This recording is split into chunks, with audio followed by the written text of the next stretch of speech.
Pride and Prejudice by Jane Austen. Chapter 1.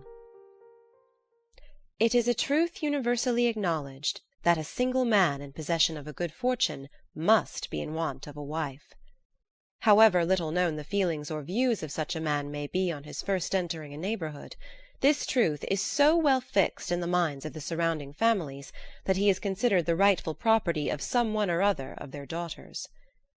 "My dear Mr. Bennet," said his lady to him one day, "have you heard that Netherfield Park is let at last?" Mr. Bennet replied that he had not. "But it is," returned she, "for Mrs. Long has just been here, and she told me all about it." Mr. Bennet made no answer. "Do you not want to know who has taken it?" cried his wife impatiently. "You want to tell me, and I have no objection to hearing it." This was invitation enough. "Why, my dear, you must know Mrs. Long says that Netherfield is taken by a young man of large fortune from the north of England, that he came down on Monday in a chaise and four to see the place, and was so much delighted with it that he agreed with Mr. Morris immediately, that he is to take possession before Michaelmas, and some of his servants are to be in the house by the end of next week." "What is his name?" "Bingley." "Is he married or single?" "Oh, single, my dear, to be sure. A single man of large fortune, 4,000 or 5,000 a year. What a fine thing for our girls!" "How so? How can it affect them?" "My dear Mr. Bennet," replied his wife, "how can you be so tiresome? You must know that I am thinking of his marrying one of them." "Is that his design in settling here?" "Design? Nonsense! How can you talk so? But it is very likely that he may fall in love with one of them, and therefore you must visit him as soon as he comes." "I see no occasion for that. You and the girls may go, or you may send them by themselves, which perhaps will be still better, for as you are as handsome as any of them, Mr. Bingley might like you the best of the party." "My dear, you flatter me. I certainly have had my share of beauty, but I do not pretend to be anything extraordinary now. When a woman has 5 grown-up daughters, she ought to give over thinking of her own beauty." "In such cases a woman has not often much beauty to think of." "But, my dear, you must indeed go and see Mr. Bingley when he comes into the neighbourhood." "It is more than I engage for, I assure you." "But consider your daughters. Only think what an establishment it would be for one of them. Sir William and Lady Lucas are determined to go, merely on that account, for in general, you know, they visit no newcomers. Indeed you must go, for it will be impossible for us to visit him if you do not." "You are over-scrupulous, surely. I dare say Mr. Bingley will be very glad to see you, and I will send a few lines by you to assure him of my hearty consent to his marrying whichever he chooses of the girls, though I must throw in a good word for my little Lizzie." "I desire you will do no such thing. Lizzie is not a bit better than the others, and I am sure she is not half so handsome as Jane, nor half so good-humoured as Lydia. But you are always giving her the preference." "They have none of them much to recommend them," replied he. "They're all silly and ignorant like other girls, but Lizzie has something more of quickness than her sisters." "Mr. Bennet, how can you abuse your own children in such a way? You take delight in vexing me. You have no compassion for my poor nerves." "You mistake me, my dear. I have a high respect for your nerves. They are my old friends. I have heard you mention them with consideration these 20 years at least." Oh, you do not know what I suffer." "But I hope you will get over it, and live to see many young men of 4,000 a year come into the neighbourhood." "It will be no use to us if 20 such should come, since you will not visit them." "Depend upon it, my dear, that when there are 20, I will visit them all." Mr. Bennet was so odd a mixture of quick parts, sarcastic humour, reserve, and caprice, that the experience of 23 years had been insufficient to make his wife understand his character. Her mind was less difficult to develop. She was a woman of mean understanding, little information, and uncertain temper. When she was discontented, she fancied herself nervous. The business of her life was to get her daughters married. Its solace was visiting and news. Chapter 2. Mr. Bennet was among the earliest of those who waited on Mr. Bingley. He had always intended to visit him, though to the last always assuring his wife that he should not go. Until the evening after the visit was paid, she had no knowledge of it. It was then disclosed in the following manner. Observing his second daughter employed in trimming a hat, he suddenly addressed her with, "I hope Mr. Bingley will like it, Lizzie." "We are not in a way to know what Mr. Bingley likes," said her mother resentfully, "since we are not to visit." "But you forget, mamma," said Elizabeth, "that we shall meet him at the assemblies, and that Mrs. Long promised to introduce him." "I do not believe Mrs. Long will do any such thing. She has 2 nieces of her own. She is a selfish, hypocritical woman, and I have no opinion of her." "No more have I," said Mr. Bennet. "and I am glad to find that you do not depend on her serving you." Mrs. Bennet deigned not to make any reply, but, unable to contain herself, began scolding one of her daughters. "Don't keep coughing so, Kitty, for heaven's sake! Have a little compassion on my nerves. You tear them to pieces." "Kitty has no discretion in her coughs," said her father. "She times them ill." "I do not cough for my own amusement," replied Kitty fretfully. "When is your next ball to be, Lizzie?" "To-morrow fortnight." "Ay, so it is," cried her mother, "and Mrs. Long does not come back till the day before, so it will be impossible for her to introduce him, for she will not know him herself." "Then, my dear, you may have the advantage of your friend, and introduce Mr. Bingley to her." "Impossible, Mr. Bennet, impossible, when I am not acquainted with him myself. How can you be so teasing?" "I honour your circumspection. A fortnight's acquaintance is certainly very little. One cannot know what a man really is by the end of a fortnight. But if we do not venture, somebody else will, and after all, Mrs. Long and her nieces must stand their chance, and therefore, as she will think it an act of kindness if you decline the office, I will take it on myself." The girls stared at their father. Mrs. Bennet said only, "Nonsense, nonsense!" "What can be the meaning of that emphatic exclamation?" cried he. "Do you consider the forms of introduction, and the stress that is laid on them, as nonsense? I cannot quite agree with you there. What say you, Mary? For you are a young lady of deep reflection, I know, and read great books and make extracts." Mary wished to say something sensible, but knew not how. "While Mary is adjusting her ideas," he continued, "let us return to Mr. Bingley." "I am sick of Mr. Bingley," cried his wife. "I'm sorry to hear that, but why did you not tell me so before? If I had known as much this morning, I certainly would not have called on him. It is very unlucky, but as I have actually paid the visit, we cannot escape the acquaintance now." The astonishment of the ladies was just what he wished, that of Mrs. Bennet perhaps surpassing the rest, though when the first tumult of joy was over, she began to declare that it was what she had expected all the while. "How good it was in you, my dear Mr. Bennet! But I knew I should persuade you at last. I was sure you loved your girls too well to neglect such an acquaintance. Well, how pleased I am! And it is such a good joke, too, that you should have gone this morning and never said a word about it till now." "Now, Kitty, you may cough as much as you choose," said Mr. Bennet, and as he spoke he left the room, fatigued with the raptures of his wife. "What an excellent father you have, girls!" said she, when the door was shut. "I do not know how you will ever make him amends for his kindness, or me either, for that matter. At our time of life it is not so pleasant, I can tell you, to be making new acquaintances every day, but for your sakes we would do anything. Lydia, my love, though you are the youngest, I dare say Mr. Bingley will dance with you at the next ball." "Oh," said Lydia stoutly, "I am not afraid, for though I am the youngest, I'm the tallest." The rest of the evening was spent in conjecturing how soon he would return Mr. Bennet's visit, and determining when they should ask him to dinner. Chapter 3.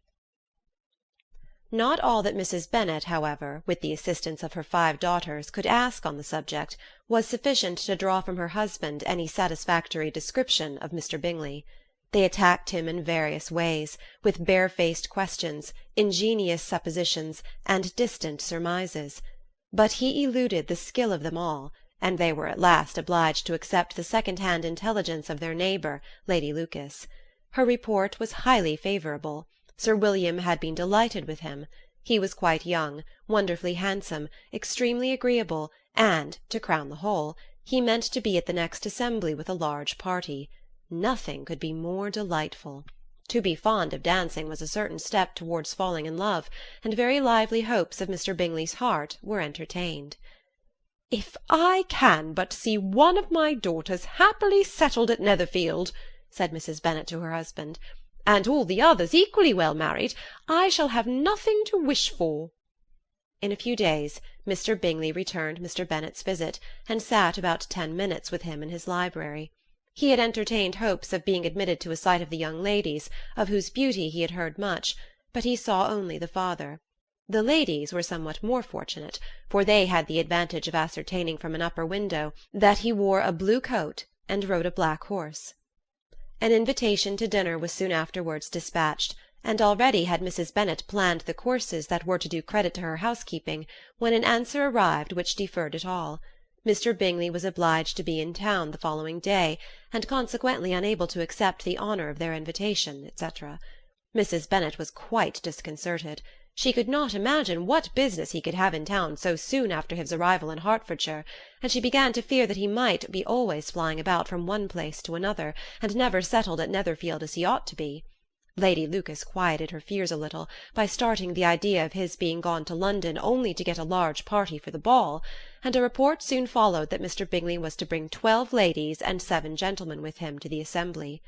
The girls grieved over such a number of ladies, but were comforted the day before the ball by hearing that instead of 12 he brought only 6 with him from London, his 5 sisters and a cousin. And when the party entered the assembly-room, it consisted of only 5 altogether, Mr. Bingley, his 2 sisters, the husband of the eldest, and another young man.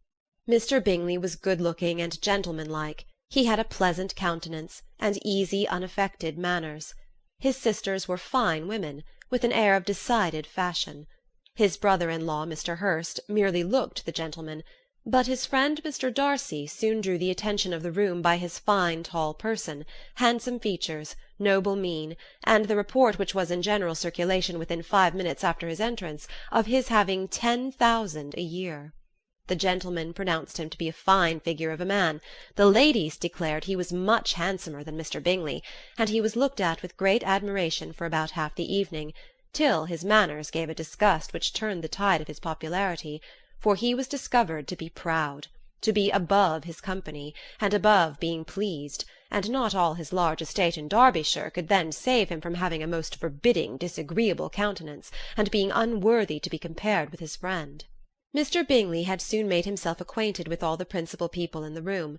He was lively and unreserved, danced every dance, was angry that the ball closed so early, and talked of giving one himself at Netherfield. Such amiable qualities must speak for themselves. What a contrast between him and his friend! Mr. Darcy danced only once with Mrs. Hurst and once with Miss Bingley, declined being introduced to any other lady, and spent the rest of the evening in walking about the room, speaking occasionally to one of his own party. His character was decided. He was the proudest, most disagreeable man in the world, and everybody hoped that he would never come there again. Amongst the most violent against him was Mrs. Bennet, whose dislike of his general behaviour was sharpened into particular resentment by his having slighted one of her daughters. Elizabeth Bennet had been obliged, by the scarcity of gentlemen, to sit down for 2 dances, and during part of that time Mr. Darcy had been standing near enough for her to hear a conversation between him and Mr. Bingley, who came from the dance for a few minutes, to press his friend to join it. "Come, Darcy," said he.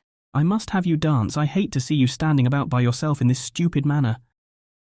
You had much better dance." "I certainly shall not. You know how I detest it, unless I am particularly acquainted with my partner. At such an assembly as this it would be insupportable. Your sisters are engaged, and there is not another woman in the room whom it would not be a punishment to me to stand up with." "I would not be so fastidious as you are," cried Bingley. "for a kingdom. Upon my honour, I never met with so many pleasant girls in my life as I have this evening. And there are several of them, you see, uncommonly pretty. You are dancing with the only handsome girl in the room, said Mr. Darcy, looking at the eldest Miss Bennet. Oh, she is the most beautiful creature I ever beheld. But there is one of her sisters sitting down just behind you who is very pretty and I dare say very agreeable. Do let me ask my partner to introduce you. Which do you mean? And turning round, he looked for a moment at Elizabeth, till catching her eye, he withdrew his own and coldly said, She's tolerable, but not handsome enough to tempt me, and I am in no humour at present to give consequence to young ladies who are slighted by other men. You had better return to your partner and enjoy her smiles, for you are wasting your time with me. Mr. Bingley followed his advice. Mr. Darcy walked off, and Elizabeth remained with no very cordial feelings towards him. She told the story, however, with great spirit among her friends, for she had a lively, playful disposition, which delighted in anything ridiculous. The evening altogether passed off pleasantly to the whole family. Mrs. Bennet had seen her eldest daughter much admired by the Netherfield party. Mr. Bingley had danced with her twice, and she had been distinguished by his sisters. Jane was as much gratified by this as her mother could be, though in a quieter way. Elizabeth felt Jane's pleasure. Mary had heard herself mentioned to Miss Bingley as the most accomplished girl in the neighbourhood, and Catherine and Lydia had been fortunate enough never to be without partners, which was all that they had yet learnt to care for at a ball. They returned, therefore, in good spirits to Longbourn, the village where they lived, and of which they were the principal inhabitants. They found Mr. Bennet still up. With a book he was regardless of time, and on the present occasion he had a good deal of curiosity as to the events of an evening which had raised such splendid expectations. He had rather hoped that his wife's views on the stranger would be disappointed, but he soon found out that he had a different story to hear. "Oh, my dear Mr. Bennet," as she entered the room, "we have had a most delightful evening, a most excellent ball. I wish you had been there. Jane was so admired, nothing could be like it. Everybody said how well she looked, and Mr. Bingley thought her quite beautiful, and danced with her twice. Only think of that, my dear, he actually danced with her twice, and she was the only creature in the room that he asked a second time. First of all he asked Miss Lucas. I was so vexed to see him stand up with her. But, however, he did not admire her at all, indeed nobody can, you know, and he seemed quite struck with Jane as she was going down the dance. So he inquired who she was, and got introduced, and asked her for the next two. Then the 2/3 he danced with Miss King, and the 2/4 with Maria Lucas, and the 2/5 with Jane again, and the 2/6 with Lizzie, and the Boulanger. If he had had any compassion for me, cried her husband impatiently, he would not have danced half so much. For God's sake, say no more of his partners. Oh, that he had sprained his ankle in the first dance. Oh, my dear, I am quite delighted with him. He is so excessively handsome, and his sisters are charming women. I never in my life saw anything more elegant than their dresses. I dare say the lace upon Mrs. Hurst's gown—" Here she was interrupted again. Mr. Bennet protested against any description of finery. She was therefore obliged to seek another branch of the subject, and related, with much bitterness of spirit and some exaggeration, the shocking rudeness of Mr. Darcy. "But I can assure you," she added, "that Lizzie does not lose much by not suiting his fancy, for he is a most disagreeable, horrid man, not at all worth pleasing. So high and so conceited that there was no enduring him. He walked here and he walked there, fancying himself so very great, not handsome enough to dance with. I wish you had been there, my dear, to have given him one of your set-downs. I quite detest the man." Chapter 4. When Jane and Elizabeth were alone, the former, who had been cautious in her praise of Mr. Bingley before, expressed to her sister just how very much she admired him. "He is just what a young man ought to be," said she, "sensible, good-humoured, lively, and I never saw such happy manners, so much ease, with such perfect good breeding."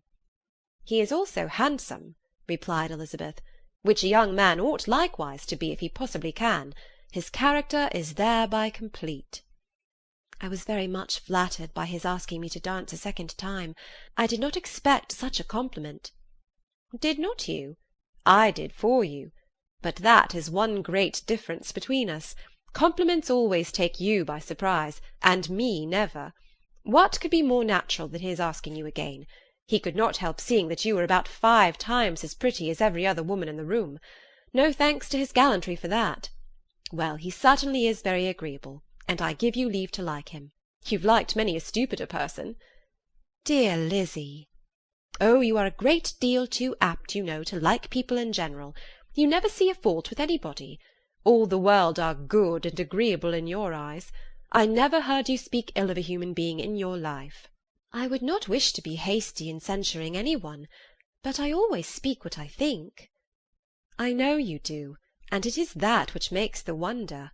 With your good sense to be so honestly blind to the follies and nonsense of others. Affectation of candour is common enough, one meets with it everywhere. But to be candid without ostentation or design, to take the good of everybody's character and make it still better, and to say nothing of the bad, belongs to you alone. And so you like this man's sisters too, do you? Their manners are not equal to his. Certainly not, at first, but they are very pleasing women when you converse with them. Miss Bingley is to live with her brother, and keep his house, and I am much mistaken if we shall not find a very charming neighbour in her. Elizabeth listened in silence, but was not convinced. Their behaviour at the assembly had not been calculated to please in general, and with more quickness of observation, and less pliancy of temper than her sister, and with a judgment too unassailed by any attention to herself, she was very little disposed to approve them. They were in fact very fine ladies, not deficient in good humour when they were pleased, nor in the power of making themselves agreeable when they chose it, but proud and conceited. They were rather handsome, had been educated in one of the first private seminaries in town, had a fortune of 20,000 pounds, were in the habit of spending more than they ought, and of associating with people of rank, and were therefore in every respect entitled to think well of themselves, and meanly of others. They were of a respectable family in the north of England, a circumstance more deeply impressed on their memories than that their brother's fortune and their own had been acquired by trade. Mr. Bingley inherited property to the amount of nearly 100,000 pounds from his father, who had intended to purchase an estate, but did not live to do it. Mr. Bingley intended it likewise, and sometimes made choice of his county, but as he now was provided with a good house and the liberty of a manor, it was doubtful to many of those who best knew the easiness of his temper whether he might not spend the remainder of his days at Netherfield, and leave the next generation to purchase. His sisters were anxious for his having an estate of his own, but though he was now only established as a tenant, Miss Bingley was by no means unwilling to preside at his table, nor was Mrs. Hurst, who had married a man of more fashion than fortune, less disposed to consider his house as her home when it suited her. Mr. Bingley had not been of age 2 years, when he was tempted by an accidental recommendation to look at Netherfield House. He did look at it, and into it for half an hour, was pleased with the situation and the principal rooms, satisfied with what the owner said in its praise, and took it immediately. Between him and Darcy there was a very steady friendship, in spite of great opposition of character.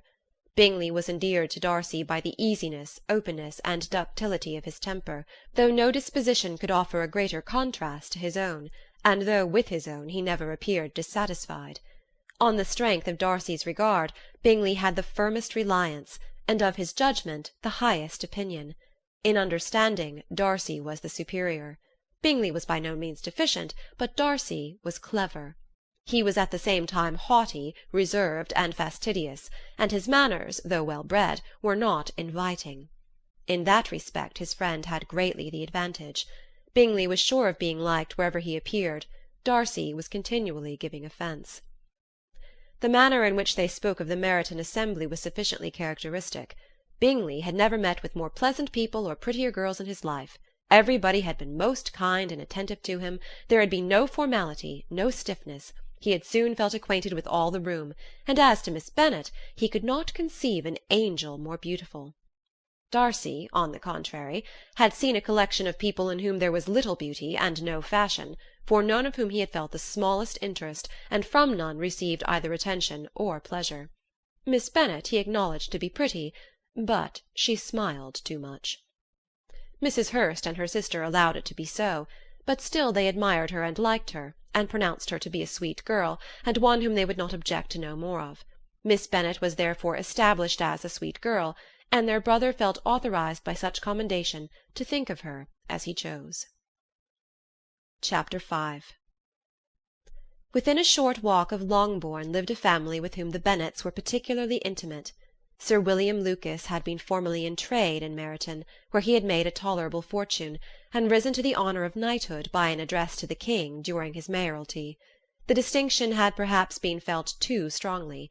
It had given him a disgust to his business, and to his residence in a small market town, and in quitting them both he had removed with his family to a house about a mile from Meryton, denominated from that period Lucas Lodge, where he could think with pleasure of his own importance, and, unshackled by business, occupy himself solely in being civil to all the world. For, though elated by his rank, it did not render him supercilious.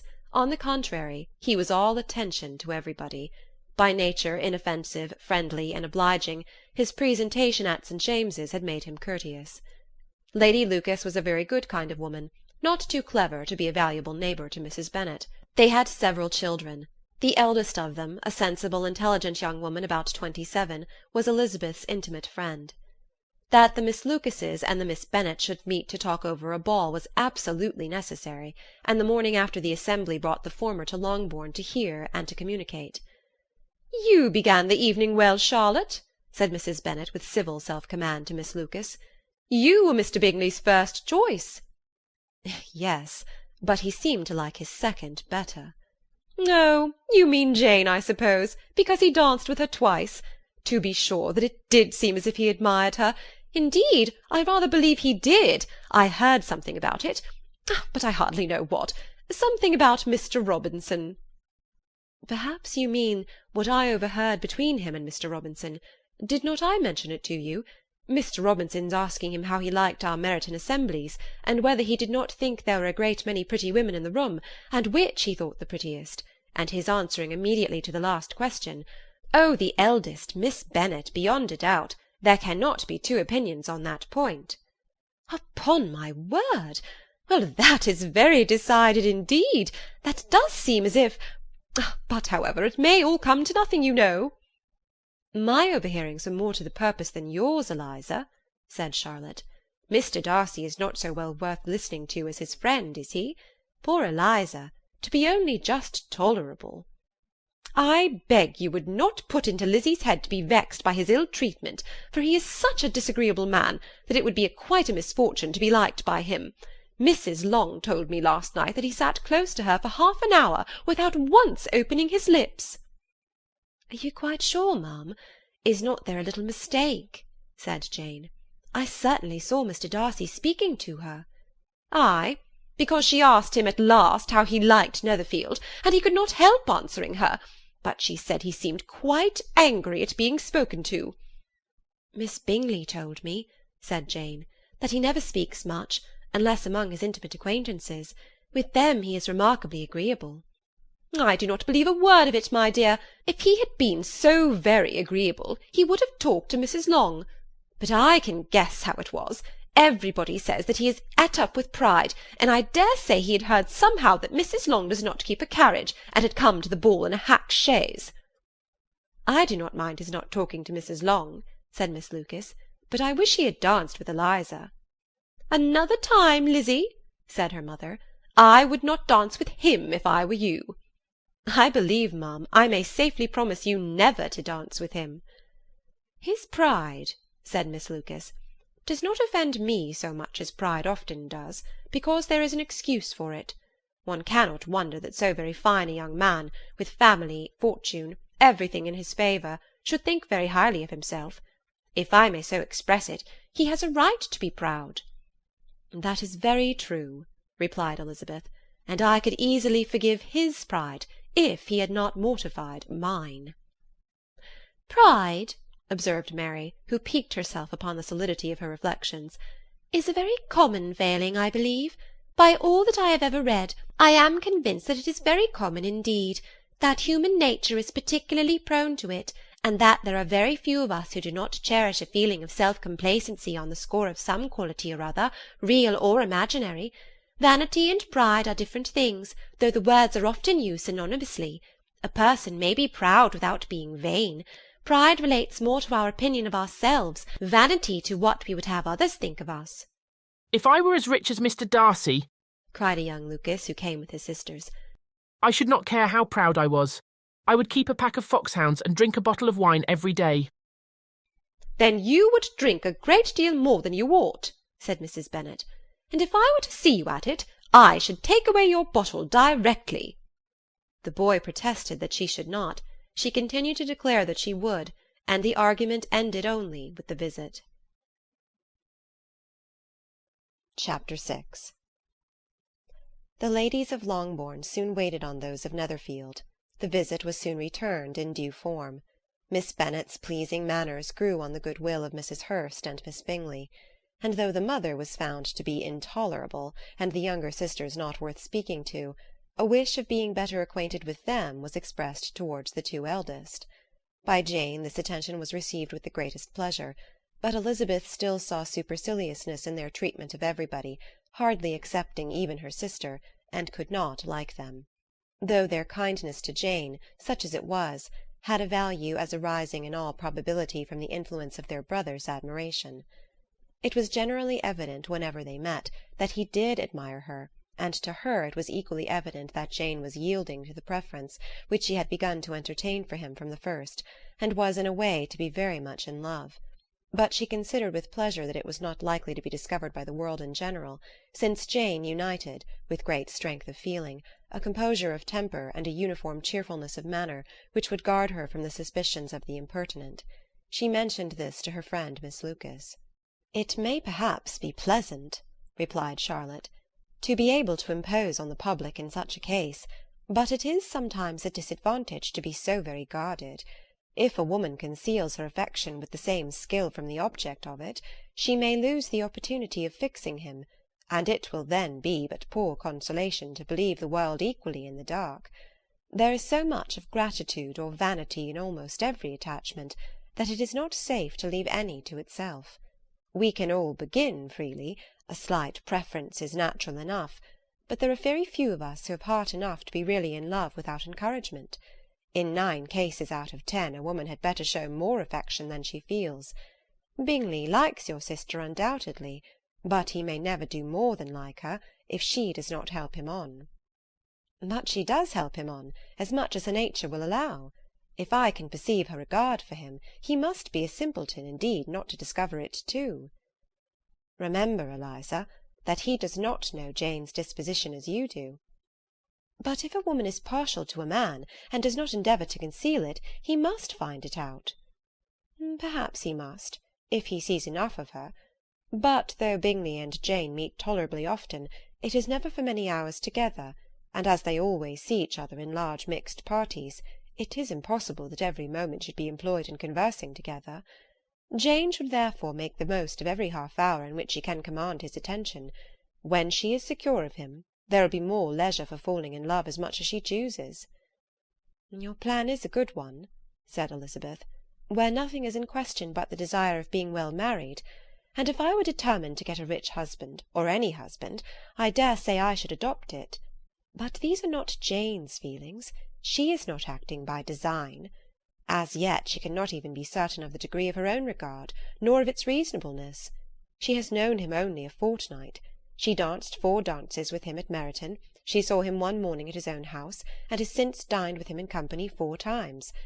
This is not quite enough to make her understand his character, not as you represent it. Had she merely dined with him, she might only have discovered whether he had a good appetite.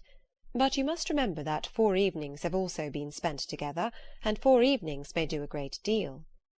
"Yes, these 4 evenings have enabled them to ascertain that they both like 21 better than commerce, but with respect to any other leading characteristic, I do not imagine that much has been unfolded."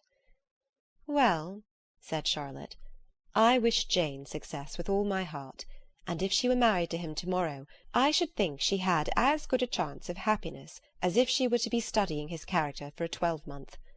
Happiness in marriage is entirely a matter of chance. If the dispositions of the parties are ever so well known to each other, or ever so similar beforehand, it does not advance their felicity in the least. They always continue to grow sufficiently unlike afterwards to have their share of vexation, and it is better to know as little as possible of the defects of the person with whom you are to pass your life." "You make me laugh, Charlotte, but it is not sound. You know it is not sound, and that you would never act in this way yourself." Occupied in observing Mr. Bingley's attentions to her sister, Elizabeth was far from suspecting that she was herself becoming an object of some interest in the eyes of his friend. Mr. Darcy had at first scarcely allowed her to be pretty. He had looked at her without admiration at the ball, and when they next met he looked at her only to criticise. But no sooner had he made it clear to himself and his friends that she hardly had a good feature in her face than he began to find it was rendered uncommonly intelligent by the beautiful expression of her dark eyes. To this discovery succeeded some others equally mortifying. Though he had detected with a critical eye more than one failure of perfect symmetry in her form, he was forced to acknowledge her figure to be light and pleasing, and in spite of his asserting that her manners were not those of the fashionable world, he was caught by their easy playfulness. Of this she was perfectly unaware. To her he was only the man who made himself agreeable nowhere, and who had not thought her handsome enough to dance with. He began to wish to know more of her, and as a step towards conversing with her himself, attended to her conversation with others. His doing so drew her notice. It was at Sir William Lucas's, where a large party were assembled. "What does Mr. Darcy mean," said she to Charlotte, "by listening to my conversation with Colonel Forster?" "That is a question which only Mr. Darcy can answer." "But if he does it any more, I shall certainly let him know that I see what he is about. He has a very satirical eye, and if I do not begin by being impertinent myself, I shall soon grow afraid of him."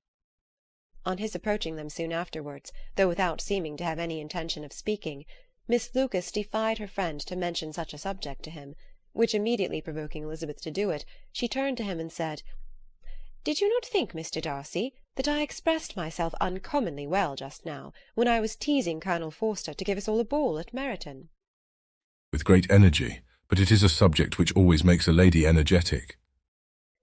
"You are severe on us. It will be her turn soon to be teased," said Miss Lucas. "I am going to open the instrument, Eliza, and you know what follows." "You are a very strange creature by way of a friend, always wanting me to play and sing before anybody and everybody." "If my vanity had taken a musical turn, you would have been invaluable. But as it is, I would really rather not sit down before those who must be in the habit of hearing the very best performers." On Miss Lucas's persevering, however, she added, "Very well, if it must be so, it must." And gravely glancing at Mr. Darcy, "There is a fine old saying, which everybody here is of course familiar with, 'Keep your breath to cool your porridge,' and I shall keep mine to swell my song." Her performance was pleasing, though by no means capital. After a song or two, and before she could reply to the entreaties of several that she would sing again, she was eagerly succeeded at the instrument by her sister Mary, who having, in consequence of being the only plain one in the family, worked hard for knowledge and accomplishments, was always impatient for display. Mary had neither genius nor taste, and though vanity had given her application, it had given her likewise a pedantic air and conceited manner, which would have injured a higher degree of excellence than she had reached. Elizabeth, easy and unaffected, had been listened to with much more pleasure, though not playing half so well; and Mary, at the end of a long concerto, was glad to purchase praise and gratitude by Scotch and Irish airs at the request of her younger sisters, who, with some of the Lucases and 2 or 3 officers, joined eagerly in dancing at one end of the room. Mr. Darcy stood near them in silent indignation at such a mode of passing the evening, to the exclusion of all conversation, and was too much engrossed by his thoughts to perceive that Sir William Lucas was his neighbour, till Sir William thus began. "What a charming amusement for young people this is, Mr. Darcy. There is nothing like dancing, after all. I consider it as one of the first refinements of polished societies." Certainly, sir, and it has the advantage also of being in vogue amongst the less polished societies of the world. Every savage can dance. Sir William only smiled. "Your friend performs delightfully," he continued after a pause, on seeing Bingley join the group. "and I doubt not that you are an adept in the science yourself, Mr. Darcy." You saw me dance at Meryton, I believe, sir. "Yes, indeed, and received no inconsiderable pleasure from the sight. Do you often dance at St. James's?" Never, sir. "Do you not think it would be a proper compliment to the place?" It is a compliment which I never pay to any place if I can avoid it. You have a house in town, I conclude. Mr. Darcy bowed. I had once some thoughts of fixing in town myself, for I am fond of superior society, but I did not feel quite certain that the air of London would agree with Lady Lucas. He paused in hopes of an answer, but his companion was not disposed to make any. And Elizabeth at that instant moving towards them, he was struck with the notion of doing a very gallant thing, and called out to her, "My dear Miss Eliza, why are not you dancing? Mr. Darcy, you must allow me to present this young lady to you as a very desirable partner. You cannot refuse to dance, I am sure, when so much beauty is before you." And taking her hand, he would have given it to Mr. Darcy, who, though extremely surprised, was not unwilling to receive it, when she instantly drew back, and said with some discomposure to Sir William, "Indeed, sir, I have not the least intention of dancing. I entreat you not to suppose that I moved this way in order to beg for a partner." Mr. Darcy, with grave propriety, requested to be allowed the honour of her hand, but in vain. Elizabeth was determined, nor did Sir William at all shake her purpose by his attempt at persuasion. "You excel so much in the dance, Miss Eliza, that it is cruel to deny me the happiness of seeing you. And though this gentleman dislikes the amusement in general, he can have no objection, I am sure, to oblige us for 1/2 hour. "Mr. Darcy is all politeness," said Elizabeth, smiling. "He is indeed. But considering the inducement, my dear Miss Eliza, we cannot wonder at his complaisance, for who would object to such a partner?" Elizabeth looked archly, and turned away. Her resistance had not injured her with the gentleman, and he was thinking of her with some complacency, when thus accosted by Miss Bingley. "I can guess the subject of your reverie." I should imagine not.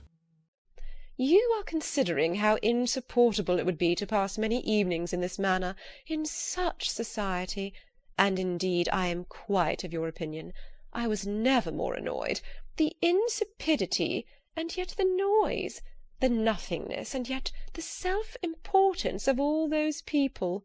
What would I give to hear your strictures on them?" Your conjecture is totally wrong, I assure you. My mind was more agreeably engaged.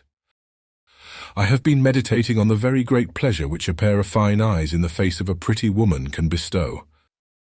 Miss Bingley immediately fixed her eyes on his face, and desired he would tell her what lady had the credit of inspiring such reflections. Mr. Darcy replied with great intrepidity, "Miss Elizabeth Bennet." "Miss Elizabeth Bennet?" repeated Miss Bingley. "I am all astonishment. How long has she been such a favourite? And pray, when am I to wish you joy?" That is exactly the question which I expected you to ask. A lady's imagination is very rapid. It jumps from admiration to love, from love to matrimony in a moment. I knew you would be wishing me joy. "Nay, if you are serious about it, I shall consider the matter as absolutely settled. You will be having a charming mother-in-law indeed, and of course she will always be at Pemberley with you." He listened to her with perfect indifference, while she chose to entertain herself in this manner, and as his composure convinced her that all was safe, her wit flowed long. Chapter 7. Mr. Bennet's property consisted almost entirely in an estate of 2,000 a year, which, unfortunately for his daughters, was entailed, in default of heirs male, on a distant relation, and their mother's fortune, though ample for her situation in life, could but ill supply the deficiency of his. Her father had been an attorney in Meryton, and had left her 4,000 pounds. She had a sister married to a Mr. Phillips, who had been a clerk to their father and succeeded him in the business, and a brother settled in London in a respectable line of trade. The village of Longbourn was only 1 mile from Meryton, a most convenient distance for the young ladies, who were usually tempted thither 3 or 4 times a week, to pay their duty to their aunt, and to a milliner's shop just over the way.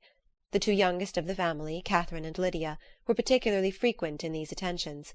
Their minds were more vacant than their sisters', and when nothing better offered, a walk to Meryton was necessary to amuse their morning hours, and furnish conversation for the evening, and however bare of news the country in general might be, they always contrived to learn some from their aunt. At present, indeed, they were well supplied both with news and happiness by the recent arrival of a militia regiment in the neighbourhood. It was to remain the whole winter, and Meryton was the headquarters. Their visits to Mrs. Phillips were now productive of the most interesting intelligence. Every day added something to their knowledge of the officers' names and connections. Their lodgings were not long a secret, and at length they began to know the officers themselves. Mr. Phillips visited them all, and this opened to his nieces a store of felicity unknown before. They could talk of nothing but officers, and Mr. Bingley's large fortune, the mention of which gave animation to their mother, was worthless in their eyes when opposed to the regimentals of an ensign. After listening one morning to their effusions on this subject, Mr. Bennet coolly observed, "From all that I can collect by your manner of talking, you must be two of the silliest girls in the country. I have suspected it some time, but I am now convinced." Catherine was disconcerted, and made no answer, but Lydia, with perfect indifference, continued to express her admiration of Captain Carter, and her hope of seeing him in the course of the day, as he was going the next morning to London. "I am astonished, my dear," said Mrs. Bennet, "that you should be so ready to think your own children silly. If I wish to think slightingly of anybody's children, it should not be of my own, however." "If my children are silly, I must hope to be always sensible of it." "Yes, but as it happens, they are all of them very clever." "This is the only point, I flatter myself, on which we do not agree. I had hoped that our sentiments coincided in every particular, but I must so far differ from you as to think our two youngest daughters uncommonly foolish." "My dear Mr. Bennet, you must not expect such girls to have the sense of their father and mother. When they get to our age, I dare say they will not think about officers any more than we do. I remember the time when I liked a red coat myself very well, and indeed so I do still at my heart, and if a smart young colonel, with 5,000 or 6,000 a year, should want one of my girls, I shall not say nay to him. And I thought Colonel Forster looked very becoming the other night at Sir William's, in his regimentals." "Mamma," cried Lydia, "my aunt says that Colonel Forster and Captain Carter do not go so often to Miss Watson's as they did when they first came. She sees them now very often standing in Clark's library." Mrs. Bennet was prevented replying by the entrance of the footman with a note for Miss Bennet. It came from Netherfield, and the servant waited for an answer. Mrs. Bennet's eyes sparkled with pleasure, and she was eagerly calling out while her daughter read. "Well, Jane, who is it from? What is it about? What does he say? Well, Jane, make haste and tell us. Make haste, my love." "It is from Miss Bingley," said Jane, and then read it aloud. "My dear friend, if you are not so compassionate as to dine to-day with Louisa and me, we shall be in danger of hating each other for the rest of our lives, for a whole day's tete-a-tete between two women can never end without a quarrel. Come as soon as you can on receipt of this. My brother and the gentlemen are to dine with the officers. Yours ever, Caroline Bingley." "With the officers?" cried Lydia. "I wonder my aunt did not tell us of that." "Dining out," said Mrs. Bennet. "That is very unlucky." "Can I have the carriage?" said Jane.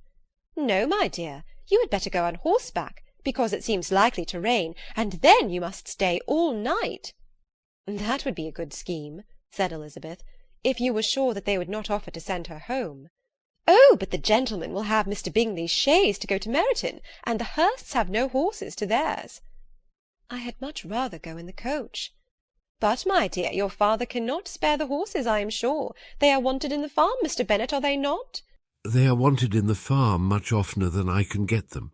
"But if you have got them to-day," said Elizabeth, "my mother's purpose will be answered." She did at last extort from her father an acknowledgment that the horses were engaged. Jane was therefore obliged to go on horseback, and her mother attended her to the door with many cheerful prognostics of a bad day. Her hopes were answered. Jane had not been gone long before it rained hard. Her sisters were uneasy for her, but her mother was delighted. The rain continued the whole evening without intermission. Jane certainly could not come back. "This was a lucky idea of mine indeed," said Mrs. Bennet more than once, as if the credit of making it rain were all her own. Till the next morning, however, she was not aware of all the felicity of her contrivance. Breakfast was scarcely over when a servant from Netherfield brought the following note for Elizabeth. "My dearest Lizzie, I find myself very unwell this morning, which I suppose is to be imputed to my getting wet through yesterday. My kind friends will not hear of my returning till I am better. They insist also on my seeing Mr. Jones. Therefore do not be alarmed if you should hear of his having been to see me. And excepting a sore throat and headache, there is not much the matter with me. Yours, etc." "Well, my dear," said Mr. Bennet when Elizabeth had read the note aloud. If your daughter should have a dangerous fit of illness, if she should die, it would be a comfort to know that it was all in pursuit of Mr. Bingley and under your orders. Oh, I am not afraid of her dying. People do not die of little trifling colds. She will be taken good care of. As long as she stays there, it is all very well. I would go and see her if I could have the carriage. Elizabeth, feeling really anxious, was determined to go to her, though the carriage was not to be had. And as she was no horsewoman, walking was her only alternative. She declared her resolution. "How can you be so silly," cried her mother, "as to think of such a thing in all this dirt? You will not be fit to be seen when you get there." "I shall be very fit to see Jane, which is all I want." Is this a hint to me, Lizzie? Said her father. To send for the horses? No, indeed. I do not wish to avoid the walk. The distance is nothing when one has a motive, only 3 miles. I shall be back by dinner. "I admire the activity of your benevolence," observed Mary, "but every impulse of feeling should be guided by reason, and in my opinion exertion should always be in proportion to what is required." "We will go as far as Meryton with you," said Catherine and Lydia. Elizabeth accepted their company, and the 3 young ladies set off together. "If we make haste," said Lydia as they walked along, "perhaps we may see something of Captain Carter before he goes." In Meryton they parted. The 2 youngest repaired to the lodgings of one of the officers' wives, and Elizabeth continued her walk alone, crossing field after field at a quick pace, jumping over stiles and springing over puddles with impatient activity, and finding herself at last within view of the house, with weary ankles, dirty stockings, and a face glowing with the warmth of exercise. She was shown into the breakfast-parlour, where all but Jane were assembled, and where her appearance created a great deal of surprise. That she should have walked 3 miles so early in the day, in such dirty weather, and by herself, was almost incredible to Mrs. Hurst and Miss Bingley, and Elizabeth was convinced that they held her in contempt for it. She was received, however, very politely by them, and in their brother's manners there was something better than politeness, there was good humour and kindness. Mr. Darcy said very little, and Mr. Hurst nothing at all. The former was divided between admiration of the brilliancy which exercise had given to her complexion, and doubt as to the occasion's justifying her coming so far alone. The latter was thinking only of his breakfast. Her inquiries after her sister were not very favourably answered. Miss Bennet had slept ill, and though up, was very feverish, and not well enough to leave her room. Elizabeth was glad to be taken to her immediately, and Jane, who had only been withheld by the fear of giving alarm or inconvenience from expressing in her note how much she longed for such a visit, was delighted at her entrance. She was not equal, however, to much conversation, and when Miss Bingley left them together, could attempt little besides expressions of gratitude for the extraordinary kindness she was treated with.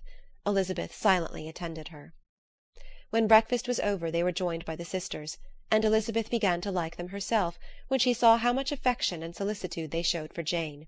The apothecary came, and having examined his patient, said, as might be supposed, that she had caught a violent cold, and that they must endeavour to get the better of it, advised her to return to bed, and promised her some draughts.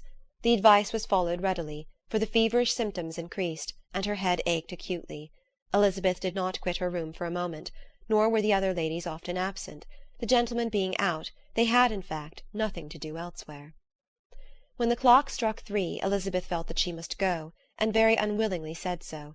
Miss Bingley offered her the carriage, and she only wanted a little pressing to accept it, when Jane testified such concern in parting with her, that Miss Bingley was obliged to convert the offer of the chaise to an invitation to remain at Netherfield for the present. Elizabeth most thankfully consented, and a servant was dispatched to Longbourn to acquaint the family with her stay, and bring back a supply of clothes. Chapter 8. At 5 o'clock the 2 ladies retired to dress, and at 6:30 Elizabeth was summoned to dinner. To the civil inquiries which then poured in, and amongst which she had the pleasure of distinguishing the much superior solicitude of Mr. Bingley's, she could not make a very favourable answer. Jane was by no means better. The sisters, on hearing this, repeated 3 or 4 times how much they were grieved, how shocking it was to have a bad cold, and how excessively they disliked being ill themselves, and then thought no more of the matter, and their indifference towards Jane when not immediately before them restored Elizabeth to the enjoyment of all her former dislike. Their brother, indeed, was the only one of the party whom she could regard with any complacency. His anxiety for Jane was evident, and his attentions to herself most pleasing, and they prevented her feeling herself so much an intruder as she believed she was considered by the others. She had very little notice from any but him. Miss Bingley was engrossed by Mr. Darcy, her sister scarcely less so, and as for Mr. Hurst, by whom Elizabeth sat, he was an indolent man, who lived only to eat, drink, and play at cards, who, when he found her to prefer a plain dish to a ragout, had nothing to say to her. When dinner was over, she returned directly to Jane, and Miss Bingley began abusing her as soon as she was out of the room. Her manners were pronounced to be very bad indeed, a mixture of pride and impertinence. She had no conversation, no style, no beauty. Mrs. Hurst thought the same, and added, "She has nothing, in short, to recommend her, but being an excellent walker. I shall never forget her appearance this morning. She really looked almost wild."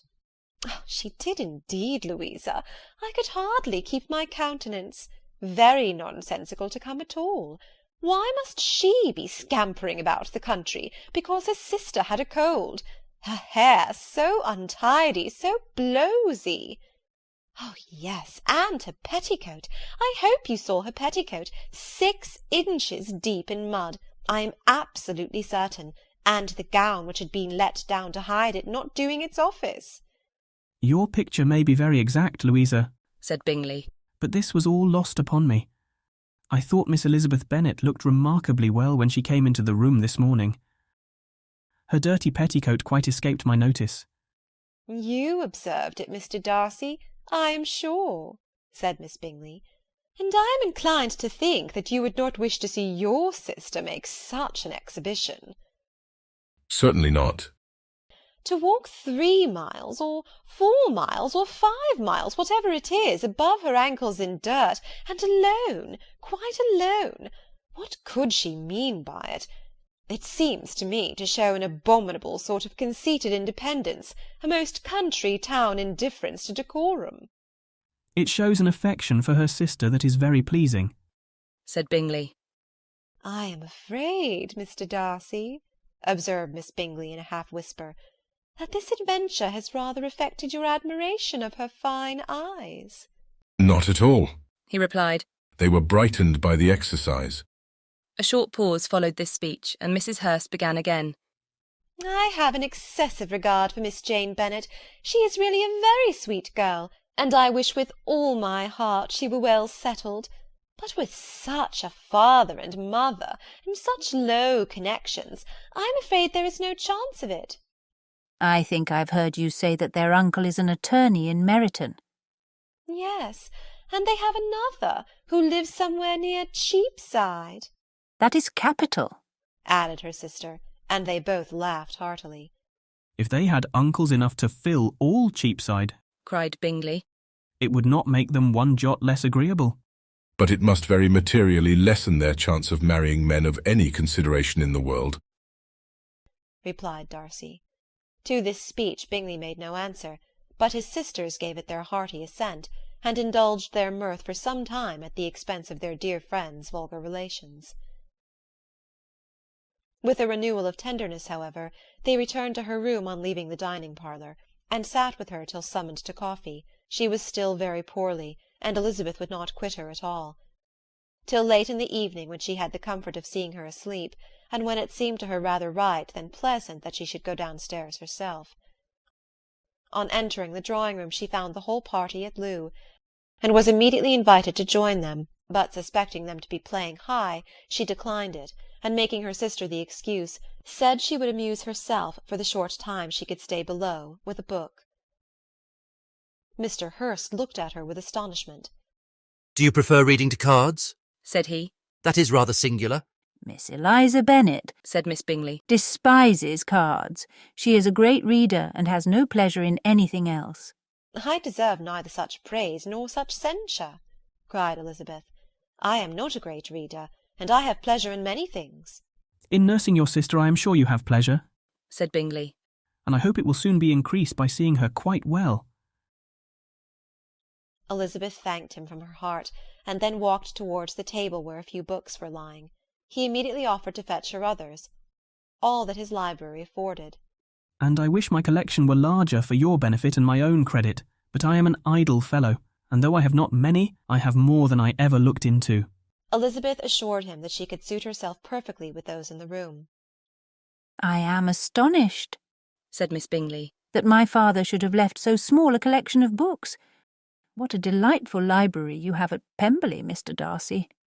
It ought to be good, he replied. It has been the work of many generations. And then you have added so much to it yourself. You're always buying books. I cannot comprehend the neglect of a family library in such days as these. Neglect? I'm sure you neglect nothing that can add to the beauties of that noble place. Charles, when you build your house, I wish it may be half as delightful as Pemberley. I wish it may. But I would really advise you to make your purchase in that neighbourhood, and take Pemberley for a kind of model. There's not a finer county in England than Derbyshire. With all my heart, I will buy Pemberley itself, if Darcy will sell it. I am talking of possibilities, Charles. Upon my word, Caroline, I should think it more possible to get Pemberley by purchase than by imitation. Elizabeth was so much caught with what passed as to leave her very little attention for her book, and soon laying it wholly aside, she drew near the card-table, and stationed herself between Mr. Bingley and his eldest sister, to observe the game. Is Miss Darcy much grown since the spring? said Miss Bingley. Will she be as tall as I am? I think she will. She is now about Miss Elizabeth Bennet's height, or rather taller. How I long to see her again! I never met with anybody who delighted me as much. Such a countenance, such manners, and so extremely accomplished for her age. Her performance on the pianoforte is exquisite. It is amazing to me, said Bingley, how young ladies can have patience to be so very accomplished as they all are. All young ladies accomplished? My dear Charles, what do you mean? Yes, all of them, I think. They all paint tables, cover screens, and net purses. I scarcely know anyone who cannot do all this, and I am sure I never heard a young lady spoken of for the first time without being informed that she was very accomplished. Your list of the common extent of accomplishments, said Darcy, has too much truth. The word is applied to many a woman who deserves it no otherwise than by netting a purse or covering a screen. But I am very far from agreeing with you in your estimation of ladies in general. I cannot boast of knowing more than half a dozen in the whole range of my acquaintance that are really accomplished. Nor I am sure, said Miss Bingley. Then, observed Elizabeth, you must comprehend a great deal in your idea of an accomplished woman. Yes, I do comprehend a great deal in it.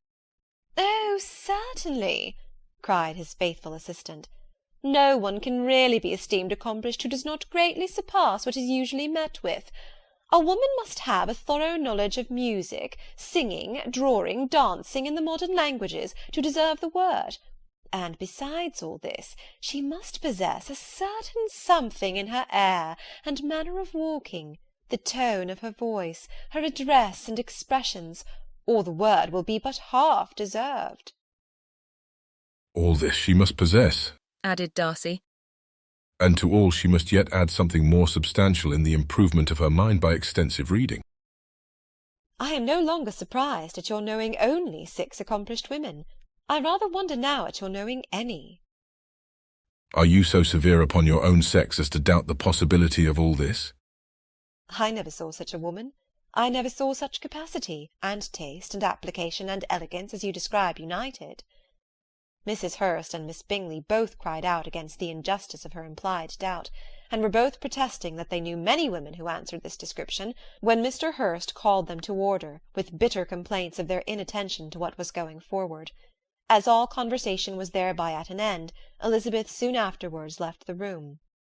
"Elizabeth Bennet," said Miss Bingley, when the door was closed on her, "is one of those young ladies who seek to recommend themselves to the other sex by undervaluing their own, and with many men, I dare say, it succeeds." "But in my opinion, it is a paltry device, a very mean art." "Undoubtedly," replied Darcy, to whom this remark was chiefly addressed, "there is a meanness in all the arts which ladies sometimes condescend to employ for captivation. Whatever bears affinity to cunning is despicable." Miss Bingley was not so entirely satisfied with this reply as to continue the subject. Elizabeth joined them again, only to say that her sister was worse, and that she could not leave her. Bingley urged Mr. Jones being sent for immediately, while his sisters, convinced that no country advice could be of any service, recommended an express to town for one of the most eminent physicians. This she would not hear of, but she was not so unwilling to comply with their brother's proposal, and it was settled that Mr. Jones should be sent for early in the morning, if Miss Bennet were not decidedly better. Bingley was quite uncomfortable. His sisters declared that they were miserable. They solaced their wretchedness, however, by duets after supper, while he could find no better relief to his feelings than by giving his housekeeper directions that every attention might be paid to the sick lady and her sister. Chapter 9. Elizabeth passed the chief of the night in her sister's room, and in the morning had the pleasure of being able to send a tolerable answer to the inquiries which she very early received from Mr. Bingley by a housemaid, and some time afterwards from the two elegant ladies who waited on his sisters. In spite of this amendment, however, she requested to have a note sent to Longbourn, desiring her mother to visit Jane, and form her own judgment of her situation. The note was immediately dispatched, and its contents as quickly complied with. Mrs. Bennet, accompanied by her two youngest girls, reached Netherfield soon after the family breakfast. Had she found Jane in any apparent danger, Mrs. Bennet would have been very miserable, but being satisfied on seeing her that her illness was not alarming, she had no wish of her recovering immediately, as her restoration to health would probably remove her from Netherfield. She would not listen, therefore, to her daughter's proposal of being carried home. Neither did the apothecary, who arrived about the same time, think it at all advisable. After sitting a little while with Jane, on Miss Bingley's appearance and invitation, the mother and three daughters all attended her into the breakfast-parlour. Bingley met them with hopes that Mrs. Bennet had not found Miss Bennet worse than she expected. "Indeed I have, sir," was her answer. "She is a great deal too ill to be moved. Mr. Jones says we must not think of moving her. We must trespass a little longer on your kindness." "Removed?" cried Bingley. "It must not be thought of. My sister, I am sure, will not hear of her removal."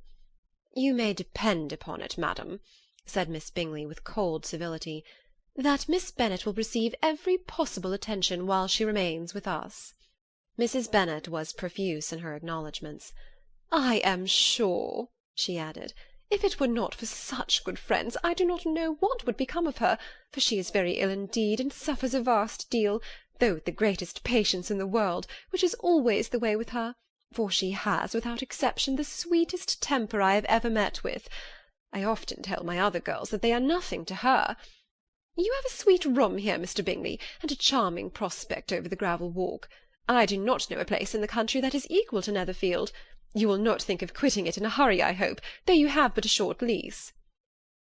"Whatever I do is done in a hurry," replied he. "and therefore if I should resolve to quit Netherfield I should probably be off in 5 minutes. At present, however, I consider myself as quite fixed here." "That is exactly what I should have supposed of you," said Elizabeth. "You begin to comprehend me, do you?" cried he, turning towards her. "Oh yes, I understand you perfectly." "I wish I might take this for a compliment, but to be so easily seen through, I'm afraid, is pitiful." "That is as it happens. It does not follow that a deep, intricate character is more or less estimable than such a one as yours." "Lizzie," cried her mother, "remember where you are, and do not run on in the wild manner that you are suffered to do at home." "I did not know before," continued Bingley immediately, "that you were a studier of character. It must be an amusing study." "Yes, but intricate characters are the most amusing. They have at least that advantage." "The country," said Darcy, "can in general supply but few subjects for such a study. In a country neighbourhood you move in a very confined and unvarying society."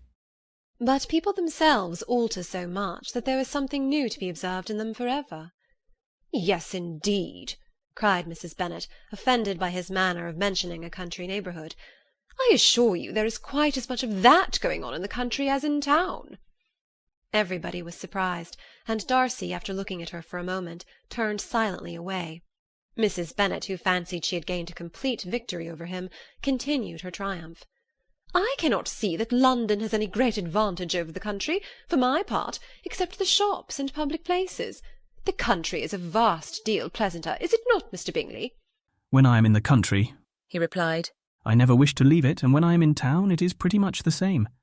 They have each their advantages, and I can be equally happy in either. Ay, that is because you have the right disposition. But that gentleman," looking at Darcy, "seemed to think the country was nothing at all." "Indeed, mamma, you are mistaken," said Elizabeth, blushing for her mother. "You quite mistook Mr. Darcy.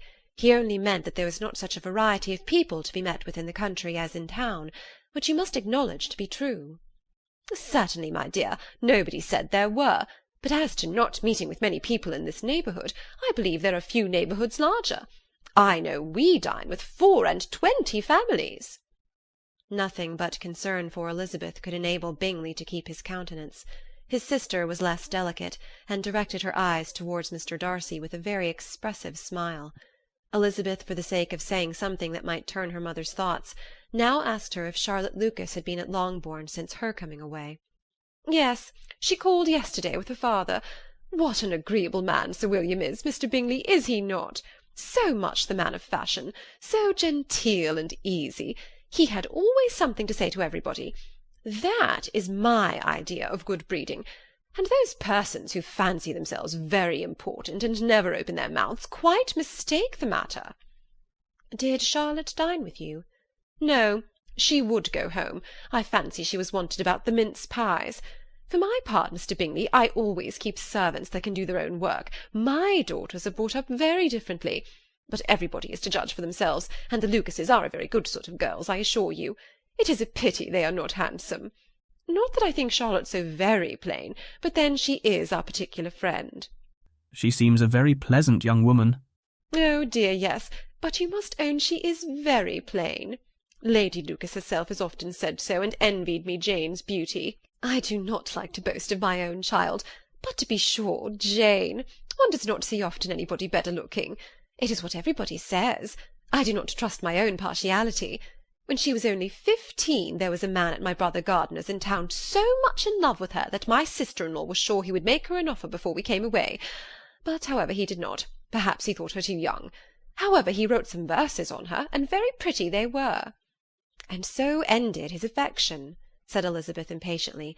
"There has been many a one, I fancy, overcome in the same way. I wonder who first discovered the efficacy of poetry in driving away love." "I have been used to consider poetry as the food of love," said Darcy. "Of a fine, stout, healthy love it may. Everything nourishes what is strong already. But if it be only a slight, thin sort of inclination, I am convinced that one good sonnet will starve it entirely away."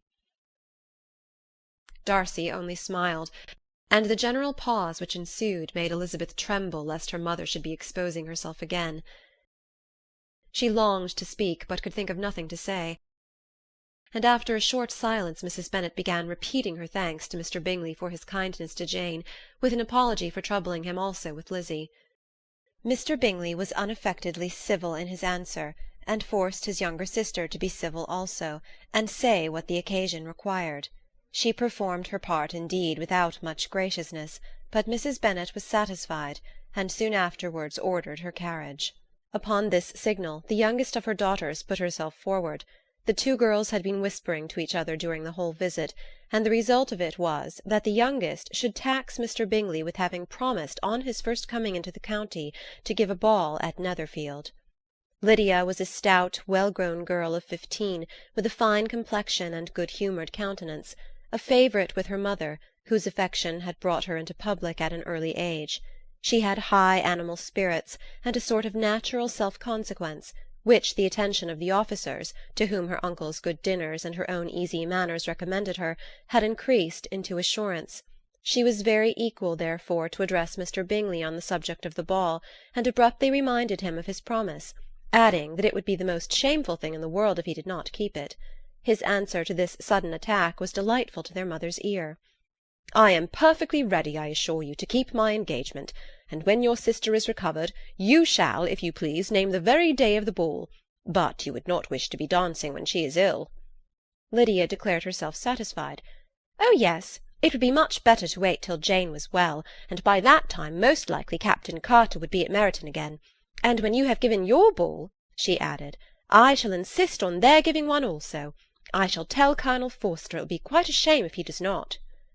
Mrs. Bennet and her daughters then departed, and Elizabeth returned instantly to Jane, leaving her own and her relations' behaviour to the remarks of the two ladies and Mr. Darcy, the latter of whom, however, could not be prevailed on to join in their censure of her, in spite of all Miss Bingley's witticisms on fine eyes. Chapter 10. The day passed much as the day before had done. Mrs. Hurst and Miss Bingley had spent some hours of the morning with the invalid, who continued, though slowly, to mend, and in the evening Elizabeth joined their party in the drawing-room. The loo table, however, did not appear. Mr. Darcy was writing, and Miss Bingley, seated near him, was watching the progress of his letter and repeatedly calling off his attention by messages to his sister. Mr. Hurst and Mr. Bingley were at piquet, and Mrs. Hurst was observing their game. Elizabeth took up some needlework, and was sufficiently amused in attending to what passed between Darcy and his companion. The perpetual commendations of the lady, either on his handwriting, or on the evenness of the lines, or on the length of his letter, with the perfect unconcern with which her praises were received, formed a curious dialogue, and was exactly in union with her opinion of each. "How delighted Miss Darcy will be to receive such a letter!" He made no answer. "You write uncommonly fast." "You're mistaken. I write rather slowly." "How many letters you must have occasion to write in the course of a year! Letters of business, too! How odious I should think them!" "It is fortunate, then, that they fall to my lot instead of to yours." "Pray tell your sister that I long to see her." "I have already told her so once by your desire." "I am afraid you do not like your pen. Let me mend it for you. I mend pens remarkably well." "Thank you, but I always mend my own." "How can you contrive to write so even?" He was silent. "Tell your sister I am delighted to hear of her improvement on the harp, and pray let her know that I am quite in raptures with her beautiful little design for a table, and I think it infinitely superior to Miss Grantley's." "Will you give me leave to defer your raptures till I write again? At present I have not room to do them justice." "Oh, it is of no consequence. I shall see her in January. But do you always write such charming long letters to her, Mr. Darcy?" "They are generally long, but whether always charming it is not for me to determine." "It is a rule with me that a person who can write a long letter with ease cannot write ill." "That will not do for a compliment to Darcy, Caroline," cried her brother, "because he does not write with ease. He studies too much for words of 4 syllables. Do not you, Darcy?" "My style of writing is very different from yours." "Oh," cried Miss Bingley, "Charles writes in the most careless way imaginable. He leaves out half his words and blots the rest." "My ideas flow so rapidly that I have not time to express them, by which means my letters sometimes convey no ideas at all to my correspondents." "Your humility, Mr. Bingley," said Elizabeth, "must disarm reproof." "Nothing is more deceitful," said Darcy, "than the appearance of humility. It is often only carelessness of opinion, and sometimes an indirect boast." "And which of the two do you call my little recent piece of modesty?" "The indirect boast, for you're really proud of your defects in writing because you consider them as proceeding from a rapidity of thought and carelessness of execution, which, if not estimable, you think at least highly interesting.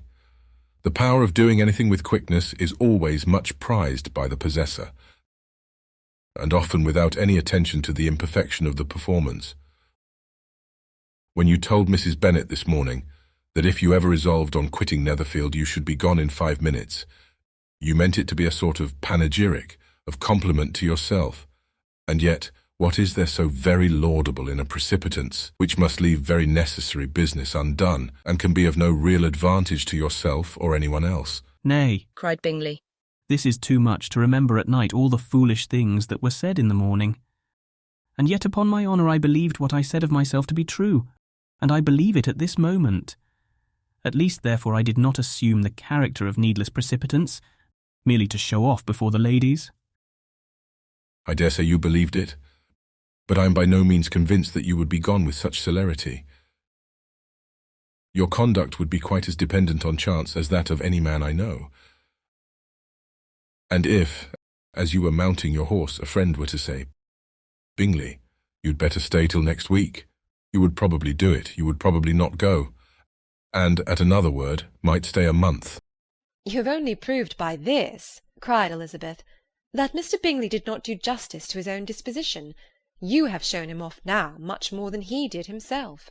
I am exceedingly gratified, said Bingley, by your converting what my friend says into a compliment on the sweetness of my temper, but I'm afraid you are giving it a turn which that gentleman did by no means intend. For he would certainly think the better of me if under such a circumstance I were to give a flat denial and to ride off as fast as I could. Would Mr. Darcy then consider the rashness of your original intentions as atoned for by your obstinacy in adhering to it? Upon my word, I cannot exactly explain the matter. Darcy must speak for himself. You expect me to account for opinions which you choose to call mine, but which I have never acknowledged.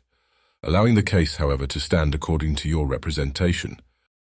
You must remember, Miss Bennet, that the friend who is supposed to desire his return to the house, and the delay of his plan, has merely desired it, asked it without offering one argument in favour of its propriety. To yield readily, easily, to the persuasion of a friend is no merit with you. To yield without conviction is no compliment to the understanding of either. You appear to me, Mr. Darcy, to allow nothing for the influence of friendship and affection.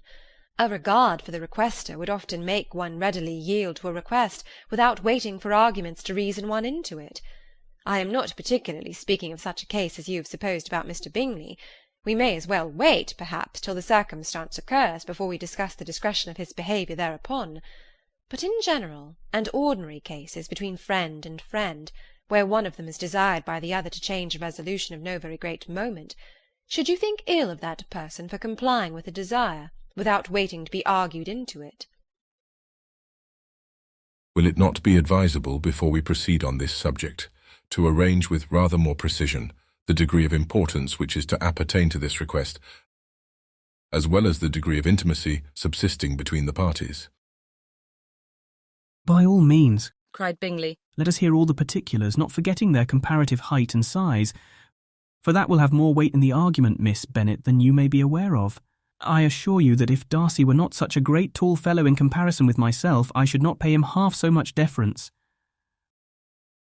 I declare I do not know a more awful object than Darcy on particular occasions and in particular places, at his own house especially, and of a Sunday evening when he has nothing to do.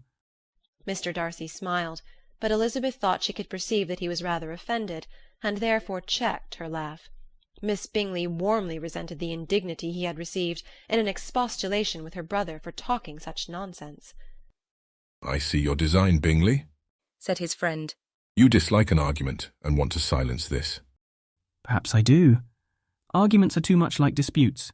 If you and Miss Bennet will defer yours till I am out of the room, I shall be very thankful, and then you may say whatever you like of me. What you ask, said Elizabeth, is no sacrifice on my side, and Mr. Darcy had much better finish his letter. Mr. Darcy took her advice, and did finish his letter. When that business was over, he applied to Miss Bingley and Elizabeth for an indulgence of some music. Miss Bingley moved with some alacrity to the pianoforte, and after a polite request that Elizabeth would lead the way, which the other as politely and more earnestly negatived, she seated herself. Mrs. Hurst sang with her sister, and while they were thus employed, Elizabeth could not help observing, as she turned over some music books that lay on the instrument, how frequently Mr. Darcy's eyes were fixed on her. She hardly knew how to suppose that she could be an object of admiration to so great a man, and yet that he should look at her because he disliked her was still more strange. She could only imagine, however, at last, that she drew his notice because there was something more wrong and reprehensible, according to his ideas of right, than in any other person present. The supposition did not pain her.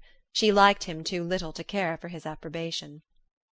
After playing some Italian songs, Miss Bingley varied the charm by a lively Scotch air, and soon afterward Mr. Darcy, drawing near Elizabeth, said to her, Do you not feel a great inclination, Miss Bennet, to see such an opportunity of dancing a reel? She smiled, but made no answer. He repeated the question with some surprise at her silence. "Oh," said she, "I heard you before, but I could not immediately determine what to say in reply. You wanted me, I know, to say yes, that you might have the pleasure of despising my taste. but I always delight in overthrowing those kind of schemes and cheating a person of their premeditated contempt. I have therefore made up my mind to tell you that I do not want to dance a reel at all, and now despise me if you dare." "Indeed I do not dare." Elizabeth, having rather expected to affront him, was amazed at his gallantry, but there was a mixture of sweetness and archness in her manner which made it difficult for her to affront anybody, and Darcy had never been so bewitched by any woman as he was by her. He really believed that if it were not for the inferiority of her connections, he should be in some danger. Miss Bingley saw, or suspected enough to be jealous, and her great anxiety for the recovery of her dear friend Jane received some assistance from her desire of getting rid of Elizabeth. She often tried to provoke Darcy into disliking her guest by talking of their supposed marriage, and planning his happiness in such an alliance. "I hope," said she, as they were walking together in the shrubbery the next day, "you will give your mother-in-law a few hints, when this desirable event takes place, as to the advantage of holding her tongue, and, if you can compass it, do cure the younger girls of running after officers. And, if I may mention so delicate a subject, endeavour to check that little something bordering on conceit and impertinence which your lady possesses." "Have you anything else to propose for my domestic felicity?" "Oh, yes. Do let the portraits of your uncle and Aunt Phillips be placed in the gallery at Pemberley. Put them next to your great-uncle the judge. They are in the same profession, you know, only in different lines. As for your Elizabeth's picture, you must not have it taken, for what painter could do justice to those beautiful eyes?"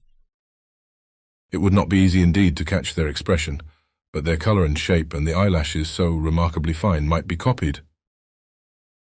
At that moment they were met from another walk by Mrs. Hurst and Elizabeth herself. "I did not know that you intended to walk," said Miss Bingley in some confusion, lest they had been overheard. "You used us abominably ill," answered Mrs. Hurst, "running away without telling us that you were coming out." Then, taking the disengaged arm of Mr. Darcy, she left Elizabeth to walk by herself. The path just admitted three.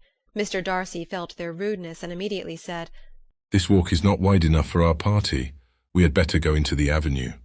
But Elizabeth, who had not the least inclination to remain with them, laughingly answered, "No, no, stay where you are. You are charmingly grouped, and appear to uncommon advantage. The picturesque would be spoilt by admitting a fourth. Good-bye." She then ran gaily off, rejoicing as she rambled about, in the hope of being at home again in a day or two. Jane was already so much recovered as to intend leaving her room for a couple of hours that evening. Chapter 11. When the ladies removed after dinner, Elizabeth ran up to her sister, and seeing her well guarded from cold, attended her into the drawing-room, where she was welcomed by her two friends with many professions of pleasure, and Elizabeth had never seen them so agreeable as they were during the hour which passed before the gentlemen appeared. Their powers of conversation were considerable. They could describe an entertainment with accuracy, relate an anecdote with humour, and laugh at their acquaintance with spirit. But when the gentlemen entered, Jane was no longer the first object. Miss Bingley's eyes were instantly turned toward Darcy, and she had something to say to him before he had advanced many steps. He addressed himself to Miss Bennet with a polite congratulation. Mr. Hurst also made her a slight bow, and said he was very glad, but diffuseness and warmth remained for Bingley's salutation. He was full of joy and attention. The first half-hour was spent in piling up the fire, lest she should suffer from the change of room, and she removed at his desire to the other side of the fireplace, that she might be further from the door. He then sat down by her, and talked scarcely to any one else. Elizabeth, at work in the opposite corner, saw it all with great delight. When tea was over, Mr. Hurst reminded his sister-in-law of the card-table, but in vain. She had obtained private intelligence that Mr. Darcy did not wish for cards, and Mr. Hurst soon found even his open petition rejected. She assured him that no one intended to play, and the silence of the whole party on the subject seemed to justify her. Mr. Hurst had therefore nothing to do but to stretch himself on one of the sofas and go to sleep. Darcy took up a book, Miss Bingley did the same, and Mrs. Hurst, principally occupied in playing with her bracelets and rings, joined now and then in her brother's conversation with Miss Bennet. Miss Bingley's attention was quite as engaged in watching Mr. Darcy's progress through his book as in reading her own, and she was perpetually either making some inquiry or looking at his page. She could not win him, however, to any conversation. He merely answered her question and read on. At length, quite exhausted by the attempt to be amused with her own book, which she had only chosen because it was the second volume of his, she gave a great yawn and said, "How pleasant it is to spend an evening in this way! I declare, after all, there is no enjoyment like reading. How much sooner one tires of anything than of a book! When I have a house of my own, I shall be miserable if I have not an excellent library." No one made any reply. She then yawned again, threw aside her book, and cast her eyes round the room in quest for some amusement, when, hearing her brother mentioning a ball to Miss Bennet, she turned suddenly towards him and said, "By the by, Charles, are you really serious in meditating a dance at Netherfield? I would advise you, before you determine on it, to consult the wishes of the present party. I am much mistaken if there are not some among us to whom a ball would rather be a punishment than a pleasure." "If you mean Darcy," cried her brother, "he may go to bed if he chooses before it begins, but as for the ball, it is quite a settled thing. And as soon as Nichols has made white soup enough, I shall send round my cards." "I should like balls infinitely better," she replied, "if they were carried on in a different manner. But there is something insufferably tedious in the usual process of such a meeting. It would surely be more rational if conversation instead of dancing were made the order of the day." "Much more rational, my dear Caroline, I dare say.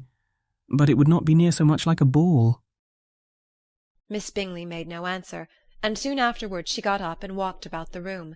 Her figure was elegant, and she walked well. But Darcy, at whom it was all aimed, was still inflexibly studious.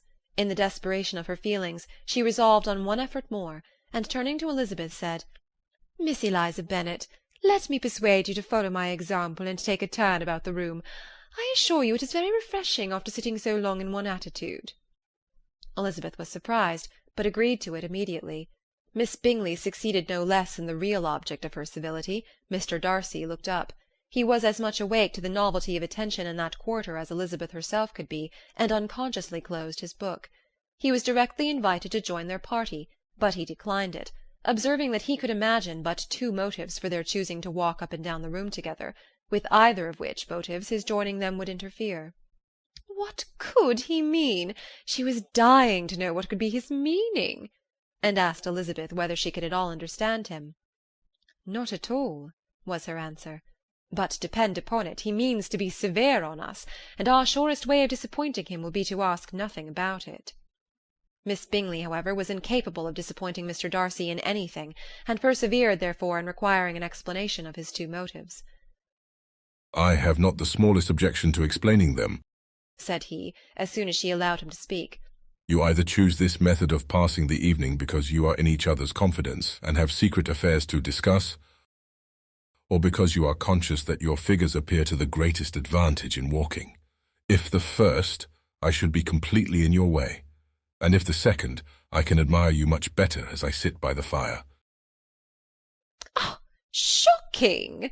cried Miss Bingley. "I never heard anything so abominable. How shall we punish him for such a speech?" "Nothing so easy if you have but the inclination," said Elizabeth. "We can all plague and punish one another, tease him, laugh at him. Intimate as you are, you must know how it is to be done." "But upon my honour I do not. I do assure you that my intimacy has not yet taught me that. Tease, calmness of manner, and presence of mind. No, no, feel he may defy us there. And as to laughter, we will not expose ourselves, if you please, by attempting to laugh without a subject. Mr. Darcy may hug himself." "Mr. Darcy is not to be laughed at," cried Elizabeth. "That is an uncommon advantage, and uncommon I hope it will continue, for it would be a great loss to me to have many such acquaintances. I dearly love a laugh." "Miss Bingley," said he, "has given me credit for more than can be. The wisest and best of men, nay, the wisest and best of their actions, may be rendered ridiculous by a person whose first object in life is a joke." "Certainly," replied Elizabeth, "there are such people, but I hope I am not one of them.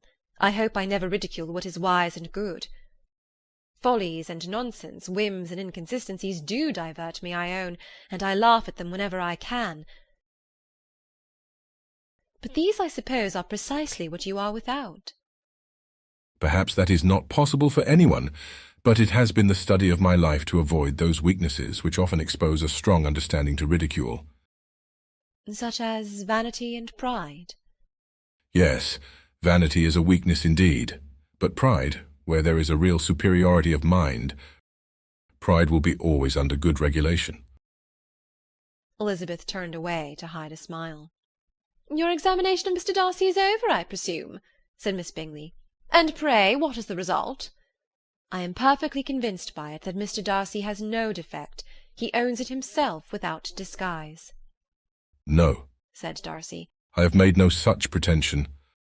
I have faults enough, but they are not, I hope, of understanding. My temper I dare not vouch for. It is, I believe, too little yielding, certainly too little for the convenience of the world. I cannot forget the follies and vices of others so soon as I ought, nor their offences against myself. My feelings are not puffed about with every attempt to move them. My temper would perhaps be called resentful. My good opinion, once lost, is lost forever." "That is a failing indeed," cried Elizabeth. "Implacable resentment is a shade in a character. But you have chosen your fault well. I really cannot laugh at it. You are safe from me." There is, I believe, in every disposition a tendency to some particular evil, a natural defect, which not even the best education can overcome. "And your defect is to hate everybody." "And yours," he replied with a smile, "is wilfully to misunderstand them." "Do let us have a little music," cried Miss Bingley, tired of a conversation in which she had no share. "Louisa, you will not mind my waking Mr. Hurst?" Her sister had not the smallest objection, and the pianoforte was opened, and Darcy, after a few moments' recollection, was not sorry for it. He began to feel the danger of paying Elizabeth too much attention. Chapter 12. In consequence of an agreement between the sisters, Elizabeth wrote the next morning to their mother to beg that the carriage might be sent for them in the course of the day. But Mrs. Bennet, who had calculated on her daughters remaining at Netherfield till the following Tuesday, which would exactly finish Jane's week, could not bring herself to receive them with pleasure before. Her answer, therefore, was not propitious, at least not to Elizabeth's wishes, for she was impatient to get home. Mrs. Bennet sent them word that they could not possibly have the carriage before Tuesday, and in her postscript it was added that if Mr. Bingley and his sister pressed them to stay longer, she could spare them very well. Against staying longer, however, Elizabeth was positively resolved, nor did she much expect it would be asked, and fearful on the contrary as being considered as intruding themselves needlessly long, she urged Jane to borrow Mr. Bingley's carriage immediately, and at length it was settled that their original design of leaving Netherfield that morning should be mentioned, and the request made. The communication excited many professions of concern, and enough was said of wishing them to stay at least till the following day to work on Jane, and till the morrow their going was deferred. Miss Bingley was then sorry that she had proposed the delay, for her jealousy and dislike of one sister much exceeded her affection for the other. The master of the house heard with real sorrow that they were to go so soon, and repeatedly tried to persuade Miss Bennet that it would not be safe for her, that she was not enough recovered, but Jane was firm where she felt herself to be right. To Mr. Darcy it was a welcome intelligence. Elizabeth had been at Netherfield long enough. She attracted him more than he liked, and Miss Bingley was uncivil to her, and more teasing than usual to himself.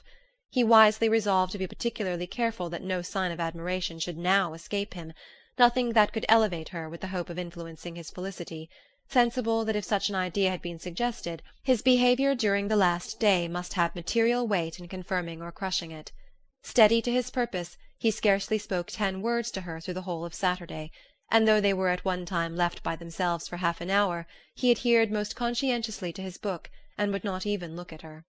On Sunday, after morning service, the separation, so agreeable to almost all, took place. Miss Bingley's civility to Elizabeth increased at last very rapidly, as well as her affection for Jane, and when they parted, after assuring the latter of the pleasure it would always give her to see her either at Longbourn or Netherfield, and embracing her most tenderly, she even shook hands with the former. Elizabeth took leave of the whole party in the liveliest of spirits. They were not welcomed home very cordially by their mother. Mrs. Bennet wondered at their coming, and thought them very wrong to give so much trouble, and was sure Jane would have caught cold again. But their father, though very laconic in his expressions of pleasure, was really glad to see them. He had felt their importance in the family circle. The evening conversation, when they were all assembled, had lost much of its animation, and almost all its sense, by the absence of Jane and Elizabeth. They found Mary as usual deep in the study of thorough base and human nature, and had some extracts to admire, and some new observations of threadbare morality to listen to. Catherine and Lydia had information for them of a different sort. Much had been done and much had been said in the regiment since the preceding Wednesday. Several of the officers had dined lately with their uncle, a private had been flogged, and it had actually been hinted that Colonel Forster was going to be married. Chapter 13. "I hope, my dear," said Mr. Bennet to his wife as they were at breakfast the next morning, "that you have ordered a good dinner today, because I have reason to expect an addition to our family party." What do you mean, my dear? I know of nobody that is coming, I am sure, unless Charlotte Lucas should happen to call in, and I hope my dinners are good enough for her. I do not believe she often sees such at home. "The person of whom I speak is a gentleman and a stranger." Mrs. Bennet's eyes sparkled. A gentleman and a stranger! It is Mr. Bingley, I am sure. Well, I am sure I shall be extremely glad to see Mr. Bingley. But, good Lord, how unlucky! There is not a bit of fish to be got to-day. Lydia, my love, ring the bell. I must speak to Hill this moment. "It is not Mr. Bingley," said her husband. "It is a person whom I never saw in the whole course of my life." This roused a general astonishment, and he had the pleasure of being eagerly questioned by his wife and his 5 daughters at once. After amusing himself some time with their curiosity, he thus explained. "About a month ago I received this letter, and about a fortnight ago I answered it, for I thought it a case of some delicacy, and requiring early attention. It is from my cousin, Mr. Collins, who, when I am dead, may turn you all out of this house as soon as he pleases." "Oh, my dear!" cried his wife, "I cannot bear to hear that mentioned. Pray do not talk of that odious man. I do think it is the harshest thing in the world that your estate should be entailed away from your own children, and I am sure if I had been you, I should have tried long ago to do something or other about it." Jane and Elizabeth tried to explain to her the nature of an entail.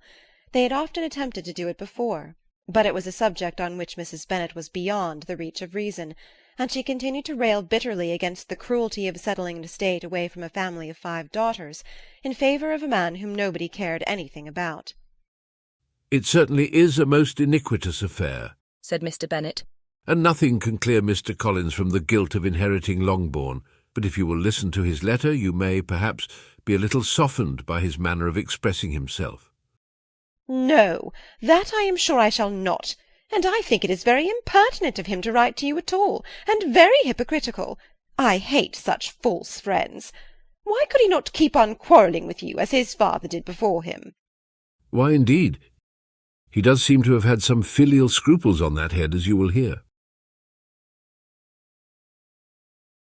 Hunsford, near Westerham, Kent, the 15th of October. Dear Sir, the disagreement subsisting between yourself and my late honoured father always gave me much uneasiness, and since I have had the misfortune to lose him, I have frequently wished to heal the breach. But for some time I was kept back by my own doubts, fearing lest it might seem disrespectful to his memory for me to be on good terms with anyone with whom it had always pleased him to be at variance. There, Mrs. Bennet. My mind, however, is now made up on the subject, for, having received ordination at Easter, I have been so fortunate as to be distinguished by the patronage of the Right Honourable Lady Catherine de Bourgh, widow of Sir Lewis de Bourgh, whose bounty and beneficence has preferred me to the valuable rectory of this parish, where it shall be my earnest endeavour to demean myself with grateful respect towards her ladyship, and be ever ready to perform those rites and ceremonies which are instituted by the Church of England. As a clergyman, moreover, I feel it my duty to promote and establish the blessing of peace in all families within the reach of my influence, and on these grounds I flatter myself that my present overtures of goodwill are highly commendable, and that the circumstance of my being next in the entail of Longbourn estate will be kindly overlooked on your side. and not lead you to reject the offered olive branch. I cannot be otherwise than concerned at being the means of injuring your amiable daughters, and beg leave to apologize for it, as well as to assure you of my readiness to make them every possible amends, but of this hereafter. If you should have no objection to receive me into your house, I propose myself the satisfaction of waiting on you and your family. Monday, November 18th, by 4 o'clock, and shall probably trespass on your hospitality till the Saturday se'nnight following, which I can do without any inconvenience, as Lady Catherine is far from objecting to my occasional absence on a Sunday, provided that some other clergyman is engaged to do the duty of the day.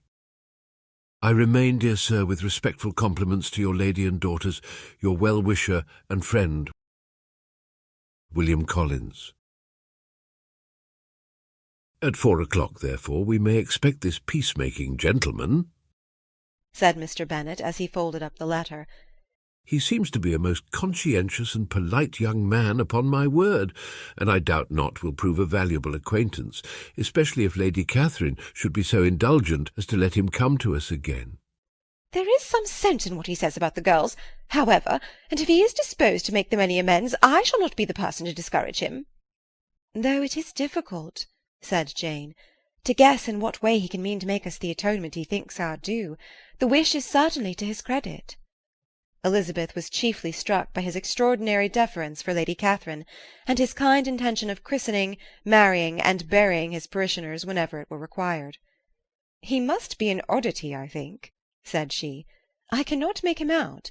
There is something very pompous in his style. And what can he mean by apologizing for being next in the entail? We cannot suppose he would help it if he could. Could he be a sensible man, sir?" "No, my dear, I think not. I have great hopes of finding him quite the reverse. There is a mixture of civility and self-importance in his letter, which promises well. I am impatient to see him." "In point of composition," said Mary, "the letter does not seem defective. The idea of the olive branch, perhaps, is not wholly new, yet I think it is well expressed." To Catherine and Lydia, neither the letter nor its writer were in any degree interesting. It was next to impossible that their cousin should come in a scarlet coat, and it was now some weeks since they had received pleasure from the society of a man in any other colour. As for their mother, Mr. Collins's letter had done away much of her ill will, and she was preparing to see him with a degree of composure which astonished her husband and daughters. Mr. Collins was punctual to his time, and was received with great politeness by the whole family. Mr. Bennet, indeed, said little, but the ladies were ready enough to talk, and Mr. Collins seemed neither in need of encouragement nor inclined to be silent himself. He was a tall, heavy-looking young man of 25. His air was grave and stately, and his manners were very formal. He had not been long seated before he complimented Mrs. Bennet on having so fine a family of daughters, said he had heard much of their beauty, but that in this instance fame had fallen short of the truth, and added that he did not doubt her seeing them all in due time disposed of in marriage. This gallantry was not much to the taste of some of his hearers, but Mrs. Bennet, who quarrelled with no compliments, answered most readily. "You are very kind, I am sure, and I wish with all my heart it may prove so, for else they will be destitute enough. Things are settled so oddly." "You allude perhaps to the entail of this estate." "Ah, sir, I do indeed. It is a grievous affair to my poor girls, you must confess. Not that I mean to find fault with you, for such things I know are all chance in this world. There is no knowing how estates will go when once they come to be entailed." "I am very sensible, madam, of the hardship to my fair cousins, and could say much on the subject, but that I am cautious of appearing forward and precipitate. But I can assure the young ladies that I come prepared to admire them.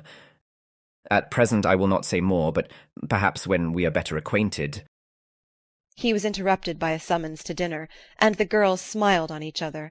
They were not the only objects of Mr. Collins's admiration. The hall, the dining-room, and all its furniture, were examined and praised, and his commendation of everything would have touched Mrs. Bennet's heart, but for the mortifying supposition of his viewing it all as his own future property. The dinner, too, in its turn, was highly admired, and he begged to know to which of his fair cousins the excellency of its cooking was owing. But he was set right there by Mrs. Bennet, who assured him with some asperity that they were very well able to keep a good cook, and that her daughters had nothing to do in the kitchen. He begged pardon for having displeased her. In a softened tone she declared herself not at all offended, but he continued to apologize for about a quarter of an hour. Chapter 14.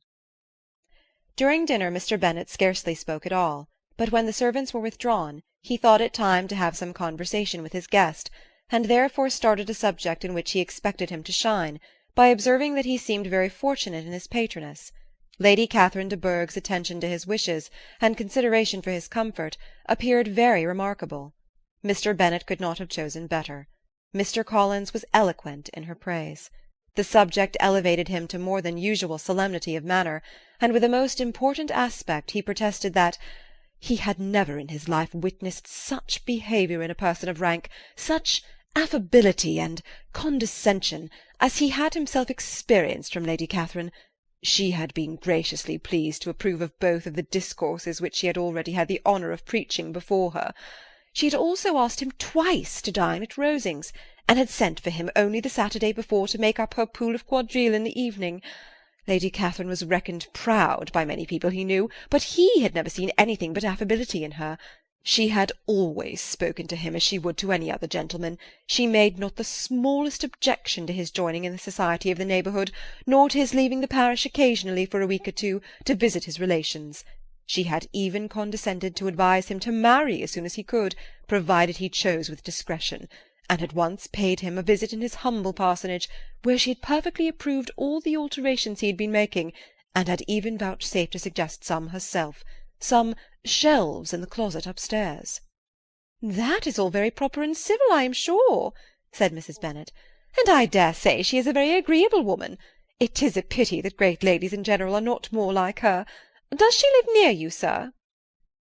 The garden in which stands my humble abode is separated only by a lane from Rosings Park, her ladyship's residence. "I think you said she was a widow, sir. Has she any family?" She has one only daughter, the heiress of Rosings, and of very extensive property. "Ah," said Mrs. Bennet, shaking her head, "then she is better off than many girls. And what sort of young lady is she? Is she handsome?" She is a most charming young lady indeed. Lady Catherine herself says that in point of true beauty, Miss de Bourgh is far superior to the handsomest of her sex, because there is that in her features which marks the young woman of distinguished birth. She is unfortunately of a sickly constitution, which has prevented her making that progress in many accomplishments which she could not otherwise have failed of, as I am informed by the lady who superintended her education, and who still resides with them.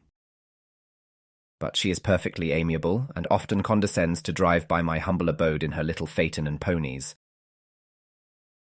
"Has she been presented? I do not remember her name among the ladies at court."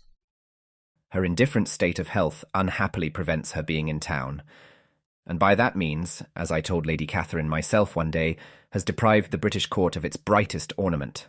Her ladyship seemed pleased with the idea, and you may imagine that I am happy on every occasion to offer those little delicate compliments which are always acceptable to ladies. I have more than once observed to Lady Catherine that her charming daughter seemed born to be a duchess, and that the most elevated rank, instead of giving her consequence, would be adorned by her. These are the kind of little things which please her ladyship, and it is a sort of attention which I conceive myself peculiarly bound to pay. "You judge very properly," said Mr. Bennet, "and it is happy for you that you possess the talent of flattering with delicacy. May I ask whether these pleasing attentions proceed from the impulse of the moment, or are the result of previous study?" They arise chiefly from what is passing at the time, and though I sometimes amuse myself with suggesting and arranging such little elegant compliments as may be adapted to ordinary occasions, I always wish to give them as unstudied an air as possible.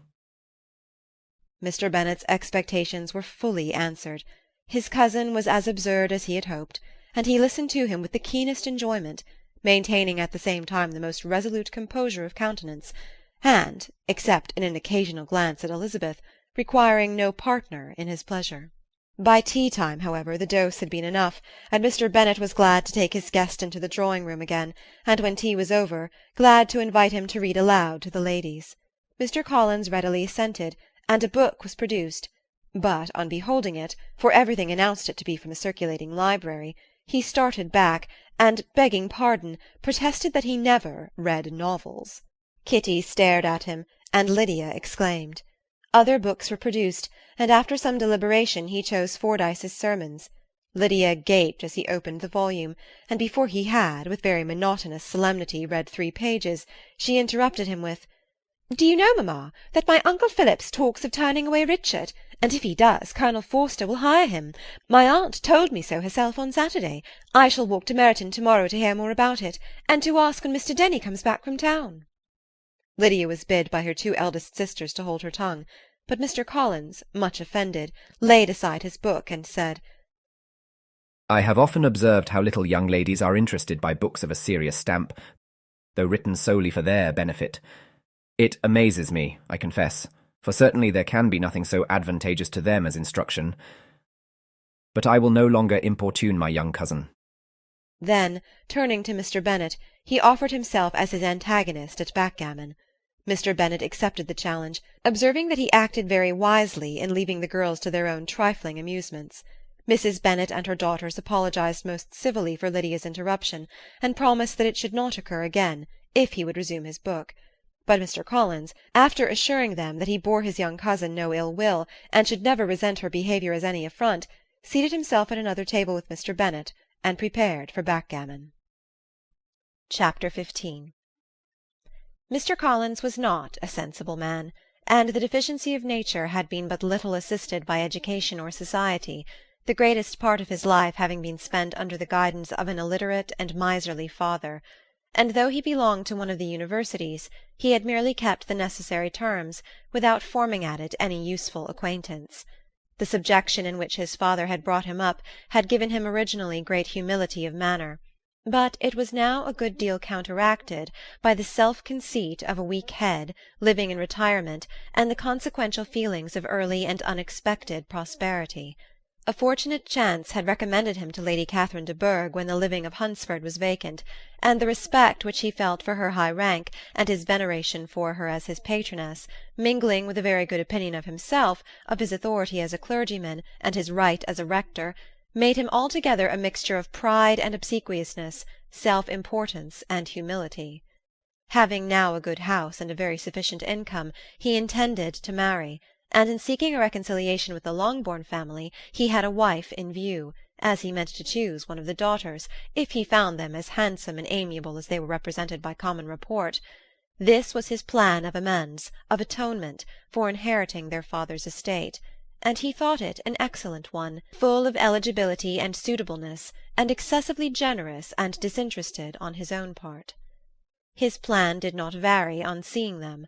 Miss Bennet's lovely face confirmed his views, and established all his strictest notions of what was due to seniority, and for the first evening she was his settled choice. The next morning, however, made an alteration, for in a quarter of an hour's tête-à-tête with Mrs. Bennet before breakfast, a conversation beginning with his parsonage house, and leading naturally to the avowal of his hopes that a mistress might be found for it at Longbourn, produced from her, amid very complacent smiles and general encouragement, a caution against the very Jane he had fixed on. As to her younger daughters, she could not take upon her to say, she could not positively answer, but she did not know of any prepossession. Her eldest daughter, she must just mention, she felt it incumbent on her to hint, was likely to be very soon engaged. Mr. Collins had only to change from Jane to Elizabeth, and it was soon done while Mrs. Bennet was stirring the fire. Elizabeth, equally next to Jane in birth and beauty, succeeded her, of course. Mrs. Bennet treasured up the hint, and trusted that she might soon have 2 daughters married, and the man whom she could not bear to speak of the day before was now high in her good graces. Lydia's intention of walking to Meryton was not forgotten. Every sister except Mary agreed to go with her, and Mr. Collins was to attend them, at the request of Mr. Bennet, who was most anxious to get rid of him, and have his library to himself, for thither Mr. Collins had followed him after breakfast, and there he would continue, nominally engaged with one of the largest folios in the collection, but really talking to Mr. Bennet, with little cessation, of his house and garden at Hunsford. Such doings discomposed Mr. Bennet exceedingly. In his library he had always been sure of leisure and tranquillity, and though prepared, as he told Elizabeth, to meet with folly and conceit in every other room of the house, he was used to be free from them there. His civility, therefore, was most prompt in inviting Mr. Collins to join his daughters in their walk, and Mr. Collins, being in fact much better fitted for a walker than a reader, was extremely pleased to close his large book and go. In pompous nothings on his side, and civil assents on that of his cousins, their time passed till they entered Meryton. The attention of the younger ones was then no longer to be gained by him. Their eyes were immediately wandering up in the street in quest of the officers, and nothing less than a very smart bonnet indeed, or a really new muslin in a shop window, could recall them. But the attention of every lady was soon caught by a young man whom they had never seen before, of most gentlemanlike appearance, walking with another officer on the other side of the way. The officer was the very Mr. Denny, concerning whose return from London Lydia came to inquire, and he bowed as they passed. All were struck with the stranger's air, all wondered who he could be, and Kitty and Lydia, determined if possible to find out, led the way across the street, under pretence of wanting something in an opposite shop, and fortunately had just gained the pavement when the two gentlemen, turning back, had reached the same spot. Mr. Denny addressed them directly, and entreated permission to introduce his friend, Mr. Wickham, who had returned with him the day before from town, and he was happy to say had accepted a commission in their corps. This was exactly as it should be, for the young man wanted only regimentals to make him completely charming. His appearance was greatly in his favour. He had all the best part of beauty, a fine countenance, a good figure, and very pleasing address. The introduction was followed up on his side by a happy readiness of conversation, a readiness at the same time perfectly correct and unassuming, and the whole party were still standing and talking together very agreeably when the sound of horses drew their notice, and Darcy and Bingley were seen riding down the street. On distinguishing the ladies of the group, the two gentlemen came directly towards them and began the usual civilities.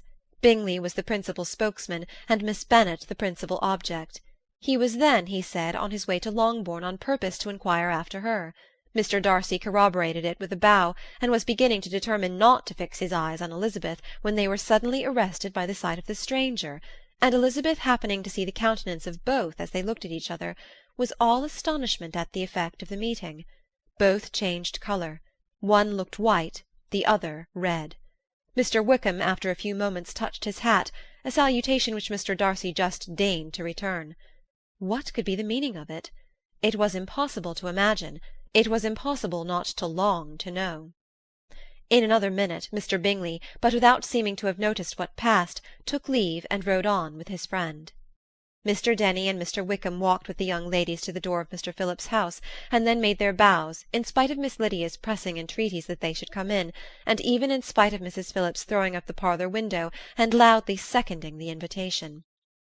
Mrs. Phillips was always glad to see her nieces, and the two eldest, from their recent absence, were particularly welcome, and she was eagerly expressing her surprise at their sudden return home, which, as their own carriage had not fetched them, she should have known nothing about, if she had not happened to see Mr. Jones's shop-boy in the street, who had told her that they were not to send any more draughts to Netherfield, because the Miss Bennets were come away, when her civility was claimed toward Mr. Collins by Jane's introduction of him.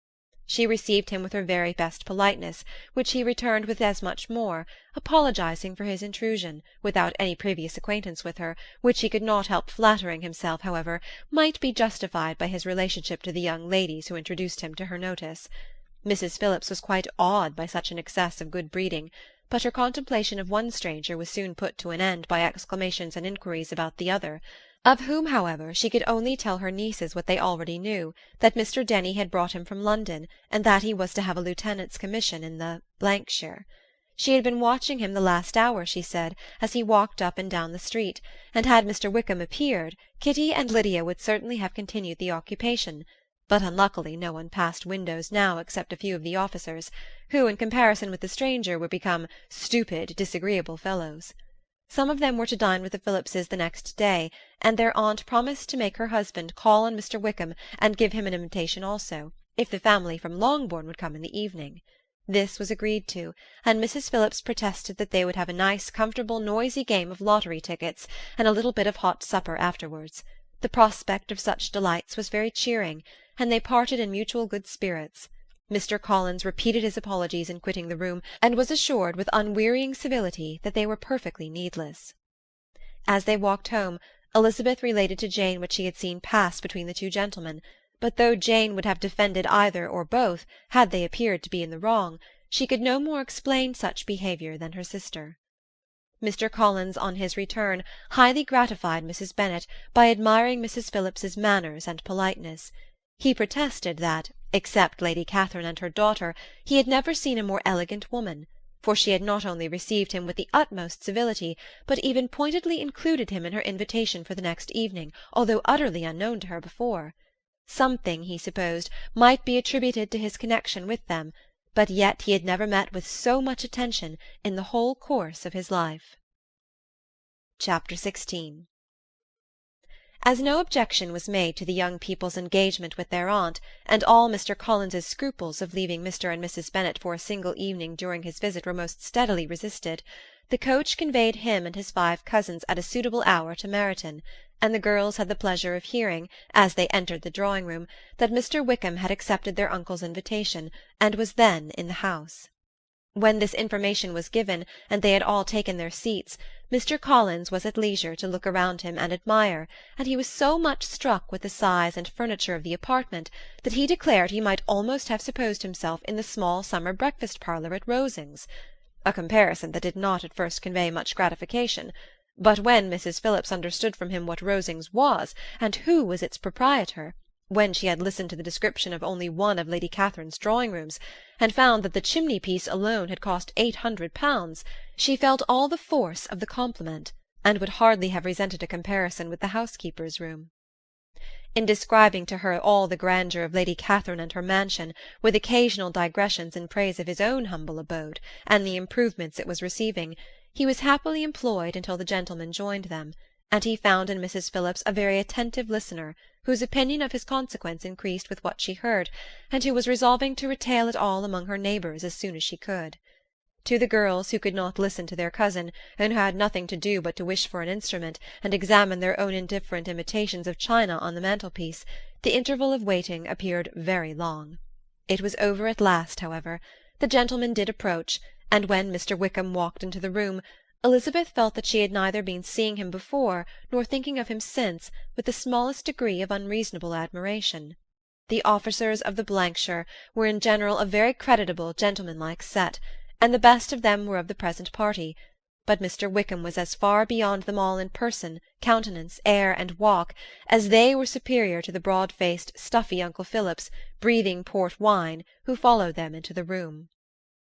Mr. Wickham was the happy man towards whom almost every female eye was turned, and Elizabeth was the happy woman by whom he finally seated himself, and the agreeable manner in which he immediately fell into conversation, though it was only on its being a wet night, made her feel that the commonest, dullest, most threadbare topic might be rendered interesting by the skill of the speaker.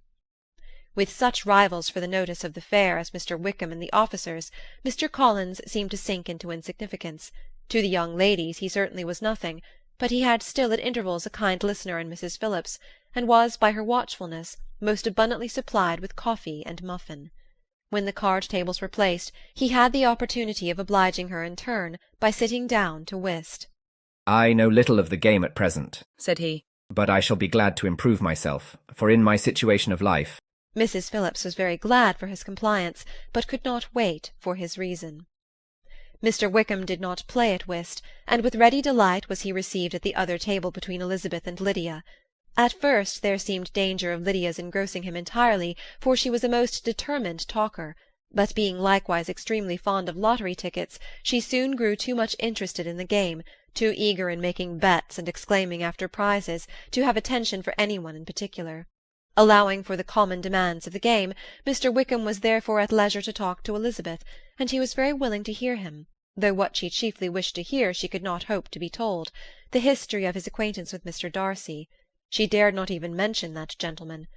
Her curiosity, however, was unexpectedly relieved. Mr. Wickham began the subject himself. He inquired how far Netherfield was from Meryton, and after receiving her answer, asked in a hesitating manner how long Mr. Darcy had been staying there.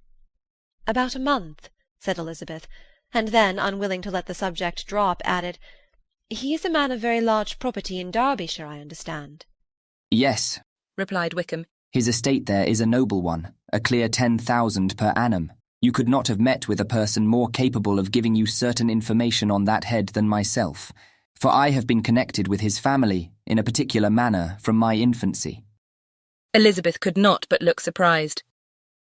You may well be surprised, Miss Bennet, at such an assertion, after seeing, as you probably might, the very cold manner of our meeting yesterday. Are you much acquainted with Mr. Darcy? As much as I ever wished to be, cried Elizabeth very warmly. I have spent 4 days in the same house with him, and I think him very disagreeable. I have no right to give my opinion, said Wickham. As to his being agreeable or otherwise, I am not qualified to form one. I have known him too long and too well to be a fair judge. It is impossible for me to be impartial, but I believe your opinion of him would in general astonish, and perhaps you would not express it quite so strongly anywhere else. Here you are in your own family. Upon my word, I say no more here than I might say in any house in the neighbourhood, except Netherfield. He is not at all liked in Hertfordshire. Everybody is disgusted with his pride. You will not find him more favourably spoken of by any one. I cannot pretend to be sorry, said Wickham, after a short interruption, that he or that any man should not be estimated beyond their deserts, but with him, I believe it does not often happen. The world is blinded by his fortune and consequence, or frightened by his high and imposing manners, and sees him only as he chooses to be seen. I should take him, even on my slight acquaintance, to be an ill-tempered man. Wickham only shook his head. I wonder, said he at the next opportunity of speaking, whether he is likely to be in this country much longer. I do not at all know, but I heard nothing of his going away when I was at Netherfield.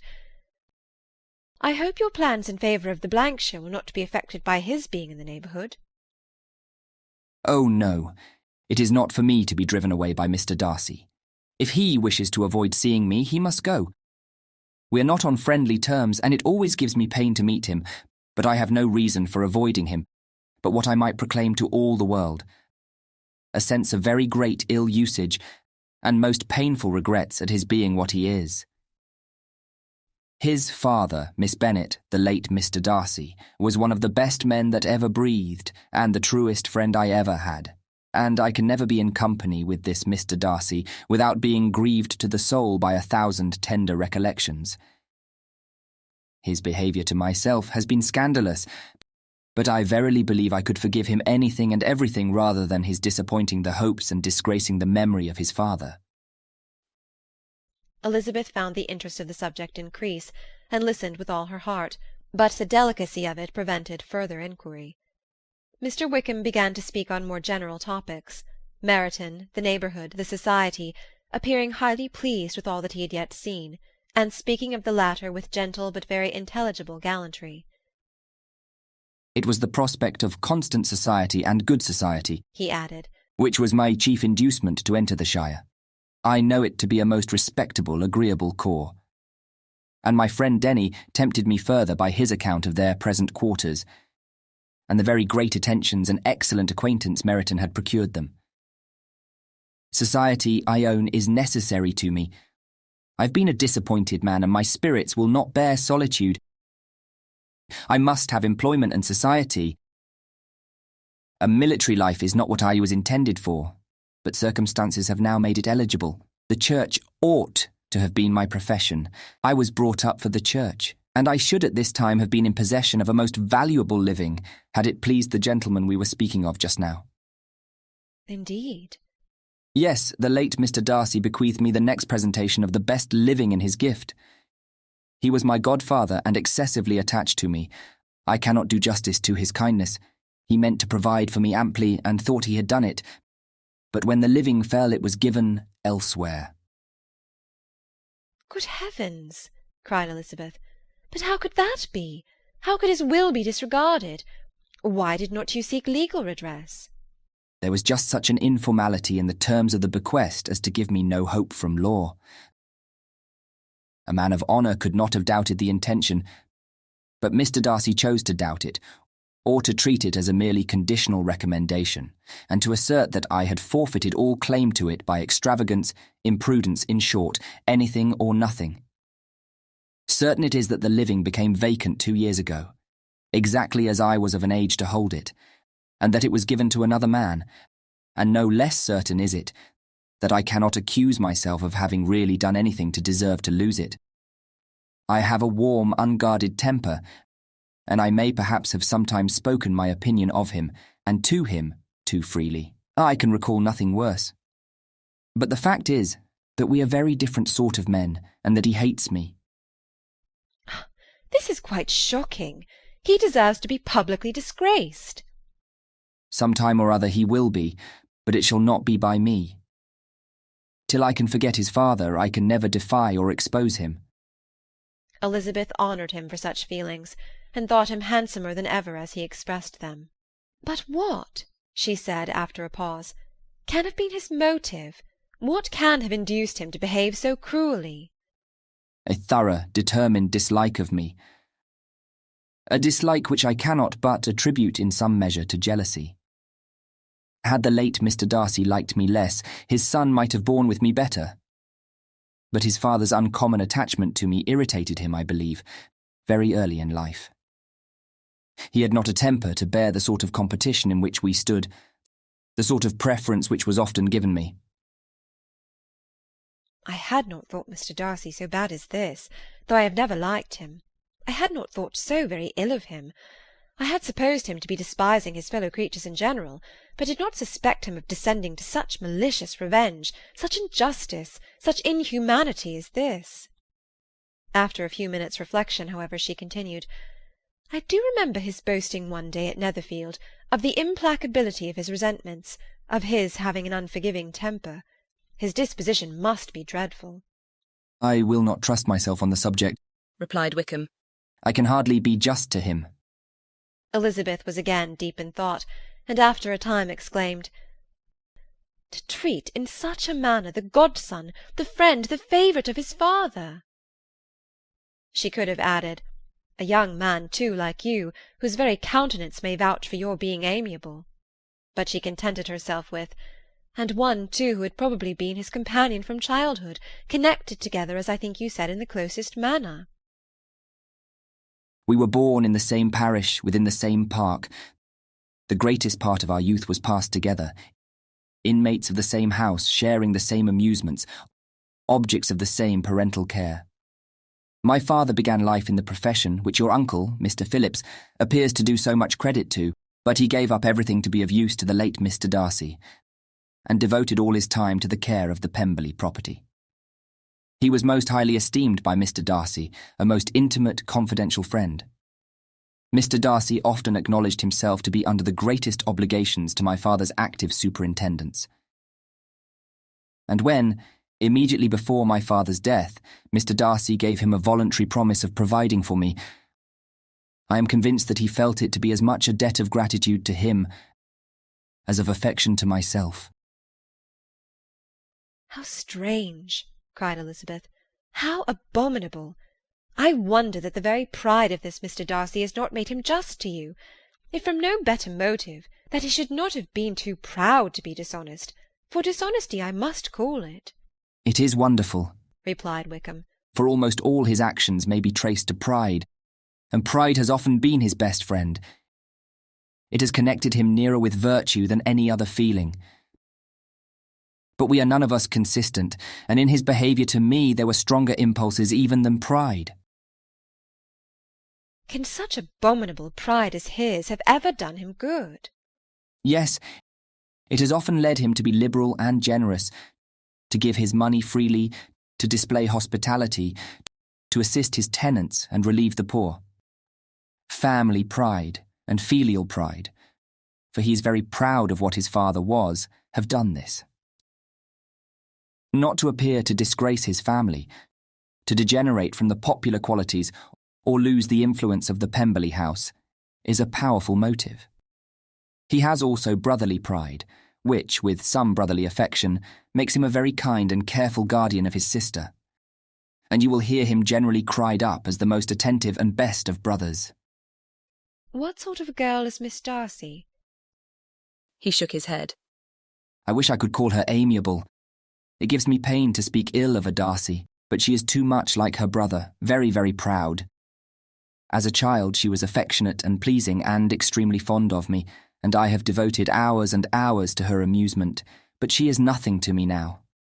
She is a handsome girl, about 15 or 16, and I understand, highly accomplished. Since her father's death, her home has been London, where a lady lives with her and superintends her education.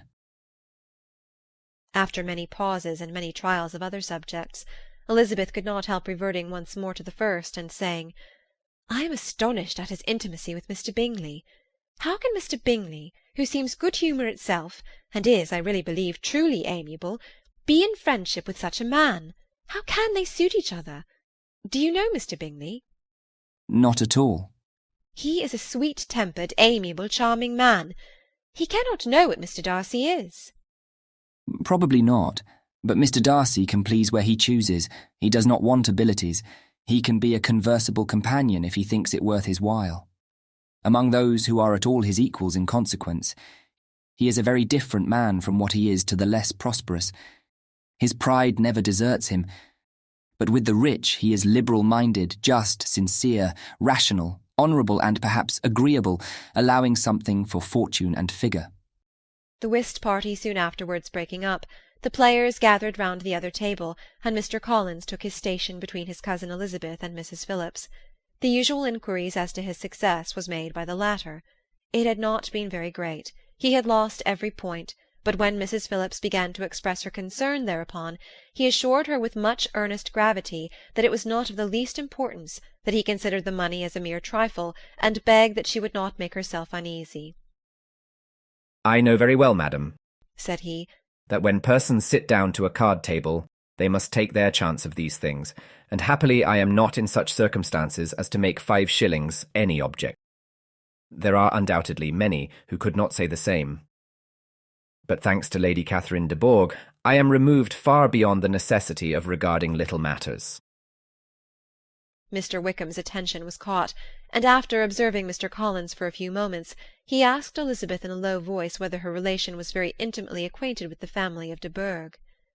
"Lady Catherine de Bourgh," she replied, "has very lately given him a living. I hardly know how Mr. Collins was first introduced to her notice, but he certainly has not known her long." You know, of course, that Lady Catherine de Bourgh and Lady Anne Darcy were sisters, consequently that she is aunt to the present Mr. Darcy. No, indeed, I did not. I knew nothing at all of Lady Catherine's connections.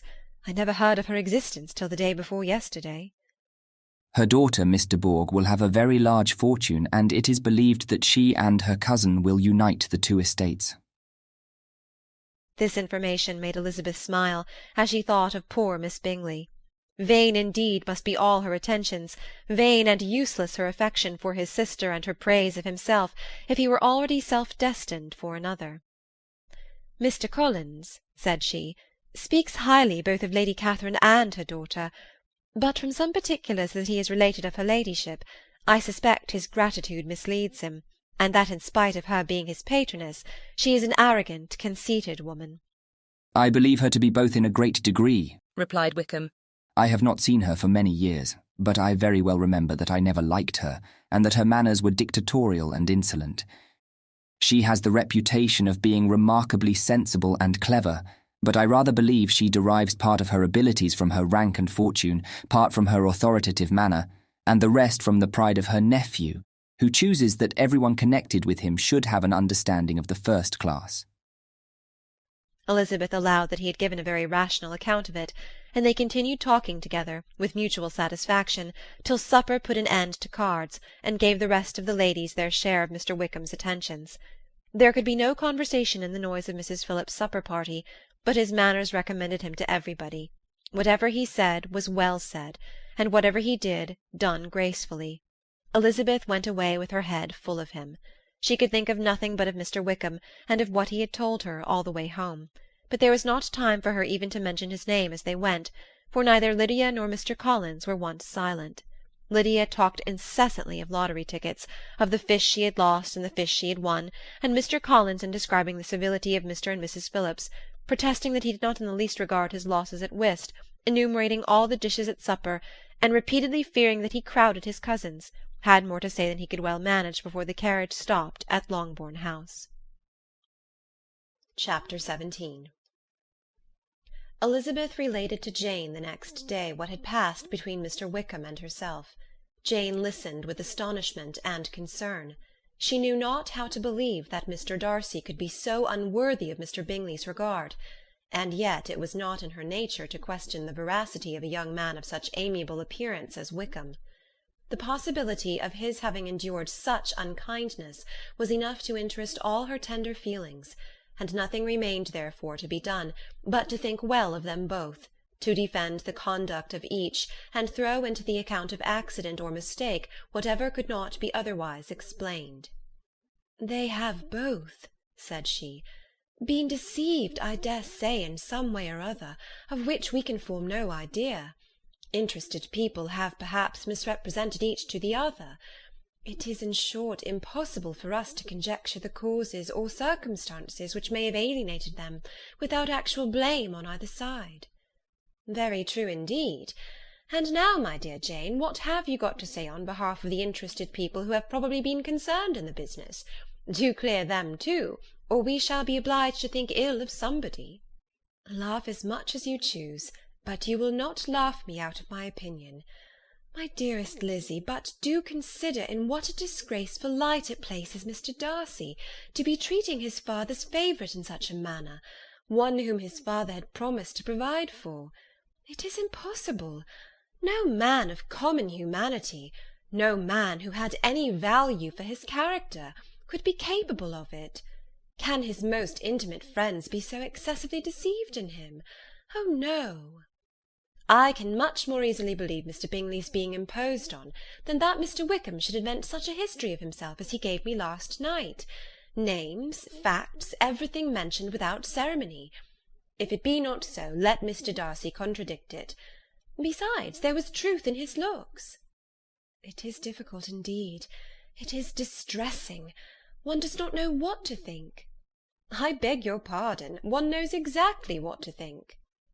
But Jane could think with certainty on only one point, that Mr. Bingley, if he had been imposed on, would have much to suffer when the affair became public.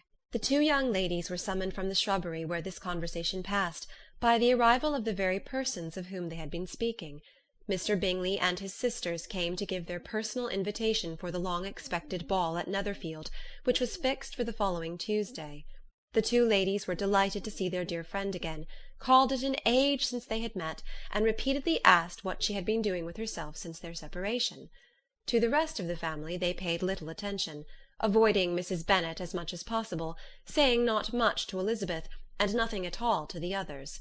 They were soon gone again, rising from their seats with an activity which took their brother by surprise, and hurrying off as if eager to escape from Mrs. Bennet's civilities. The prospect of the Netherfield ball was extremely agreeable to every female of the family. Mrs. Bennet chose to consider it as given in compliment to her eldest daughter, and was particularly flattered by receiving the invitation from Mr. Bingley himself, instead of a ceremonious card. Jane pictured to herself a happy evening in the society of her two friends, and the attentions of her brother, and Elizabeth thought with pleasure of dancing a great deal with Mr. Wickham, and of seeing a confirmation of everything in Mr. Darcy's look and behaviour. The happiness anticipated by Catherine and Lydia depended less on any single event or on any particular person, for though they each, like Elizabeth, meant to dance half the evening with Mr. Wickham, he was by no means the only partner who could satisfy them, and a ball was, at any rate, a ball. And even Mary could assure her family that she had no disinclination for it. "While I can have my mornings to myself," said she, "it is enough. I think it is no sacrifice to join occasionally in evening engagements. Society has claims on us all, and I profess myself one of those who consider intervals of recreation and amusement as desirable for everybody." Elizabeth's spirits were so high on this occasion that though she did not often speak unnecessarily to Mr. Collins, she could not help asking him whether he intended to accept Mr. Bingley's invitation, and if he did, whether he would think it proper to join in the evening's amusement, and she was rather surprised to find that he entertained no scruple whatever on that head, and was very far from dreading a rebuke, either from the Archbishop or Lady Catherine de Bourgh, by venturing to dance. "I am by no means of opinion, I assure you," said he, "that a ball of this kind, given by a young man of character to respectable people, can have any evil tendency. And I'm so far from objecting to dancing myself that I shall hope to be honoured with the hands of all my fair cousins in the course of the evening, and I take this opportunity of soliciting yours, Miss Elizabeth, for the 2 first dances especially, a preference which I trust my cousin Jane will attribute to the right cause, and not to any disrespect for her." Elizabeth felt herself completely taken in. She had fully proposed being engaged by Mr. Wickham for those very dances, and to have Mr. Collins instead. Her liveliness had never been worse timed. There was no help for it, however.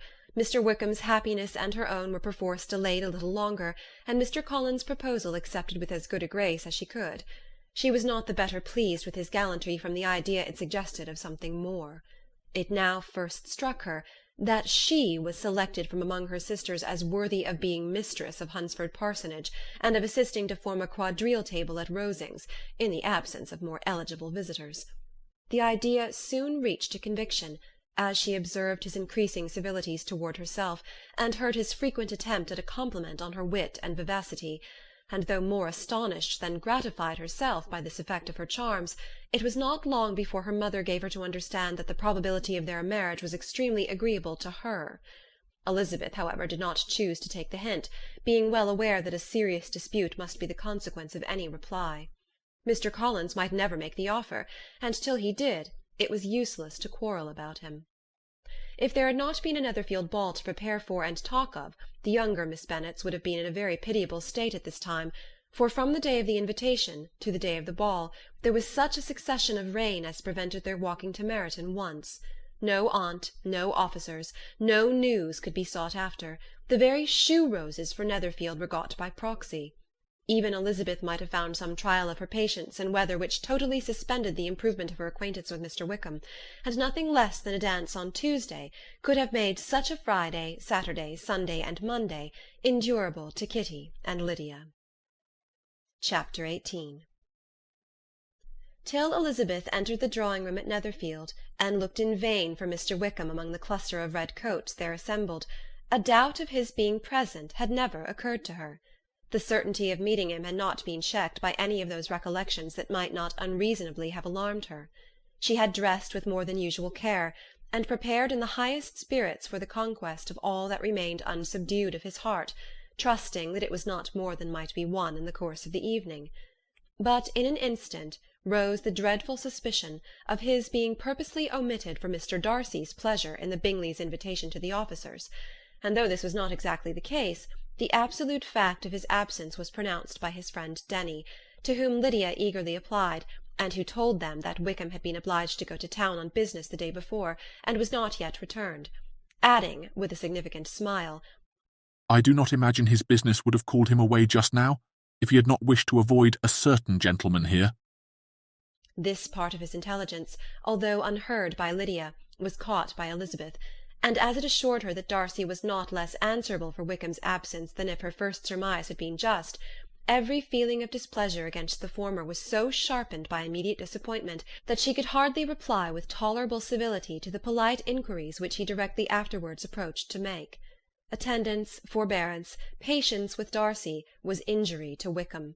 She was resolved against any sort of conversation with him, and turned away with a degree of ill-humour which she could not wholly surmount even in speaking to Mr. Bingley, whose blind partiality provoked her. But Elizabeth was not formed for ill-humour, and though every prospect of her own was destroyed for the evening, it could not long dwell on her spirits, and having told all her griefs to Charlotte Lucas, whom she had not seen for a week, she was soon able to make a voluntary transition to the oddities of her cousin, and to point him out to her particular notice. The first 2 dances, however, brought a return of distress.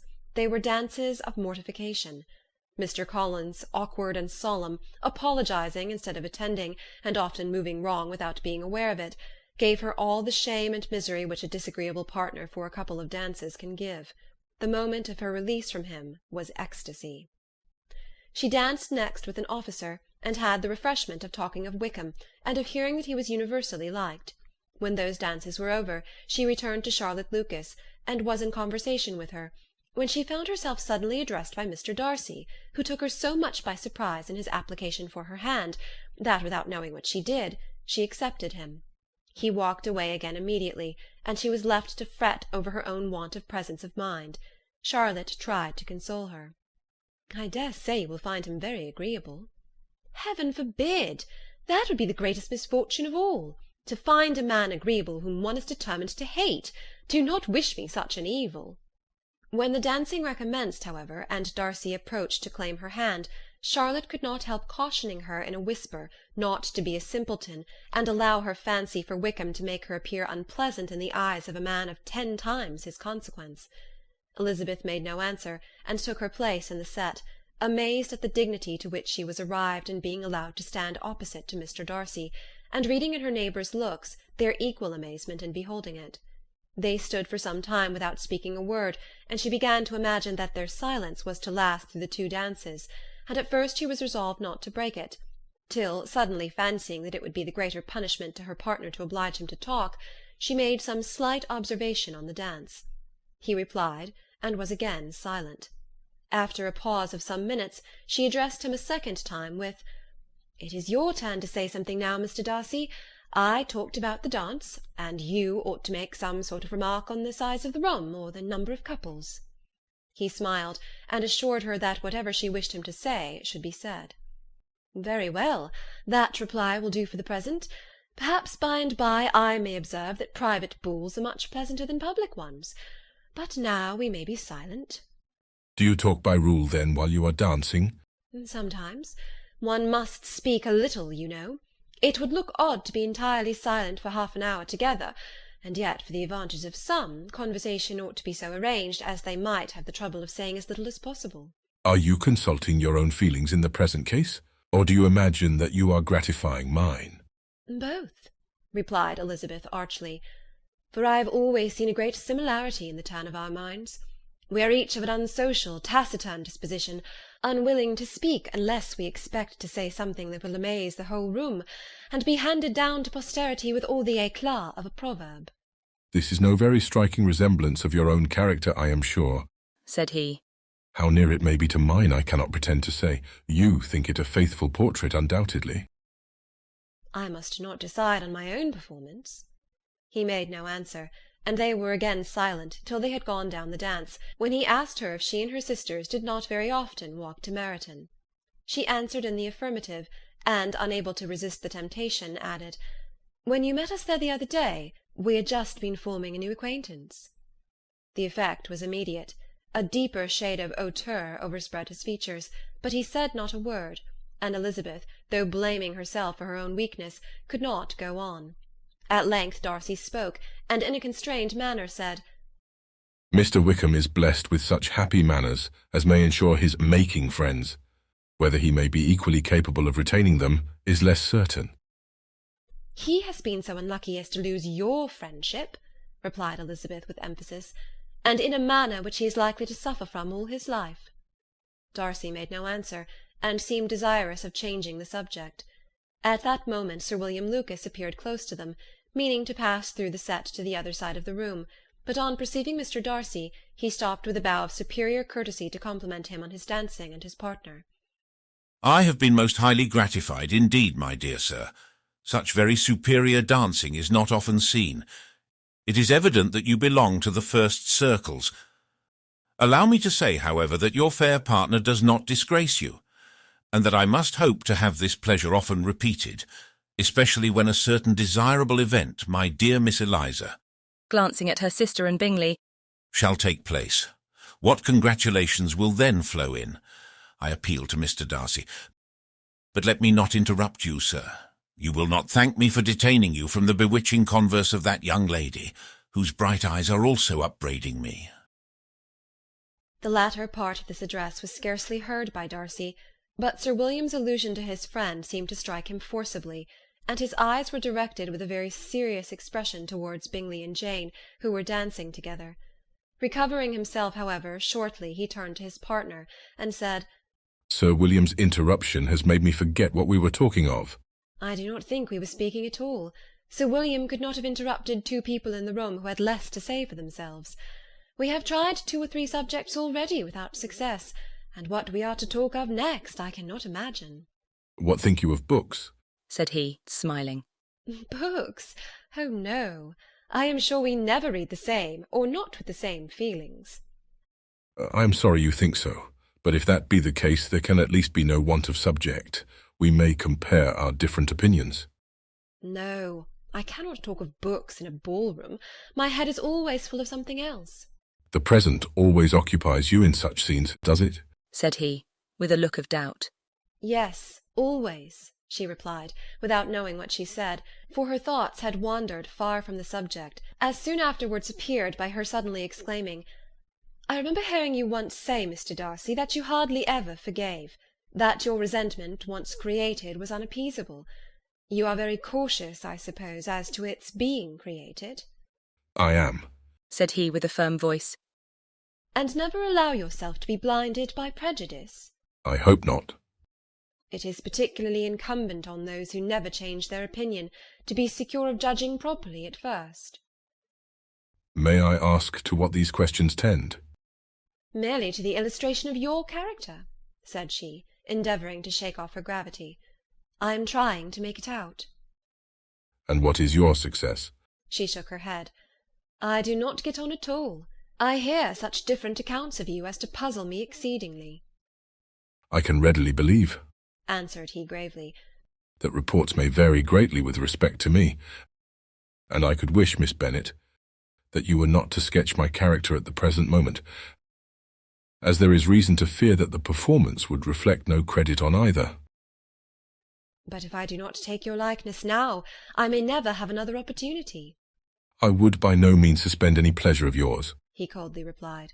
She said no more, and they went down the other dance and parted in silence, and on each side dissatisfied, though not to an equal degree. For in Darcy's breast there was a tolerable powerful feeling towards her, which soon procured her pardon, and directed all his anger against another. They had not long separated, when Miss Bingley came towards her, and with an expression of civil disdain accosted her. So, Miss Eliza, I hear you are quite delighted with George Wickham. Your sister has been talking to me about him, and asking me 1,000 questions, and I find that the young man quite forgot to tell you, among his other communication, that he was the son of old Wickham, the late Mr. Darcy's steward. Let me recommend you, however, as a friend, not to give implicit confidence to all his assertions, for as to Mr. Darcy's using him ill, it is perfectly false, for on the contrary, he has always been remarkably kind to him, though George Wickham has treated Mr. Darcy in a most infamous manner. I do not know the particulars, but I know very well that Mr. Darcy is not in the least to blame, that he cannot bear to hear George Wickham mentioned, and that though my brother thought that he could not well avoid including him in his invitation to the officers, he was excessively glad to find that he had taken himself out of the way. His coming into the country at all is a most insolent thing indeed, and I wonder how he could presume to do it. I pity you, Miss Eliza, for this discovery of your favourite's guilt, but really, considering his descent, one could not expect much better. His guilt and his descent appear by your account to be the same, said Elizabeth angrily, for I have heard you accuse him of nothing worse than being the son of Mr. Darcy's steward, and of that I can assure you he informed me himself. I beg your pardon, replied Miss Bingley, turning away with a sneer. Excuse my interference. It was kindly meant. Insolent girl, said Elizabeth to herself. You are much mistaken if you expect to influence me by such a paltry attack as this. I see nothing in it but your own wilful ignorance and the malice of Mr. Darcy. She then sought out her eldest sister, who was undertaken to make inquiries on the same subject of Bingley. Jane met her with a smile of such sweet complacency, a glow of such happy expression, as sufficiently marked how well she was satisfied with the occurrences of the evening. Elizabeth instantly read her feelings, and at that moment solicitude for Wickham, resentment against his enemies, and everything else, gave way before the hope of Jane's being in the fairest way for happiness. I want to know, said she, with a countenance no less smiling than her sister's, what you have learnt about Mr. Wickham. But perhaps you have been too pleasantly engaged to think of any third person, in which case you may be sure of my pardon."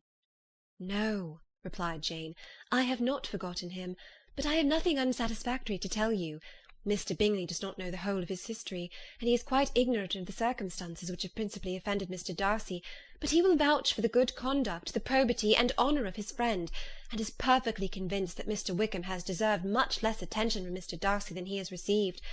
And I am sorry to say, by his account as well as his sister's, Mr. Wickham is by no means a respectable young man. I am afraid he has been very imprudent, and has deserved to lose Mr. Darcy's regard." "Mr. Bingley does not know Mr. Wickham himself?" "No, he never saw him till the other morning at Meryton." "This account, then, is what he has received from Mr. Darcy. I am satisfied. But what does he say of the living?" "He does not exactly recollect the circumstances, though he has heard them from Mr. Darcy more than once, but believes that it was left to him conditionally only."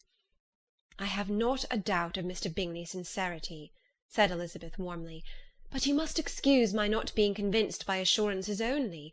Mr. Bingley's defence of his friend was a very able one, I dare say, but since he is unacquainted with several parts of the story, and has learnt the rest from that friend himself, I shall venture to still think of both gentlemen as I did before." She then changed the discourse to one more gratifying to each, and on which there could be no difference of sentiment. Elizabeth listened with delight to the happy, though modest hopes which Jane entertained of Mr. Bingley's regard, and said all in her power to heighten her confidence in it. On their being joined by Mr. Bingley himself, Elizabeth withdrew to Miss Lucas, to whose inquiry after the pleasantness of her last partner she had scarcely replied, before Mr. Collins came up to them, and told her with great exultation that he had just been so fortunate as to make a most important discovery. "I have found out," said he, "by a singular accident, that there is now in the room a near relation to my patroness. I happened to overhear the gentleman himself mentioning to the young lady who does the honours of this house the names of his cousin Mr. Bourg and of her mother, Lady Catherine. How wonderfully these sort of things occur!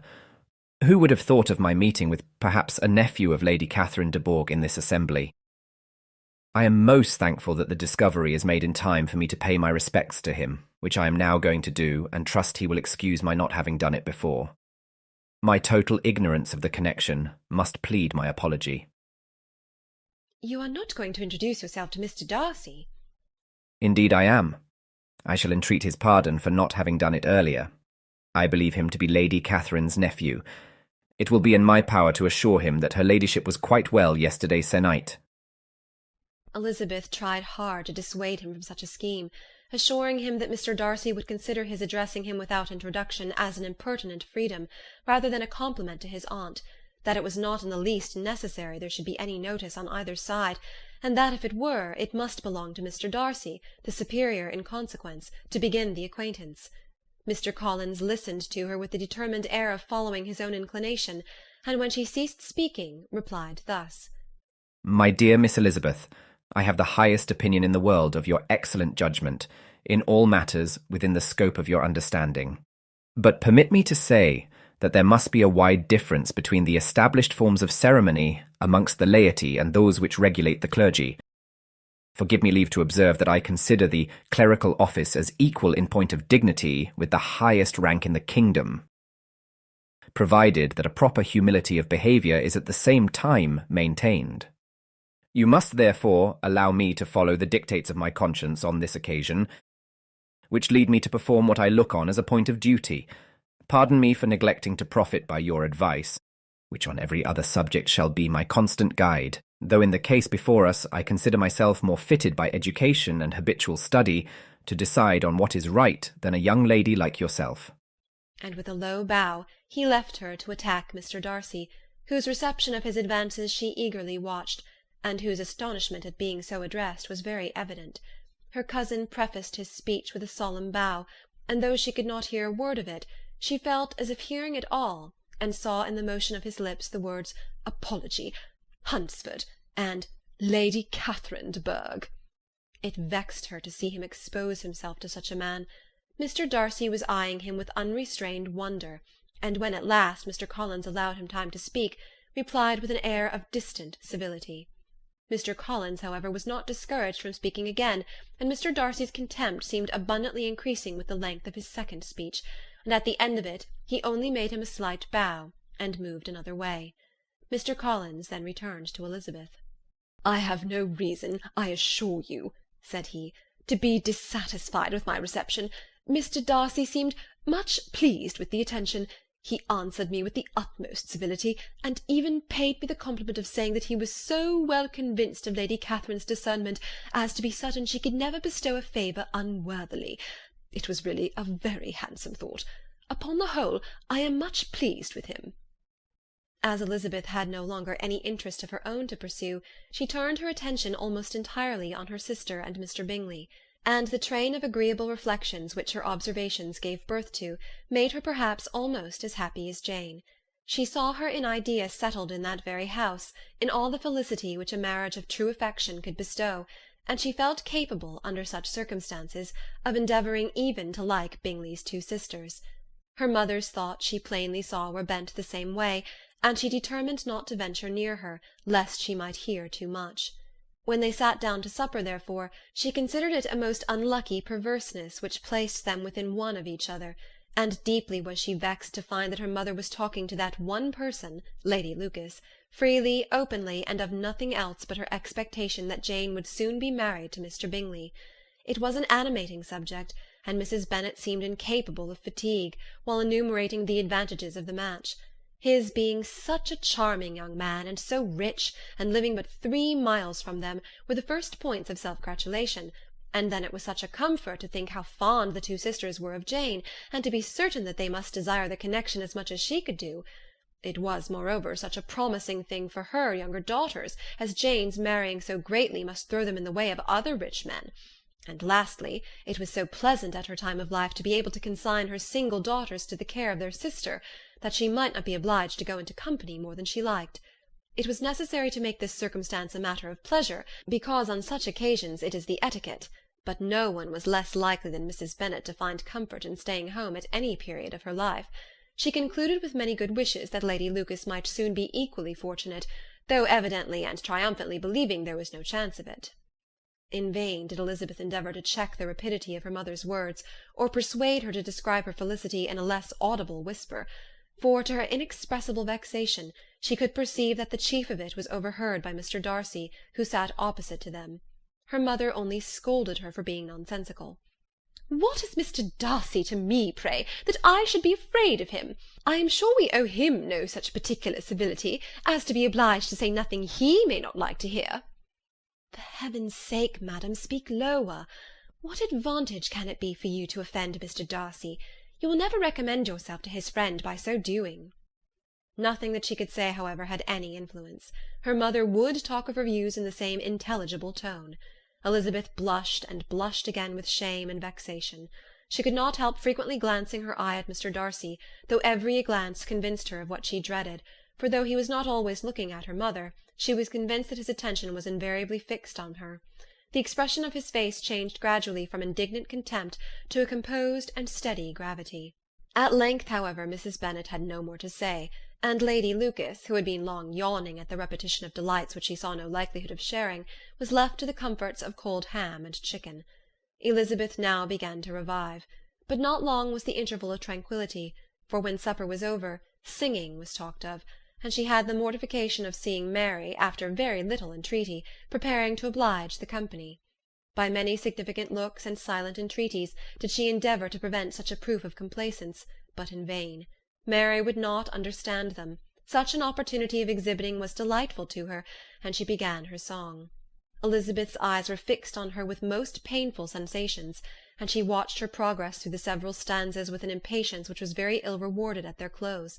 For Mary, on receiving, amongst the thanks of the table, the hint of a hope that she might be prevailed on to favour them again, after the pause of half a minute, began another. Mary's powers were by no means fitted for such a display. Her voice was weak, and her manner affected. Elizabeth was in agonies. She looked at Jane, to see how she bore it, but Jane was very composedly talking to Bingley. She looked at his two sisters, and saw them making signs of derision at each other, and at Darcy, who continued, however, imperturbably grave. She looked at her father to entreat his interference, lest Mary should be singing all night. He took the hint, and when Mary had finished her second song, said aloud, "That will do extremely well, child. You have delighted us long enough. Let the other young ladies have time to exhibit." Mary, though pretending not to hear, was somewhat disconcerted, and Elizabeth, sorry for her, and sorry for her father's speech, was afraid her anxiety had done no good. Others of the party were now applied to. "If I," said Mr. Collins, "were so fortunate as to be able to sing, I should have great pleasure, I am sure, in obliging the company with an air. For I consider music as a very innocent diversion, and perfectly compatible with the profession of a clergyman. I do not mean, however, to assert that we can be justified in devoting too much of our time to music, for there are certainly other things to be attended to. The rector of a parish has much to do. In the first place, he must make such an agreement for tithes as may be beneficial to himself and not offensive to his patron. He must write his own sermons, and the time that remains will not be too much for his parish duties, and the care and improvement of his dwelling, which he cannot be excused from making as comfortable as possible. And I do not think it of light importance that he should have attentive and conciliatory manners towards everybody, especially towards those to whom he owes his preferment. I cannot acquit him of that duty, nor could I think well of the man who should omit an occasion of testifying his respect towards anybody connected with the family." And with a bow to Mr. Darcy, he concluded his speech, which had been spoken so loud as to be heard by half the room. Many stared, many smiled, but no one looked more amused than Mr. Bennet himself, while his wife seriously commended Mr. Collins for having spoken so sensibly, and observed in a half-whisper to Lady Lucas that he was a remarkably clever, good kind of young man. To Elizabeth it appeared that, had her family made an agreement to expose themselves as much as they could during the evening, it would have been impossible for them to play their parts with more spirit or finer success, and happy did she think it for Bingley and her sister that some of the exhibition had escaped his notice, and that his feelings were not of a sort to be much distressed by the folly which he must have witnessed. That his two sisters and Mr. Darcy, however, should have such an opportunity of ridiculing her relations was bad enough, and she could not determine whether the silent contempt of the gentlemen or the insolent smiles of the ladies were more intolerable. The rest of the evening brought her little amusement. She was teased by Mr. Collins, who continued most perseveringly by her side, and though he could not prevail on her to dance with him again, put it out of her power to dance with others. In vain did she entreat him to stand up with somebody else, and offer to introduce him to any young lady in the room. He assured her that as to dancing, he was perfectly indifferent to it, that his chief object was by delicate attentions to recommend himself to her, and that he should therefore make a point of remaining close to her the whole evening. There was no arguing upon such a project.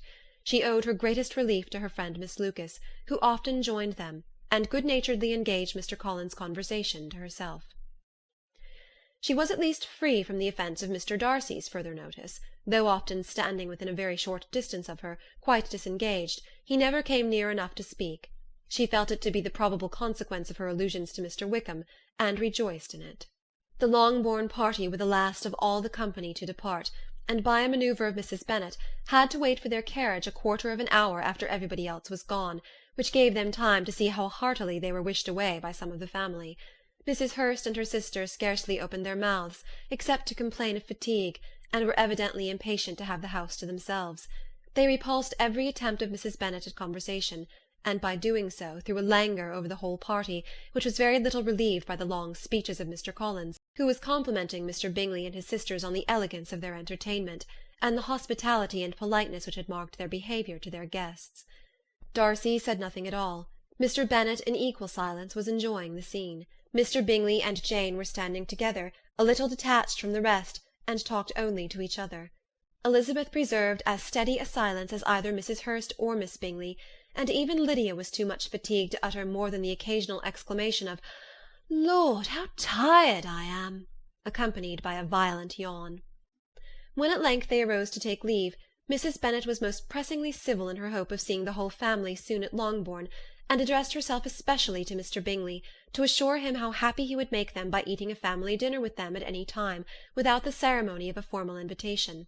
Bingley was all grateful pleasure, and he readily engaged for taking the earliest opportunity of waiting on her, after his return from London, whither he was obliged to go the next day for a short time. Mrs. Bennet was perfectly satisfied, and quitted the house under the delightful persuasion that, allowing for the necessary preparation of settlements, new carriages, and wedding clothes, she should undoubtedly see her daughter settled at Netherfield in the course of 3 or 4 months. Of having another daughter married to Mr. Collins she thought with equal certainty, and with considerable, though not equal, pleasure. Elizabeth was the least dear to her of all her children, and though the match and the man were quite good enough for her, the worth of each was eclipsed by Mr. Bingley and Netherfield. Chapter 19. The next day opened a new scene at Longbourn. Mr. Collins made his declaration in form.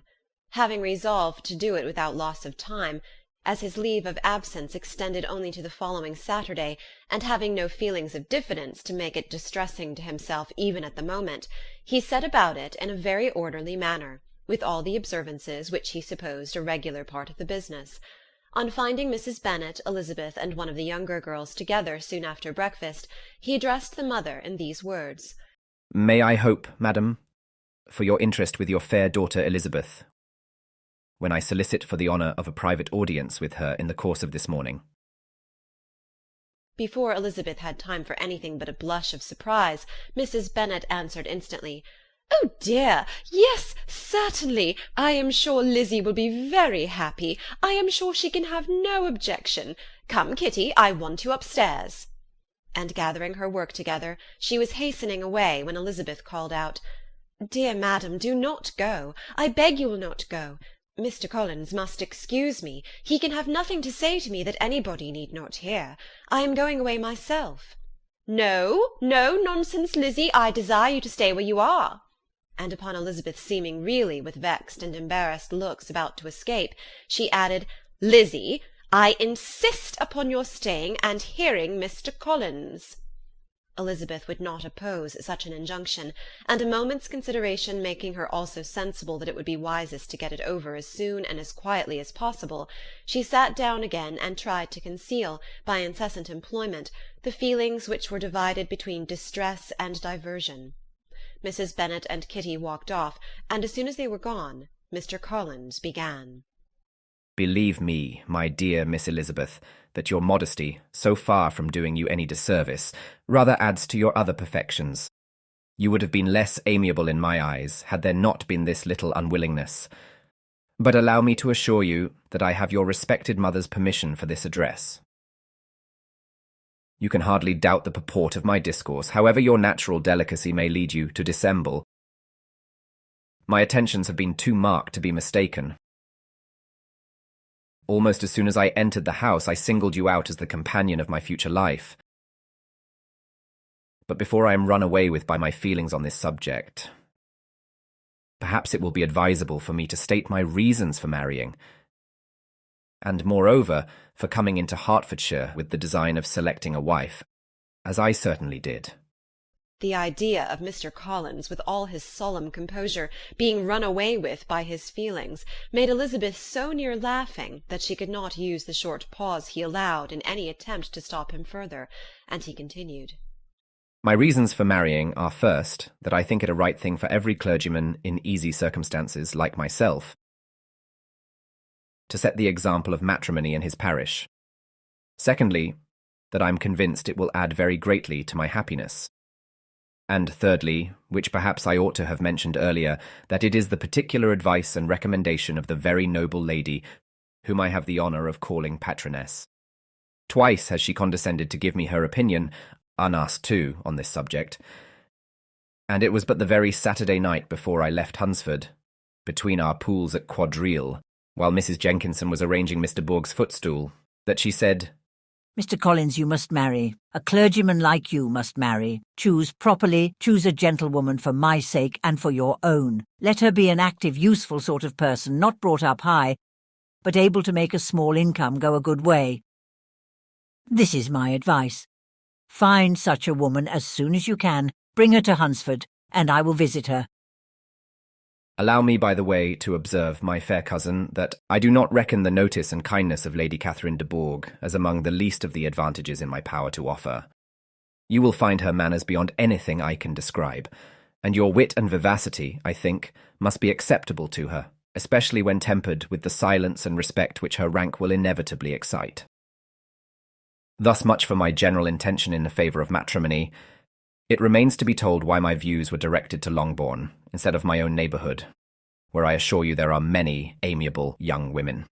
But the fact is that being as I am, to inherit this estate after the death of your honoured father, who, however, may live many years longer, I could not satisfy myself without resolving to choose a wife from among his daughters, that the loss to them might be as little as possible, when the melancholy event takes place, which, however, as I have already said, may not be for several years. This has been my motive, my fair cousin, and I flatter myself it will not sink me in your esteem. And now nothing remains for me but to assure you in the most animated language of the violence of my affection. To fortune I am perfectly indifferent, and shall make no demand of that nature on your father, since I am well aware that it could not be complied with, and that £1,000 in the 4%, which will not be yours till after your mother's decease, is all that you may ever be entitled to.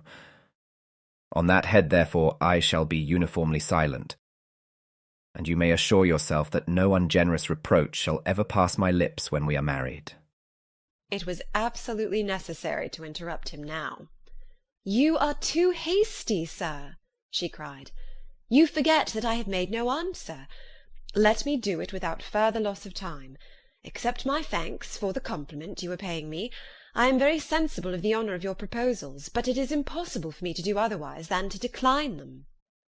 "I am not now to learn," replied Mr. Collins with a formal wave of the hand, "that it is usual with young ladies to reject the addresses of the man whom they secretly mean to accept, when he first applies for their favour, and that sometimes the refusal is repeated a second or even a third time. I am therefore by no means discouraged by what you have just said, and shall hope to lead you to the altar ere long." "Upon my word, sir," cried Elizabeth, "your hope is rather an extraordinary one after my declaration. I do assure you that I am not one of those young ladies, if such young ladies there are, who were so daring as to risk their happiness on the chance of being asked a second time. I am perfectly serious in my refusal. You could not make me happy, and I am convinced that I am the last woman in the world who could make you so.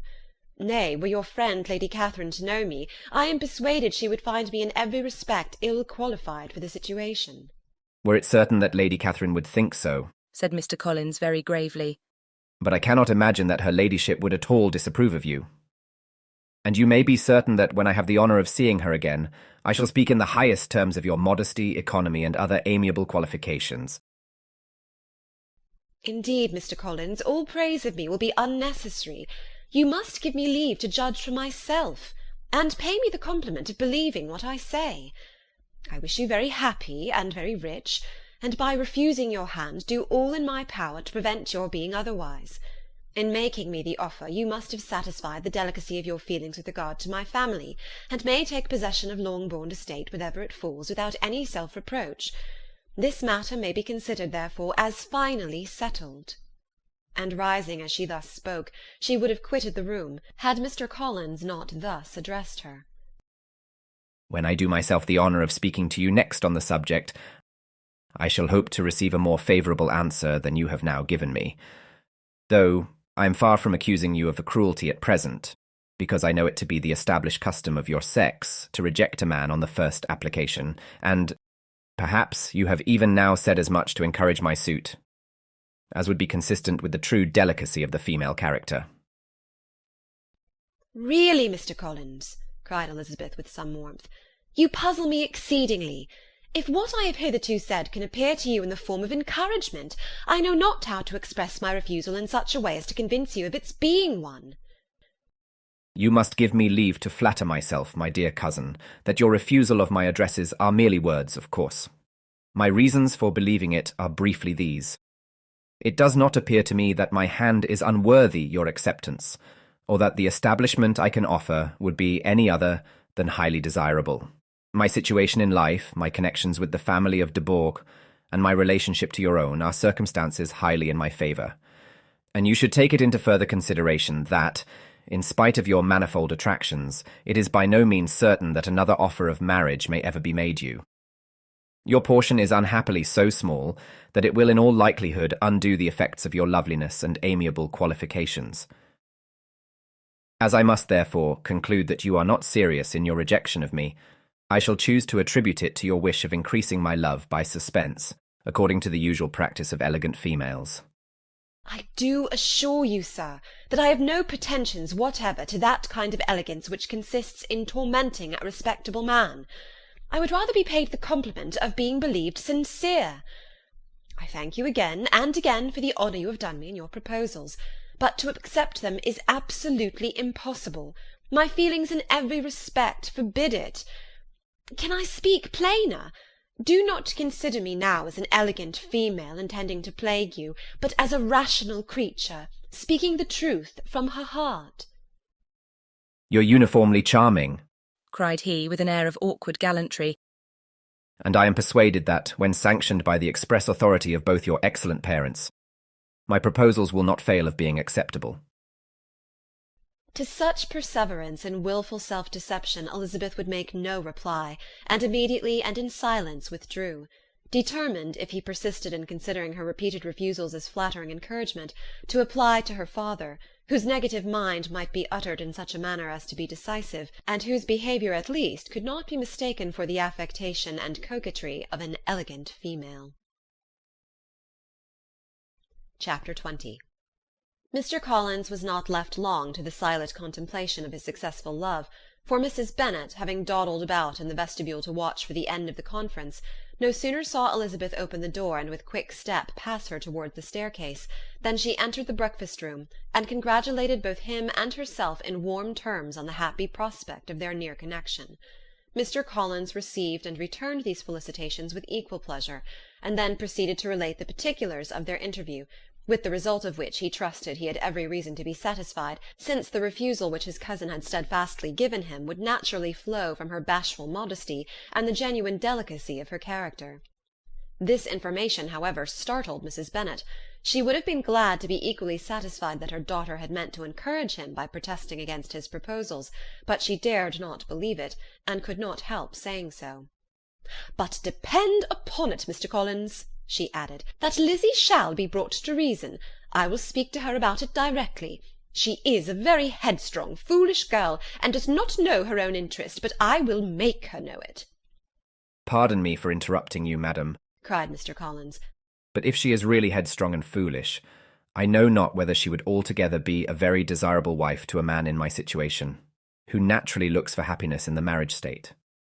If therefore she actually persists in rejecting my suit, perhaps it were better not to force her into accepting me, because, if liable to such defects of temper, she could not contribute much to my felicity." "Sir, you quite misunderstand me," said Mrs. Bennet, alarmed. "Lizzie is only headstrong in such matters as these. In everything else she is as good-natured a girl as ever lived. I will go directly to Mr. Bennet, and we shall very soon settle it with her, I am sure."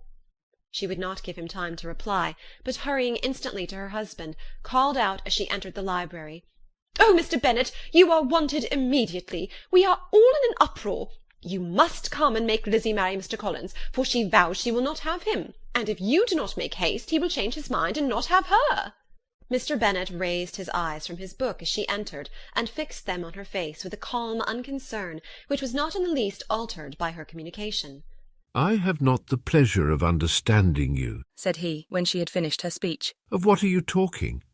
"Of Mr. Collins and Lizzie. Lizzie declares that she will not have Mr. Collins, and Mr. Collins begins to say that he will not have Lizzie." "And what am I to do on the occasion?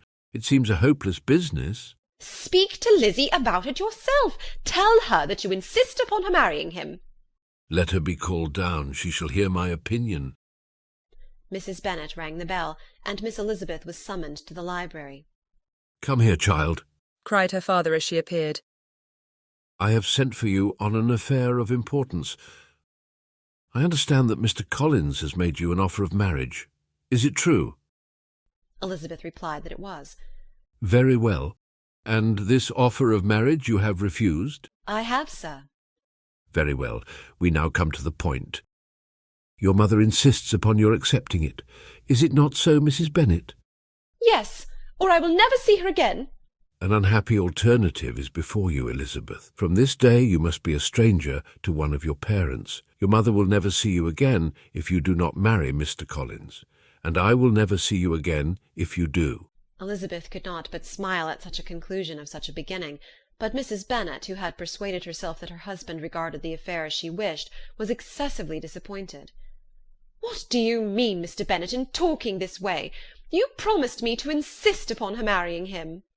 My dear, replied her husband, I have two small favours to request. First, that you will allow me the free use of my understanding on the present occasion, and secondly, of my room. I shall be glad to have the library to myself as soon as may be. Not yet, however, in spite of her disappointment in her husband, did Mrs. Bennet give up the point.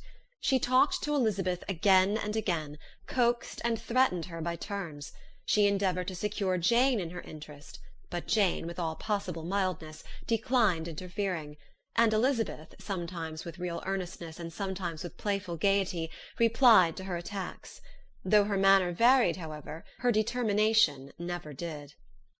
Mr. Collins, meanwhile, was meditating in solitude on what had passed. He thought too well of himself to comprehend on what motives his cousin could refuse him, and though his pride was hurt, he suffered in no other way. His regard for her was quite imaginary, and the possibility of her deserving her mother's reproach prevented his feeling any regret. While the family were in this confusion, Charlotte Lucas came to spend the day with them. She was met in the vestibule by Lydia, who, flying to her, cried in a half-whisper, "I am glad you are come, for there is such fun here. What do you think has happened this morning? Mr. Collins has made an offer to Lizzie, and she will not have him." Charlotte hardly had time to answer before they were joined by Kitty, who came to tell the same news, and no sooner had they entered the breakfast-room, where Mrs. Bennet was alone, than she likewise began on the subject, calling on Miss Lucas for her compassion, and entreating her to persuade her friend Lizzie to comply with the wishes of all her family. "Pray do, my dear Miss Lucas," she added in a melancholy tone, "for nobody is on my side, nobody takes part with me. I am cruelly used, nobody feels for my poor nerves." Charlotte's reply was spared by the entrance of Jane and Elizabeth. "Ay, there she comes," continued Mrs. Bennet, "looking as unconcerned as may be, and caring no more for us than if we were at York, provided she can have her own way. But I tell you, Miss Lizzie, if you take it into your head to go on refusing every offer of marriage in this way, you will never get a husband at all, and I am sure I do not know who is to maintain you when your father is dead. I shall not be able to keep you, and so I warn you. I have done with you from this very day. I told you in the library, you know, that I should never speak to you again, and you will find me as good as my word. I have no pleasure in talking to undutiful children. Not that I have much pleasure indeed in talking to anybody. People who suffer as I do from nervous complaints can have no great inclination for talking. Nobody can tell what I suffer, but it is always so. Those who do not complain are never pitied." Her daughters listened in silence to this effusion, sensible that any attempt to reason with her or soothe her would only increase the irritation. She talked on, therefore, without interruption from any of them, till they were joined by Mr. Collins, who entered the room with an air more stately than usual, and on perceiving whom, she said to the girls, "Now I do insist upon it that you all of you hold your tongues, and let me and Mr. Collins have a little conversation together." Elizabeth passed quietly out of the room, Jane and Kitty following, but Lydia stood her ground, determined to hear all she could, and Charlotte, detained first by the civility of Mr. Collins, whose inquiries after herself and all her family were very minute, and then by a little curiosity, satisfied herself with walking to the window and pretending not to hear. In a doleful voice Mrs. Bennet began the projected conversation. "Oh, Mr. Collins!" "My dear madam," replied he, "let us be forever silent on this point. Far be it from me," he presently continued, in a voice that marked his displeasure, "to resent the behaviour of your daughter. Resignation to inevitable evils is the duty of us all. The peculiar duty of a young man who has been so fortunate as I have been in early preferment, and I trust I am resigned. Perhaps not the less so from feeling a doubt of my positive happiness had my fair cousin honoured me with her hand. For I have often observed that resignation is never so perfect as when the blessing denied begins to lose somewhat of its value in our estimation. You will not, I hope, consider me as showing any disrespect to your family, my dear madam, by thus withdrawing my pretensions to your daughter's favour. without having paid yourself and Mr. Bennet the compliment of requesting you to interpose your authority in my behalf. My conduct may, I fear, be objectionable in having accepted my dismission from your daughter's lips instead of your own, but we are all liable to error. I have certainly meant well through the whole affair. My object has been to secure an amiable companion for myself, with due consideration for the advantage of all your family, and if my manner has been at all reprehensible, I here beg leave to apologize. Chapter 21. The discussion of Mr. Collins's offer was now nearly at an end, and Elizabeth had only to suffer from the uncomfortable feelings necessarily attending it, and occasionally from some peevish allusions of her mother. As for the gentleman himself, his feelings were chiefly expressed, not by embarrassment or dejection, or by trying to avoid her, but by stiffness of manner and resentful silence. He scarcely ever spoke to her, and the assiduous attentions which he had been so sensible of himself were transferred for the rest of the day to Miss Lucas, whose civility in listening to him was a seasonable relief to them all, and especially to her friend. The morrow produced no abatement of Mrs. Bennet's ill-humour or ill-health. Mr. Collins was also in the same state of angry pride. Elizabeth had hoped that his resentment might shorten his visit, but his plan did not appear in the least affected by it. He was always to have gone on Saturday, and to Saturday he meant to stay. After breakfast the girls walked to Meryton to inquire if Mr. Wickham were returned, and to lament over his absence from the Netherfield ball. He joined them on their entering the town, and attended them to their aunt's, where his regret and vexation, and the concern of everybody, was well talked over. To Elizabeth, however, he voluntarily acknowledged that the necessity of his absence had been self-imposed. "I found," said he, "as the time drew near, that I had better not meet Mr. Darcy, that to be in the same room, the same party with him for so many hours together, might be more than I could bear, and that scenes might arise unpleasant to more than myself." She highly approved his forbearance, and they had leisure for a full discussion of it, and for all the commendation which they civilly bestowed on each other, as Wickham and another officer walked back with them to Longbourn, and during the walk he particularly attended to her. His accompanying them was a double advantage. She felt all the compliment it offered to herself, and it was most acceptable as an occasion of introducing him to her father and mother. Soon after their return a letter was delivered to Miss Bennet. It came from Netherfield.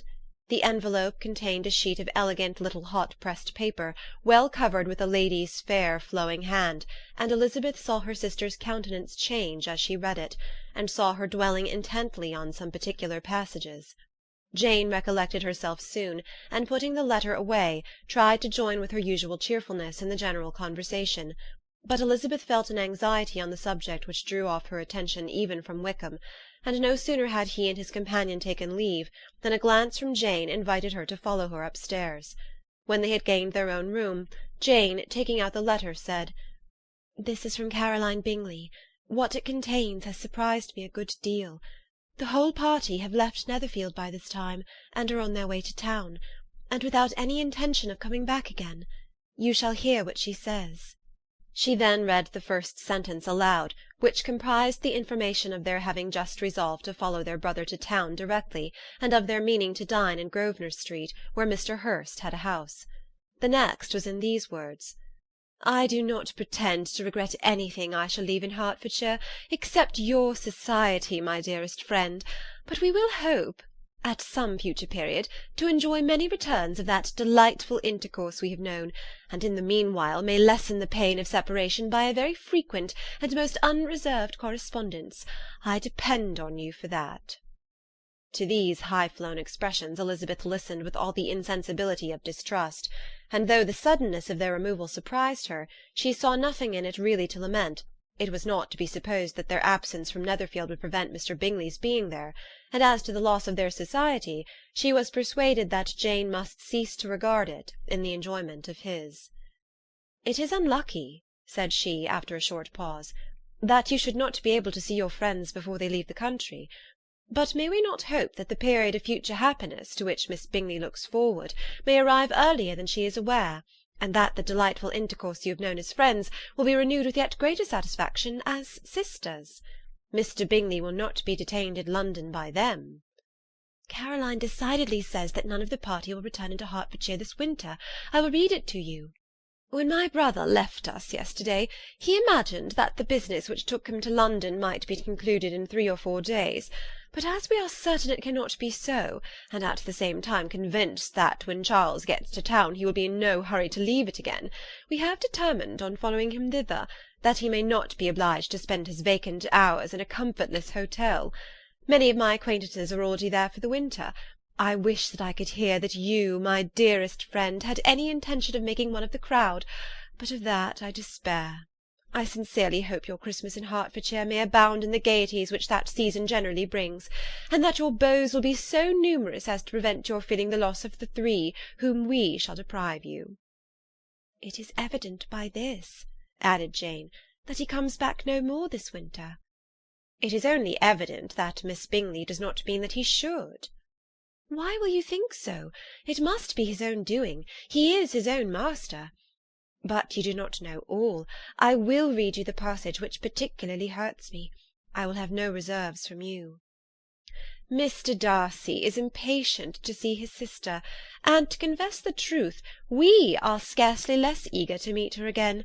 I really do not think Georgiana Darcy has her equal for beauty, elegance, and accomplishments, and the affection she inspires in Louisa and myself is heightened into something still more interesting from the hope we dare entertain of her being hereafter our sister.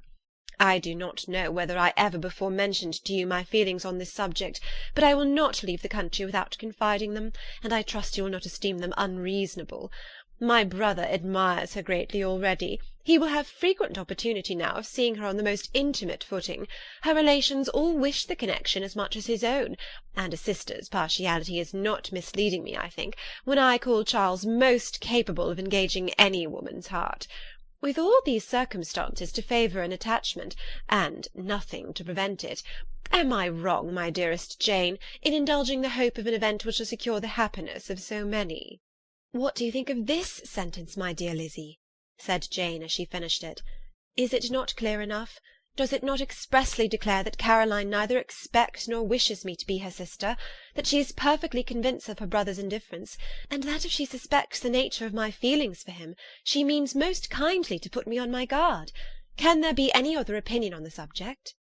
Yes, there can, for mine is totally different. Will you hear it? Most willingly. You shall have it in a few words. Miss Bingley sees that her brother is in love with you, and wants him to marry Miss Darcy. She follows him to town in hope of keeping him there, and tries to persuade you that he does not care about you. Jane shook her head. Indeed, Jane, you ought to believe me. No one who has ever seen you together can doubt his affection. Miss Bingley, I am sure, cannot. She is not such a simpleton.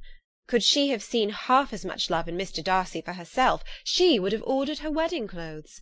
But the case is this, we are not rich enough or grand enough for them, and she is the more anxious to get Miss Darcy for her brother, from the notion that when there has been one intermarriage, she may have less trouble in achieving a second, in which there is certainly some ingenuity, and I dare say it would succeed, if Miss de Bourgh were out of the way. But, my dearest Jane, you cannot seriously imagine that because Miss Bingley tells you her brother greatly admires Miss Darcy, he is in the smallest degree less sensible of your merit than when he took leave of you on Tuesday, or that it will be in her power to persuade him that, instead of being in love with you, he is very much in love with her friend. If we thought alike of Miss Bingley, replied Jane, your representation of all this might make me quite easy, but I know the foundation is unjust. Caroline is incapable of wilfully deceiving any one, and all that I can hope in this case is that she is deceiving herself. That is right. You could not have started a more happy idea, since you will not take comfort in mine. Believe her to be deceived by all means. You have now done your duty by her, and must fret no longer. But, my dear sister, can I be happy, even supposing the best, in accepting a man whose sisters and friends are all wishing him to marry elsewhere? You must decide for yourself, said Elizabeth, and if, upon mature deliberation, you find that the misery of disobliging his 2 sisters is more than equivalent to the happiness of being his wife, I advise you by all means to refuse him. How can you talk so? Said Jane, faintly smiling. You must know that though I should be exceedingly grieved at their disapprobation, I could not hesitate. I did not think you would, and that being the case, I cannot consider your situation with much compassion." "But if he returns no more this winter, my choice will never be required. 1,000 things may arise in 6 months." The idea of his returning no more Elizabeth treated with the utmost contempt. It appeared to her merely the suggestion of Caroline's interested wishes, and she could not for a moment suppose that those wishes, however openly or artfully spoken, could influence a young man so totally independent of every one. She represented to her sister as forcibly as possible what she felt on the subject, and had soon the pleasure of seeing its happy effect. Jane's temper was not desponding, and she was gradually led to hope, though the diffidence of affection sometimes overcame the hope, that Bingley would return to Netherfield and answer every wish of her heart.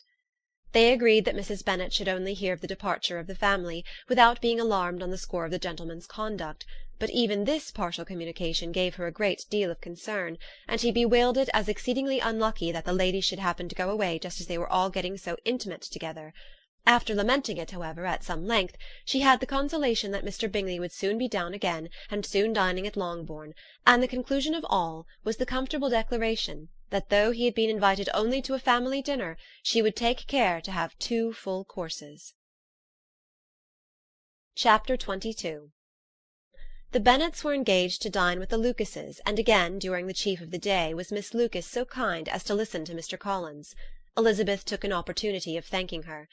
"It keeps him in good humour," said she, "and I am more obliged to you than I can express." Charlotte assured her friend of her satisfaction in being useful, and that it amply repaid her for the little sacrifice of her time.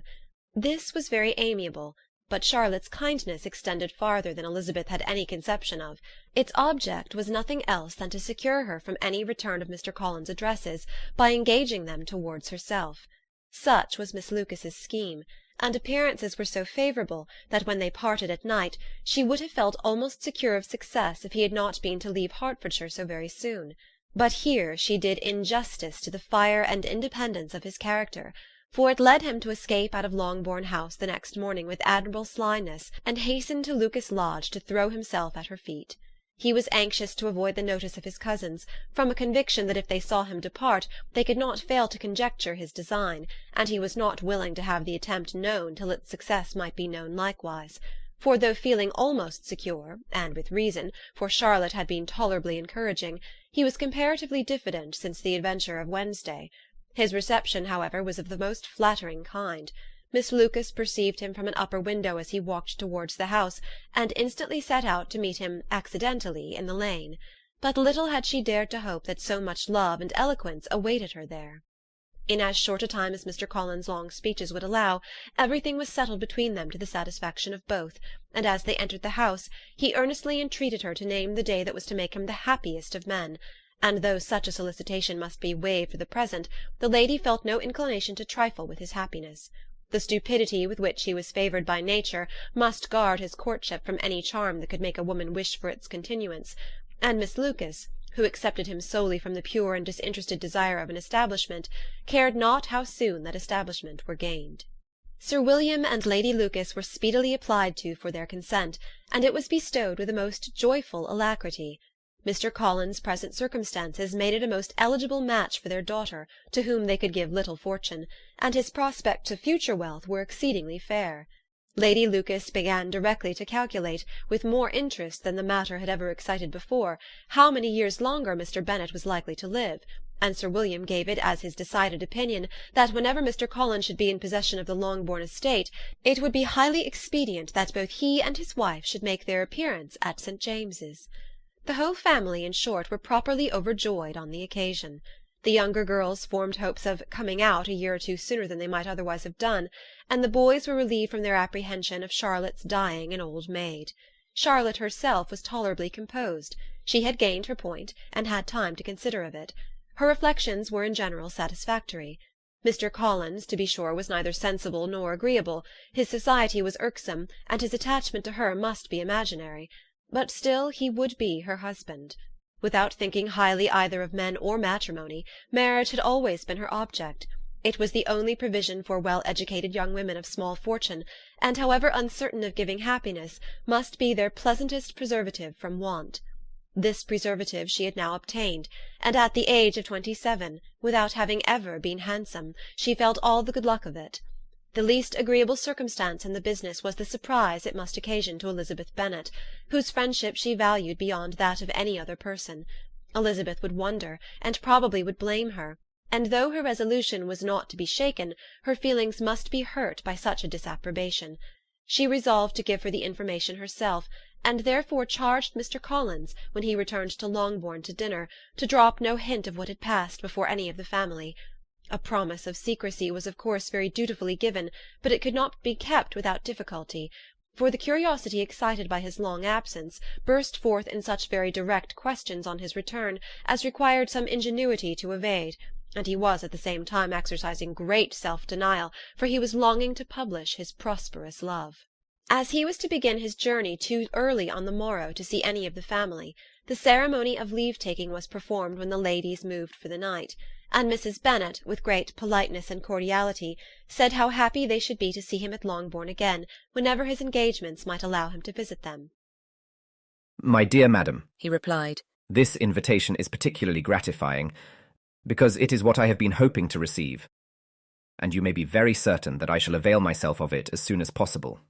They were all astonished, and Mr. Bennet, who could by no means wish for so speedy a return, immediately said, "But is there not danger of Lady Catherine's disapprobation here, my good sir? You had better neglect your relations than run the risk of offending your patroness."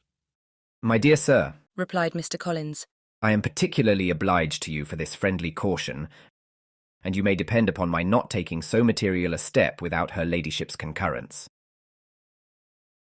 "You cannot be too much on your guard. Risk anything rather than her displeasure, and if you find it likely to be raised by your coming to us again, which I should think exceedingly probable, stay quietly at home, and be satisfied that we shall take no offence." "Believe me, my dear sir, my gratitude is warmly excited by such affectionate attention, and depend upon it, you will speedily receive from me a letter of thanks for this as well as for every other mark of your regard during my stay in Hertfordshire.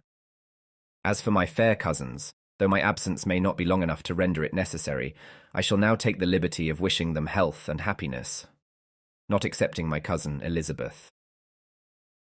With proper civilities the ladies then withdrew, all of them equally surprised that he meditated a quick return. Mrs. Bennet wished to understand by it that he thought of paying his addresses to one of her younger girls, and Mary might have been prevailed on to accept him.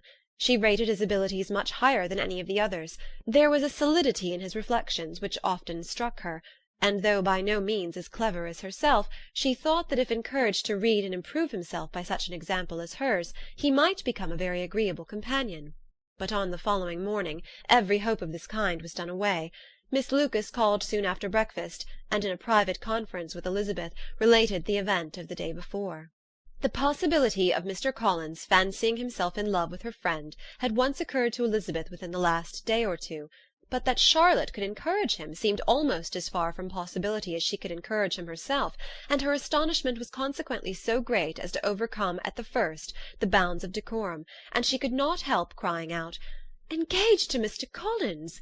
My dear Charlotte! Impossible!" The steady countenance which Miss Lucas had commanded in telling her story gave way to a momentary confusion here on receiving so direct a reproach, though as it was no more than she expected, she soon regained her composure, and calmly replied, "Why should you be surprised, my dear Eliza? Do you think it incredible that Mr. Collins should be able to procure any woman's good opinion, because he was not so happy as to succeed with you?" But Elizabeth had now recollected herself, and making a strong effort for it, was able to assure with tolerable firmness that the prospect of their relationship was highly grateful to her, and that she wished her all imaginable happiness. "I see what you are feeling," replied Charlotte. "You must be surprised, very much surprised, so lately as Mr. Collins was wishing to marry you. But when you have had time to think it over, I hope you'll be satisfied with what I have done. I am not romantic, you know. I never was. I ask only a comfortable home, and considering Mr. Collins' character, connection, and situation in life, I am convinced that my chance of happiness with him is as fair as most people can boast on entering the marriage state." Elizabeth quietly answered, "Undoubtedly," and after an awkward pause they returned to the rest of the family. Charlotte did not stay much longer, and Elizabeth was then left to reflect on what she had heard, It was a long time before she became at all reconciled to the idea of so unsuitable a match. The strangeness of Mr. Collins making 2 offers of marriage within 3 days was nothing in comparison of his being now accepted. She had always felt that Charlotte's opinion of matrimony was not exactly like her own, but she had not supposed it to be possible that, when called into action, she would have sacrificed every better feeling to worldly advantage. Charlotte, the wife of Mr. Collins, was a most humiliating picture. And to the pang of a friend disgracing herself and sunk in her esteem was added the distressing conviction that it was impossible for that friend to be tolerably happy in the lot she had chosen. Chapter 23. Elizabeth was sitting with her mother and sisters, reflecting on what she had heard, and doubting whether she was authorized to mention it, when Sir William Lucas himself appeared, sent by his daughter, to announce her engagement to the family. With many compliments to them, and much self-gratulation on the prospect of a connection between the houses, he unfolded the matter, to an audience not merely wondering, but incredulous. For Mrs. Bennet, with more perseverance than politeness, protested he must be entirely mistaken, and Lydia, always unguarded and often uncivil, boisterously exclaimed, "Good Lord! Sir William, how can you tell such a story? Do not you know that Mr. Collins wants to marry Lizzie?" Nothing less than the complaisance of a courtier could have borne without anger such treatment, but Sir William's good breeding carried him through it all, and though he begged leave to be positive as to the truth of his information, he listened to all their impertinence with the most forbearing courtesy.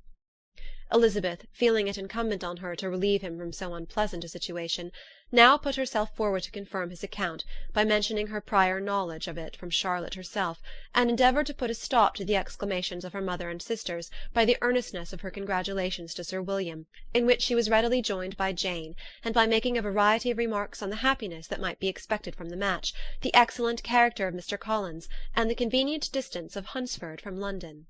Mrs. Bennet was in fact too much overpowered to say a great deal while Sir William remained, but no sooner had he left them than her feelings found a rapid vent. In the first place, she persisted in disbelieving the whole of the matter. Secondly, she was very sure that Mr. Collins had been taken in.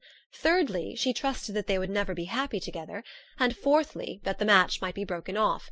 2 inferences, however, were plainly deduced from the whole. One, that Elizabeth was the real cause of the mischief, and the other that she herself had been barbarously misused by them all, and on these 2 points she principally dwelt during the rest of the day. Nothing could console and nothing could appease her, nor did that day wear out her resentment. A week elapsed before she could see Elizabeth without scolding her, a month passed away before she could speak to Sir William or Lady Lucas without being rude, and many months were gone before she could at all forgive their daughter. Mr. Bennet's emotions were much more tranquil on the occasion, and such as he did experience he pronounced to be of a most agreeable sort, for it gratified him, he said, to discover that Charlotte Lucas, whom he had been used to think tolerably sensible, was as foolish as his wife, and more foolish than his daughter. Jane confessed herself a little surprised at the match, but she said less of her astonishment than of her earnest desire for their happiness, nor could Elizabeth persuade her to consider it as improbable. Kitty and Lydia were far from envying Miss Lucas, for Mr. Collins was only a clergyman, and it affected them in no other way than as a piece of news to spread at Meryton. Lady Lucas could not be insensible of triumph on being able to retort on Mrs. Bennet the comfort of having a daughter well married, and she called at Longbourn rather oftener than usual to say how happy she was, though Mrs. Bennet's sour looks and ill-natured remarks might have been enough to drive happiness away. Between Elizabeth and Charlotte there was restraint which kept them mutually silent on the subject, and Elizabeth felt persuaded that no real confidence could ever subsist between them again. Her disappointment in Charlotte made her turn with fonder regard to her sister, of whose rectitude and delicacy she was sure her opinion could never be shaken, and for whose happiness she grew daily more anxious, as Bingley had now been gone a week, and nothing more was heard of his return. Jane had sent Caroline an early answer to her letter, and was counting the days till she might reasonably hope to hear again. The promised letter of thanks from Mr. Collins arrived on Tuesday, addressed to their father, and written with all the solemnity of gratitude which a 12-month's abode in the family might have prompted. After discharging his conscience on that head, he proceeded to inform them, with many rapturous expressions, of his happiness in having obtained the affection of their amiable neighbour, Miss Lucas, and then explained that it was merely with the view of enjoying her society that he had been so ready to close with their kind wish of seeing him again at Longbourn, whither he hoped to be able to return on Monday fortnight, For Lady Catherine, he added, so heartily approved his marriage, that she wished it to take place as soon as possible, which he trusted would be an unanswerable argument with his amiable Charlotte to name an early day for making him the happiest of men. Mr. Collins's return into Hertfordshire was no longer a matter of pleasure to Mrs. Bennet. On the contrary, she was as much disposed to complain of it as her husband. It was very strange that he should come to Longbourn instead of to Lucas Lodge. It was also very inconvenient, and exceedingly troublesome. She hated having visitors in the house while her health was so indifferent, and lovers were of all people the most disagreeable. Such were the gentle murmurs of Mrs. Bennet, and they gave way only to the greater distress of Mr. Bingley's continued absence. Neither Jane nor Elizabeth were comfortable on this subject. Day after day passed away without bringing any other tidings of him than the report which shortly prevailed in Meryton of his coming no more to Netherfield the whole winter, a report which highly incensed Mrs. Bennet, and which she never failed to contradict as a most scandalous falsehood. Even Elizabeth began to fear, not that Bingley was indifferent, but that his sisters would be successful in keeping him away. Unwilling as she was to admit an idea so destructive of Jane's happiness, and so dishonourable to the stability of her lover, she could not prevent its frequently occurring. The united efforts of his two unfeeling sisters, and of his overpowering friend, assisted by the attractions of Miss Darcy and the amusements of London, might be too much, she feared, for the strength of his attachment. As for Jane, her anxiety under this suspense was of course more painful than Elizabeth's, but whatever she felt she was desirous of concealing, and between Elizabeth and herself, therefore, the subject was never alluded to. But as no such delicacy restrained her mother, an hour seldom passed in which she did not talk of Bingley, express her impatience for his arrival, or even require Jane to confess that if he did not come back she would think herself very ill-used. It needed all Jane's steady mildness to bear these attacks with tolerable tranquillity. Mr. Collins returned most punctually on Monday fortnight, but his reception at Longbourn was not quite so gracious as it had been on his first introduction. He was too happy, however, to need much attention, and luckily for the others, the business of love-making relieved them from a great deal of his company. The chief of every day was spent by him at Lucas Lodge, and he sometimes returned to Longbourn only in time to make an apology for his absence before the family went to bed. Mrs. Bennet was really in a most pitiable state. The very mention of anything concerning the match threw her into an agony of ill-humour, and wherever she went she was sure of hearing it talked of. The sight of Miss Lucas was odious to her. As her successor in that house, she regarded her with jealous abhorrence. Whenever Charlotte came to see them, she concluded her to be anticipating the hour of possession, and whenever she spoke in a low voice to Mr. Collins, was convinced that they were talking of the Longbourn estate, and resolving to turn herself and her daughters out of the house as soon as Mr. Bennet were dead. She complained bitterly of all this to her husband. "Indeed, Mr. Bennet," said she, "it is very hard to think that Charlotte Lucas should ever be mistress of this house, and that I should be forced to make way for her, and live to see her take her place in it." My dear, do not give way to such gloomy thoughts. Let us hope for better things. Let us flatter ourselves that I may be the survivor. This was not very consoling to Mrs. Bennet, and therefore, instead of making any answer, she went on as before. "I cannot bear to think that they should have all this estate. If it was not for the entail, I should not mind it." What should not you mind? "I should not mind anything at all." Let us be thankful that you are preserved from a state of such insensibility. "I can never be thankful, Mr. Bennet, for anything about the entail. How anyone should have the conscience to entail away an estate from one's own daughters, I cannot understand. And all for the sake of Mr. Collins, too. Why should he have it more than anybody else?" I leave it to yourself to determine, said Mr. Bennet. Chapter 24. Miss Bingley's letter arrived, and put an end to doubt.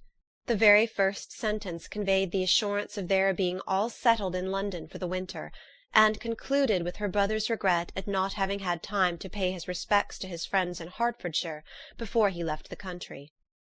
Hope was over, entirely over, and when Jane could attend to the rest of the letter, she found little, except the professed affection of the writer, that could give her any comfort. Miss Darcy's praise occupied the chief of it. Her many attractions were again dwelt on, and Caroline boasted joyfully of their increasing intimacy, and ventured to predict the accomplishment of the wishes which had been unfolded in her former letter. She wrote also with great pleasure of her brother's being an intimate of Mr. Darcy's house, and mentioned with raptures some plans of the latter with regard to new furniture. Elizabeth, to whom Jane very soon communicated the chief of all this, heard it in silent indignation. Her heart was divided between concern for her sister and resentment against all others. To Caroline's assertion of her brother's being partial to Miss Darcy she paid no credit. That he was really fond of Jane she doubted no more than she had ever done, and much as she had always been disposed to like him, she could not think without anger, hardly without contempt, on that easiness of temper, that want of proper resolution, which now made him the slave of his designing friends, and led him to sacrifice of his own happiness to the caprice of their inclination. Had his own happiness, however, been the only sacrifice, he might have been allowed to sport with it in whatever manner he thought best, but her sister's was involved in it, as she thought he must be sensible himself. It was a subject, in short, on which reflection would be long indulged, and must be unavailing. She could think of nothing else, and yet whether Bingley's regard had really died away, or were suppressed by his friend's interference, whether he had been aware of Jane's attachment, or whether it had escaped his observation, whatever were the case, though her opinion of him must be materially affected by the difference, her sister's situation remained the same, her peace equally wounded. A day or two passed before Jane had courage to speak of her feelings to Elizabeth, but at last, on Mrs. Bennet's leaving them together, after a longer irritation than usual about Netherfield and its master, she could not help saying, "Oh, that my dear mother had more command over herself!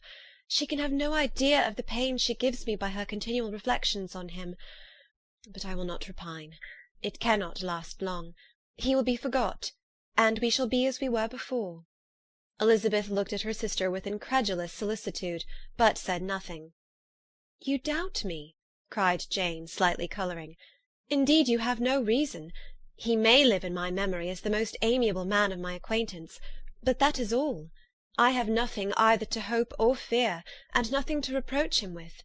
Thank God, I have not that pain. A little time, therefore, I shall certainly try to get the better."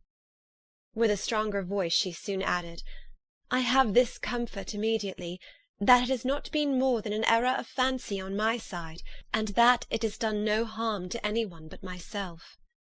"My dear Jane," exclaimed Elizabeth, "you are too good. Your sweetness and disinterestedness are really angelic. I do not know what to say to you. I feel as if I had never done you justice, or loved you as you deserve." Miss Bennet eagerly disclaimed all extraordinary merit, and threw back the praise on her sister's warm affection. "Nay," said Elizabeth, "this is not fair. You wish to think all the world respectable, and are hurt if I speak ill of anybody. I only want to think you perfect, and you set yourself against it. Do not be afraid of my running into any excess, of my encroaching on your privilege of universal goodwill. You need not. There are few people whom I really love, and still fewer of whom I think well. The more I see of the world, the more am I dissatisfied with it, and every day confirms my belief of the inconsistency of all human characters, and of the little dependence that can be placed on the appearance of merit or sense. I have met with 2 instances lately. One I will not mention, the other is Charlotte's marriage. It is unaccountable. In every view it is unaccountable." "My dear Lizzie, do not give way to such feelings as these. They will ruin your happiness. You do not make allowance enough for difference of situation and temper. Consider Mr. Collins's respectability and Charlotte's steady, prudent character. Remember that she is one of a large family, that, as to fortune, it is a most eligible match, and be ready to believe, for everybody's sake, that she may feel something like regard and esteem for our cousin." "To oblige you, I would try to believe almost anything, but no one else could be benefited by such a belief as this. For were I persuaded that Charlotte had any real regard for him, I should only think worse of her understanding than I now do of her heart. My dear Jane, Mr. Collins is a conceited, pompous, narrow-minded, silly man. You know he is, as well as I do, and you must feel, as well as I do, that the woman who married him cannot have a proper way of thinking. You shall not defend her, though it is Charlotte Lucas. You shall not, for the sake of one individual, change the meaning of principle and integrity, nor endeavour to persuade yourself or me that selfishness is prudence, and insensibility of danger security for happiness." "I must think your language too strong in speaking of both," replied Jane, "and I hope you'll be convinced of it by seeing them happy together. But enough of this. You alluded to something else. You mentioned 2 instances. I cannot misunderstand you, but I entreat you, dear Lizzie, not to pain me by thinking that person to blame, and saying your opinion of him is sunk. We must not be so ready to fancy ourselves intentionally injured. We must not expect a lively young man to be always so guarded and circumspect. It is very often nothing but our own vanity that deceives us. Women fancy admiration means more than it does. And men take care that they should. If it is designedly done, they cannot be justified, but I have no idea of there being so much design in the world as some persons imagine. I am far from attributing any part of Mr. Bingley's conduct to design, said Elizabeth, but without scheming to do wrong, or to make others unhappy, there may be error, and there may be misery. Thoughtlessness, want of attention to other people's feelings, and want of resolution will do the business. And do you impute it to either of those? Yes, to the last. But if I go on, I shall displease you by saying what I think of persons you esteem. Stop me whilst you can. You persist, then, in supposing his sisters influence him? Yes, in conjunction with his friend. I cannot believe it. Why should they try to influence him? They can only wish his happiness, and if he is attached to me, no other woman can secure it. Your first position is false. They may wish many things besides his happiness. They may wish his increase of wealth and consequence. They may wish him to marry a girl who has all the importance of money, great connections, and pride. Beyond a doubt they do wish him to choose Miss Darcy, replied Jane, but this may be from better feelings than you are supposing. They have known her much longer than they have known me. No wonder if they love her better. But whatever may be their own wishes, it is very unlikely that they should have opposed their brothers. What sister would think herself at liberty to do it, unless there was something very objectionable? If they believed him attached to me, they would not try to part us. If he were so, they could not succeed. By supposing such an affection, you make everybody acting unnaturally and wrong, and me most unhappy. Do not distress me by the idea. I am not ashamed of having been mistaken, or at least it is light, it is nothing in comparison of what I should feel in thinking ill of him or his sisters. Let me take it in the best light, in the light in which it may be understood. Elizabeth could not oppose such a wish, and from this time Mr. Bingley's name was scarcely ever mentioned between them. Mrs. Bennet still continued to wonder and repine at his returning no more, and though a day seldom passed in which Elizabeth did not account for it clearly, there was little chance of her ever considering it with less perplexity. Her daughter endeavoured to convince her of what she did not believe herself, that his attentions to Jane had been merely the effect of a common and transient liking, which ceased when he saw her no more. But though the probability of the statement was admitted at the time, she had the same story to repeat every day. Mrs. Bennet's best comfort was that Mr. Bingley must be down again in the summer. Mr. Bennet treated the matter differently. "So, Lizzie," said he one day, "your sister is crossed in love, I find. I congratulate her. Next to being married, a girl likes to be crossed in love a little now and then. It is something to think of, and gives her a sort of distinction among her companions. When is your turn to come? You will hardly bear to be long outdone by Jane. Now is your time. Here are officers enough at Meryton to disappoint all the young ladies in the country. Let Wickham be your man. He's a pleasant fellow, and would jilt you creditably." "Thank you, sir, but a less agreeable man would satisfy me. We must not all expect Jane's good fortune." "True," said Mr. Bennet, "but it is a comfort to think that, whatever of that kind may befall you, you have an affectionate mother who will always make the most of it." Mr. Wickham's society was of material service in dispelling the gloom which the late perverse occurrences had thrown on many of the Longbourn family. They saw him often, and to his other recommendations was now added that of general unreserve. The whole of what Elizabeth had already heard, his claims on Mr. Darcy, and all that he had suffered from him, was now openly acknowledged and publicly canvassed, and everybody was pleased to know how much they had always disliked Mr. Darcy before they had known anything of the matter. Miss Bennet was the only creature who could suppose there might be any extenuating circumstances in the case, unknown to the society of Hertfordshire. Her mild and steady candour always pleaded for allowances, and urged the possibility of mistakes, but by everybody else Mr. Darcy was condemned as the worst of men. Chapter 25. After a week spent in professions of love and schemes of felicity, Mr. Collins was called from his amiable Charlotte by the arrival of Saturday. The pain of separation, however, might be alleviated on his side by preparations for the reception of his bride, as he had reason to hope that shortly after his return into Hertfordshire the day would be fixed that was to make him the happiest of men. He took leave of his relations at Longbourn with as much solemnity as before, wished his fair cousins health and happiness, and promised their father another letter of thanks. On the following Monday, Mrs. Bennet had the pleasure of receiving her brother and his wife, who came as usual to spend the Christmas at Longbourn. Mr. Gardiner was a sensible, gentlemanlike man, greatly superior to his sister, as well by nature as education. The Netherfield ladies would have had difficulty in believing that a man who lived by trade, and within view of his own warehouses, could have been so well bred and agreeable.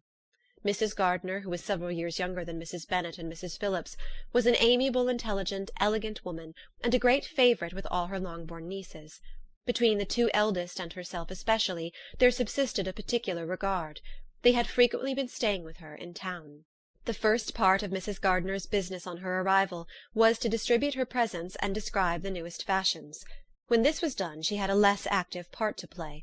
It became her turn to listen. Mrs. Bennet had many grievances to relate, and much to complain of.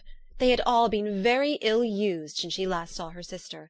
2 of her girls had been upon the point of marriage, and after all there was nothing in it.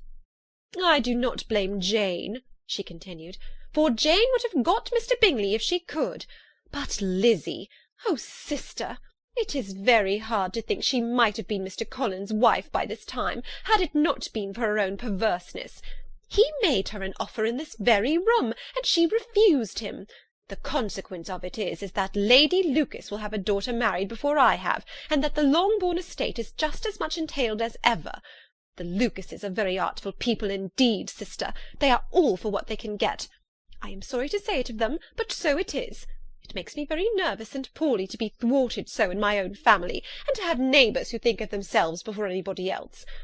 However, your coming just at this time is the greatest of comforts, and I am very glad to hear what you tell us of long sleeves."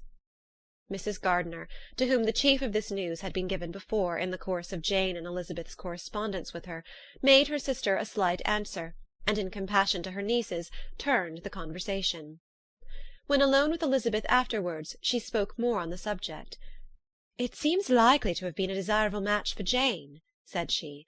"I am sorry it went off, but these things happen so often. A young man, such as you describe Mr. Bingley, so easily falls in love with a pretty girl for a few weeks, and when accident separates them, so easily forgets her, that these sort of inconsistencies are very frequent." "An excellent consolation in its way," said Elizabeth, "but it will not do for us. We do not suffer by accident. It does not often happen that the interference of friends will persuade a young man of independent fortune to think no more of a girl whom he was violently in love with only a few days before." "But that expression of violently in love is so hackneyed, so doubtful, so indefinite, that it gives me very little idea.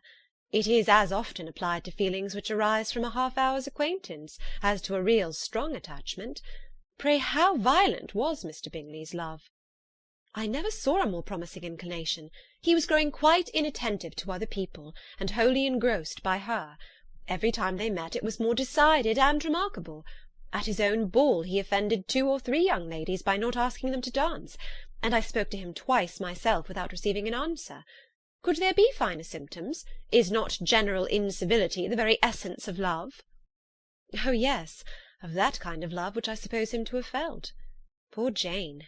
I am sorry for her, because with her disposition she may not get over it immediately. It had better have happened to you, Lizzie. You would have laughed yourself out of it sooner. But do you think she would be prevailed upon to go back with us? Change of scene might be of service, and perhaps a little relief from home may be as useful as anything." Elizabeth was exceedingly pleased with this proposal, and felt persuaded of her sister's ready acquiescence. "I hope," added Mrs. Gardiner, "that no consideration with regard to this young man will influence her.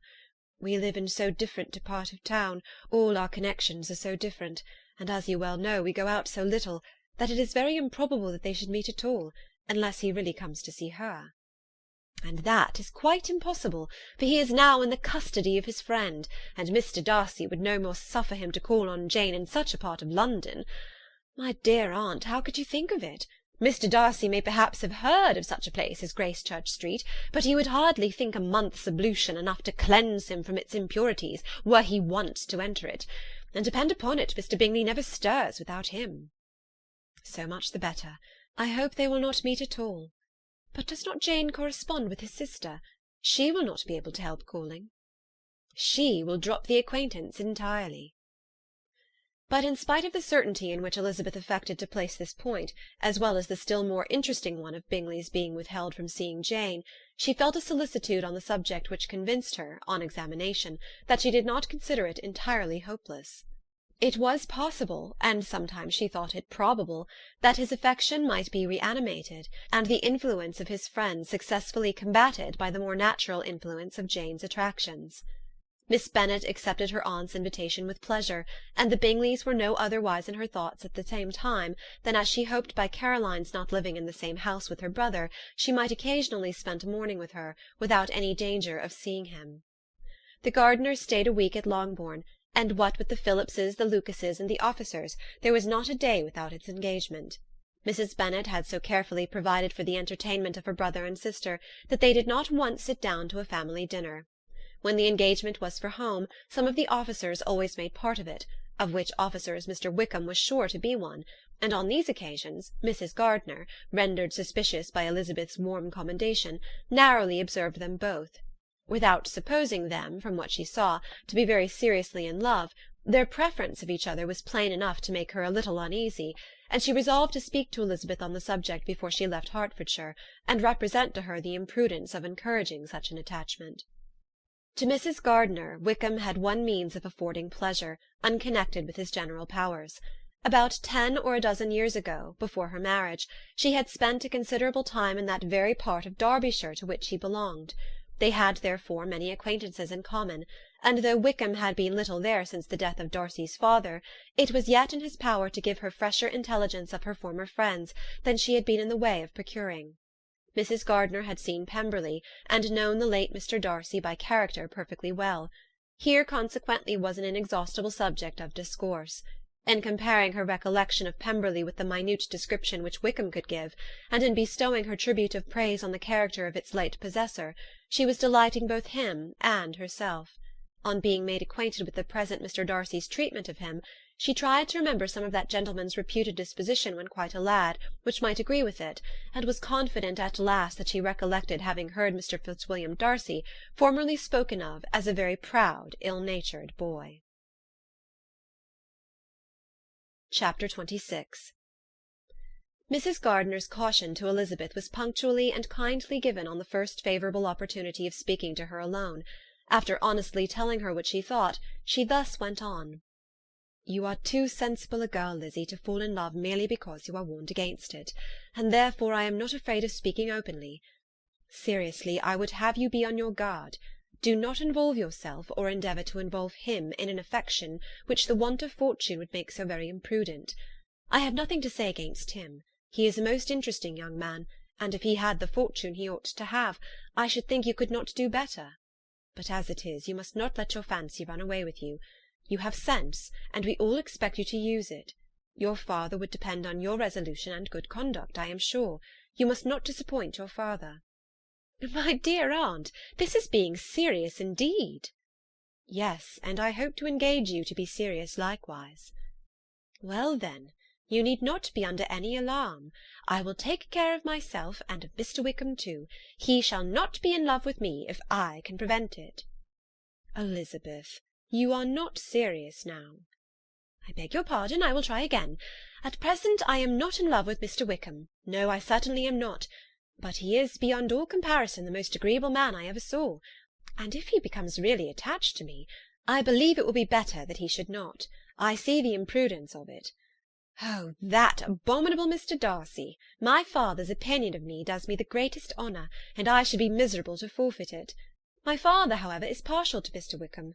In short, my dear aunt, I should be very sorry to be the means of making any of you unhappy. But since we see every day that where there is affection, young people are seldom withheld by immediate want of fortune from entering into engagements with each other, how can I promise to be wiser than so many of my fellow creatures if I am tempted? Or how am I even to know that it would be wisdom to resist? All that I can promise you, therefore, is not to be in a hurry. I will not be in a hurry to believe myself his first object. When I am in company with him, I will not be wishing. In short, I will do my best. Perhaps it will be as well if you discourage his coming here so very often. At least you should not remind your mother of inviting him. As I did the other day, said Elizabeth with a conscious smile. Very true, it will be wise in me to refrain from that. But do not imagine that he is always here so often. It is on your account that he has been so frequently invited this week. You know my mother's ideas as to the necessity of constant company for her friends.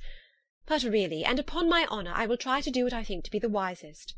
And now I hope you are satisfied. Her aunt assured her that she was, and Elizabeth having thanked her for the kindness of her hints, they parted, a wonderful instance of advice being given on such a point, without being resented. Mr. Collins returned into Hertfordshire soon after it had been quitted by the Gardiners and Jane, but as he took up his abode with the Lucases, his arrival was no great inconvenience to Mrs. Bennet. His marriage was now fast approaching, and she was at length so far resigned as to think it inevitable, and even repeatedly to say, in an ill-natured tone, that she wished they might be happy. Thursday was to be the wedding day, and on Wednesday Miss Lucas paid her farewell visit, and when she rose to take leave, Elizabeth, ashamed of her mother's ungracious and reluctant good wishes, sincerely affected herself, accompanied her out of the room. As they went downstairs together, Charlotte said, "I shall depend on hearing from you very often, Eliza." "That you certainly shall." "And I have another favour to ask you. Will you come and see me?" "We shall often meet, I hope, in Hertfordshire." "I am not likely to leave Kent for some time. Promise me, therefore, to come to Hunsford." Elizabeth could not refuse, though she foresaw little pleasure in the visit. "My father and Maria are coming to me in March," added Charlotte, "and I hope you will consent to be of the party. Indeed, Eliza, you will be as welcome as either of them." The wedding took place. The bride and bridegroom set off for Kent from the church door, and everybody had as much to say or to hear on the subject as usual. Elizabeth soon heard from her friend, and their correspondence was as regular and frequent as it had ever been. That it should be equally unreserved was impossible. Elizabeth could never address her without feeling that all the comfort of intimacy was over, and though determined not to slacken as a correspondent, it was for the sake of what had been rather than what was. Charlotte's first letters were received with a good deal of eagerness. There could not but be curiosity to know how she would speak of her new home, how she would like Lady Catherine, and how happy she would dare pronounce herself to be, though, when the letters were read, Elizabeth felt that Charlotte expressed herself on every point exactly as she might have foreseen. She wrote cheerfully, seemed surrounded with comforts, and mentioned nothing which she could not praise. The house, furniture, and neighbourhood and roads were all to her taste, and Lady Catherine's behaviour was most friendly and obliging. It was Mr. Collins's picture of Hunsford and Rosings rationally softened, and Elizabeth perceived that she must wait for her own visit there to know the rest. Jane had already written a few lines to her sister to announce their safe arrival in London, and when she wrote again, Elizabeth hoped it would be in her power to say something of the Bingleys. Her impatience for this second letter was as well rewarded as impatience generally is. Jane had been a week in town without either seeing or hearing from Caroline.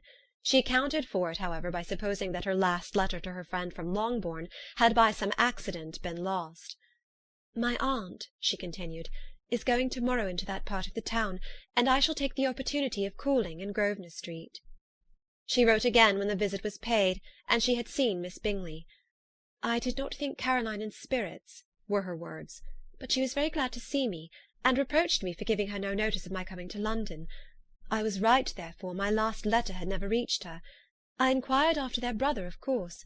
He was well, but so much engaged with Mr. Darcy that they scarcely ever saw him. I found that Miss Darcy was expected to dinner. I wish I could see her. My visit was not long, as Caroline and Mrs. Hurst were going out. I dare say I shall see them soon here." Elizabeth shook her head over this letter. It convinced her that accident only could discover to Mr. Bingley her sister's being in town. 4 weeks passed away, and Jane saw nothing of him. She endeavoured to persuade herself that she did not regret it, but she could no longer be blind to Miss Bingley's inattention. After waiting at home every morning for a fortnight, and inventing every evening a fresh excuse for her, the visitor did at last appear, but the shortness of her stay, and yet more, the alteration of her manner would allow Jane to deceive herself no longer. The letter which she wrote on this occasion to her sister will prove what she felt. My dearest Lizzie will, I am sure, be incapable of triumphing in her better judgment at my expense, when I confess myself to have been entirely deceived in Miss Bingley's regard for me. But, my dear sister, though the event has proved you right, do not think me obstinate if I still assert that, considering what her behaviour was, my confidence was as natural as your suspicion. I do not at all comprehend her reason for wishing to be intimate with me, but if the same circumstances were to happen again, I am sure I should be deceived again. Caroline did not return my visit till yesterday, and not a note, not a line, did I receive in the meantime. When she did come, it was very evident that she had no pleasure in it. She made a slight, formal apology for not calling before, said not a word of wishing to see me again, and was in every respect so altered a creature that when she went away I was perfectly resolved to continue the acquaintance no longer. I pity, though I cannot help blaming her. She was very wrong in singling me out as she did. I can safely say that every advance to intimacy began on her side. But I pity her, because she must feel that she has been acting wrong, and because I am very sure that anxiety for her brother is the cause of it. I need not explain myself further, and though we know this anxiety to be quite needless, yet if she feels it, it will easily account for her behaviour to me, and so deservedly dear as he is to his sister, whatever anxiety she must feel in his behalf is natural and amiable. I cannot but wonder, however, at her having any such fears now, because if he had at all cared about me, we must have met long ago. He knows of my being in town, I am certain, from something she said herself, and yet it would seem, by her manner of talking, as if she wanted to persuade herself that he is really partial to Miss Darcy. I cannot understand it. If I were not afraid of judging harshly, I should be almost tempted to say that there is a strong appearance of duplicity in all this. But I will endeavour to banish every painful thought, and think only of what will make me happy, your affection, and the invariable kindness of my dear aunt and uncle. Let me hear from you very soon. Miss Bingley said something of his never returning to Netherfield again, of giving up the house, but not with any certainty. We had better not mention it. I am extremely glad that you have such pleasant accounts from our friends at Hunsford. Pray go to see them with Sir William and Maria. I am sure you'll be very comfortable there. Yours, etc. This letter gave Elizabeth some pain, but her spirits returned as she considered that Jane would be no longer duped by the sister at least. All expectation from the brother was now absolutely over. She would not even wish for a renewal of his attentions. His character sunk on every review of it, and as a punishment for him, as well as a possible advantage to Jane, she seriously hoped that he might really soon marry Mr. Darcy's sister, as, by Wickham's account, she would make him abundantly regret what he had thrown away. Mrs. Gardiner about this time reminded Elizabeth of her promise concerning that gentleman, and required information, and Elizabeth had such to send as might rather give contentment to her aunt than to herself. His apparent partiality had subsided, his attentions were over, he was the admirer of some one else. Elizabeth was watchful enough to see it all, but she could see it and write of it without material pain. Her heart had been but slightly touched, and her vanity was satisfied with believing that she would have been his only choice, had fortune permitted it. The sudden acquisition of £10,000 was the most remarkable charm of the young lady to whom he was now rendering himself agreeable, but Elizabeth, less clear-sighted perhaps in this case than in Charlotte's, did not quarrel with him for his wish of independence. Nothing, on the contrary, could be more natural, and while able to suppose that it cost him a few struggles to relinquish her, she was ready to allow it a wise and desirable measure for both, and could very sincerely wish him happy. All this was acknowledged to Mrs. Gardiner, and after relating the circumstances, she thus went on. I am now convinced, my dear aunt, that I have never been much in love, for had I really experienced that pure and elevating passion, I should at present detest his very name, and wish him all manner of evil. But my feelings are not only cordial towards him, they are even impartial towards Miss King. I cannot find out that I hate her at all, or that I am in the least unwilling to think her a very good sort of girl. There can be no love in all this. My watchfulness has been effectual, and though I certainly should be a more interesting object to all my acquaintances were I distractedly in love with him, I cannot say that I regret my comparative insignificance. Importance may sometimes be purchased too dearly. Kitty and Lydia take his defection much more to heart than I do. They are young in the ways of the world, and not yet open to the mortifying conviction that handsome young men must have something to live on as well as the plain. Chapter 27. With no greater events than these in the Longbourn family, and otherwise diversified by little beyond the walks to Meryton, sometimes dirty and sometimes cold, did January and February pass away. March was to take Elizabeth to Hunsford. She had not at first thought very seriously of going thither, but Charlotte, she soon found, was depending on the plan, and she gradually learned to consider it herself with greater pleasure as well as greater certainty. Absence had increased her desire of seeing Charlotte again, and weakened her disgust of Mr. Collins. There was novelty in the scheme, and as, with such a mother and such uncompanionable sisters, home could not be faultless, a little change was not unwelcome for its own sake. The journey would moreover give her a peep at Jane, and in short, as the time drew near, she would have been very sorry for any delay. Everything, however, went on smoothly, and was finally settled according to Charlotte's first sketch. She was to accompany Sir William and his second daughter. The improvement of spending a night in London was added in time, and the plan became as perfect as plan could be. The only pain was in leaving her father, who would certainly miss her, and who, when it came to the point, so little liked her going that he told her to write to him, and almost promised to answer her letter. The farewell between herself and Mr. Wickham was perfectly friendly, on his side even more. His present pursuit could not make him forget that Elizabeth had been the first to excite and to deserve his attention, the first to listen and to pity, the first to be admired, and in his manner of bidding her adieu, wishing her every enjoyment, reminding her of what she was to expect in Lady Catherine de Bourgh, and trusting their opinion of her, their opinion of everybody, would always coincide, there was a solicitude, an interest, which she felt must ever attach her to him with a most sincere regard, and she parted from him convinced that, whether married or single, he must always be her model of the amiable and pleasing. Her fellow-travellers the next day were not of a kind to make her think him less agreeable. Sir William Lucas and his daughter Maria, a good-humoured girl, but as empty-headed as himself, had nothing to say that could be worth hearing, and were listened to with about as much delight as the rattle of the chaise. Elizabeth loved absurdities, but she had known Sir William's too long. He could tell her nothing new of the wonders of his presentation and knighthood, and his civilities were worn out, like his information. It was a journey of only 24 miles, and they began it so early as to be in Gracechurch Street by noon. As they drove to Mr. Gardiner's door, Jane was at a drawing-room window watching their arrival. When they entered the passage she was there to welcome them, and Elizabeth, looking earnestly in her face, was pleased to see it healthful and lovely as ever. On the stairs were a troop of little boys and girls, whose eagerness for their cousin's appearance would not allow them to wait in the drawing-room, and whose shyness, as they had not seen her for a 12-month, prevented their coming lower. All was joy and kindness. The day passed most pleasantly away, the morning in bustle and shopping, and the evening at one of the theatres. Elizabeth then contrived to sit by her aunt.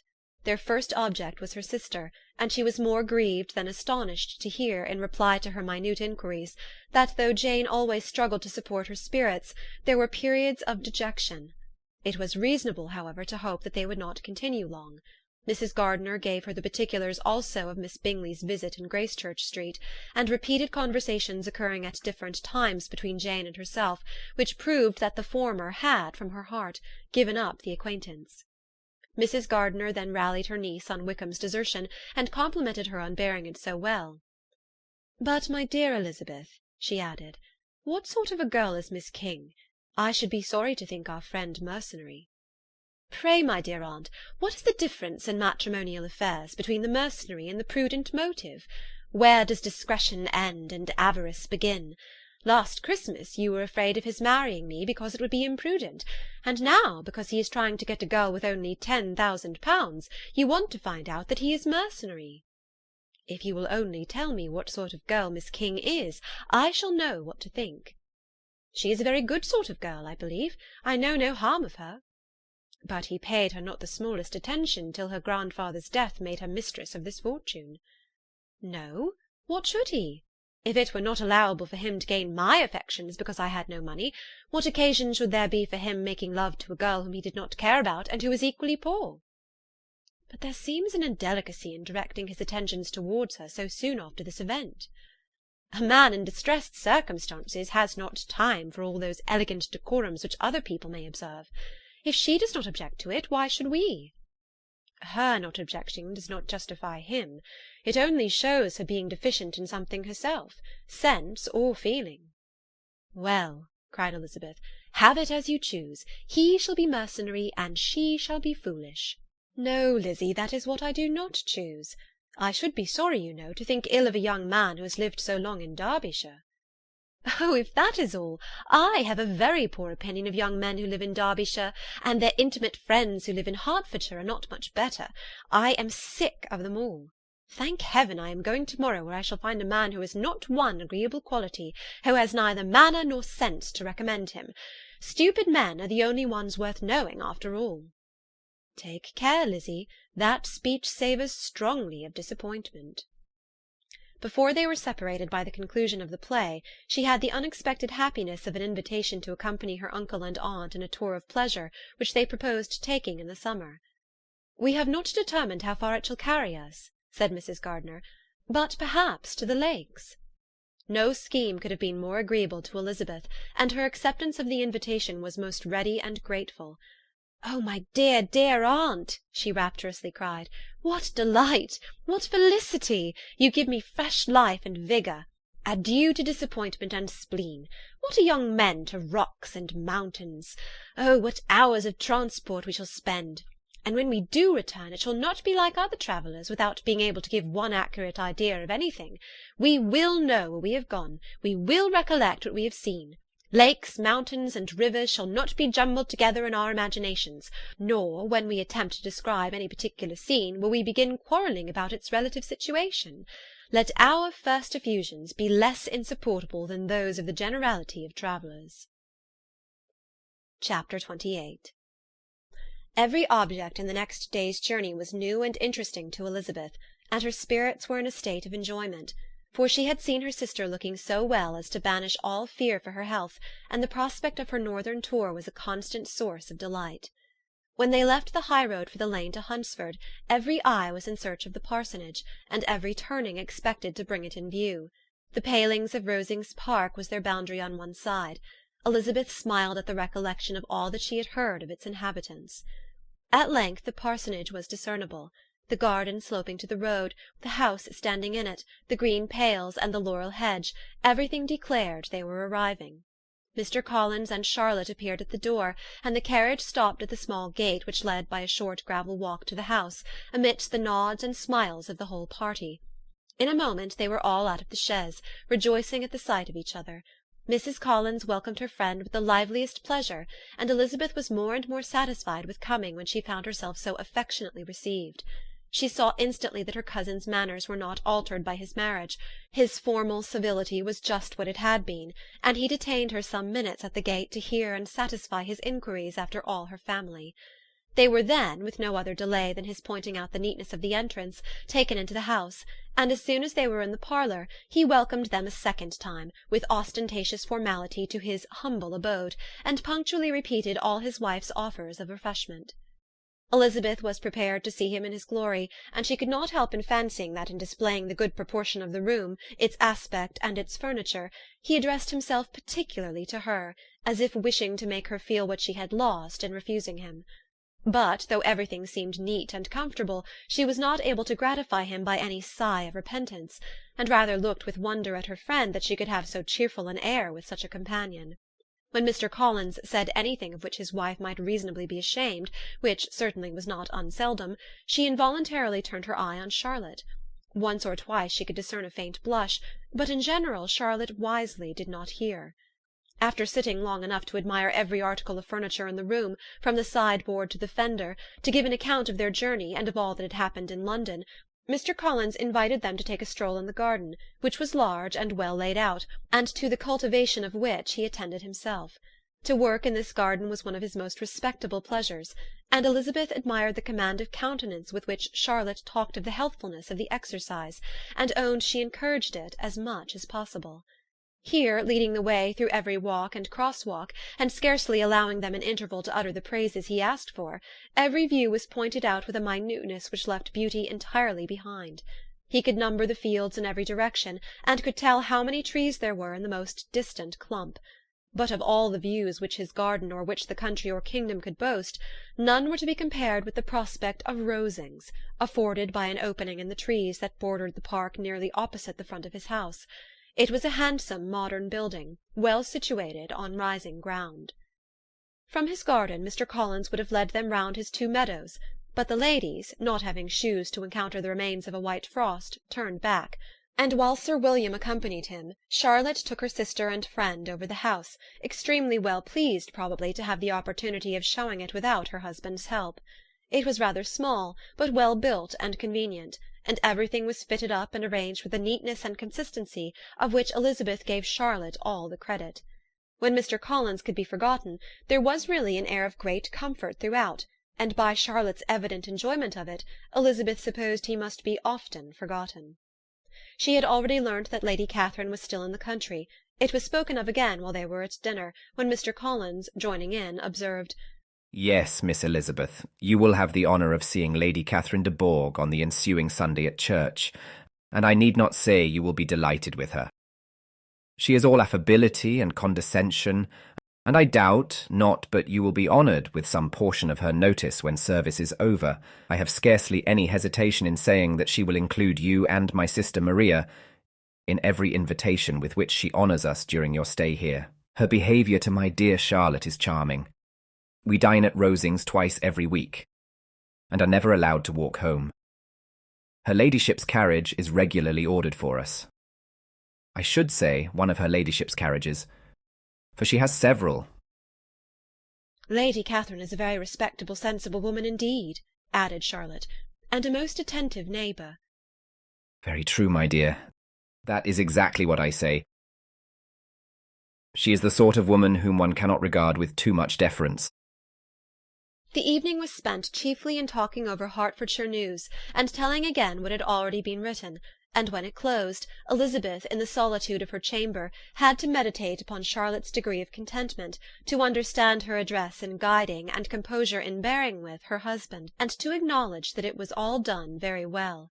She had also to anticipate how her visit would pass, the quiet tenor of their usual employments, the vexatious interruptions of Mr. Collins, and the gaieties of their intercourse with Rosings. A lively imagination soon settled it all. About the middle of the next day, as she was in her room getting ready for a walk, a sudden noise below seemed to speak the whole house in confusion, and after listening a moment she heard somebody running up the stairs in a violent hurry, and calling loudly after her. She opened the door and met Maria in the landing-place, who, breathless with agitation, cried out, "Oh, my dear Eliza, pray make haste and come into the dining-room, for there is such a sight to be seen. I will not tell you what it is. Make haste and come down this moment." Elizabeth asked questions in vain. Maria would tell her nothing more, and down they ran into the dining-room, which fronted the lane, in quest of this wonder. It was 2 ladies stopping in a low phaeton at the garden gate. "And is this all?" cried Elizabeth. "I expected at least that the pigs were got into the garden, and here is nothing but Lady Catherine and her daughter." "La, my dear," said Maria, quite shocked at the mistake, "it is not Lady Catherine. The old lady is Mrs. Jenkinson, who lives with them. The other is Miss de Bourgh. Only look at her. She is quite a little creature. Who would have thought that she could be so thin and small?" "She is abominably rude to keep Charlotte out of doors in all this wind. Why does not she come in?" "Oh, Charlotte says she hardly ever does.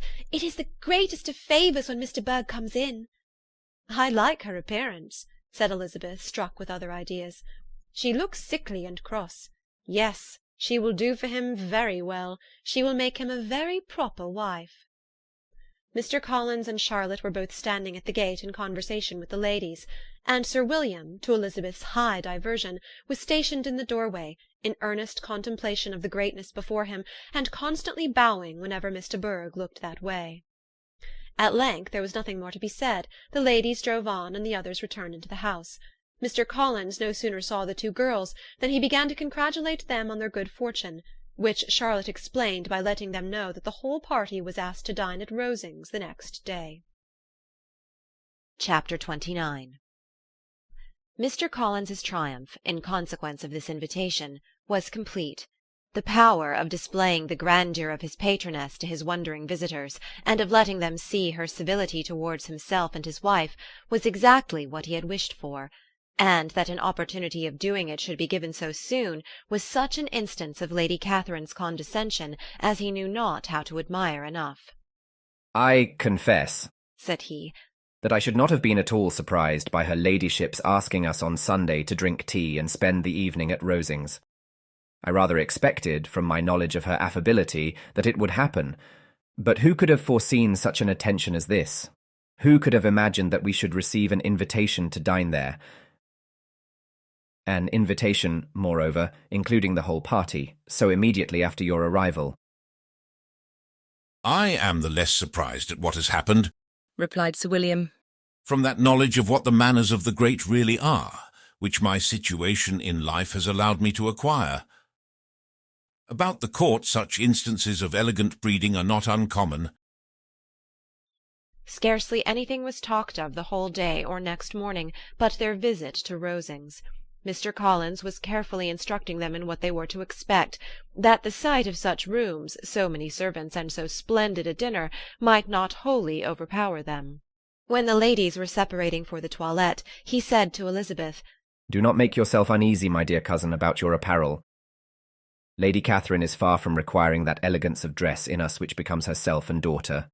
I would advise you merely to put on whatever of your clothes is superior to the rest. There is no occasion for anything more. Lady Catherine will not think the worse of you for being simply dressed. She likes to have the distinction of rank preserved." While they were dressing, he came 2 or 3 times to their different doors to recommend their being quick, as Lady Catherine very much objected to be kept waiting for her dinner. Such formidable accounts of her ladyship and her manner of living quite frightened Maria Lucas, who had been little used to company, and she looked forward to her introduction at Rosings with as much apprehension as her father had done to his presentation at St. James's.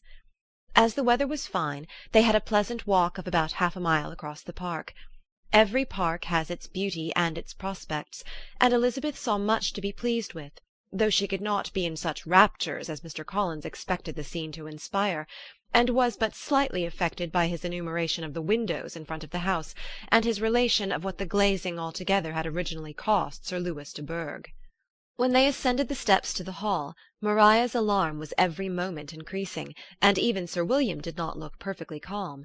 Elizabeth's courage did not fail her. She had heard nothing of Lady Catherine that spoke her awful from any extraordinary talents or miraculous virtue, and the mere stateliness of money or rank she thought she could witness without trepidation. From the entrance hall, of which Mr. Collins pointed out, with a rapturous air, the fine proportion and the finished ornaments, they followed the servants through an antechamber to the room where Lady Catherine, her daughter, and Mrs. Jenkinson were sitting. Her ladyship, with great condescension, arose to receive them, and as Mrs. Collins had settled it with her husband that the office of introduction should be hers, it was performed in a proper manner, without any of those apologies and thanks which he would have thought necessary. In spite of having been at St. James's, Sir William was so completely awed by the grandeur surrounding him that he had but just courage enough to make a very low bow and take his seat without saying a word, and his daughter, frightened almost out of her senses, sat on the edge of her chair, not knowing which way to look. Elizabeth found herself quite equal to the scene, and could observe the 3 ladies before her composedly. Lady Catherine was a tall, large woman, with strongly marked features, which might once have been handsome. Her air was not conciliating, nor was her manner of receiving them such as to make her visitors forget their inferior rank.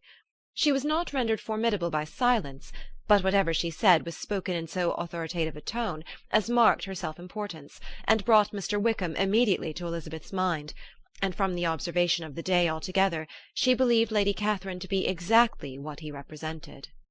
When, after examining the mother, in whose countenance and deportment she soon found some resemblance of Mr. Darcy, she turned her eyes on the daughter, she could almost have joined in Maria's astonishment at her being so thin and so small. There was neither in figure nor face any likeness between the ladies. Miss de Bourgh was pale and sickly, her features, though not plain, were insignificant, and she spoke very little, except in a low voice to Mrs. Jenkinson, in whose appearance there was nothing remarkable, and who was entirely engaged in listening to what she said, and placing a screen in the proper direction before her eyes. After sitting a few minutes, they were all sent to one of the windows to admire the view, Mr. Collins attending them to point out its beauties, and Lady Catherine kindly informing them that it was much better worth looking at in the summer. The dinner was exceedingly handsome, and there were all the servants and all the articles of plate which Mr. Collins had promised, and, as he had likewise foretold, he took his seat at the bottom of the table by her ladyship's desire, and looked as if he felt that life could furnish nothing greater. He carved, and ate, and praised with delighted alacrity, and every dish was commended, first by him and then by Sir William, who was now enough recovered to echo whatever his son-in-law said, in a manner which Elizabeth wondered Lady Catherine could bear. But Lady Catherine seemed gratified by their excessive admiration, and gave most gracious smiles, especially when any dish on the table proved a novelty to them. The party did not supply much conversation. Elizabeth was ready to speak whenever there was an opening, but she was seated between Charlotte and Miss de Bourgh, the former of whom was engaged in listening to Lady Catherine, and the latter said not a word to her all dinner-time. Mrs. Jenkinson was chiefly employed in watching how little Miss de Bourgh ate, pressing her to try some other dish, and fearing she was indisposed. Maria thought speaking out of the question, and the gentlemen did nothing but eat and admire.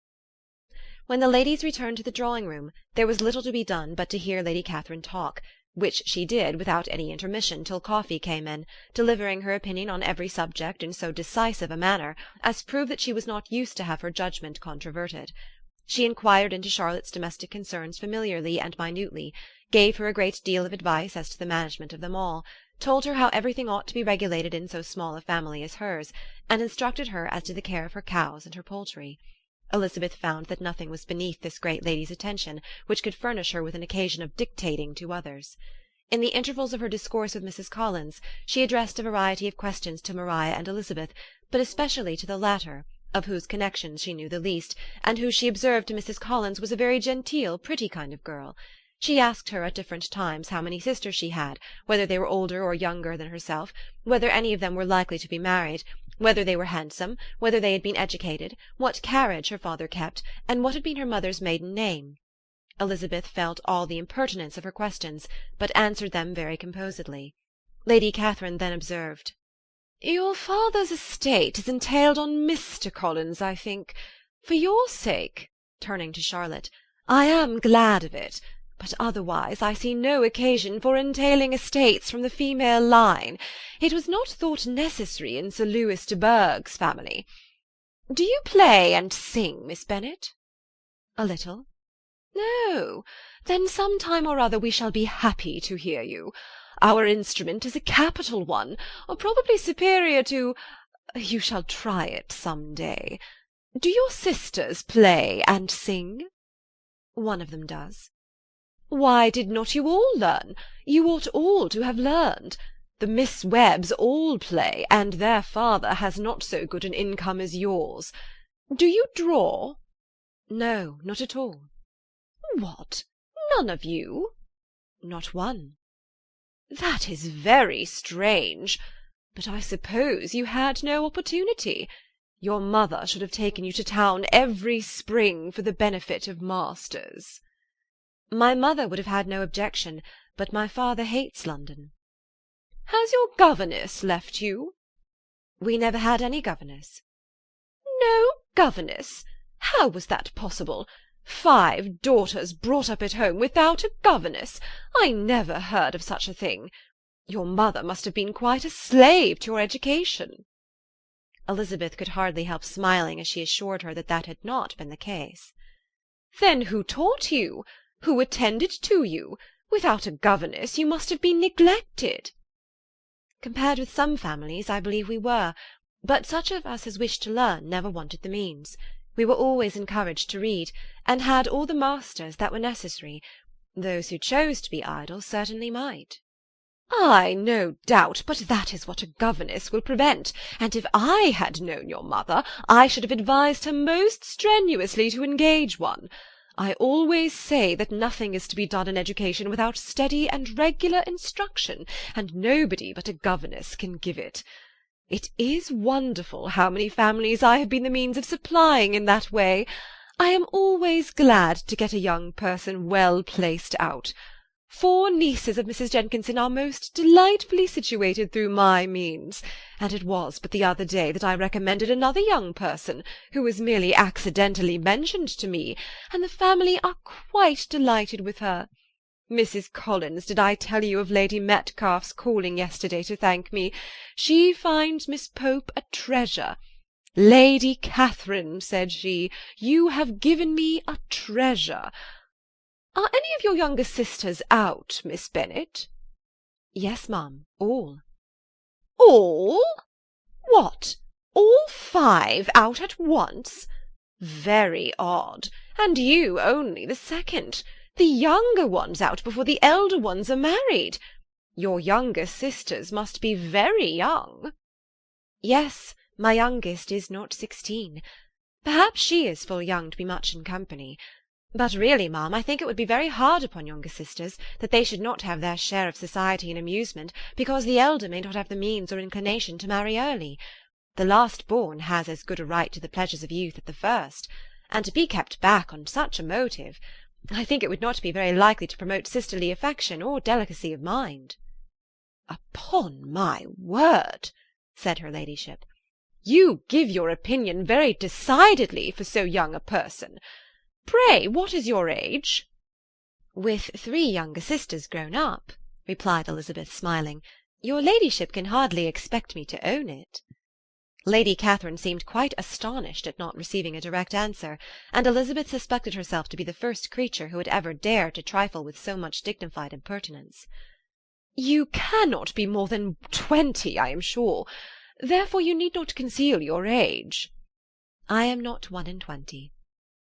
When the gentlemen had joined them and tea was over, the card-tables were placed. Lady Catherine, Sir William, and Mr. and Mrs. Collins sat down to quadrille, and as Mr. Berg chose to play at casino, the 2 girls had the honour of assisting Mrs. Jenkinson to make up her party.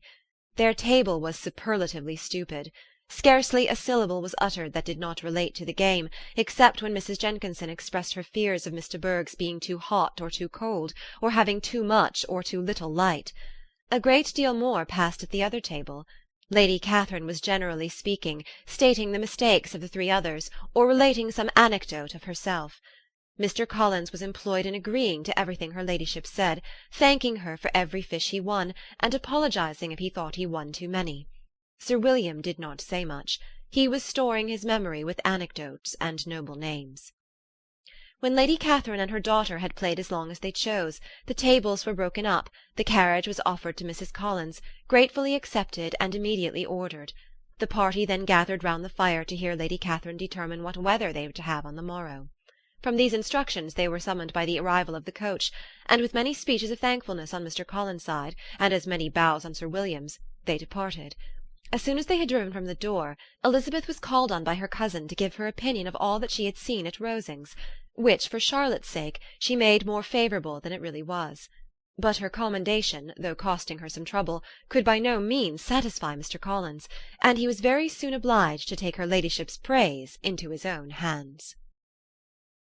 Chapter 30.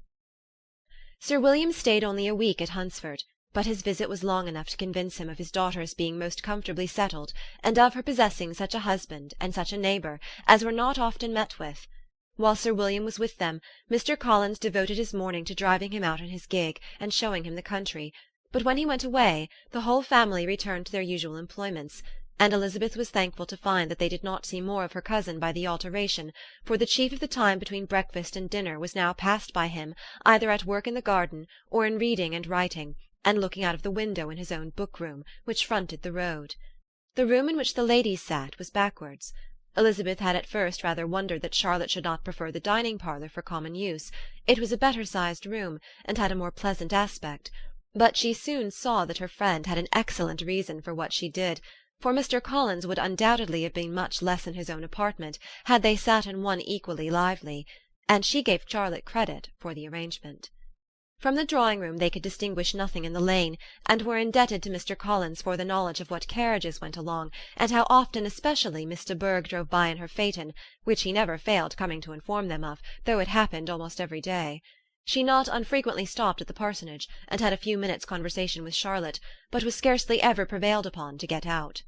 Very few days passed in which Mr. Collins did not walk to Rosings, and not many in which his wife did not think it necessary to go likewise, and till Elizabeth recollected that there might be other family livings to be disposed of, she could not understand the sacrifice of so many hours.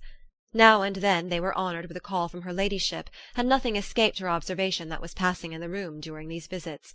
She examined into their employments, looked at their work, and advised them to do it differently, found fault with the arrangement of the furniture, or detected the housemaid in negligence, and if she accepted any refreshment, seemed to do it only for the sake of finding out that Mrs. Collins's joints of meat were too large for her family.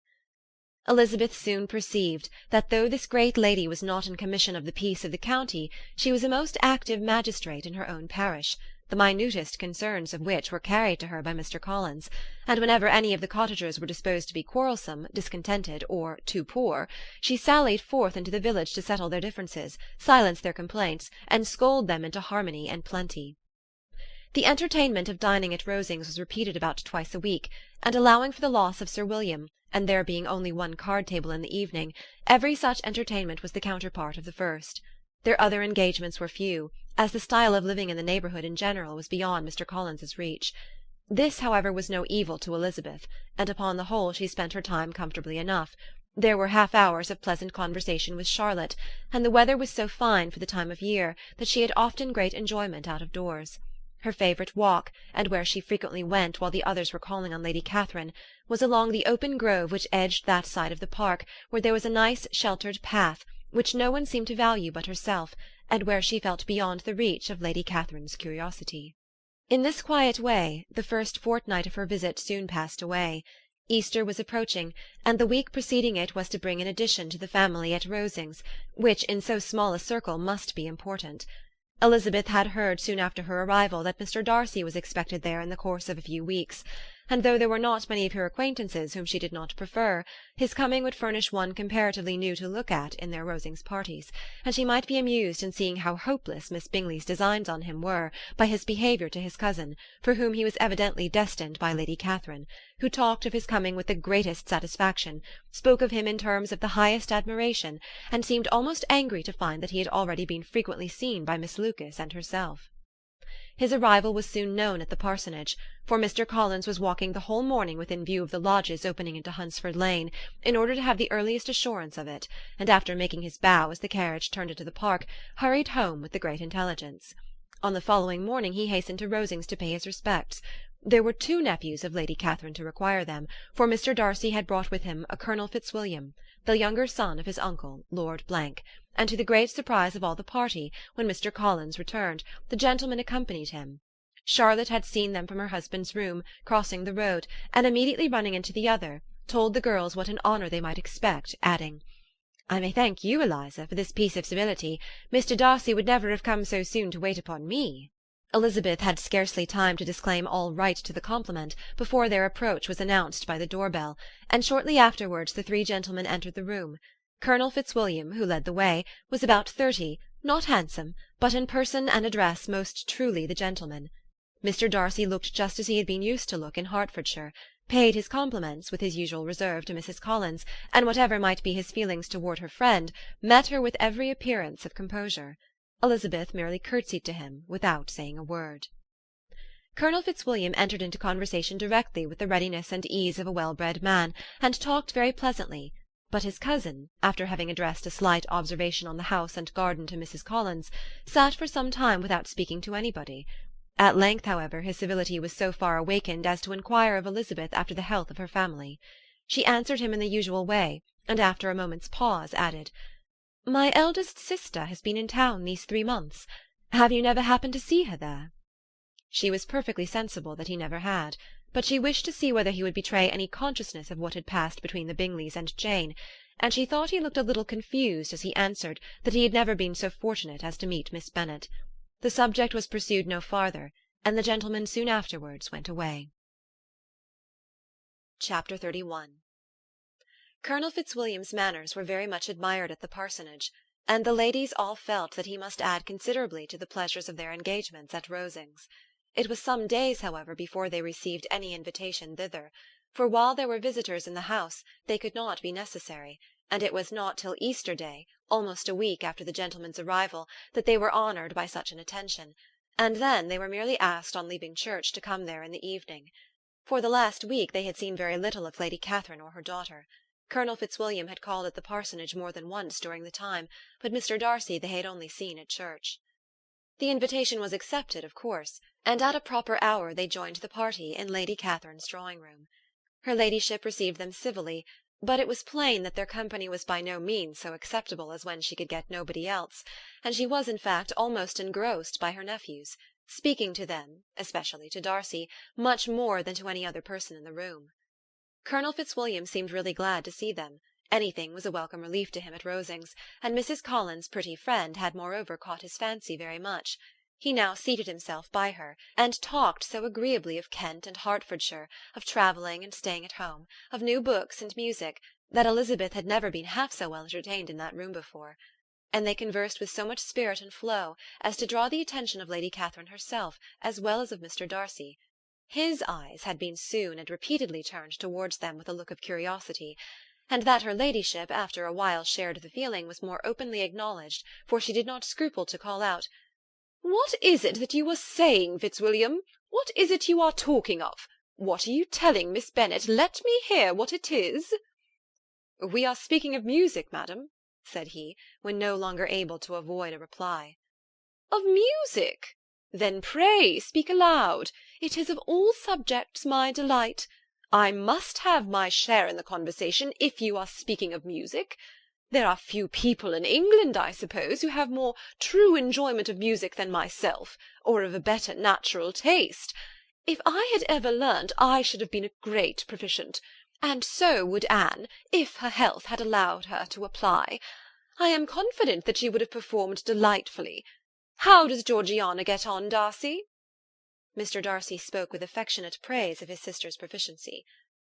"I am very glad to hear such a good account of her," said Lady Catherine, "and pray tell her from me that she cannot expect to excel if she does not practise a good deal." "I assure you, madam," he replied, "that she does not need such advice. She practices very constantly." "So much the better. It cannot be done too much, and when I next write to her I shall charge her not to neglect it on any account. I often tell young ladies that no excellence in music is to be acquired without constant practice. I have told Miss Bennet several times that she will never play really well unless she practises more, and though Mrs. Collins has no instrument, she is very welcome, as I have often told her, to come to Rosings every day and play on the pianoforte in Mrs. Jenkinson's room. She would be in nobody's way, you know, in that part of the house." Mr. Darcy looked a little ashamed of his aunt's ill-breeding, and made no answer. When coffee was over, Colonel Fitzwilliam reminded Elizabeth of having promised to play to him, and she sat down directly to the instrument. He drew a chair near her. Lady Catherine listened to half a song, and then talked as before to the other nephew, till the latter walked away from her, and making with his usual deliberation towards the pianoforte, stationed himself so as to command a full view of the fair performer's countenance. Elizabeth saw what he was doing, and at the first convenient pause, turned to him with an arch smile, and said, "You mean to frighten me, Mr. Darcy, by coming in all this state to hear me. I will not be alarmed, though your sister does play so well. There is a stubbornness about me that never can bear to be frightened at the will of others. My courage always rises at every attempt to intimidate me." "I shall not say that you are mistaken," he replied, "because you could not really believe me to entertain any design of alarming you, and I have had the pleasure of your acquaintance long enough to know that you find great enjoyment in occasionally professing opinions which, in fact, are not your own." Elizabeth laughed heartily at this picture of herself, and said to Colonel Fitzwilliam, "Your cousin will give you a very pretty notion of me, and teach you not to believe a word I say. I am particularly unlucky in meeting with a person so able to expose my real character in a part of the world where I had hoped to pass myself off with some degree of credit. Indeed, Mr. Darcy, it is very ungenerous in you to mention all that you knew to my disadvantage in Hertfordshire, and give me leave to say, very impolitic too, for it is provoking me to retaliate, and such things may come out as will shock your relations to hear." "I am not afraid of you," said he smilingly. "Pray let me hear what you have to accuse him of," cried Colonel Fitzwilliam. "I should like to know how he behaves among strangers." "You shall hear then, but prepare yourself for something very dreadful. The first time of my ever seeing him in Hertfordshire, you must know, was at a ball. And at this ball, what do you think he did? He danced only 4 dances, though gentlemen were scarce, and to my certain knowledge more than one young lady was sitting down in want of a partner. Mr. Darcy, you cannot deny the fact." "I had not at that time the honour of knowing any lady in the assembly beyond my own party." True, and nobody can ever be introduced in a ballroom. Well, Colonel Fitzwilliam, what do I play next? My fingers await your orders. Perhaps, said Darcy, I should have judged better had I sought an introduction. But I'm ill-qualified to recommend myself to strangers. Shall we ask your cousin the reason of this? Said Elizabeth, still addressing Colonel Fitzwilliam. Shall we ask him why a man of sense and education, and who has lived in the world, is ill-qualified to recommend himself to strangers? I can answer your question, said Fitzwilliam, without applying to him. It is because he will not give himself the trouble.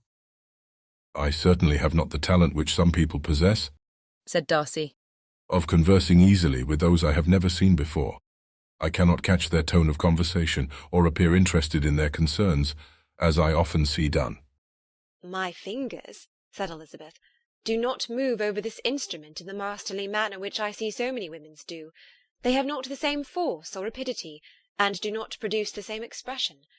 But then I have always supposed it to be my own fault, because I will not take the trouble of practising. It is not that I do not believe my fingers as capable as any other woman's of superior execution. Darcy smiled and said, You are perfectly right. You have employed your time much better.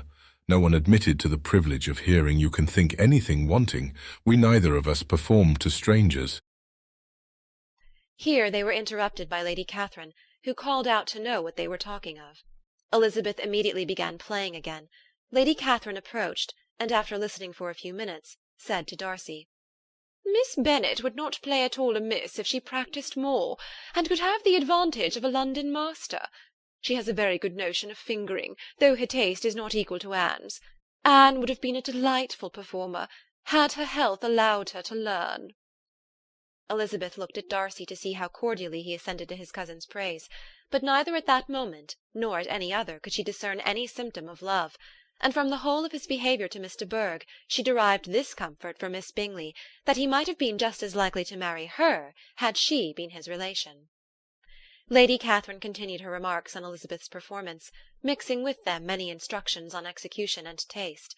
Elizabeth received them with all the forbearance of civility, and at the request of the gentleman remained at the instrument till her ladyship's carriage was ready to take them all home.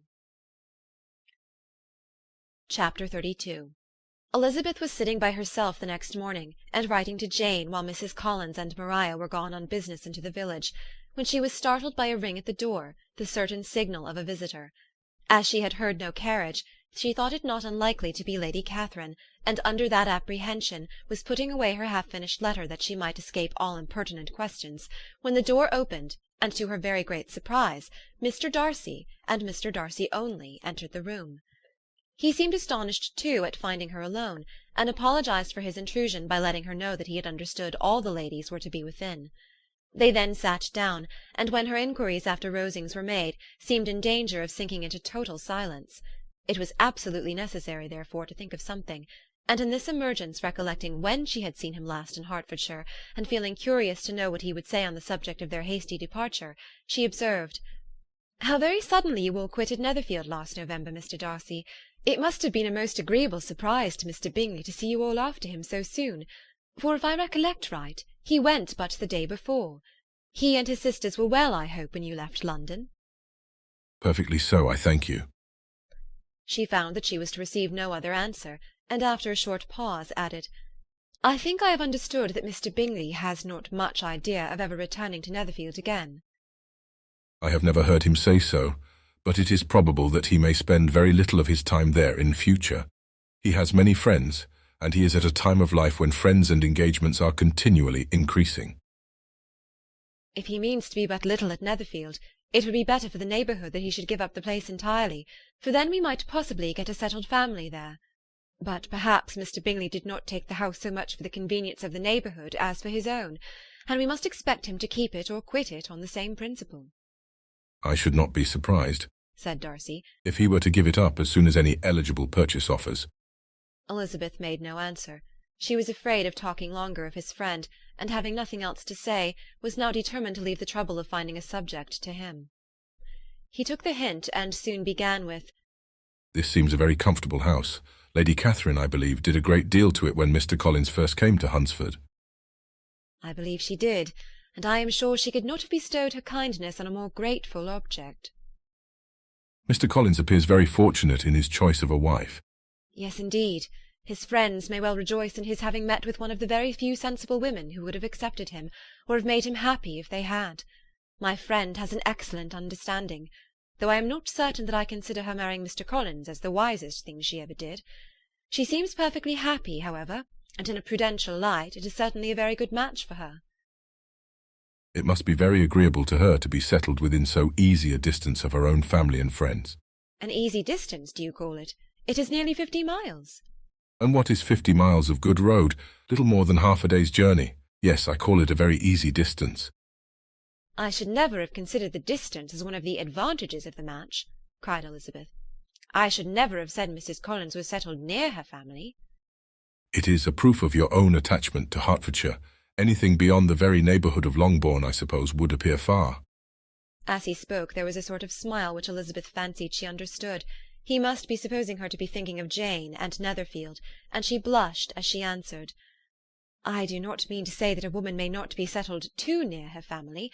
The far and the near must be relative, and depend on many varying circumstances.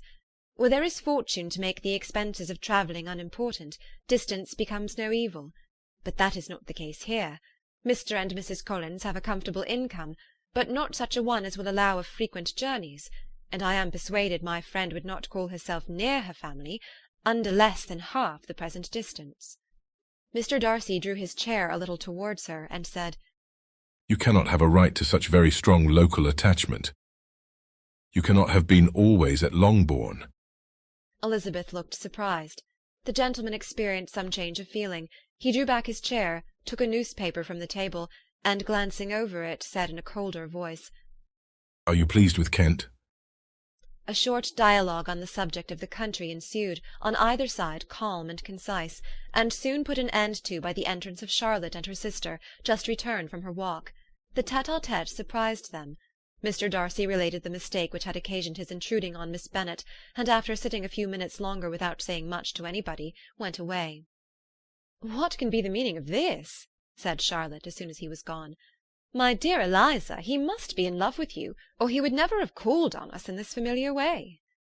But when Elizabeth told of his silence, it did not seem very likely, even to Charlotte's wishes, to be the case, and after various conjectures they could at last only suppose his visit to proceed from the difficulty of finding anything to do, which was the more probable from the time of year. All field sports were over. Within doors there was Lady Catherine, books, and a billiard-table, but a gentleman cannot always be within doors, and in the nearness of the parsonage, or the pleasantness of the walk to it, or of the people who lived in it, the two cousins found a temptation from this period of walking thither almost every day. They called at various times of the morning, sometimes separately, sometimes together, and now and then accompanied by their aunt. It was plain to them all that Colonel Fitzwilliam came because he had pleasure in their society, a persuasion which of course recommended him still more, and Elizabeth was reminded by her own satisfaction in being with him, as well as by his evident admiration of her former favourite George Wickham, and though in comparing them she saw there was less captivating softness in Colonel Fitzwilliam's manners, she believed he might have the best informed mind. But why Mr. Darcy came so often to the parsonage it was more difficult to understand.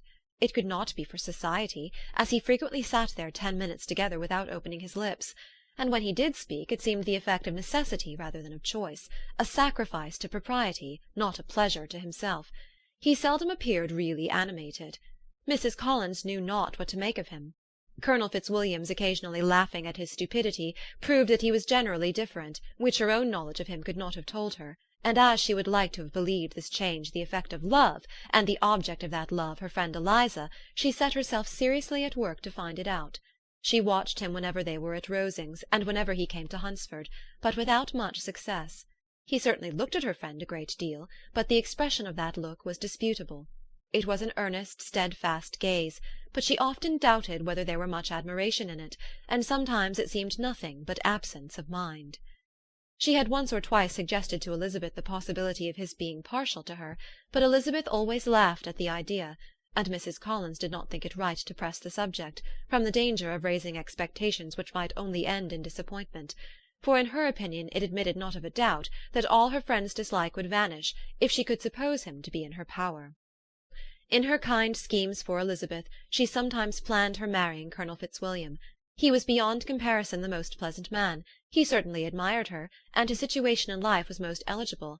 But, to counterbalance these advantages, Mr. Darcy had considerable patronage in the church, and his cousin could have none at all. Chapter 33. More than once did Elizabeth, in her ramble within the park, unexpectedly meet Mr. Darcy. She felt all the perverseness of the mischance that should bring him where no one else was brought, and, to prevent its ever happening again, took care to inform him at first that it was a favourite haunt of hers. How it could occur a second time, therefore, was very odd. Yet it did, and even a third. It seemed like wilful ill-nature, or a voluntary penance, for on these occasions it was not merely a few formal inquiries and an awkward pause and then away, but he actually thought it necessary to turn back and walk with her. He never said a good deal, nor did she give herself the trouble of talking or of listening much, but it struck her in the course of their third rencontre that he was asking some odd, unconnected questions, about her pleasure in being at Hunsford, her love of solitary walks, and her opinion of Mr. and Mrs. Collins's happiness, and that in speaking of Rosings, and her not perfectly understanding the house, he seemed to expect that whenever she came into Kent again, she would be staying there too. His words seemed to imply it. Could he have Colonel Fitzwilliam in his thoughts? She supposed if he meant anything, he must mean an allusion to what might arise in that quarter. It distressed her a little, and she was quite glad to find herself at the gate in the Pales opposite the parsonage. She was engaged one day as she walked in perusing Jane's last letter, and dwelling on some passages which proved that Jane had not written in spirits, when, instead of being again surprised by Mr. Darcy, she saw on looking up that Colonel Fitzwilliam was meeting her.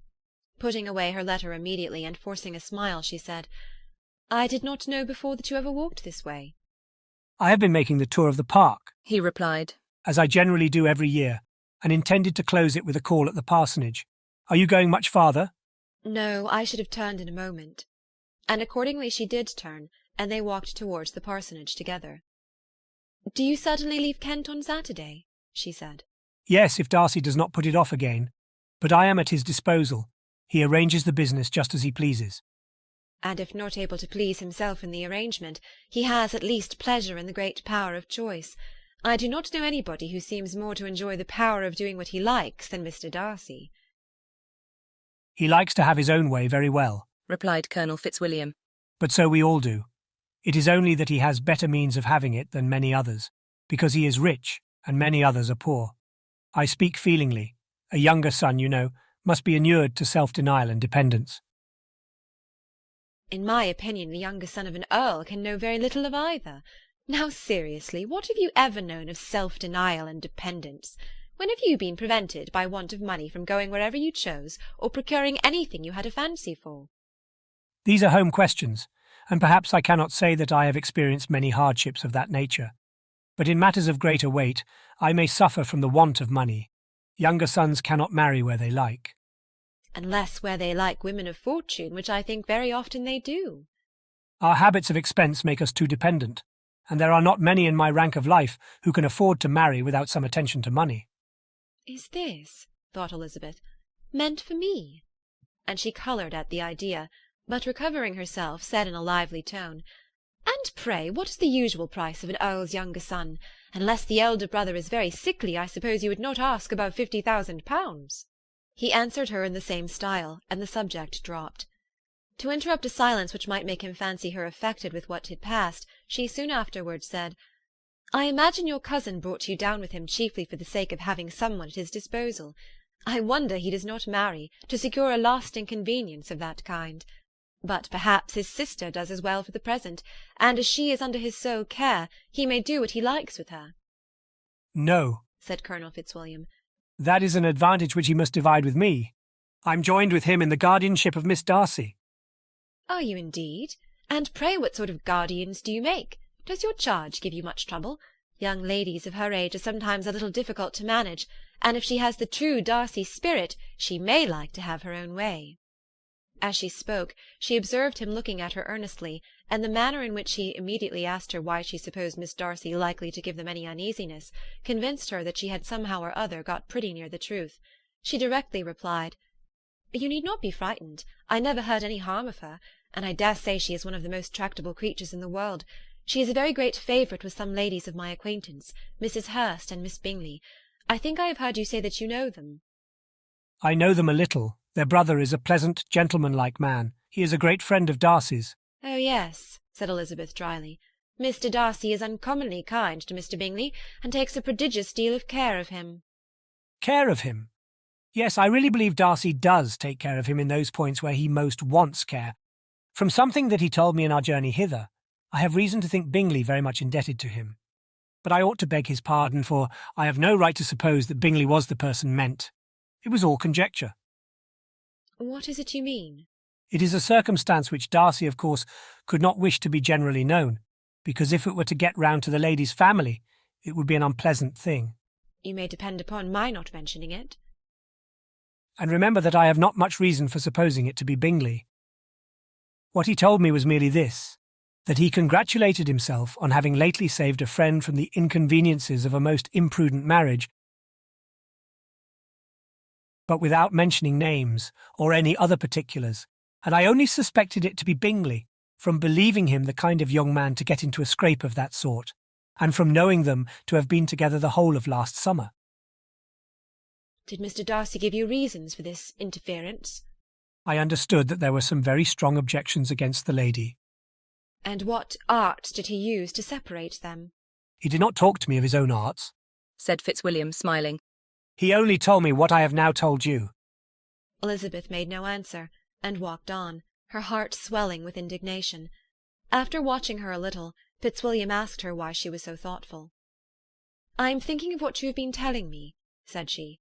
"Your cousin's conduct does not suit my feelings. Why was he to be the judge?" You are rather disposed to call his interference officious?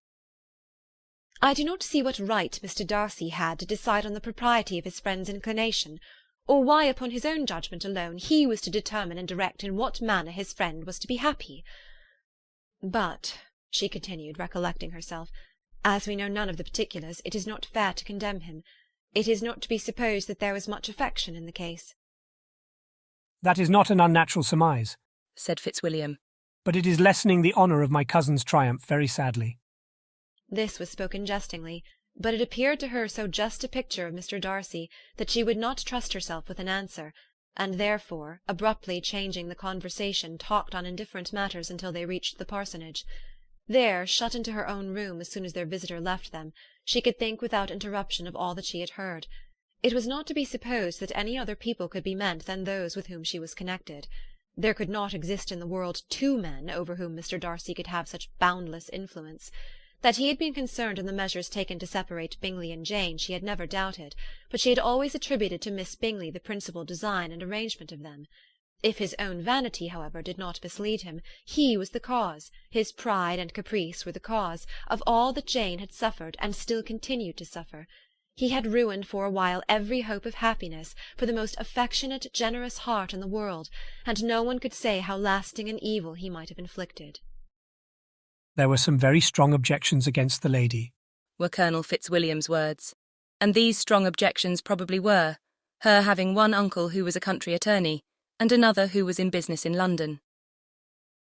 To Jane herself, she exclaimed, there could be no possibility of objection, all loveliness and goodness as she is, her understanding excellent, her mind improved, and her manners captivating. Neither could anything be urged against my father, who, though with some peculiarities, has abilities Mr. Darcy himself need not disdain, and respectability which he will probably never reach.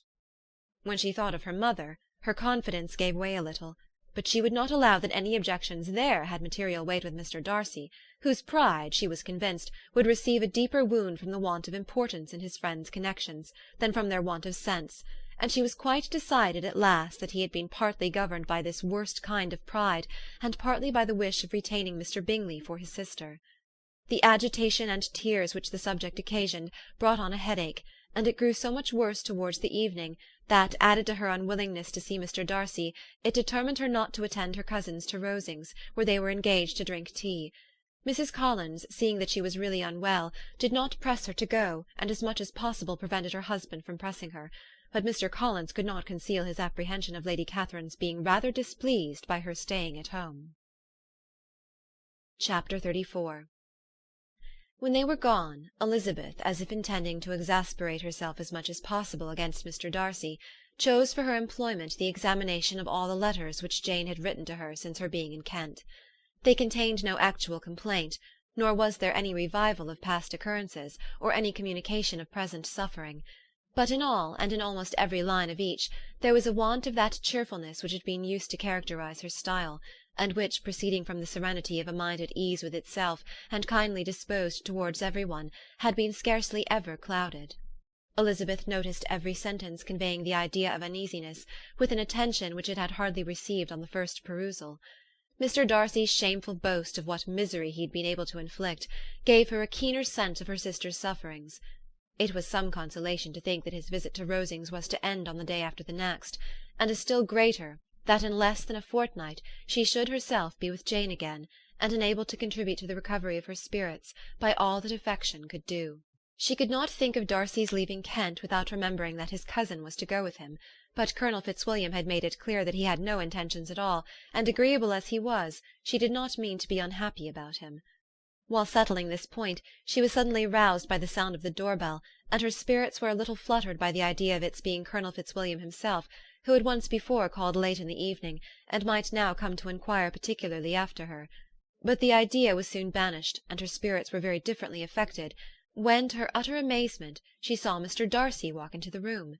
In an hurried manner he immediately began an inquiry after her health, imputing his visit to a wish of hearing that she were better. She answered him with cold civility. He sat down for a few moments, and then, getting up, walked about the room. Elizabeth was surprised, but said not a word. After a silence of several minutes, he came towards her in an agitated manner, and thus began.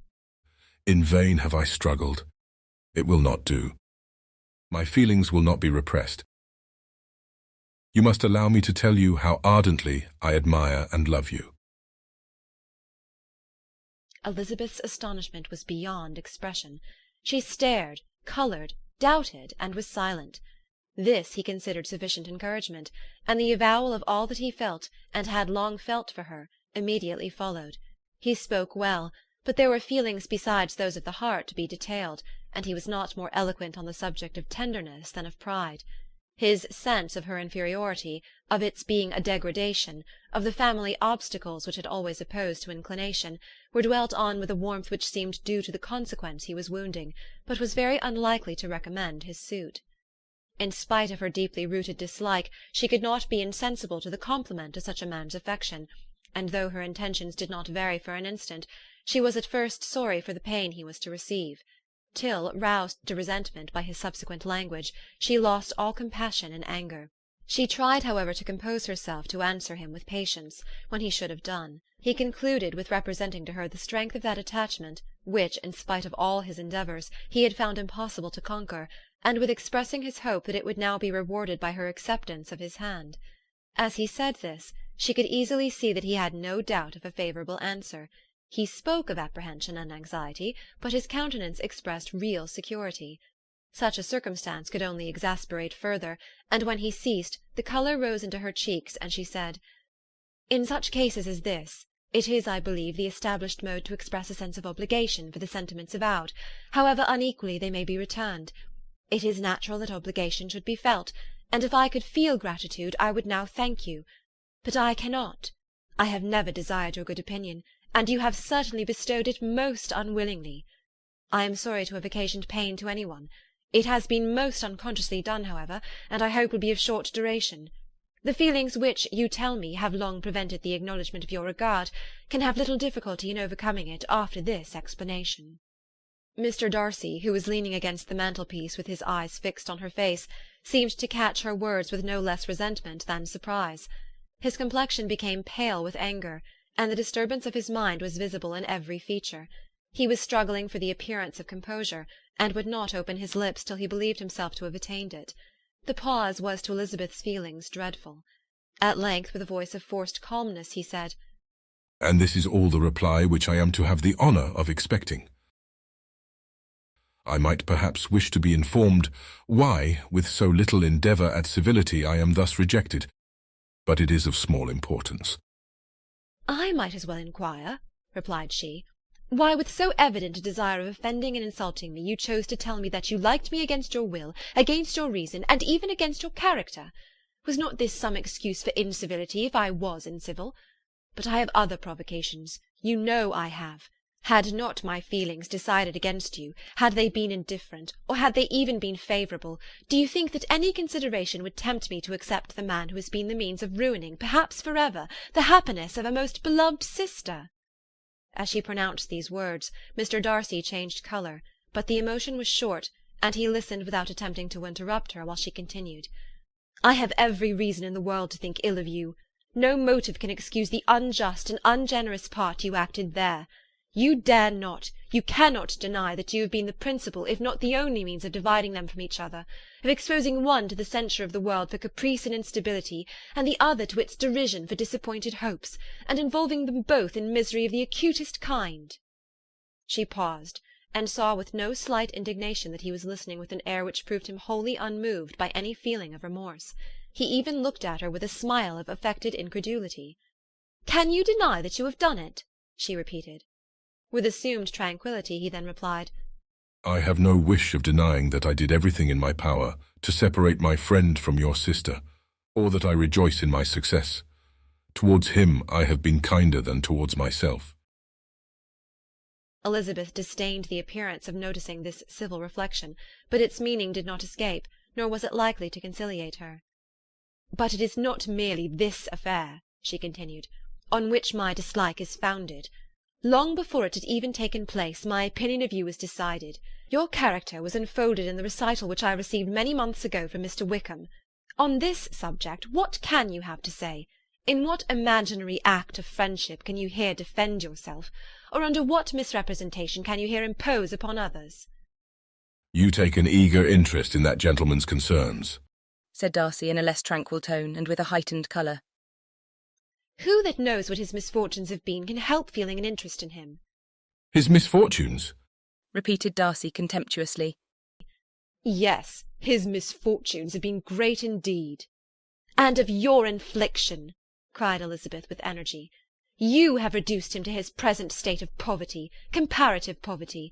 You have withheld the advantages which you must know to have been designed for him. You have deprived the best years of his life of that independence which was no less his due than his desert. You have done all this, and yet you can treat the mention of his misfortune with contempt and ridicule. And this, cried Darcy, as he walked with quick steps across the room, is your opinion of me.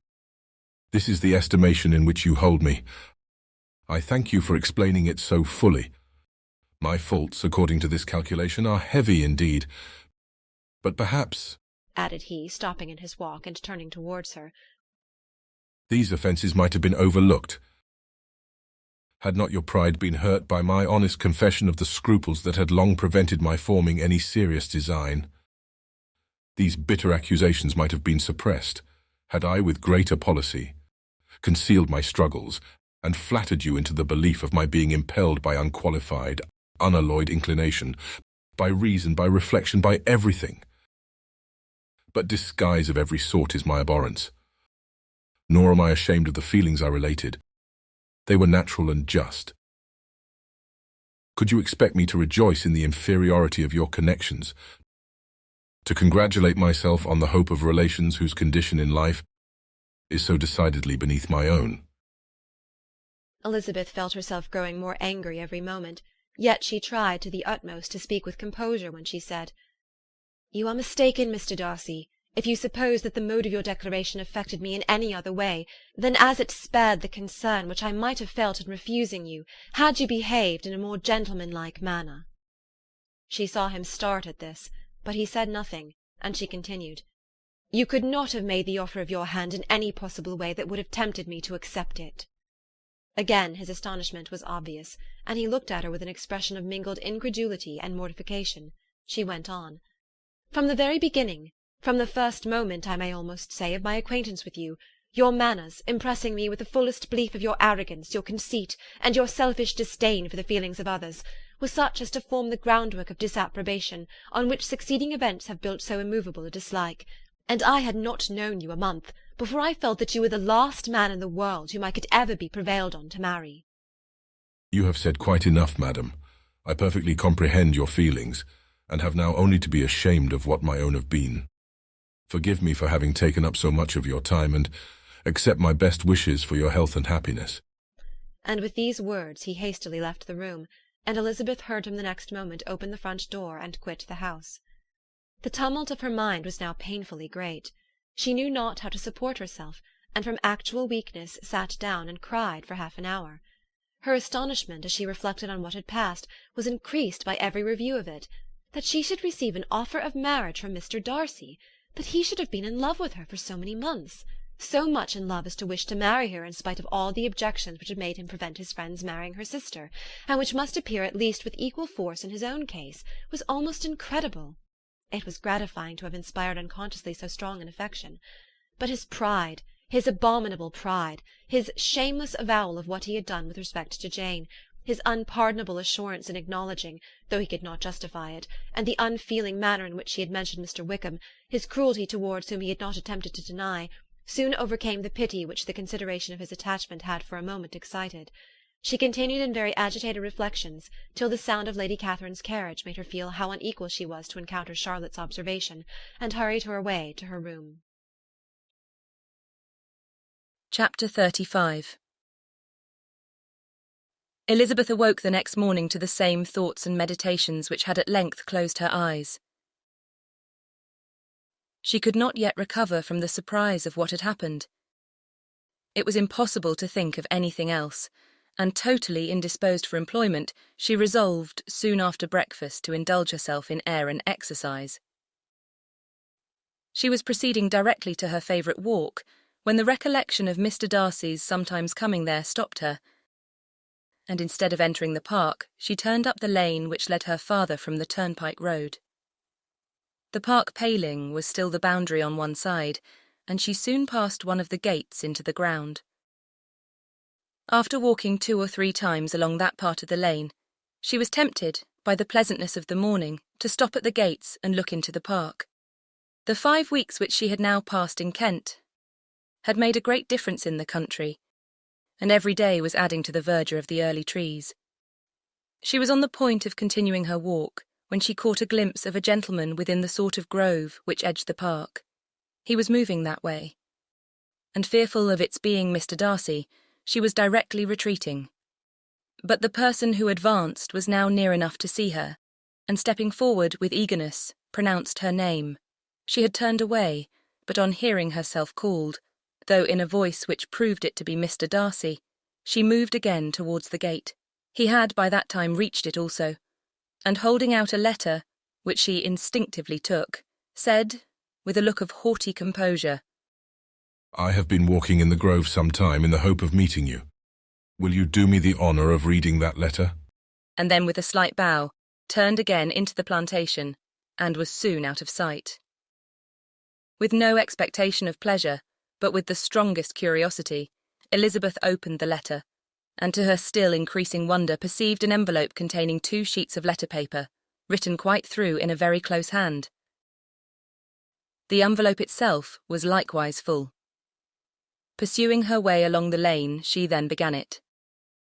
It was dated from Rosings, at 8 o'clock in the morning, and was as follows. "Be not alarmed, madam, on receiving this letter, by the apprehension of its containing any repetition of those sentiments, or renewal of those offers which were last night so disgusting to you. I write without any intention of paining you or humbling myself by dwelling on wishes, which, for the happiness of both, cannot be too soon forgotten. And the effort which the formation and the perusal of this letter must occasion should have been spared, had not my character required it to be written and read. You must therefore pardon the freedom with which I demand your attention.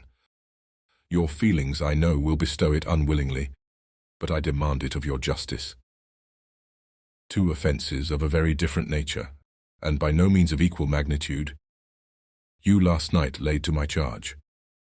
The first mentioned was that, regardless of the sentiments of either, I had detached Mr. Bingley from your sister, and the other that I had, in defiance of various claims, in defiance of honour and humanity, ruined the immediate prosperity and blasted the prospects of Mr. Wickham, wilfully and wantonly to have thrown off the companion of my youth, the acknowledged favourite of my father, a young man who had scarcely any other dependence than on our patronage, and who had been brought up to expect its exertion, would be a depravity, to which the separation of two young persons whose affection could be the growth of only a few weeks could bear no comparison. But from the severity of that blame which was last night so liberally bestowed, respecting each circumstance, I shall hope to be in future secured when the following account of my actions and their motives has been read. If, in the explanation of them, which is due to myself, I am under the necessity of relating feelings which may be offensive to yours, I can only say that I am sorry. The necessity must be obeyed, and further apology would be absurd. I had not been long in Hertfordshire before I saw, in common with others, that Bingley preferred your elder sister to any other young woman in the country. But it was not till the evening of the dance at Netherfield that I had any apprehension of his feeling a serious attachment. I had often seen him in love before.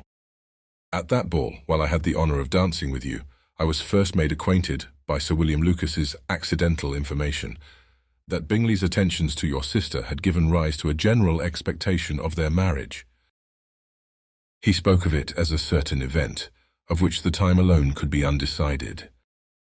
From that moment, I observed my friend's behaviour attentively, and I could then perceive that his partiality for Miss Bennet was beyond what I had ever witnessed in him. Your sister I also watched. Her look and manners were open, cheerful, and engaging as ever, but without any symptom of peculiar regard. And I remained convinced from the evening's scrutiny that though she received his attentions with pleasure, she did not invite them by any participation of sentiment. If you have not been mistaken here, I must have been in an error. Your superior knowledge of your sister must make the latter probable. If it be so, if I have been misled by such error to inflict pain on her, your resentment has not been unreasonable, but I shall not scruple to assert that the serenity of your sister's countenance and air was such as might have given the most acute observer a conviction that, however amiable her temper, her heart was not likely to be easily touched. That I was desirous of believing her indifferent is certain, but I will venture to say that my investigations and decisions are not usually influenced by my hopes or fears. I did not believe her to be indifferent because I wished it. I believed it on impartial conviction, as truly as I wished it in reason. My objections to the marriage were not merely those which I last night acknowledged to have required the utmost force of passion to put aside in my own case. The want of connection could not be so great an evil to my friend as to me. But there were other causes of repugnance, causes which, though still existing, and existing to an equal degree in both instances, I had myself endeavoured to forget, because they were not immediately before me. These causes must be stated, though briefly. The situation of your mother's family, though objectionable, was nothing in comparison of that total want of propriety so frequently, so almost uniformly betrayed by herself, by your three younger sisters, and occasionally even by your father. Pardon me, it pains me to offend you, but amidst your concern for the defects of your nearest relations, and your displeasure at this representation of them, let it give you consolation to consider that to have conducted yourselves so as to avoid any share of the like censure is praise no less generally bestowed on you and your eldest sister than it is honourable to the sense and disposition of both. I will only say, Father, that from what passed that evening, my opinion of all parties was confirmed, and every inducement heightened, which could have led me before to preserve my friend from what I esteemed a most unhappy connection. He left Netherfield for London on the day following, as you, I am certain, remember, with the design of soon returning. The part which I acted is now to be explained. His sister's uneasiness had been equally excited with my own. Our coincidence of feeling was soon discovered, and, alike sensible that no time was to be lost in detaching their brother, we shortly resolved on joining him directly in London. We accordingly went, and there I readily engaged in the office of pointing out to my friend the certain evils of such a choice. I described and enforced them earnestly. But however this remonstrance might have staggered or delayed his determination, I do not suppose that it would ultimately have prevented the marriage, had it not been seconded by the assurance which I hesitated not in giving of your sister's indifference. He had before believed her to return his affection with sincere, if not with equal regard. But Bingley has great natural modesty, with a stronger dependence on my judgment than on his own. To convince him, therefore, that he had deceived himself was no very difficult point. To persuade him against returning into Hertfordshire, when that conviction had been given, was scarcely the work of a moment. I cannot blame myself for having done thus much. There is but one part of my conduct in the whole affair on which I do not reflect with satisfaction. It is that I condescended to adopt the measures of art so far as to conceal from him your sister's being in town. I knew it myself, as it was known to Miss Bingley, but her brother is even yet ignorant of it. That they might have met without ill consequence is perhaps probable, but his regard did not appear to me enough extinguished for him to see her without some danger. Perhaps this concealment, this disguise was beneath me. It is done, however, and it was done for the best. On this subject I have nothing more to say, no other apology to offer. If I have wounded your sister's feelings, it was unknowingly done, and though the motives which govern me may to you very naturally appear insufficient, I have not yet learnt to condemn them.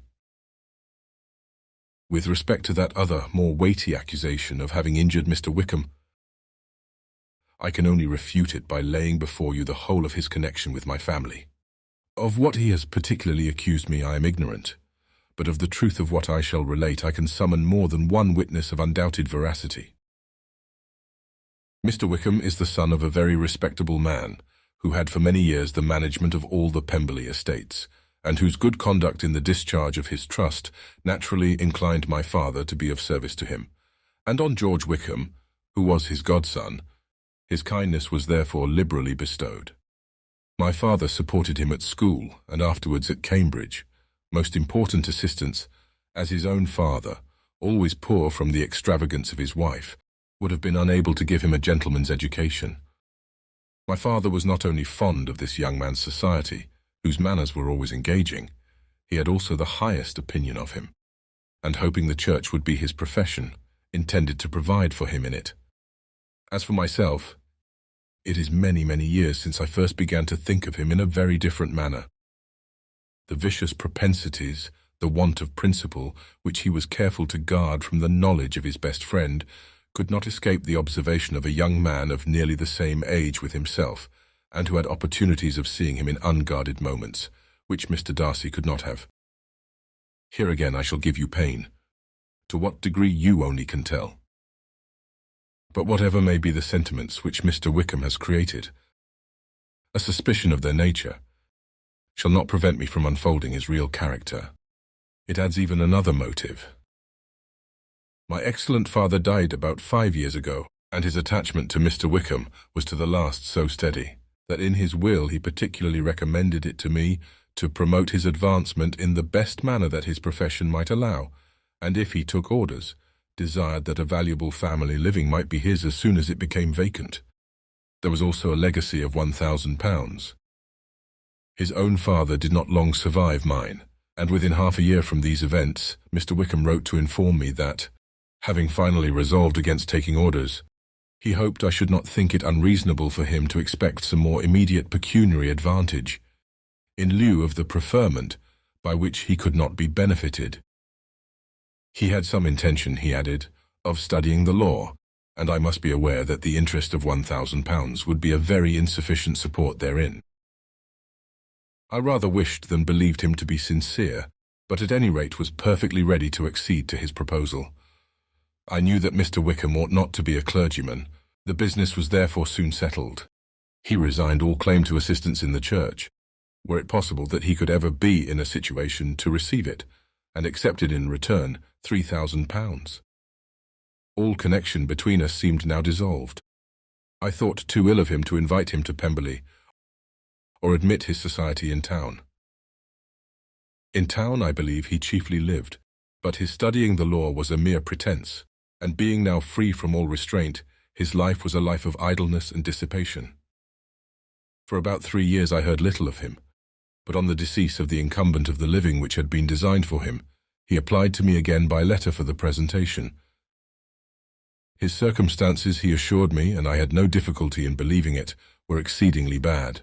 He had found the law a most unprofitable study, and was now absolutely resolved on being ordained, if I would present him to the living in question, of which he trusted there could be little doubt, as he was well assured that I had no other person to provide for, and I could not have forgotten my revered father's intentions.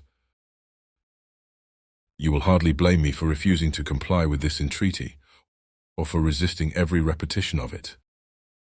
His resentment was in proportion to the distress of his circumstances, and he was doubtless as violent in his abuse of me to others as in his reproaches to myself. After this period, every appearance of acquaintance was dropped. How he lived I know not, but last summer he was again most painfully obtruded on my notice. I must now mention a circumstance which I would wish to forget myself, and which no obligation less than the present should induce me to unfold to any human being. Having said thus much, I feel no doubt of your secrecy. My sister, who is more than 10 years my junior, was left to the guardianship of my mother's nephew, Colonel Fitzwilliam, and myself. About a year ago she was taken from school, and an establishment formed for her in London, and last summer she went with the lady who presided over it to Ramsgate. And thither also went Mr. Wickham, undoubtedly by design, for there proved to have been a prior acquaintance between him and Mrs. Young, in whose character we were most unhappily deceived, and by her connivance and aid he so far recommended himself to Georgiana, whose affectionate heart retained a strong impression of his kindness to her as a child, that she was persuaded to believe herself in love, and to consent to an elopement. She was then but 15, which must be her excuse, and after stating her imprudence, I am happy to add that I owed the knowledge of it to herself. I joined them unexpectedly a day or two before the intended elopement, and then Georgiana, unable to support the idea of grieving and offending a brother, whom she almost looked up to as a father, acknowledged the whole to me. You may imagine what I felt and how I acted. Regard for my sister's credit and feelings prevented any public exposure. But I wrote to Mr. Wickham, who left the place immediately, and Mrs. Young was of course removed from her charge. Mr. Wickham's chief object was unquestionably my sister's fortune, which is £30,000, but I cannot help supposing that the hope of revenging himself on me was a strong inducement. His revenge would have been complete indeed. This, madam, is a faithful narrative of every event in which we have been concerned together, and if you do not absolutely reject it as false, you will, I hope, acquit me henceforth of cruelty towards Mr. Wickham. I know not in what manner, under what form of falsehood he has imposed on you, but his success is not perhaps to be wondered at. Ignorant as you previously were of everything concerning either, detection could not be in your power, and suspicion certainly not in your inclination. You may possibly wonder why all this was not told you last night. But I was not then master enough of myself to know what could or ought to be revealed. For the truth of everything here related, I can appeal more particularly to the testimony of Colonel Fitzwilliam, who, from our near relationship and constant intimacy, and still more as one of the executors of my father's will, has been unavoidably acquainted with every particular of these transactions. If your abhorrence of me should make my assertions valueless, you cannot be prevented by the same cause from confiding in my cousin, and that there may be the possibility of consulting him, I shall endeavour to find some opportunity of putting this letter in your hands in the course of the morning. I will only add, God bless you, Fitzwilliam Darcy. Chapter 36. If Elizabeth, when Mr. Darcy gave her the letter, did not expect it to contain a renewal of his offers, she had formed no expectation at all of its contents. But such as they were, it may well be supposed how eagerly she went through them, and what a contrariety of emotion they excited. Her feelings, as she read, were scarcely to be defined. With amazement did she first understand that he believed any apology to be in his power, and steadfastly was she persuaded that he could have no explanation to give which a just sense of shame would not conceal. With a strong prejudice against everything he might say, she began his account of what had happened at Netherfield. She read with an eagerness which hardly left her power of comprehension, and from impatience of knowing what the next sentence might bring, was incapable of attending to the sense of the one before her eyes. His belief of her sister's insensibility she instantly resolved to be false, and his account of the real, the worst objections to the match, made her too angry to have any wish of doing him justice. He expressed no regret for what he had done which satisfied her. His style was not penitent, but haughty. It was all pride and insolence. But when this subject was succeeded by his account of Mr. Wickham, when she read with somewhat clearer attention a relation of events which, if true, must overthrow every cherished opinion of his worth, and which bore so alarming an affinity to his own history of himself, her feelings were yet more acutely painful and more difficult of definition. Astonishment, apprehension, and even horror oppressed her. She wished to discredit it entirely, repeatedly exclaiming, "This must be false! This cannot be! This must be the grossest falsehood!" And when she had gone through the whole letter, though scarcely knowing anything of the last page or two, put it hastily away, protesting that she would not regard it, that she would never look in it again. In this perturbed state of mind, with thoughts that could not rest on anything, she walked on, but it would not do. In half a minute the letter was unfolded again, and collecting herself as well as she could, she again began the mortifying perusal of all that related to Wickham, and commanded herself so far as to examine the meaning of every sentence. The account of his connection with the Pemberley family was exactly what he had related himself, and the kindness of the late Mr. Darcy, though she had not before known its extent, agreed equally well with his own words.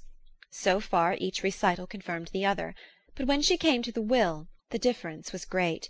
What Wickham had said of the living was fresh in her memory, and as she recalled his very words, it was impossible not to feel that there was gross duplicity on one side or the other, and for a few moments she flattered herself that her wishes did not err. But when she read and re-read with the closest attention the particulars immediately following of Wickham's resigning all pretences to the living, of his receiving in lieu so considerable a sum as £3,000, again was she forced to hesitate. She put down the letter, weighed every circumstance with what she meant to be impartiality, deliberated on the probability of each statement, but with little success. On both sides it was only assertion. Again she read on, but every line proved more clearly that the affair, which she had believed it impossible that any contrivance could so represent as to render Mr. Darcy's conduct in it less than infamous, was capable of a turn which must make him entirely blameless throughout the whole. The extravagance and general profligacy which he scrupled not to lay at Mr. Wickham's charge exceedingly shocked her, the more so as she could bring no proof of its injustice. She had never heard of him before his entrance into the Blankshire militia, in which he had engaged at the persuasion of the young man who, on meeting him accidentally in town, had there renewed a slight acquaintance. Of his former way of life nothing had been known in Hertfordshire but what he told himself. As to his real character, had information been in her power, she had never felt a wish of inquiring. His countenance, voice, and manner had established him at once in the possession of every virtue. She tried to recollect some instance of goodness, some undistinguished trait of integrity or benevolence, that might rescue him from the attacks of Mr. Darcy, or at least, by the predominance of virtue, atone for those casual errors under which she would endeavour to class what Mr. Darcy had described as the idleness and vice of many years' continuance. But no such recollection befriended her. She could see him instantly before her, in every charm of air and address, but she could remember no more substantial good than the general approbation of the neighbourhood, and the regard which his social powers had gained him in the mess. After pausing on this point a considerable while, she once more continued to read. But alas! the story which followed, of his designs on Miss Darcy, received some confirmation from what had passed between Colonel Fitzwilliam and herself only the morning before, and at last she was referred for the truth of every particular to Colonel Fitzwilliam himself, from whom she had previously received the information of his near concern in all his cousin's affairs, and whose character she had no reason to question. At one time she had almost resolved on applying to him, but the idea was checked by the awkwardness of the application, and at length wholly banished by the conviction that Mr. Darcy would never have hazarded such a proposal if he had not been well assured of his cousin's corroboration. She perfectly remembered everything that had passed in conversation between Wickham and herself, in their first evening at Mr. Phillips's. Many of his expressions were still fresh in her memory. She was now struck with the impropriety of such communications to a stranger, and wondered it had escaped her before. She saw the indelicacy of putting himself forward as he had done, and the inconsistency of his professions with his conduct. She remembered that he had boasted of having no fear of seeing Mr. Darcy, that Mr. Darcy might leave the country, but that he should stand his ground. Yet he had avoided the Netherfield ball the very next week. She remembered also that, till the Netherfield family had quitted the country, he had told his story to no one but herself, and that after their removal it had been everywhere discussed, that he had then no reserves, no scruples in sinking Mr. Darcy's character, though he had assured her that respect for the father would always prevent his exposing the son. How differently did everything now appear in which he was concerned! His attentions to Miss King were now the consequence of views solely and hatefully mercenary, and the mediocrity of her fortune proved no longer the moderation of his wishes, but his eagerness to grasp at anything. His behaviour to herself could now have had no tolerable motive. He had either been deceived with regard to her fortune, or had been gratifying his vanity by encouraging the preference which she believed she had most incautiously shown.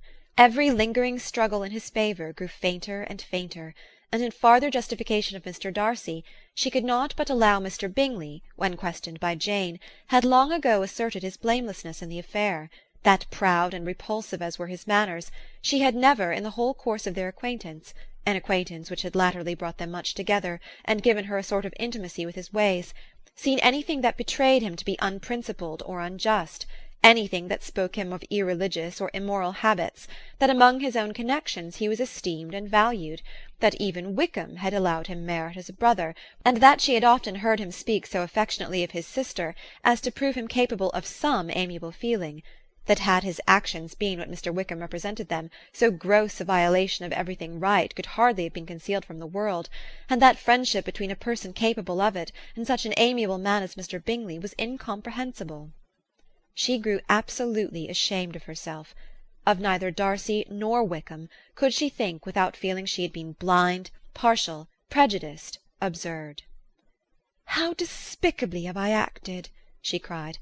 "I who prided myself on my discernment, I who have valued myself on my abilities, who have often disdained the generous candour of my sister, and gratified my vanity in useless or blamable mistrust. How humiliating is this discovery! Yet how just a humiliation! Had I been in love, I could not have been more wretchedly blind. But vanity, not love, has been my folly. Pleased with the preference of one, and offended by the neglect of the other, on the very beginning of our acquaintance, I have courted prepossession and ignorance, and driven reason away where either were concerned. Till this moment I never knew myself." From herself to Jane, from Jane to Bingley, her thoughts were in a line which soon brought to her recollection that Mr. Darcy's explanation there had appeared very insufficient, and she read it again. Widely different was the effect of a second perusal. How could she deny that credit to his assertions in one instance, which she had been obliged to give in the other? He declared himself to be totally unsuspicious of her sister's attachment, and she could not help remembering what Charlotte's opinion had always been. Neither could she deny the justice of his description of Jane. She felt that Jane's feelings, though fervent, were little displayed, and that there was a constant complacency in her air and manner not often united with great sensibility. When she came to that part of the letter in which her family were mentioned in terms of such mortifying yet merited reproach, her sense of shame was severe. The justice of the charge struck her too forcibly for denial, and the circumstances to which he particularly alluded as having passed at the Netherfield ball, and as confirming all his first disapprobation, could not have made a stronger impression on his mind than on hers. The compliment to herself and her sister was not unfelt. It soothed but could not console her for the contempt which had thus been self-attracted by the rest of her family, and as she considered that Jane's disappointment had in fact been the work of her nearest relations, and reflected how materially the credit of both must be hurt by such impropriety of conduct, she felt depressed beyond anything she had ever known before. After wandering along the lane for 2 hours, giving way to every variety of thought, to reconsidering events, determining probabilities, and reconciling herself, as well as she could, to a change so sudden and so important, fatigue and a recollection of her long absence made her at length return home, and she entered the house with the wish of appearing cheerful as usual, and the resolution of repressing such reflections as must make her unfit for conversation. She was immediately told that the two gentlemen from Rosings had each called during her absence, Mr. Darcy only for a few minutes to take leave, but that Colonel Fitzwilliam had been sitting with them at least an hour, hoping for her return, and almost resolving to walk after her till she could be found. Elizabeth could but just affect concern in missing him. She really rejoiced at it. Colonel Fitzwilliam was no longer an object. She could think only of her letter. Chapter 37. The two gentlemen left Rosings the next morning, and Mr. Collins, having been in waiting near the lodges to make them his parting obeisance, was able to bring home the pleasing intelligence of their appearing in very good health, and in as tolerable spirits as could be expected after the melancholy scene so lately gone through at Rosings. To Rosings he then hastened, to console Lady Catherine and her daughter, and on his return brought back, with great satisfaction, a message from her ladyship, importing that she felt herself so dull as to make her very desirous of having them all to dine with her. Elizabeth could not see Lady Catherine without recollecting that, had she chosen it, she might by this time have been presented to her as her future niece, nor could she think without a smile of what her ladyship's indignation would have been. What would she have said? How would she have behaved? Were questions with which she amused herself. Their first subject was the diminution of the Rosings party. "I assure you I feel it exceedingly," said Lady Catherine. "I believe no one feels the loss of friends so much as I do, but I am particularly attached to these young men, and know them to be so much attached to me. They were excessively sorry to go, but so they always are. The dear Colonel rallied his spirits tolerably till just at last, but Darcy seemed to feel it most acutely, more, I think, than last year. His attachment to Rosings certainly increases." Mr. Collins had a compliment and an allusion to throw in here, which were kindly smiled on by the mother and daughter. Lady Catherine observed after dinner that Miss Bennet seemed out of spirits, and immediately accounting for it by herself, by supposing that she did not like to go home again so soon, she added, "But if that is the case, you must write to your mother and beg that you may stay a little longer. Mrs. Collins will be very glad of your company, I am sure." "I am much obliged to your ladyship for your kind invitation," replied Elizabeth, "but it is not in my power to accept it.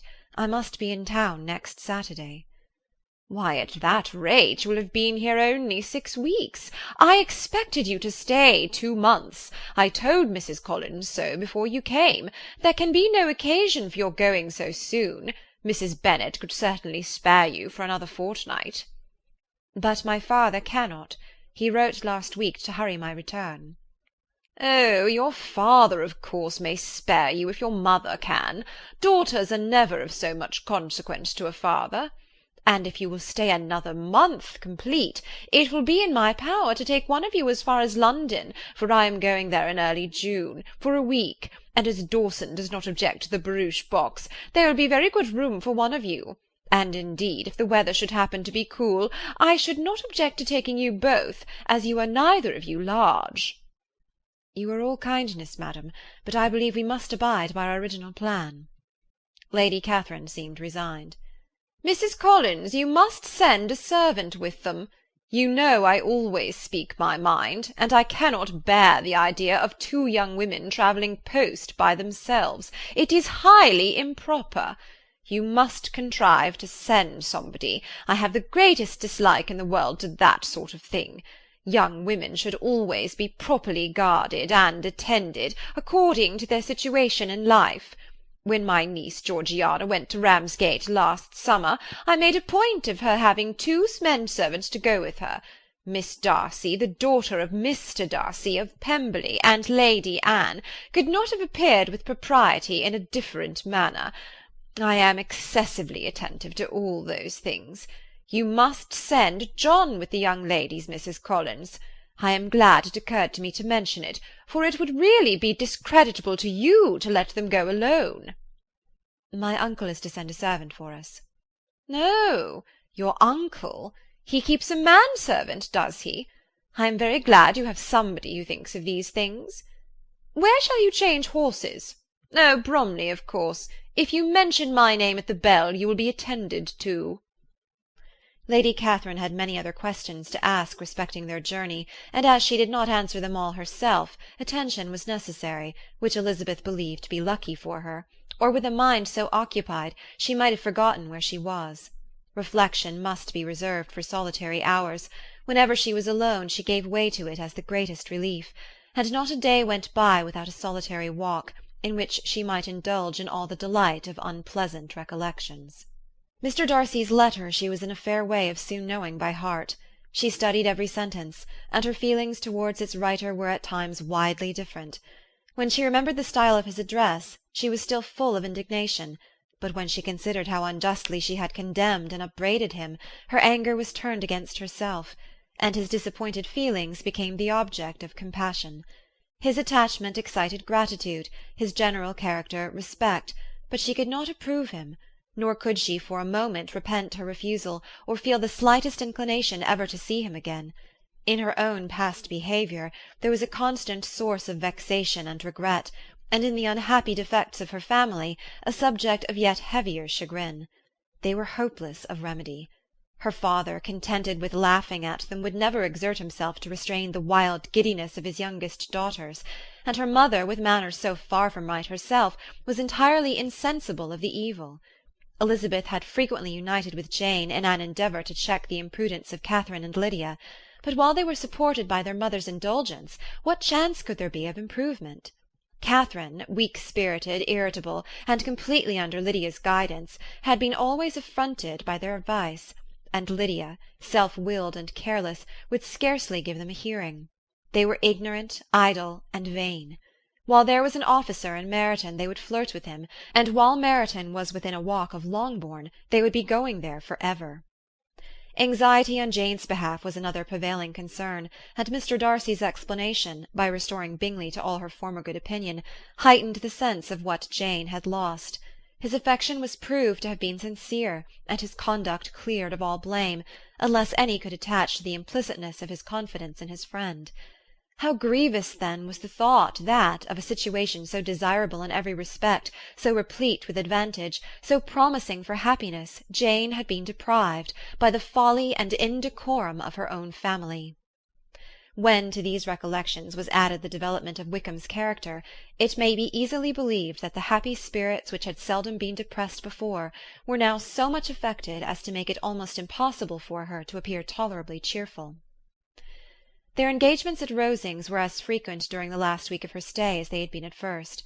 The very last evening was spent there, and her ladyship again inquired minutely into the particulars of their journey, gave them directions as to the best method of packing, and was so urgent on the necessity of placing gowns in the only right way, that Maria thought herself obliged, on her return, to undo all the work of the morning, and pack her trunk afresh.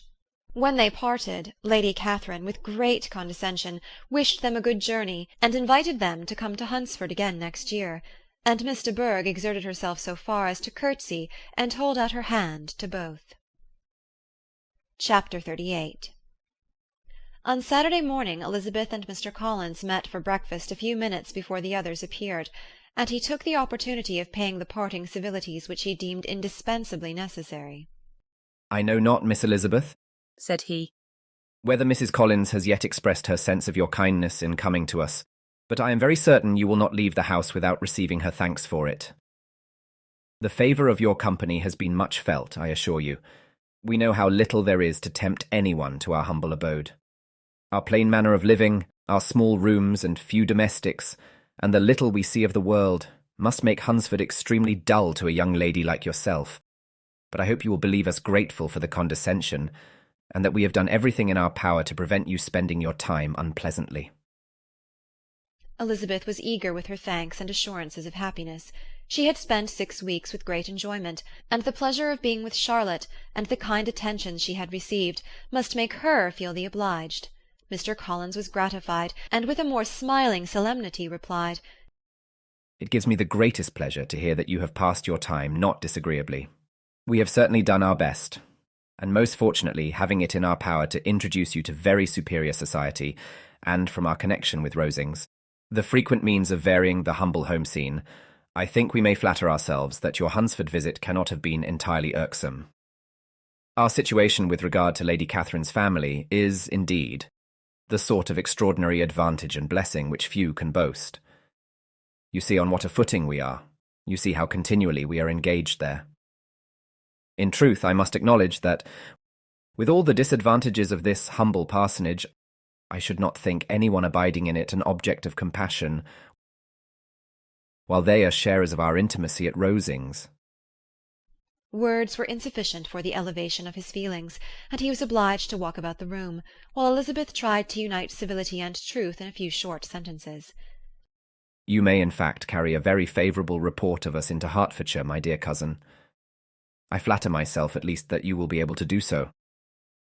Lady Catherine's great attentions to Mrs. Collins you have been a daily witness of, and altogether I trust it does not appear that your friend has drawn an unfortunate... But on this point it will be as well to be silent. Only let me assure you, my dear Miss Elizabeth, that I can from my heart most cordially wish you equal felicity in marriage. My dear Charlotte and I have but one mind and one way of thinking. There is in everything a most remarkable resemblance of character and ideas between us. We seem to have been designed for each other. Elizabeth could safely say that it was a great happiness where that was the case, and with equal sincerity could add that she firmly believed and rejoiced in his domestic comforts. She was not sorry, however, to have the recital of them interrupted by the lady from whom they sprang. Poor Charlotte! It was melancholy to leave her to such society, but she had chosen it with her eyes open, and though evidently regretting that her visitors were to go, she did not seem to ask for compassion.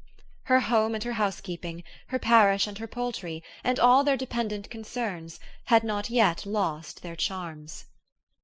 At length the chaise arrived, the trunks were fastened on, the parcels placed within, and it was pronounced to be ready. After an affectionate parting between the friends, Elizabeth was attended to the carriage by Mr. Collins, and as they walked down the garden he was commissioning her with his best respects to all her family, not forgetting his thanks for the kindness he had received at Longbourn in the winter, and his compliments to Mr. and Mrs. Gardiner, though unknown.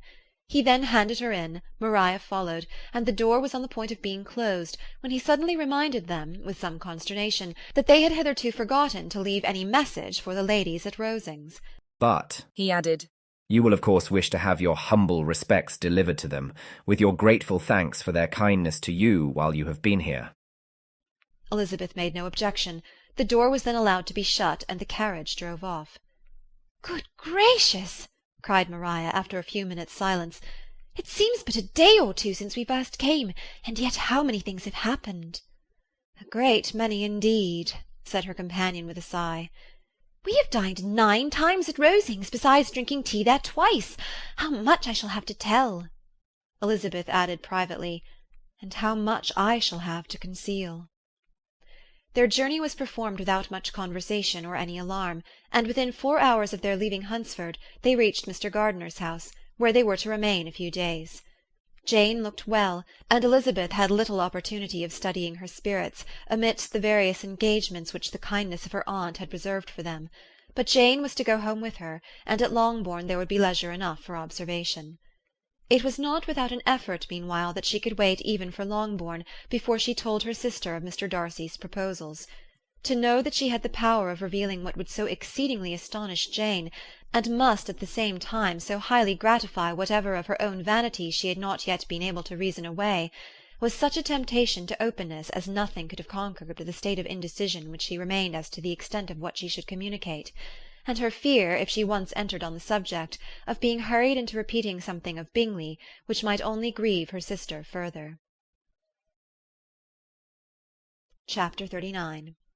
It was the 2nd week in May, in which the 3 young ladies set out together from Gracechurch Street for the town of Blank, in Hertfordshire, and as they drew near the appointed inn where Mr. Bennet's carriage was to meet them, they quickly perceived, in token of the coachman's punctuality, both Kitty and Lydia looking out of a dining-room upstairs. These 2 girls had been above an hour in the place, happily employed in visiting an opposite milliner, watching the sentinel on guard, and dressing a salad and cucumber. After welcoming their sisters, they triumphantly displayed a table set out with such cold meat as an inn larder usually affords, exclaiming, "Is not this nice? Is not this an agreeable surprise?" "And we mean to treat you all," added Lydia, "but you must lend us the money, for we have just spent ours at the shop out there." Then showing her purchases, "Look here, I've bought this bonnet. I do not think it is very pretty, but I thought I might as well buy it as not. I shall pull it to pieces as soon as I get home, and see if I can make it up any better." And when her sisters abused it as ugly, she added with perfect unconcern, "Oh, but there were 2 or 3 much uglier in the shop, and when I have bought some prettier coloured satin to trim it with fresh, I think it will be very tolerable. Besides, it will not much signify what one wears this summer, after the Blankshire have left Meryton, and they are going in a fortnight." "Are they indeed?" cried Elizabeth with the greatest satisfaction. "They are going to be encamped near Brighton, and I do so want papa to take us all there for the summer. It would be such a delicious scheme, and I dare say it would cost hardly anything at all. Mamma would like to go too, of all things. Only think what a miserable summer else we shall have." Yes, thought Elizabeth, that would be a delightful scheme indeed, and completely do for us at once. Good heaven! Brighton, and a whole campful of soldiers to us, who have been overset already by one poor regiment of militia and the monthly balls of Meryton. "Now I have got some news for you," said Lydia, as they sat down at table. "What do you think? It is excellent news, capital news, and about a certain person we all like." Jane and Elizabeth looked at each other, and the waiter was told he need not stay. Lydia laughed and said, "Ay, that is just like your formality and discretion. You thought the waiter must not hear, as if he cared. I dare say he often hears worse things said than I am going to say. But he is an ugly fellow. I am glad he's gone. I never saw such a long chin in my life. Well, but now for my news. It is about dear Wickham. Too good for the waiter, is it not? There is no danger of Wickham's marrying Mary King. There's for you. She is gone down to her uncle at Liverpool, gone to stay. Wickham is safe." "And Mary King is safe," added Elizabeth. "Safe from a connection imprudent as to fortune." "She is a great fool for going away if she liked him." "But I hope there is no strong attachment on either side," said Jane. "I am sure there is not on his. I will answer for it. He never cared 3 straws about her. Who could, about such a nasty, freckled little thing?" Elizabeth was shocked to think that, however incapable of such coarseness of expression herself, the coarseness of the sentiment was little other than her own breast had harboured and fancied liberal. As soon as all had ate and the elder ones paid, the carriage was ordered, and after some contrivance, the whole party, with all their boxes, work-bags, and parcels, and the unwelcome addition of Kitty and Lydia's purchases, were seated in it. "How nicely we are all crammed in!" cried Lydia. "I am glad I bought my bonnet, if it is only for the fun of having another bandbox. Well, now let us be quite comfortable and snug, and talk and laugh all the way home. And in the first place, let us hear what has happened to you all since you went away. Have you seen any pleasant men? Have you had any flirting? I was in great hopes that one of you'd have got a husband before you came back. Jane will be quite an old maid soon, I declare. She's almost 23. Lord, how ashamed I should be of not being married before 23. My Aunt Phillips wants you so to get husbands, you can't think. She says Lizzie had better have taken Mr. Collins, but I do not think there would have been any fun in it. Lord, how I should like to be married before any of you, and then I would chaperone you about to all the balls. Dear me, we had such a good piece of fun the other day at Colonel Forster's. Kitty and me were to spend the day there, and Mrs. Forster promised to have a little dance in the evening. By the by, Mrs. Forster and me are such friends, and so she asked the 2 Harringtons to come, but Harriet was ill, and so Pen was forced to come by herself. And then what do you think we did? We dressed up Chamberlain in women's clothes on purpose to pass for a lady. Only think what fun! Not a soul knew of it but Colonel and Mrs. Forster and Kitty and me, except my aunt, for we were forced to borrow one of her gowns, and you cannot imagine how well he looked. When Denny and Wickham and Pratt and 2 or 3 more of the men came in, they did not know him in the least. Lord, how I laughed, and so did Mrs. Forster. I thought I should have died, and that made the men suspect something, and then they soon found out what was the matter. With such kinds of histories and their parties and good jokes did Lydia, assisted by Kitty's hints and additions, endeavour to amuse her companions all the way to Longbourn. Elizabeth listened as little as she could, but there was no escaping the frequent mention of Wickham's name. Their reception at home was most kind. Mrs. Bennet rejoiced to see Jane in undiminished beauty, and more than once during dinner did Mr. Bennet say voluntarily to Elizabeth, "I am glad you are come back, Lizzie." Their party in the dining-room was large, for almost all the Lucases came to meet Maria and hear the news, and various were the subjects that occupied them. Lady Lucas was inquiring of Maria after the welfare and poultry of her eldest daughter. Mrs. Bennet was doubly engaged, on the one hand collecting an account of the present fashions from Jane, who sat some way below her, and on the other retailing them all to the younger Lucases; and Lydia, in a voice rather louder than any other person's, was enumerating the various pleasures of the morning to anybody who would hear her. "Oh, Mary," said she, "I wish you had gone with us, for we had such fun. As we went along, Kitty and I drew up the blinds, and pretended there was nobody in the coach, and I should have gone so all the way, if Kitty had not been sick, and when we got to the George, I do think we behaved very handsomely, for we treated the other three with the nicest cold luncheon in the world, and if you would have gone, we would have treated you too.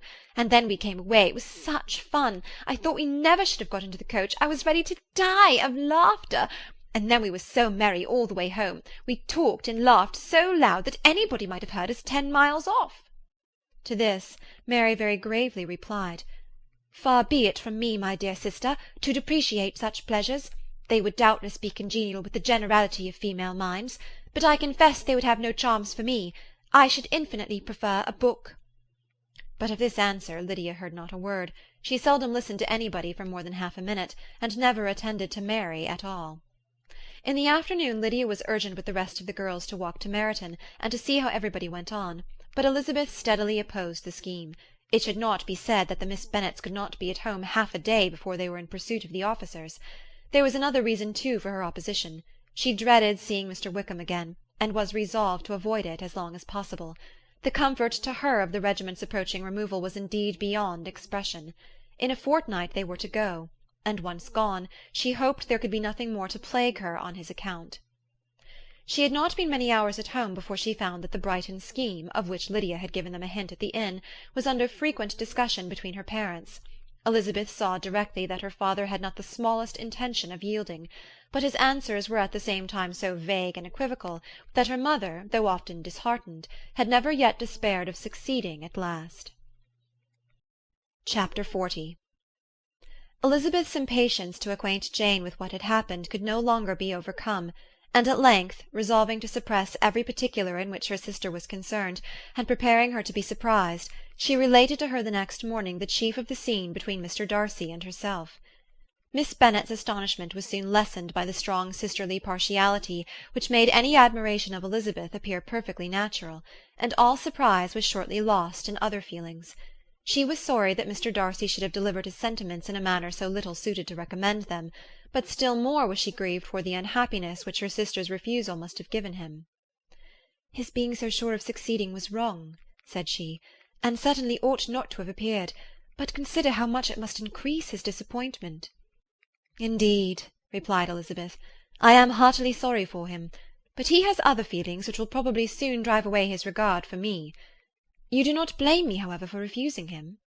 "Blame you? Oh, no." "But you blame me for having spoken so warmly of Wickham?" "No, I do not know that you were wrong in saying what you did." "But you will know it when I tell you what happened the very next day." She then spoke of the letter, repeating the whole of its contents as far as they concerned George Wickham. What a stroke was this for poor Jane! Who would willingly have gone through the world without believing that so much wickedness existed in the whole race of mankind as was here collected in one individual? Nor was Darcy's vindication, though grateful to her feelings, capable of consoling her for such discovery. Most earnestly did she labour to prove the probability of error, and seek to clear the one without involving the other. "This will not do," said Elizabeth. "You will never be able to make both of them good for anything. Take your choice, but you must be satisfied with only one. There is but such a quantity of merit between them, just enough to make one good sort of man, and of late it has been shifting about pretty much. For my part, I am inclined to believe it all Darcy's, but you shall do as you choose." It was some time, however, before a smile could be extorted from Jane. "I do not know when I have been more shocked," said she. "Wickham so very bad. It is almost past belief. And poor Mr. Darcy! Dear Lizzie, only consider what he must have suffered. Such a disappointment, and with the knowledge of your ill opinion too, and having to relate such a thing of his sister. It is really too distressing. I am sure you must feel it so." "Oh, no, my regret and compassion are all done away by seeing you so full of both. I know you will do him such ample justice that I am growing every moment more unconcerned and indifferent. Your profusion makes me saving, and if you lament over him much longer, my heart will be as light as a feather. Poor Wickham! There is such an expression of goodness in his countenance, such an openness and gentleness in his manner. There certainly was some great mismanagement in the education of those two young men. One has got all the goodness, and the other all the appearance of it. I never thought Mr. Darcy so deficient in the appearance of it as you used to do. And yet I meant to be uncommonly clever in taking so decided a dislike to him without any reason. It is such a spur to one's genius, such an opening for wit, to have a dislike of that kind. One may be continually abusive without saying anything just, but one cannot be always laughing at a man without now and then stumbling on something witty. Lizzie, when you first read that letter, I am sure you could not treat the matter as you do now. Indeed, I could not. I was uncomfortable enough, I may say unhappy, and with no one to speak to about what I felt, no Jane to comfort me and say that I had not been so very weak and vain and nonsensical as I knew I had. Oh, how I wanted you! How unfortunate that you should have used so very strong expressions in speaking of Wickham to Mr. Darcy, for now they do appear so wholly undeserved. Certainly. But the misfortune of speaking with bitterness is a most natural consequence of the prejudices I had been encouraging. There is one point on which I want your advice. I want to be told whether I ought, or ought not, to make our acquaintance in general understand Wickham's character.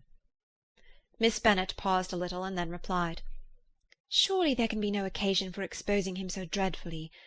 What is your opinion? That it ought not to be attempted. Mr. Darcy has not authorized me to make his communication public. On the contrary, every particular relative to his sister was meant to be kept as much as possible to myself, and if I endeavour to undeceive people as to the rest of his conduct, who will believe me?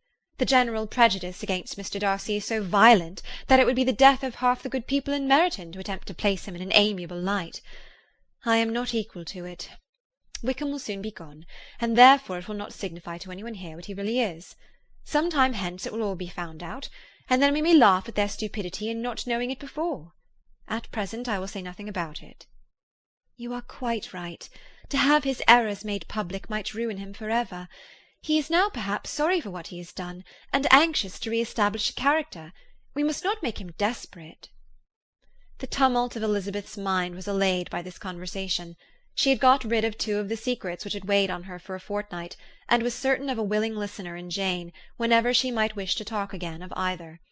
But there was still something lurking behind, of which prudence forbade the disclosure. She dared not relate the other half of Mr. Darcy's letter, nor explain to her sister how sincerely she had been valued by her friend. Here was knowledge in which no one could partake, and she was sensible that nothing less than a perfect understanding between the parties could justify her in throwing off this last encumbrance of mystery. And then, said she, if that very improbable event should ever take place, I shall merely be able to tell what Bingley may tell in a much more agreeable manner himself. The liberty of communication cannot be mine till it has lost all its value. She was now, on being settled at home, at leisure to observe the real state of her sister's spirits. Jane was not happy. She still cherished a very tender affection for Bingley. Having never even fancied herself in love before, her regard had all the warmth of first attachment, and from her age and disposition, greater steadiness than most first attachments often boast, and so fervently did she value his remembrance, and prefer him to every other man, that all her good sense, and all her attention to the feelings of her friends, were requisite to check the indulgence of those regrets which must have been injurious to her own health and their tranquillity. "Well, Lizzie," said Mrs. Bennet one day, "what is your opinion now of this sad business of Jane's? For my part, I am determined never to speak of it again to anybody. I told my sister Philip so the other day, but I cannot find out that Jane saw anything of him in London. Well, he is a very undeserving young man, and I do not suppose there's the least chance in the world of her ever getting him now. There is no talk of him coming to Netherfield again in the summer, and I have inquired of everybody, too, who is likely to know." "I do not believe he will ever live at Netherfield any more." "Oh, well, it is just as he chooses. Nobody wants him to come. Though I shall always say he used my daughter extremely ill, and if I was her I would not have put up with it. Well, my comfort is, I am sure Jane will die of a broken heart, and then he will be sorry for what he has done."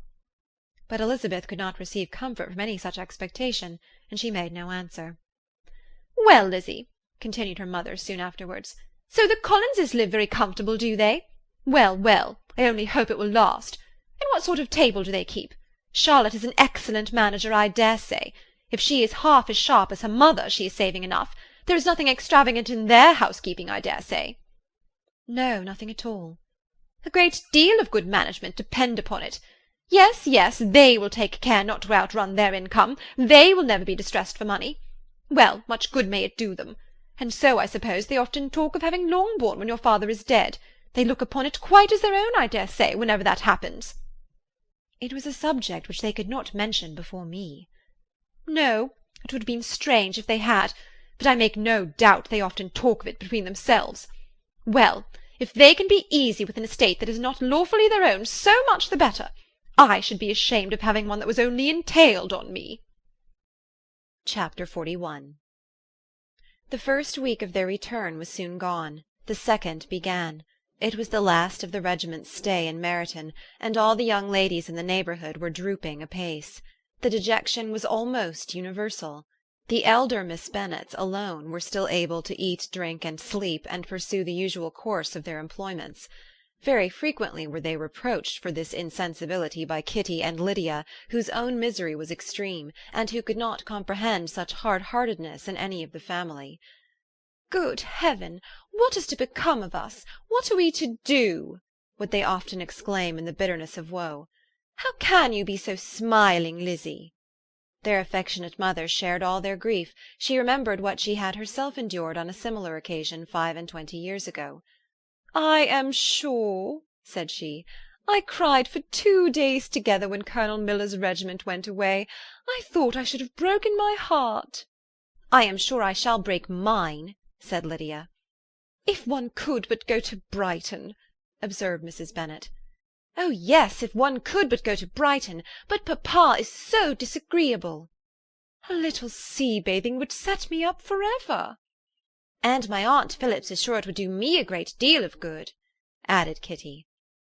Such were the kind of lamentations resounding perpetually through Longbourn House. Elizabeth tried to be diverted by them, but all sense of pleasure was lost in shame. She felt anew the justice of Mr. Darcy's objections, and never had she been so much disposed to pardon his interference in the views of his friend. But the gloom of Lydia's prospect was shortly cleared away, for she received an invitation from Mrs. Forster, the wife of the colonel of the regiment, to accompany her to Brighton. This invaluable friend was a very young woman, and very lately married. A resemblance in good humour and good spirits had recommended her and Lydia to each other, and out of their 3 months' acquaintance they had been intimate 2. The rapture of Lydia on this occasion, her adoration of Mrs. Forster, the delight of Mrs. Bennet, and the mortification of Kitty, are scarcely to be described. Wholly inattentive to her sister's feelings, Lydia flew about the house in restless ecstasy, calling for every one's congratulations, and laughing and talking with more violence than ever, whilst the luckless Kitty continued in the parlour repined at her fate in terms as unreasonable as her accent was peevish. "I cannot see why Mrs. Forster should not ask me as well as Lydia," said she. "Though I am not her particular friend, I have just as much right to be asked as she has, and more too, for I am 2 years older." In vain did Elizabeth attempt to make her reasonable, and Jane to make her resigned. As for Elizabeth herself, this invitation was so far from exciting in her the same feelings as in her mother and Lydia, that she considered it as the death-warrant of all possibility of common sense for the latter, and detestable as such a step must make her were it known, she could not help secretly advising her father not to let her go. She represented to him all the improprieties of Lydia's general behaviour, the little advantage she could derive from the friendship of such a woman as Mrs. Forster, and the probability of her being yet more imprudent with such a companion at Brighton, where the temptations must be greater than at home. He heard her attentively, and then said, "Lydia will never be easy until she has exposed herself in some public place or other, and we can never expect her to do it with so little expense or inconvenience to her family as under the present circumstances." "If you were aware," said Elizabeth, "of the very great disadvantage to us all which must arise from the public notice of Lydia's unguarded and imprudent manner, nay, which has already arisen from it, I am sure you would judge differently in this affair." "Already arisen?" repeated Mr. Bennet. "What? Has she frightened away some of your lovers? Poor little Lizzie, but do not be cast down. Such squeamish youths as cannot bear to be connected with a little absurdity are not worth a regret. Come, let me see the list of the pitiful fellows who have been kept aloof by Lydia's folly.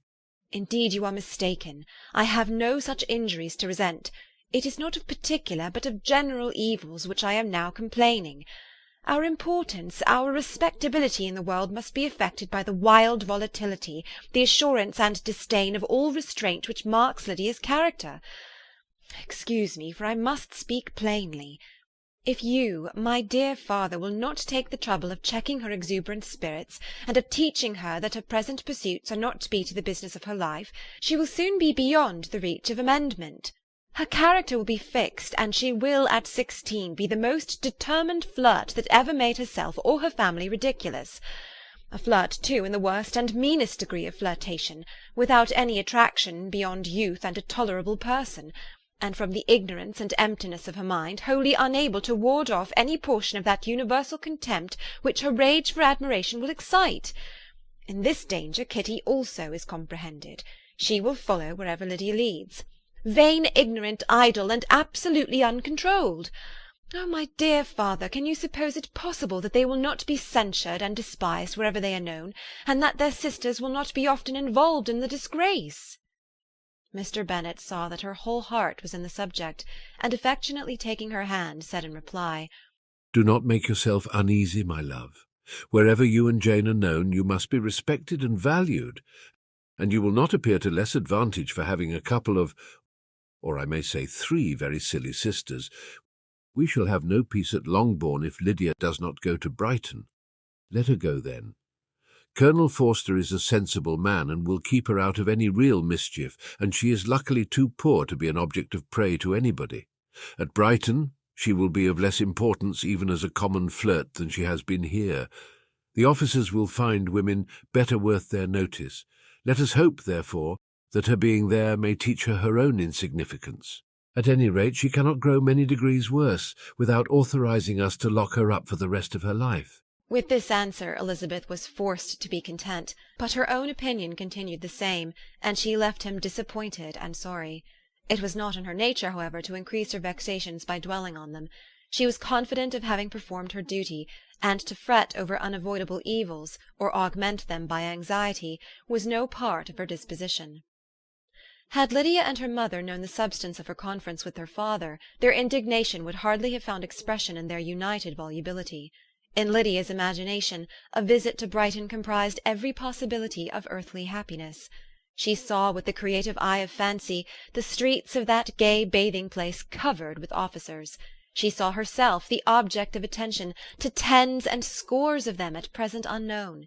She saw all the glories of the camp, its tents stretched forth in beauteous uniformity of lines, crowded with the young and the gay, and dazzling with scarlet. And to complete the view, she saw herself seated beneath a tent, tenderly flirting with at least 6 officers at once. Had she known her sister sought to tear her from such prospects and such realities as these, what would have been her sensations? They could have been only understood by her mother, who might have felt nearly the same. Lydia's going to Brighton was all that consoled her for her melancholy conviction of her husband's never intending to go there himself. But they were entirely ignorant of what had passed, and their raptures continued, with little intermission, to the very day of Lydia's leaving home. Elizabeth was now to see Mr. Wickham for the last time. Having been frequently in company with him since her return, agitation was pretty well over, the agitations of formal partiality entirely so. She had even learnt to detect, in the very gentleness which had first delighted her, an affectation and a sameness to disgust and weary.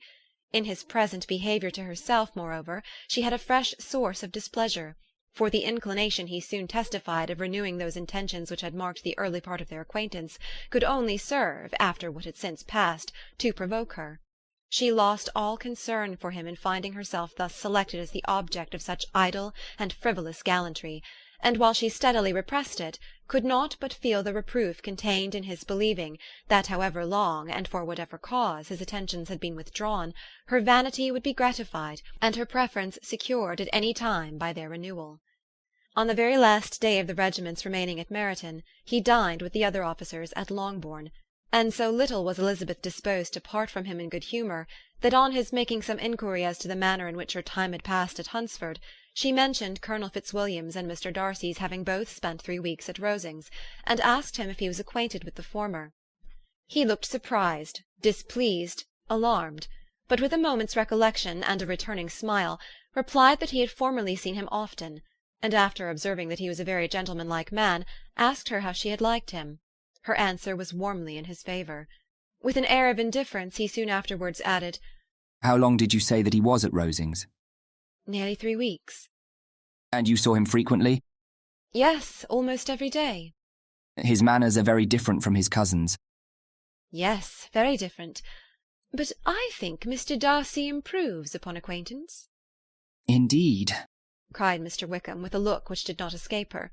"And pray, may I ask—" But checking himself, he added in a gayer tone, "Is it in address that he improves? Has he deigned to add aught of civility to his ordinary style? For I dare not hope," he continued in a lower and more serious tone, "that he is improved in essentials." "Oh, no," said Elizabeth. "In essentials, I believe, he is very much what he ever was." While she spoke, Wickham looked as if scarcely knowing whether to rejoice over her words or to distrust their meaning. There was a something in her countenance which made him listen with an apprehensive and anxious attention, while she added, "When I said that he improved on acquaintance, I did not mean that his mind or his manners were in a state of improvement, but that, from knowing him better, his disposition was better understood." Wickham's alarm now appeared in a heightened complexion and agitated look. For a few minutes he was silent, till, shaking off his embarrassment, he turned to her again, and said in the gentlest of accents, "You, who so well know my feelings towards Mr. Darcy, will readily comprehend how sincerely I must rejoice that he is wise enough to assume even the appearance of what is right. His pride, in that direction, may be of service, if not to himself, to many others, for it must deter him from such foul misconduct as I have suffered by. I only fear that the sort of cautiousness to which you, I imagine, have been alluding, is merely adopted on his visits to his aunt, of whose good opinion and judgment he stands much in awe. His fear of her has always operated, I know, when they were together, and a good deal is to be imputed to his wish of forwarding the match with Miss de Bourgh, which I am certain he has very much at heart." Elizabeth could not repress a smile at this, but she answered only by a slight inclination of the head. She saw that he wanted to engage her on the old subject of his grievances, and she was in no humour to indulge him. The rest of the evening passed with the appearance, on his side, of usual cheerfulness, but with no further attempt to distinguish Elizabeth, and they parted at last with mutual civility, and possibly a mutual desire of never meeting again. When the party broke up, Lydia returned with Mrs. Forster to Meryton, from whence they were to set out early the next morning. The separation between her and her family was rather noisy than pathetic. Kitty was the only one who shed tears, but she did weep from vexation and envy. Mrs. Bennet was diffuse in her good wishes for the felicity of her daughter, and impressive in her injunctions that she should not miss the opportunity of enjoying herself as much as possible, advice which there was every reason to believe would be well attended to. And in the clamorous happiness of Lydia herself in bidding farewell, the more gentle adieus of her sisters were uttered without being heard. Chapter 42. Had Elizabeth's opinion been all drawn from her own family, she could not have formed a very pleasing opinion of conjugal felicity or domestic comfort. Her father, captivated by youth and beauty, and that appearance of good humour which youth and beauty generally give, had married a woman whose weak understanding and illiberal mind had very early in their marriage put an end to all real affection for her. Respect, esteem, and confidence had vanished for ever, and all his views of domestic happiness were overthrown. But Mr. Bennet was not of a disposition to seek comfort for the disappointment which his own imprudence had brought on, in any of those pleasures which too often console the unfortunate for their folly or their vice. He was fond of the country and of books, and from these tastes had arisen his principal enjoyments. To his wife he was very little otherwise indebted than as her ignorance and folly had contributed to his amusement. This is not the sort of happiness which a man would in general wish to owe to his wife, but where other powers of entertainment are wanting, the true philosopher will derive benefit from such as are given. Elizabeth, however, had never been blind to the impropriety of her father's behaviour as a husband. She had always seen it with pain, But respecting his abilities, and grateful for his affectionate treatment of herself, she endeavoured to forget what she could not overlook, and to banish from her thoughts that continual breach of conjugal obligation and decorum, which, in exposing his wife to the contempt of her own children, was so highly reprehensible. But she had never felt so strongly as now the disadvantages which must attend the children of so unsuitable a marriage, nor ever been so fully aware of the evils arising from so ill-judged a direction of talents. Talents, which, rightly used, might at least have preserved the respectability of his daughters, even if incapable of enlarging the mind of his wife. When Elizabeth had rejoiced over Wickham's departure, she found little other cause for satisfaction in the loss of the regiment. Their parties abroad were less varied than before, and at home she had a mother and sister whose constant repinings at the dullness of everything around them threw a real gloom over their domestic circle. And though Kitty might in time regain her natural degree of sense, since the disturbers of her brain were removed, her other sister, from whose disposition greater evil might be apprehended, was likely to be hardened in all her folly and assurance by a situation of such double danger as a watering-place and a camp.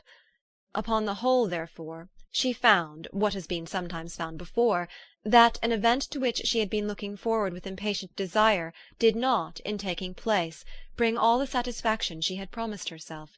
It was consequently necessary to name some other period for the commencement of actual felicity, to have some other point on which her wishes and hopes might be fixed, and by again enjoying the pleasure of anticipation, console herself for the present, and prepare for another disappointment. Her tour to the Lakes was now the object of her happiest thoughts. It was the best consolation for all the uncomfortable hours which the discontentedness of her mother and Kitty made inevitable, and could she have included Jane in the scheme, every part of it would have been perfect. But it is fortunate, thought she, that I have something to wish for. Were the whole arrangement complete, my disappointment would be certain. But here, by carrying with me one ceaseless source of regret in my sister's absence, I may reasonably hope to have all my expectations of pleasure realized. A scheme of which every part promises delight can never be successful, and general disappointment is only warded off by the defence of some little peculiar vexation. When Lydia went away, she promised to write very often and very minutely to her mother and Kitty, but her letters were always long expected, and always very short. Those to her mother contained little else than that they were just returned from the library, where such and such officers had attended them, and where she had seen such beautiful ornaments as made her quite wild, that she had a new gown, or a new parasol, which she would have described more fully, but was obliged to leave off in a violent hurry, as Mrs. Forster called her, and they were going off to the camp. And from her correspondence with her sister there was still less to be learnt, for her letters to Kitty, though rather longer, were much too full of lines under the words to be made public. After the first fortnight or 3 weeks of her absence, health, good humour, and cheerfulness began to reappear at Longbourn. Everything wore a happier aspect. The families who had been in town for the winter came back again, and summer finery and summer engagements arose.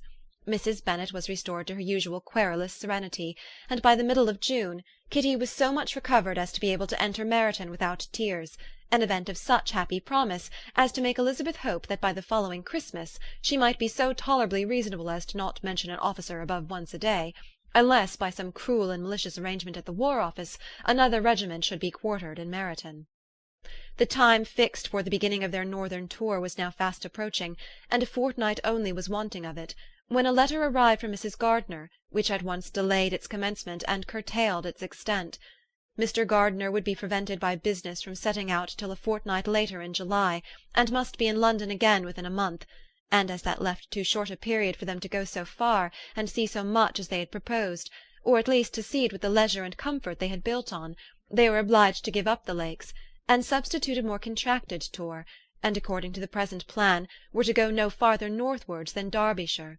In that country there was enough to be seen to occupy the chief of their 3 weeks, and to Mrs. Gardiner it had a peculiarly strong attraction. The town where she had formerly passed some years of her life, and where they were now to spend a few days, was probably as great an object of her curiosity as all the celebrated beauties of Matlock, Chatsworth, Dovedale, or the Peak. Elizabeth was excessively disappointed. She had set her heart on seeing the Lakes, and still thought there might have been time enough. But it was her business to be satisfied, and certainly her temper to be happy, and all was soon right again. With the mention of Derbyshire there were many ideas connected, It was impossible for her to see the word without thinking of Pemberley and its owner. "But surely," said she, "I may enter his county without impunity, and rob it of a few petrified spars without his perceiving me." The period of expectation was now doubled. 4 weeks were to pass away before her uncle and aunt's arrival, but they did pass away, and Mr. and Mrs. Gardiner, with their 4 children, did at length appear at Longbourn. The children, 2 girls of 6 and 8 years old, and 2 younger boys, were to be left under the particular care of their cousin Jane, who was the general favourite, and whose steady sense and sweetness of temper exactly adapted her for attending to them in every way, teaching them, playing with them, and loving them. The Gardiners stayed only 1 night at Longbourn, and set off the next morning with Elizabeth in pursuit of novelty and amusement. One enjoyment was certain, that of suitableness of companions, a suitableness which comprehended health and temper to bear inconveniences, cheerfulness to enhance every pleasure, and affection and intelligence, which might supply it among themselves, if there were disappointments abroad. It is not the object of this work to give a description of Derbyshire, nor of any of the remarkable places through which their route thither lay. Oxford, Blenheim, Warwick, Kenilworth, Birmingham, etc., are sufficiently known. A small part of Derbyshire is all the present concern. To the little town of Lambton, the scene of Mrs. Gardiner's former residence, and where she had lately learned some acquaintance still remained, they bent their steps, after having seen all the principal wonders of the country, and within 5 miles of Lambton, Elizabeth found from her aunt that Pemberley was situated. It was not in their direct road, nor more than a mile or 2 out of it. In talking over their route the evening before, Mrs. Gardiner expressed an inclination to see the place again. Mr. Gardiner declared his willingness, and Elizabeth was applied to for her approbation. "My love, should not you like to see a place of which you have heard so much?" said her aunt. "A place, too, with which so many of your acquaintances are connected. Wickham passed all his youth there, you know." Elizabeth was distressed. She felt that she had no business at Pemberley, and was obliged to assume a disinclination for seeing it. She must own that she was tired of seeing great houses. After going over so many, she really had no pleasure in fine carpets or satin curtains. Mrs. Gardiner abused her stupidity. "If it were merely a fine house richly furnished," said she, "I should not care about it myself, but the grounds are delightful. They have some of the finest woods in the country." Elizabeth said no more, but her mind could not acquiesce. The possibility of meeting Mr. Darcy, while viewing the place, instantly occurred. It would be dreadful. She blushed at the very idea, and thought it would be better to speak openly to her aunt than to run such a risk. But against this there were objections, and she finally resolved that it could be the last resource, if her private inquiries to the absence of the family were unfavourably answered. Accordingly, when she retired at night, she asked the chambermaid whether Pemberley were not a very fine place, what was the name of its proprietor, and, with no little alarm, whether the family were down for the summer. A most welcome negative followed the last question, and her alarms now being removed, she was at leisure to feel a great deal of curiosity to see the house herself, and when the subject was revived the next morning, and she was again applied to, could readily answer, and with a proper air of indifference, that she had not really any dislike to the scheme. To Pemberley, therefore, they were to go. Chapter 43. Elizabeth, as they drove along, watched for the first appearance of Pemberley Woods with some perturbation, and when at last they turned in at the lodge, her spirits were in a high flutter. The park was very large, and contained great variety of ground. They entered it in one of its lowest points, and drove for some time through a beautiful wood stretching over a wide extent.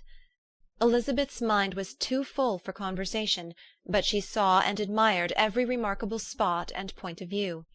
They gradually ascended for a half-mile, and then found themselves at the top of a considerable eminence, where the wood ceased, and the eye was instantly caught by Pemberley House, situated on the opposite side of a valley, into which the road with some abruptness wound. It was a large, handsome stone building, standing well on rising ground, and backed by a ridge of high woody hills, and in front a stream of some natural importance was swelled into greater, but without any artificial appearance. Its banks were neither formal nor falsely adorned. Elizabeth was delighted.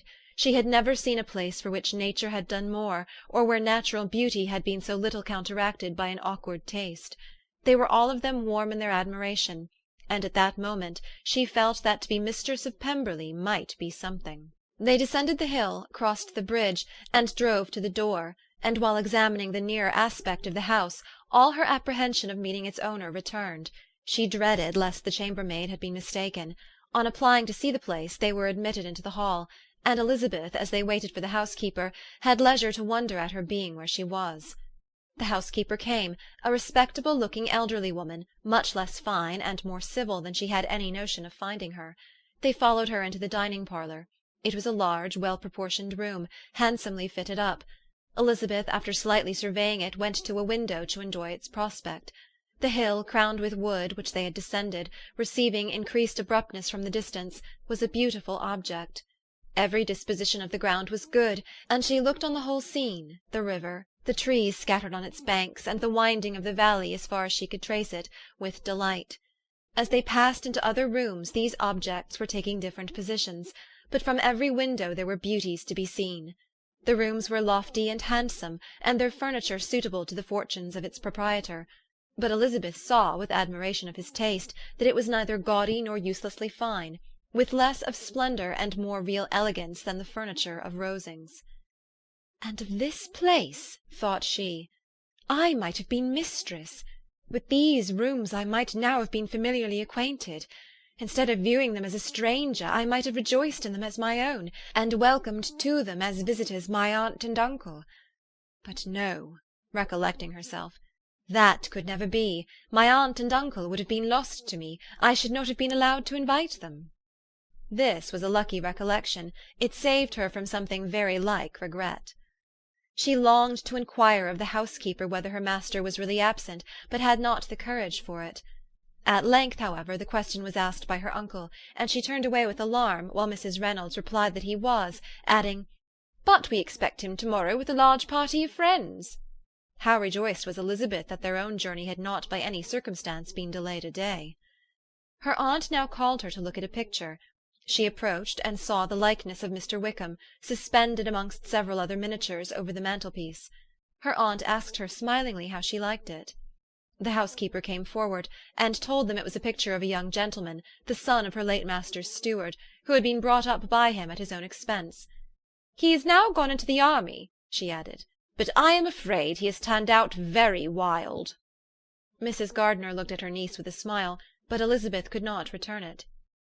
"And that," said Mrs. Reynolds, pointing to another of the miniatures, "is my master, and very like him. It was drawn at the same time as the other, about 8 years ago." "I have heard much of your master's fine person," said Mrs. Gardiner, looking at the picture. "It is a handsome face. But, Lizzie, you can tell us whether it is like or not." Mrs. Reynolds' respect for Elizabeth seemed to increase on this intimation of her knowing her master. "Does that young lady know Mr. Darcy?" Elizabeth coloured and said, "A little." "And do you not think him a very handsome gentleman, ma'am?" "Yes, very handsome." "I am sure I know none so handsome. But in the gallery upstairs you will see a finer, larger picture of him than this. This room was my late master's favourite room, and these miniatures are just as they used to be then. He was very fond of them." This accounted to Elizabeth for Mr. Wickham's being among them. Mrs. Reynolds then directed their attention to one of Miss Darcy, drawn when she was only 8 years old. "And is Miss Darcy as handsome as her brother?" said Mrs. Gardiner. "Oh, yes, the handsomest young lady that ever was seen, and so accomplished. She plays and sings all day long. In the next room is a new instrument just come down for her, a present from my master. She comes here to-morrow with him."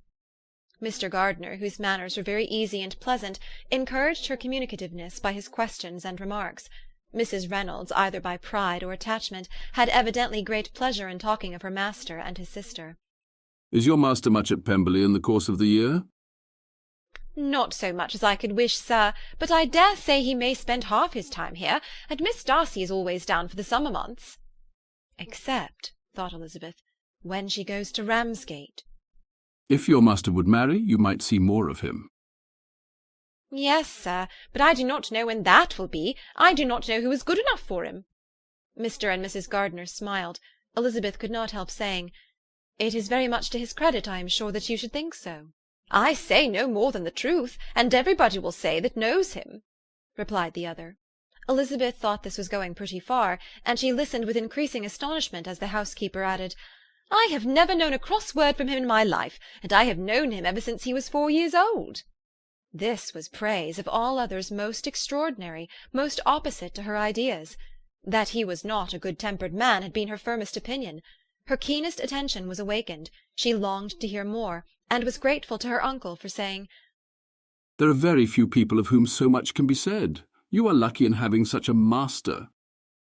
"Yes, sir, I know I am. If I were to go through the world I could not meet with a better.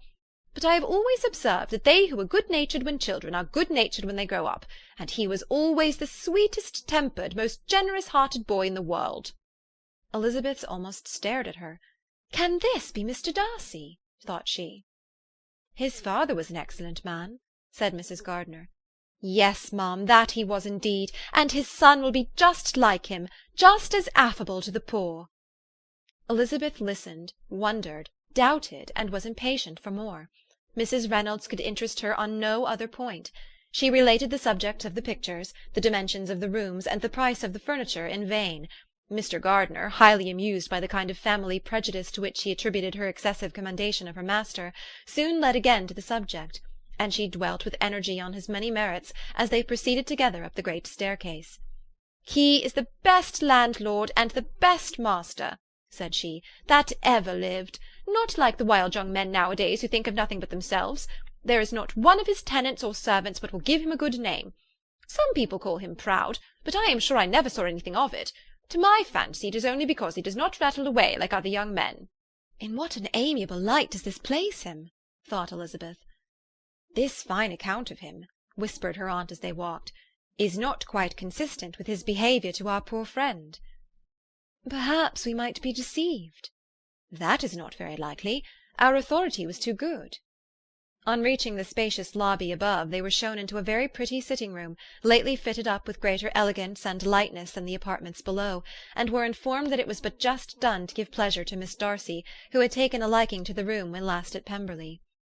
"He is certainly a good brother," said Elizabeth as she walked towards one of the windows.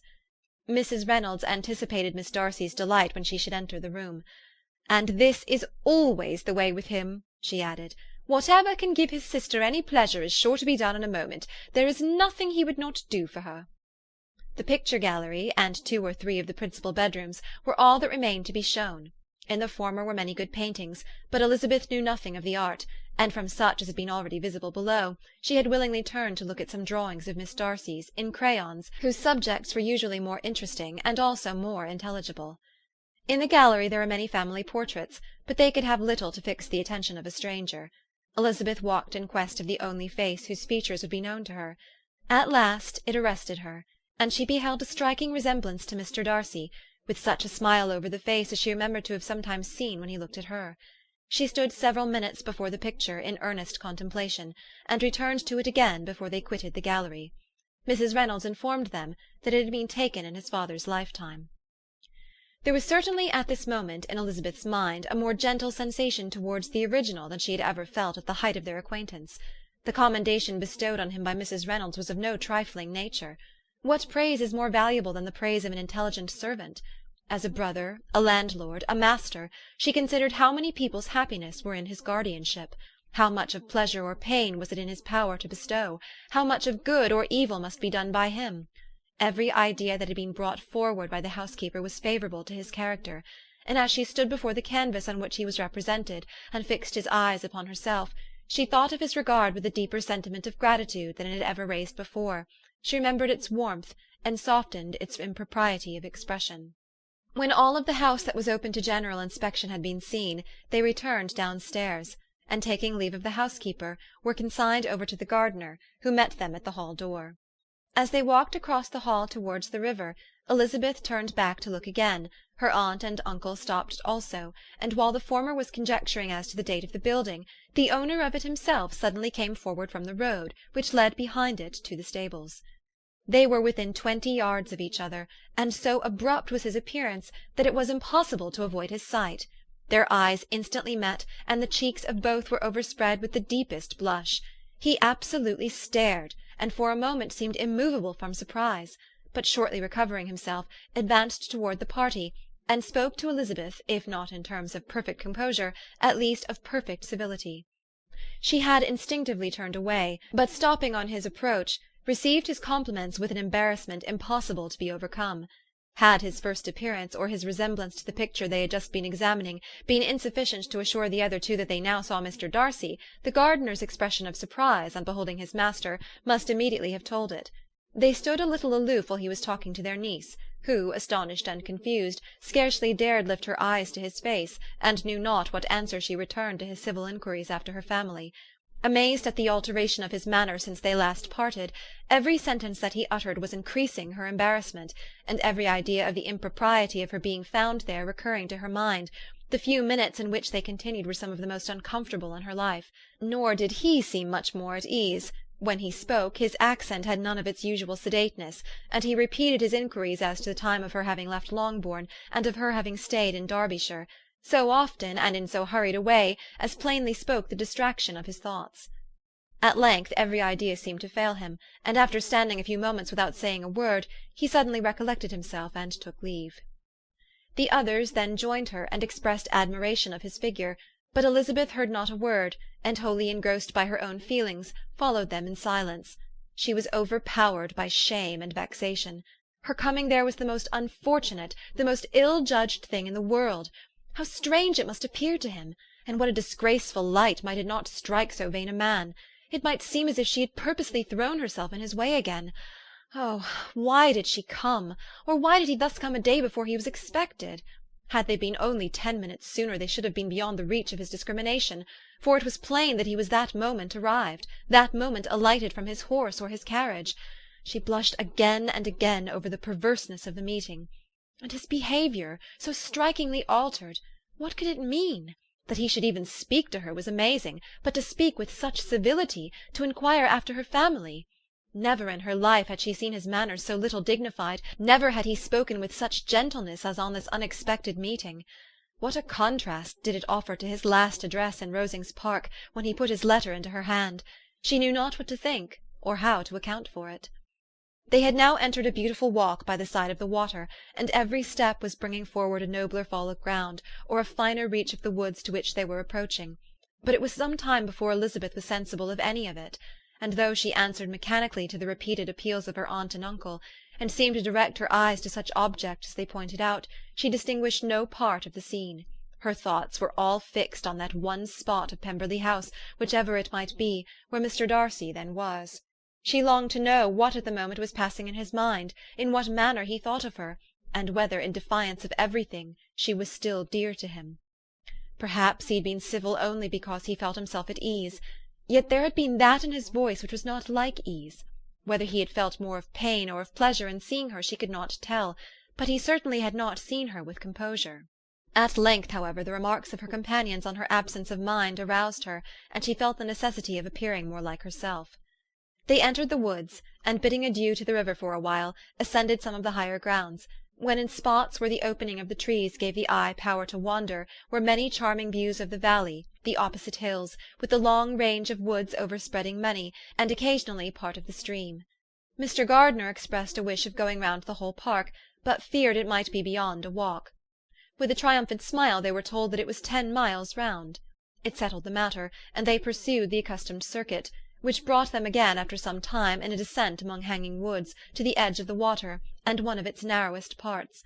They crossed it by a simple bridge, in character with the general air of the scene. It was a spot less adorned than any they had yet visited, and the valley, here contracted into a glen, allowed room only for the stream, and a narrow walk amidst the rough coppice wood which bordered it. Elizabeth longed to explore its windings, but when they had crossed the bridge, and perceived their distance from the house, Mrs. Gardiner, who was not a great walker, could go no further, and thought only of returning to the carriage as quickly as possible. Her niece was therefore obliged to submit, and they took their way towards the house on the opposite side of the river, in the nearest direction. But their progress was slow, for Mr. Gardiner, though seldom able to indulge the taste, was very fond of fishing, and was so much engaged in watching the occasional appearance of some trout in the water, and talking to the man about them, that he advanced but little. Whilst wandering on in this slow manner, they were again surprised, and Elizabeth's astonishment was quite equal to what it had been at first, by the sight of Mr. Darcy approaching them, and at no great distance. The walk being here less sheltered than on the other side, allowed them to see him before they met. Elizabeth, however astonished, was at least more prepared for an interview than before, and resolved to appear and to speak with calmness if he really intended to meet them. For a few moments, indeed, she felt that he would probably strike into some other path. The idea lasted while a turning in the walk concealed him from their view. The turning past, he was immediately before them. With a glance she saw that he had lost none of his recent civility, and, to imitate his politeness, she began, as they met, to admire the beauty of the place. But she had not got beyond the words "delightful" and "charming," when some unlucky recollections obtruded, and she fancied that praise of Pemberley from her might be mischievously construed. Her colour changed, and she said no more. Mrs. Gardiner was standing a little behind, and on her pausing, he asked her if she would do him the honour of introducing him to her friends. This was a stroke of civility for which she was quite unprepared, and could hardly suppress a smile at his being now seeking the acquaintance of some of those very people against whom his pride had revolted in his offer to herself. "What will be his surprise," thought she, "when he knows who they are? He takes them now for people of fashion." The introduction, however, was immediately made, and as she named their relationship to herself, she stole a sly look at him to see how he bore it, and was not without the expectation of his decamping as fast as he could from such disgraceful companions. That he was surprised by the connection was evident. He sustained it, however, with fortitude, and so far from going away, turned his back with them and entered into conversation with Mr. Gardiner. Elizabeth could not but be pleased, could not but triumph. It was consoling that he should know she had some relations for whom there was no need to blush. She listened most attentively to all that passed between them, and gloried in every expression, every sentence of her uncle, which marked his intelligence, his taste, or his good manners. The conversation soon turned upon fishing, and she heard Mr. Darcy invite him with the greatest civility to fish there as often as he chose while he continued in the neighbourhood, offering at the same time to supply him with fishing tackle, and pointing out those parts of the stream where there was most usually sport. Mrs. Gardiner, who was walking arm in arm with Elizabeth, gave her a look expressive of wonder. Elizabeth said nothing, but it gratified her exceedingly. The compliment must be all for herself. Her astonishment, however, was extreme, and continually was she repeating, "Why is he so altered? From what can it proceed? It cannot be for me, it cannot be for my sake that his manners are thus softened. My reproofs at Hunsford could not work such a change as this. It is impossible that he should still love me." After walking some time in this way, the two ladies in front, the two gentlemen behind, on resuming their places, after descending to the brink of the river for the better inspection of some curious water-plant, there chanced to be a little alteration. It originated in Mrs. Gardiner, who, fatigued by the exercise of the morning, found Elizabeth's arm inadequate to her support, and consequently preferred her husband's. Mr. Darcy took her place by her niece, and they walked on together. After a short silence, the lady first spoke. She wished him to know that she had been assured of his absence before she came to the place, and accordingly began by observing that his arrival had been very unexpected. "For your housekeeper," she added, "informed us that you would certainly not be here till to-morrow, and indeed, before we left Bakewell, we understood that you were not immediately expected in the country." He acknowledged the truth of it all, and said that business with his steward had occasioned his coming forward a few hours before the rest of the party with whom he had been travelling. "They will join me early tomorrow," he continued, "and among them are some who will claim an acquaintance with you, Mr. Bingley and his sisters."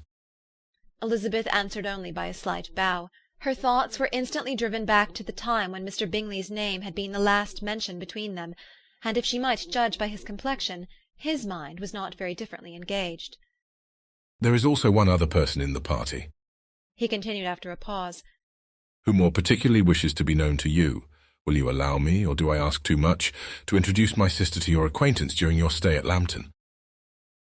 The surprise of such an application was great indeed. It was too great for her to know in what manner she acceded to it.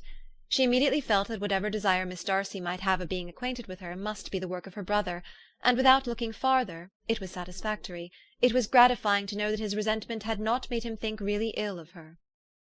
They now walked on in silence, each of them deep in thought. Elizabeth was not comfortable, that was impossible, but she was flattered and pleased. His wish of introducing his sister to her was a compliment of the highest kind. They soon outstripped the others, and when they had reached the carriage, Mr. and Mrs. Gardiner were half a quarter of a mile behind. He then asked her to walk into the house, but she declared herself not tired, and they stood together on the lawn. At such a time much might have been said, and silence was very awkward. She wanted to talk, but there seemed to be an embargo on every subject. At last she recollected that she had been travelling, and they talked of Matlock and Dovedale with great perseverance. Yet time and her aunt moved slowly, and her patience and her ideas were nearly worn out before the tete-a-tete was over. On Mr. and Mrs. Gardiner's coming up, they were all pressed to go into the house and take some refreshment, but this was declined, and they parted on each side with utmost politeness. Mr. Darcy handed the ladies into the carriage, and when it drove off, Elizabeth saw him walking slowly towards the house. The observations of her uncle and aunt now began, and each of them pronounced him to be infinitely superior to anything they had expected. "He is perfectly well behaved, polite, and unassuming," said her uncle. "There is something a little stately in him, to be sure," replied her aunt, "but it is confined to his air, and is not unbecoming. I can now say with the housekeeper that though some people may call him proud, I have seen nothing of it." "I was never more surprised than by his behaviour to us. It was more than civil, it was really attentive, and there was no necessity for such attention. His acquaintance with Elizabeth was very trifling." "To be sure, Lizzie," said her aunt, "he is not so handsome as Wickham, or rather he has not Wickham's countenance, for his features are perfectly good. But how came you to tell me that he was so disagreeable?" Elizabeth excused herself as well as she could, said that she had liked him better when they had met in Kent than before, and that she had never seen him so pleasant as this morning.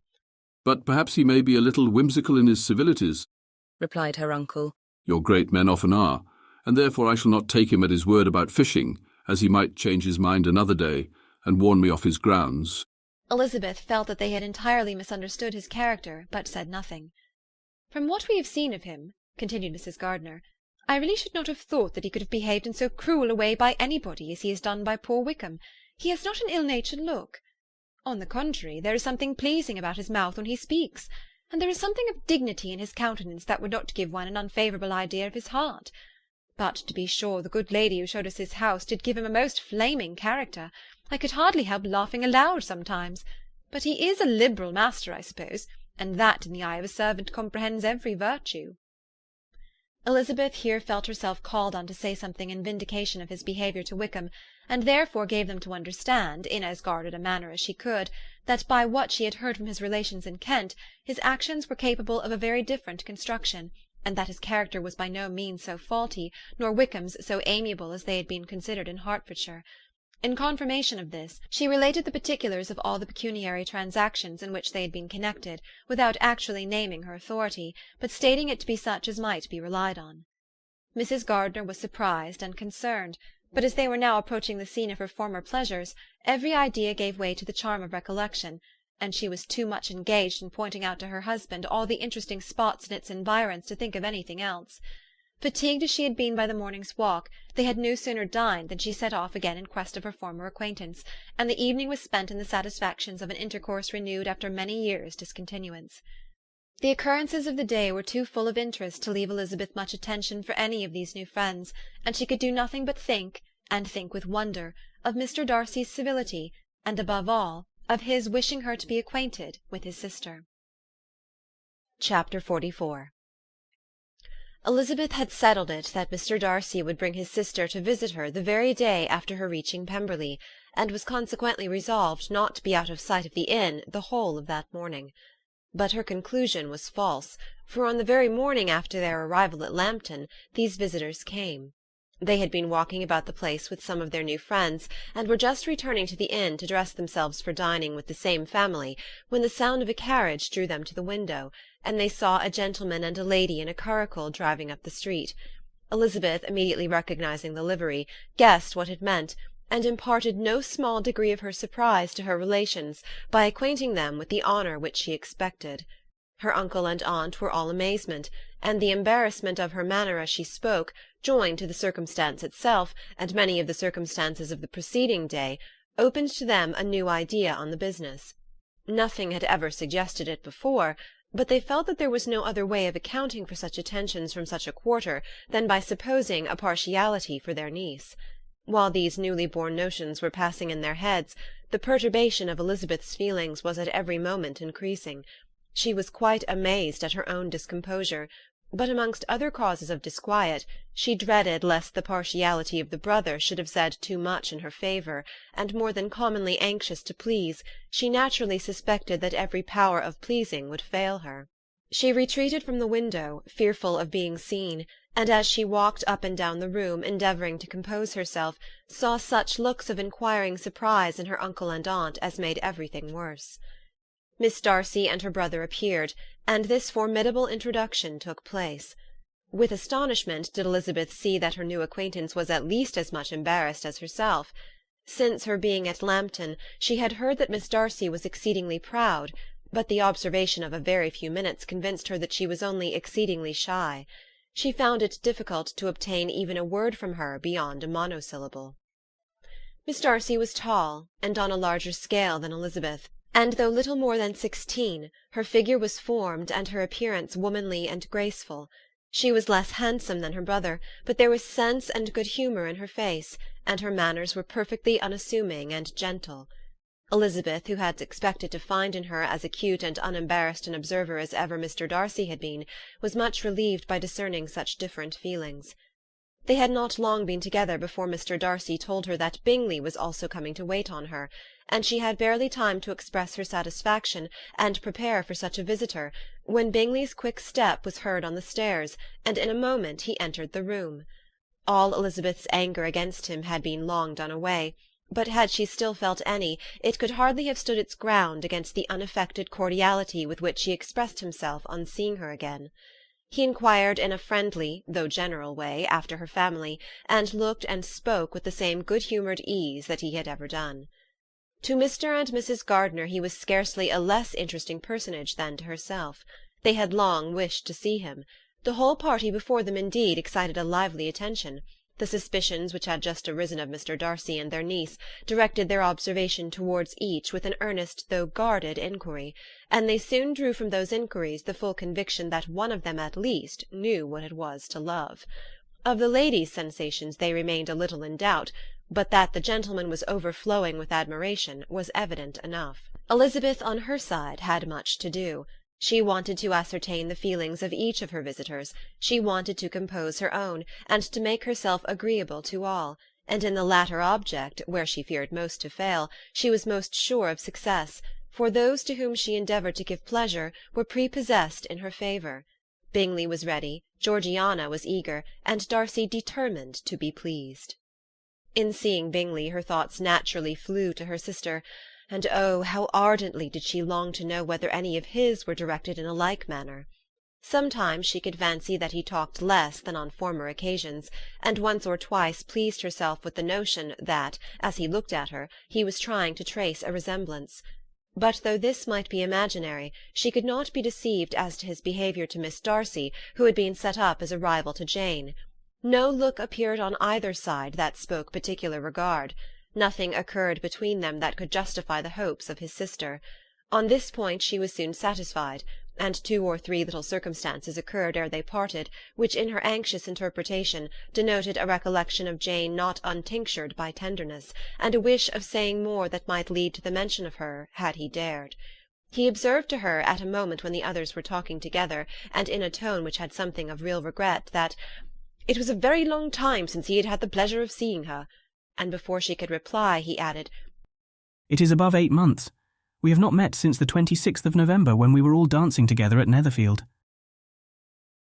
Elizabeth was pleased to find his memory so exact, and he afterwards took occasion to ask her, when unattended to by any of the rest, whether all her sisters were at Longbourn. There was not much in the question, nor in the preceding remark, but there was a look and a manner which gave them meaning. It was not often that she could turn her eyes on Mr. Darcy himself, but whenever she did catch a glimpse, she saw an expression of general complacence, and in all that he said she heard an accent so removed from hauteur or disdain of his companions, as convinced her that the improvement of manners which she had yesterday witnessed, however temporary its existence might prove, had at least outlived one day.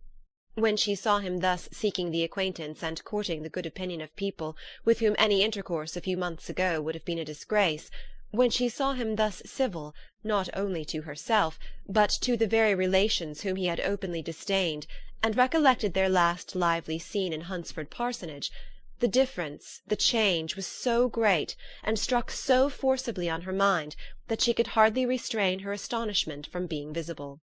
Never, even in the company of his dear friends at Netherfield, or his dignified relations at Rosings, had she seen him so desirous to please, so free from self-consequence or unbending reserve, as now, when no importance could result from the success of his endeavours, and when even the acquaintance of those to whom his attentions were addressed would draw down the ridicule and censure of the ladies both of Netherfield and Rosings. Their visitors stayed with them above half an hour, and when they arose to depart, Mr. Darcy called on his sister to join him in expressing their wish of seeing Mr. and Mrs. Gardiner and Miss Bennet to dinner at Pemberley before they left the country. Miss Darcy, though with a diffidence which marked her little in the habit of giving invitations, readily obeyed. Mrs. Gardiner looked at her niece, desirous of knowing how she, whom the invitation most concerned, felt disposed as to its acceptance, but Elizabeth had turned away her head. Presuming, however, that this studied avoidance spoke rather a momentary embarrassment than any dislike of the proposal, and seeing in her husband, who was fond of society, a perfect willingness to accept it, she ventured to engage for their attendance, and the day after the next was fixed on. Bingley expressed great pleasure in the certainty of seeing Elizabeth again, having still a great deal to say to her, and many inquiries to make after all their Hertfordshire friends. Elizabeth, construing all this into a wish of hearing her speak of her sister, was pleased, and on this account, as well as some others, found herself, when their visitors left them, capable of considering the last half-hour with some satisfaction, though while it was passing, the enjoyment of it had been little. Eager to be alone, and fearful of inquiries or hints from her uncle and aunt, she stayed with them only long enough to hear their favourable opinion of Bingley, and then hurried away to dress. But she had no reason to fear Mr. and Mrs. Gardiner's curiosity. It was not their wish to force her communication. It was evident that she was much better acquainted with Mr. Darcy than they had before any idea of. It was evident that he was very much in love with her. They saw much to interest, but nothing to justify inquiry. Of Mr. Darcy it was now a matter of anxiety to think well, and as far as their acquaintance reached, there was no fault to find. They could not be untouched by his politeness, and had they drawn his character from their own feelings and his servant's report, without any reference to any other account, the circle in Hertfordshire to which he was known would not have recognized it for Mr. Darcy. There was now an interest, however, in believing the housekeeper, and they soon became sensible that the authority of a servant who had known him since he was 4 years old, and whose own manners indicated respectability, was not to be hastily rejected. Neither had anything occurred in the intelligence of their Lambton friends that could materially lessen its weight. They had nothing to accuse him of but pride. Pride he probably had, and if not, it would certainly be imputed by the inhabitants of a small market town where the family did not visit. It was acknowledged, however, that he was a liberal man, and did much good among the poor. With respect to Wickham, the travellers soon found that he was not held there in much estimation, for though the chief of his concerns with the son of his patron were imperfectly understood, it was yet a well-known fact that, on his quitting Derbyshire, he had left many debts behind him, which Mr. Darcy had afterwards discharged. As for Elizabeth, her thoughts were at Pemberley this evening more than the last, and the evening, though as it passed it seemed long, was not long enough to determine her feelings towards one in that mansion, and she lay awake 2 whole hours endeavouring to make them out. She certainly did not hate them. No, hatred had vanished long ago, and she had almost as long been ashamed of ever feeling a dislike against him that could be so called. The respect created by the conviction of his valuable qualities, though at first unwillingly admitted, had for some time ceased to be repugnant to her feeling, and it was now heightened into somewhat of a friendlier nature, by the testimony so highly in his favour, and bringing forward his disposition in so amiable a light, which yesterday had produced. But above all, above respect and esteem, there was a motive within her of goodwill which could not be overlooked. It was gratitude. Gratitude not merely for having once loved her, but for loving her still well enough to forgive all the petulance and acrimony of her manner in rejecting him, and all the unjust accusations accompanying her rejection. He, who, she had been persuaded, would avoid her as his greatest enemy, seemed, on this accidental meeting, most eager to preserve the acquaintance, and without any indelicate display of regard, or any peculiarity of manner, where their 2 selves only were concerned, was soliciting the good opinion of her friends, and bent on making her known to his sister. such a change in a man of so much pride, exciting not only astonishment but gratitude, for to love, ardent love, it must be attributed, and as such its impression on her was of a sort to be encouraged, as by no means unpleasing, though it could not be exactly defined. She respected, she esteemed, she was grateful to him, she felt a real interest in his welfare, and she only wanted to know how far she wished that welfare to depend upon herself, and how far it would be for the happiness of both that she should employ the power, which her fancy told her she still possessed, of bringing on her the renewal of his addresses. It had been settled in the evening between the aunt and the niece that such a striking civility as Miss Darcy's in coming to see them on the very day of her arrival at Pemberley, for she had reached it only to a late breakfast, ought to be imitated, though it could not be equalled, by some exertion of politeness on their side, and consequently that it would be highly expedient to wait on her at Pemberley the following morning. They were therefore to go. Elizabeth was pleased, though when she asked herself the reason, she had very little to say in reply.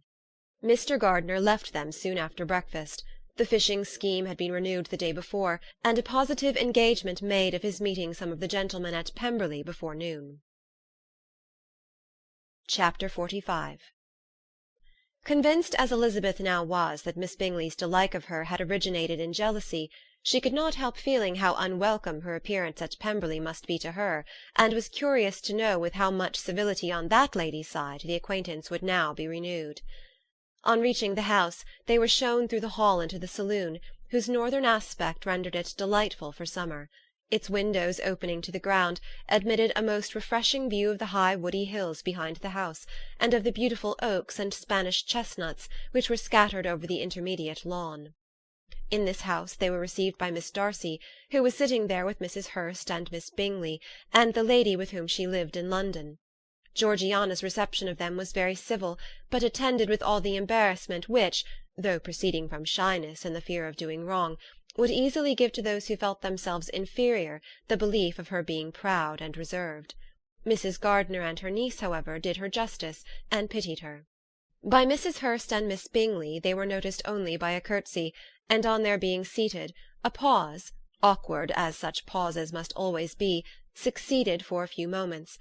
It was first broken by Mrs. Annesley, a genteel, agreeable-looking woman, whose endeavour to introduce some kind of discourse proved her to be more truly well-bred than either of the others, and between her and Mrs. Gardiner, with occasional help from Elizabeth, the conversation was carried on.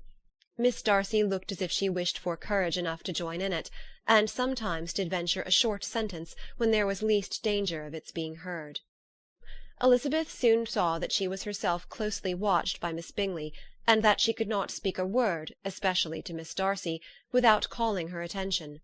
This observation would not have prevented her from trying to talk to the latter, had they not been seated at an inconvenient distance, but she was not sorry to be spared the necessity of saying much.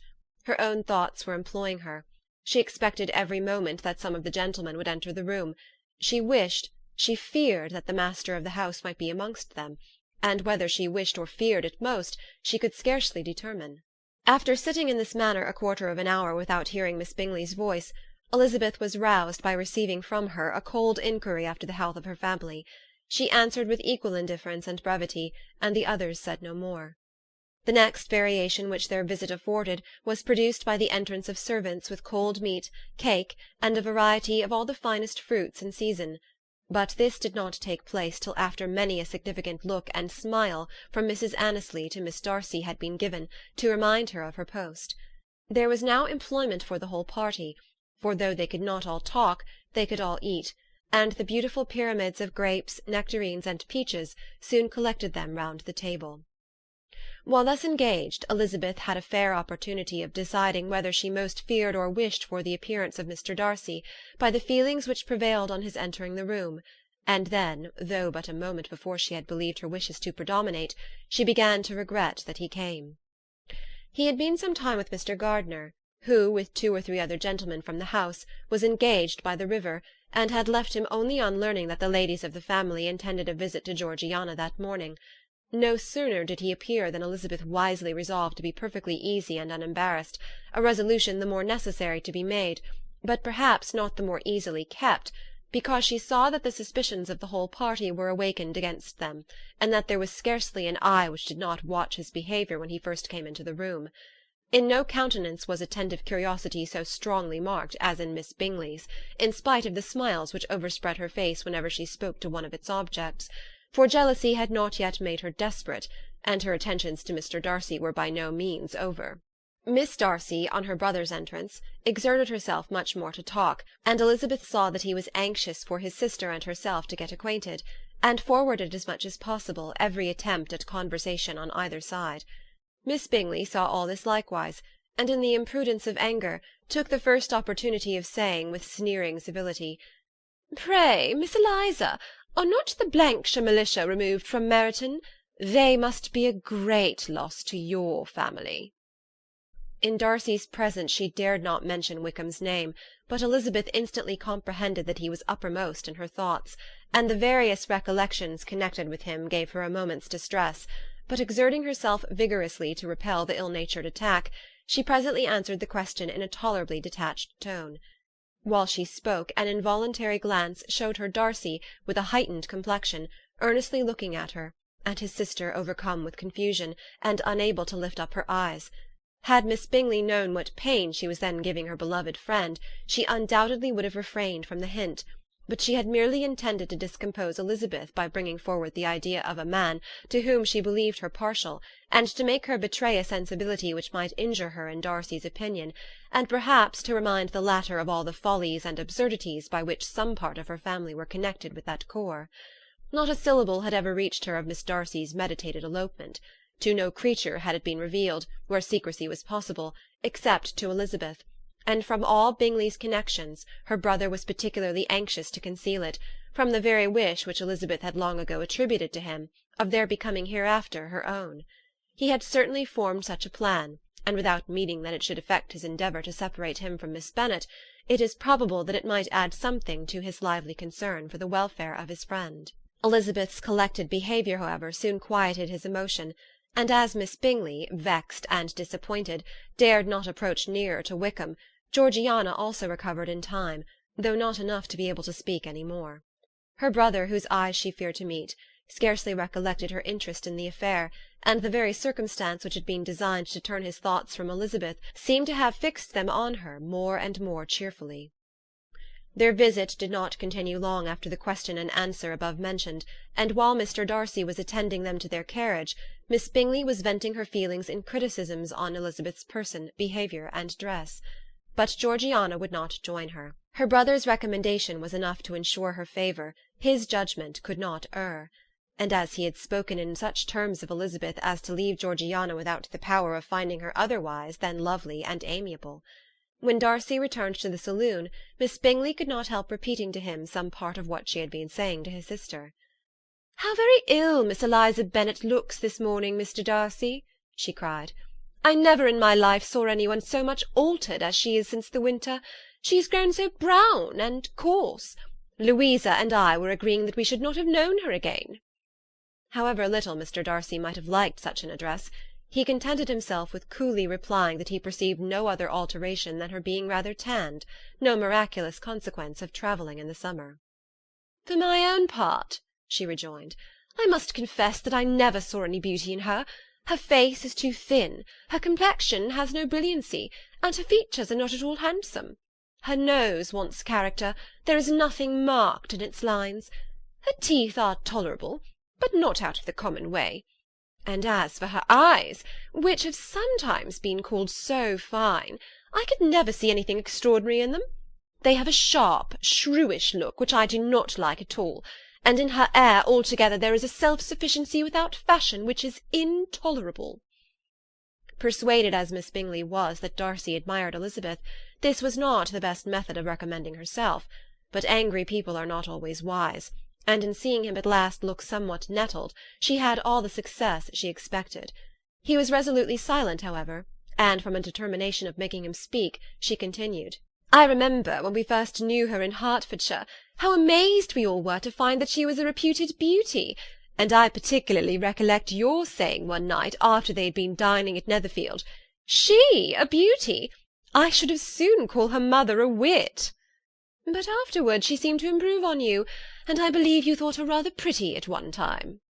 Yes, replied Darcy, who could contain himself no longer. but that was only when I first knew her, for it is many months since I have considered her as one of the handsomest women of my acquaintance.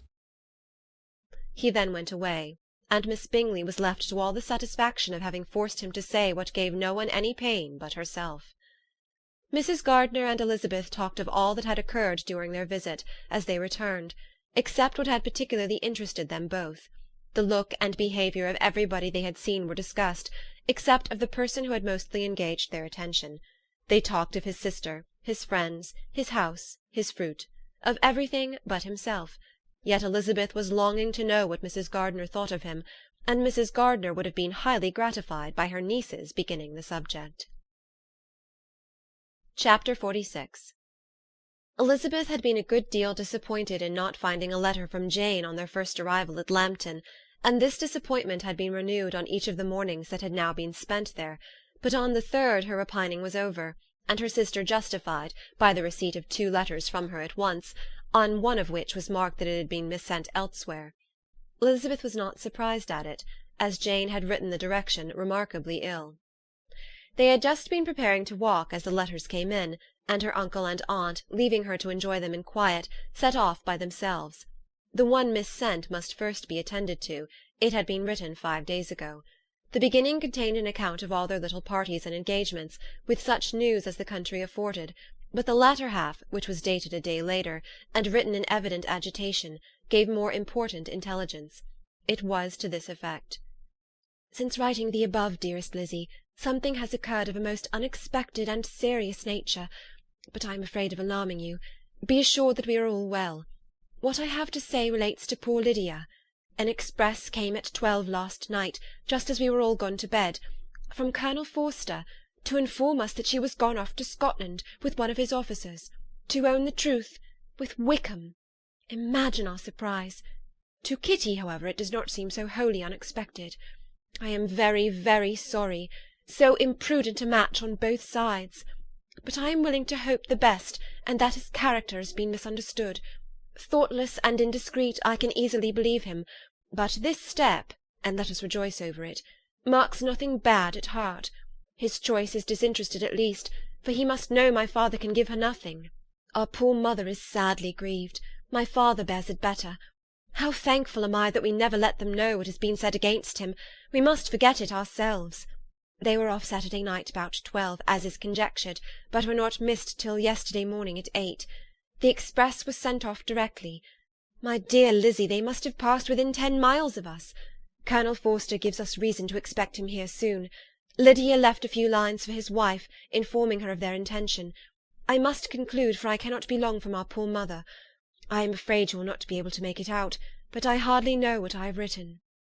Without allowing herself time for consideration, and scarcely knowing what she felt, Elizabeth, on finishing this letter, instantly seized the other, and opening it with the utmost impatience, read as follows. It had been written a day later than the conclusion of the first. "By this time, my dearest sister, you have received my hurried letter. I wish this may be more intelligible, but though not confined for time, my head is so bewildered that I cannot answer for being coherent. Dearest Lizzie, I hardly know what I would write, but I have bad news for you, and it cannot be delayed. Imprudent as the marriage between Mr. Wickham and our poor Lydia would be, we are now anxious to be assured that it has taken place, for there is but too much reason to fear they are not gone to Scotland. Colonel Forster came yesterday, having left Brighton the day before, not many hours after the express. Though Lydia's short letter to Mrs. F. gave them to understand that they were going to Gretna Green, something was dropped by Denny expressing his belief that W. never intended to go there, or to marry Lydia at all, which was repeated to Colonel F., who, instantly taking the alarm, set off from B. intending to trace their route. He did trace them easily to Clapham, but no further, for on entering that place they removed into a hackney coach, and dismissed the chaise that brought them from Epsom. All that is known after this is, that they were seen to continue the London road. I know not what to think. After making every possible inquiry on that side of London, Colonel F. came on into Hertfordshire, anxiously renewing them at all the turnpikes, and all the inns in Barnet and Hatfield, but without any success. No such people had been seen to pass through. With the kindest concern he came on to Longbourn, and broke his apprehensions to us in a manner most creditable to his heart. I am sincerely grieved for him and Mrs. F., but no one can throw any blame on them. Our distress, my dear Lizzie, is very great. My father and mother believe the worst, but I cannot think so ill of him. Many circumstances might make it more eligible for them to be married privately in town than to pursue their first plan, and even if he could form such a design against a young woman of Lydia's connections, which is not likely, can I suppose her so lost to everything? Impossible. I grieve to find, however, that Colonel F. is not disposed to depend upon their marriage. He shook his head when I expressed my hopes, and said he feared W. was not a man to be trusted. My poor mother is really ill, and keeps her room. Could she exert herself, it would be better, but this is not to be expected. And as to my father, I never in my life saw him so affected. Poor Kitty has anger for having concealed their attachment, but as it was a matter of confidence, one cannot wonder. I am truly glad, dearest Lizzie, that you have been spared something of these distressing scenes. But now, as the first shock is over, shall I own that I long for your return? I am not so selfish, however, as to press for it, if inconvenient. Adieu. I take up my pen again to do what I have just told you I would not, but circumstances are such that I cannot help earnestly begging you all to come here as soon as possible. I know my dear uncle and aunt so well that I am not afraid of requesting it, though I have still something more to ask of the former. My father is going to London with Colonel Forster instantly to try to discover her. What he means to do I am sure I know not, but his excessive distress will not allow him to pursue any measure in the best and safest way, and Colonel Forster is obliged to be at Brighton again to-morrow evening. In such an exigence, my uncle's advice and assistance would be everything in the world. He will immediately comprehend what I must feel, and I rely upon his goodness. Oh, where is my uncle? Cried Elizabeth, darting from her seat as she finished the letter, in eagerness to follow him, without losing a moment of time so precious. But as she reached the door it was opened by a servant, and Mr. Darcy appeared. Her pale face and impetuous manner made him start, and before he could recover himself to speak, she, in whose mind every idea was superseded by Lydia's situation, hastily exclaimed, "I beg your pardon, but I must leave you. I must find Mr. Gardiner this moment, on business that cannot be delayed. I have not an instant to lose." Good God, what is the matter? Cried he with more feeling than politeness. Then recollecting himself, I will not detain you a minute, but let me or let the servant go after Mr. and Mrs. Gardiner. You are not well enough, you cannot go yourself. Elizabeth hesitated, but her knees trembled under her, and she felt how little would be gained by her attempting to pursue them. Calling back the servant, therefore, she commissioned him, though in so breathless an accent as made her almost unintelligible, to fetch his master and mistress home instantly. On his quitting the room she sat down, unable to support herself, and looking so miserably ill that it was impossible for Darcy to leave her, or to refrain from saying, in a tone of gentleness and commiseration, Let me call your maid. Is there nothing you could take to give you present relief? A glass of wine. Shall I get you one? You are very ill. No, I thank you, she replied, endeavouring to recover herself. There is nothing the matter with me. I am quite well. I am only distressed by some dreadful news which I have just received from Longbourn. She burst into tears as she alluded to it, and for a few minutes could not speak another word. Darcy, in wretched suspense, could only say something indistinctly of his concern, and observe her in compassionate silence. At length she spoke again. I have just had a letter from Jane, with such dreadful news. It cannot be concealed from any one. My younger sister has left all her friends, has eloped, has thrown herself into the power of Mr. Wickham. They are gone off together from Brighton. You know him too well to doubt the rest. She has no money, no connections, nothing that can tempt him. She is lost for ever. Darcy was fixed in astonishment. When I consider, she added in a yet more agitated voice, that I might have prevented it, I who knew what he was. Had I but explained some part of it only, some part of what I learnt to my own family, had his character been known, this could not have happened. But it is all too late now. I am grieved indeed, cried Darcy. Grieved, shocked. But is it certain, absolutely certain? Oh, yes.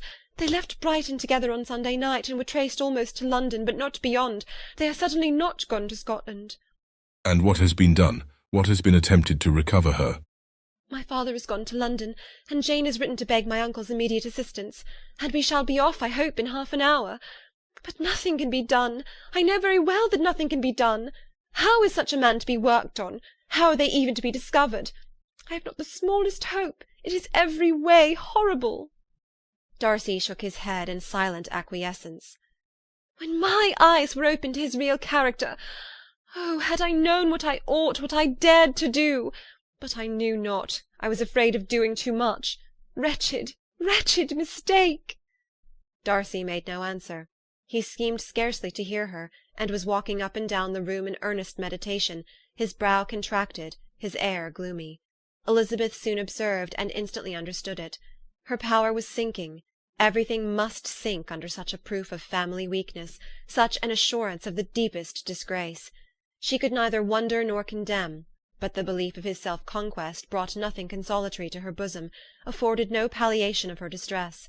It was, on the contrary, exactly calculated to make her understand her own wishes, and never had she so honestly felt that she could have loved him as now, when all love must be in vain. But self, though it would intrude, could not engross her. Lydia, the humiliation, the misery she was bringing on them all, soon swallowed up every private care, and covering her face with her handkerchief, Elizabeth was soon lost to everything else, and after a pause of several minutes was only recalled to a sense of her situation by the voice of her companion, who, in a manner which, though it spake compassion, spoke likewise restraint, said, "I am afraid you have been long desiring my absence. Nor have I anything to plead in excuse of my stay, but real though unavailing concern. Would to heaven that anything could be either said or done on my part that might offer consolation to such distress, but I will not torment you with vain wishes, which may seem purposely to ask for your thanks. This unfortunate affair will, I fear, prevent my sister's having the pleasure of seeing you at Pemberley today." "Oh, yes. Be so kind as to apologize for us to Miss Darcy. Say that urgent business calls us home immediately. Conceal the unhappy truth as long as it is possible. I know it cannot be long." He readily assured her of his secrecy, again expressed his sorrow for her distress, wished it a happier conclusion than there was at present reason to hope, and leaving his compliments for her relations, with only one serious parting look, went away. As he quitted the room, Elizabeth felt how improbable it was that they should ever see each other again on such terms of cordiality as had marked their several meetings in Derbyshire, and as she threw a retrospective glance over the whole of their acquaintance, so full of contradictions and varieties, sighed at the perverseness of those feelings which would have now promoted its continuance, and would formerly have rejoiced in its termination. If gratitude and esteem are good foundations of affection, Elizabeth's change of sentiment will be neither improbable nor faulty. But if otherwise, if regard springing from such sources is unreasonable or unnatural, in comparison of what is so often described as arising on a first interview with its object, and even before two words have been exchanged, nothing can be said in her defence, except that she had given somewhat of a trial to the latter method in her partiality for Wickham, and that its ill success might, perhaps, authorize her to seek the other less interesting mode of attachment. Be that as it may, she saw him go with regret, and in this early example of what Lydia's infamy must produce, found additional anguish as she reflected on that wretched business. Never, since reading Jane's second letter, had she entertained a hope of Wickham's meaning to marry her. No one but Jane, she thought, could flatter herself with such an expectation. Surprise was the least of her feelings on this development. While the contents of the first letter remained in her mind, she was all surprise, all astonishment that Wickham should marry a girl whom it was impossible he could marry for money, and how Lydia could ever have attached him had appeared incomprehensible. But now it was all too natural. For such an attachment as this she might have sufficient charms, and though she did not suppose Lydia to be deliberately engaging in an elopement without the intention of marriage, she had no difficulty in believing that neither her virtue nor her understanding would preserve her from falling an easy prey. She had never perceived, while the regiment was in Hertfordshire, that Lydia had any partiality for him, but she was convinced that Lydia wanted only encouragement to attach herself to anybody. Sometimes one officer, sometimes another, had been her favourite, as their attentions raised them in her opinion. Her affections had continually been fluctuating, but never without an object. The mischief of neglect and mistaken indulgence towards such a girl! Oh, how acutely did she now feel it!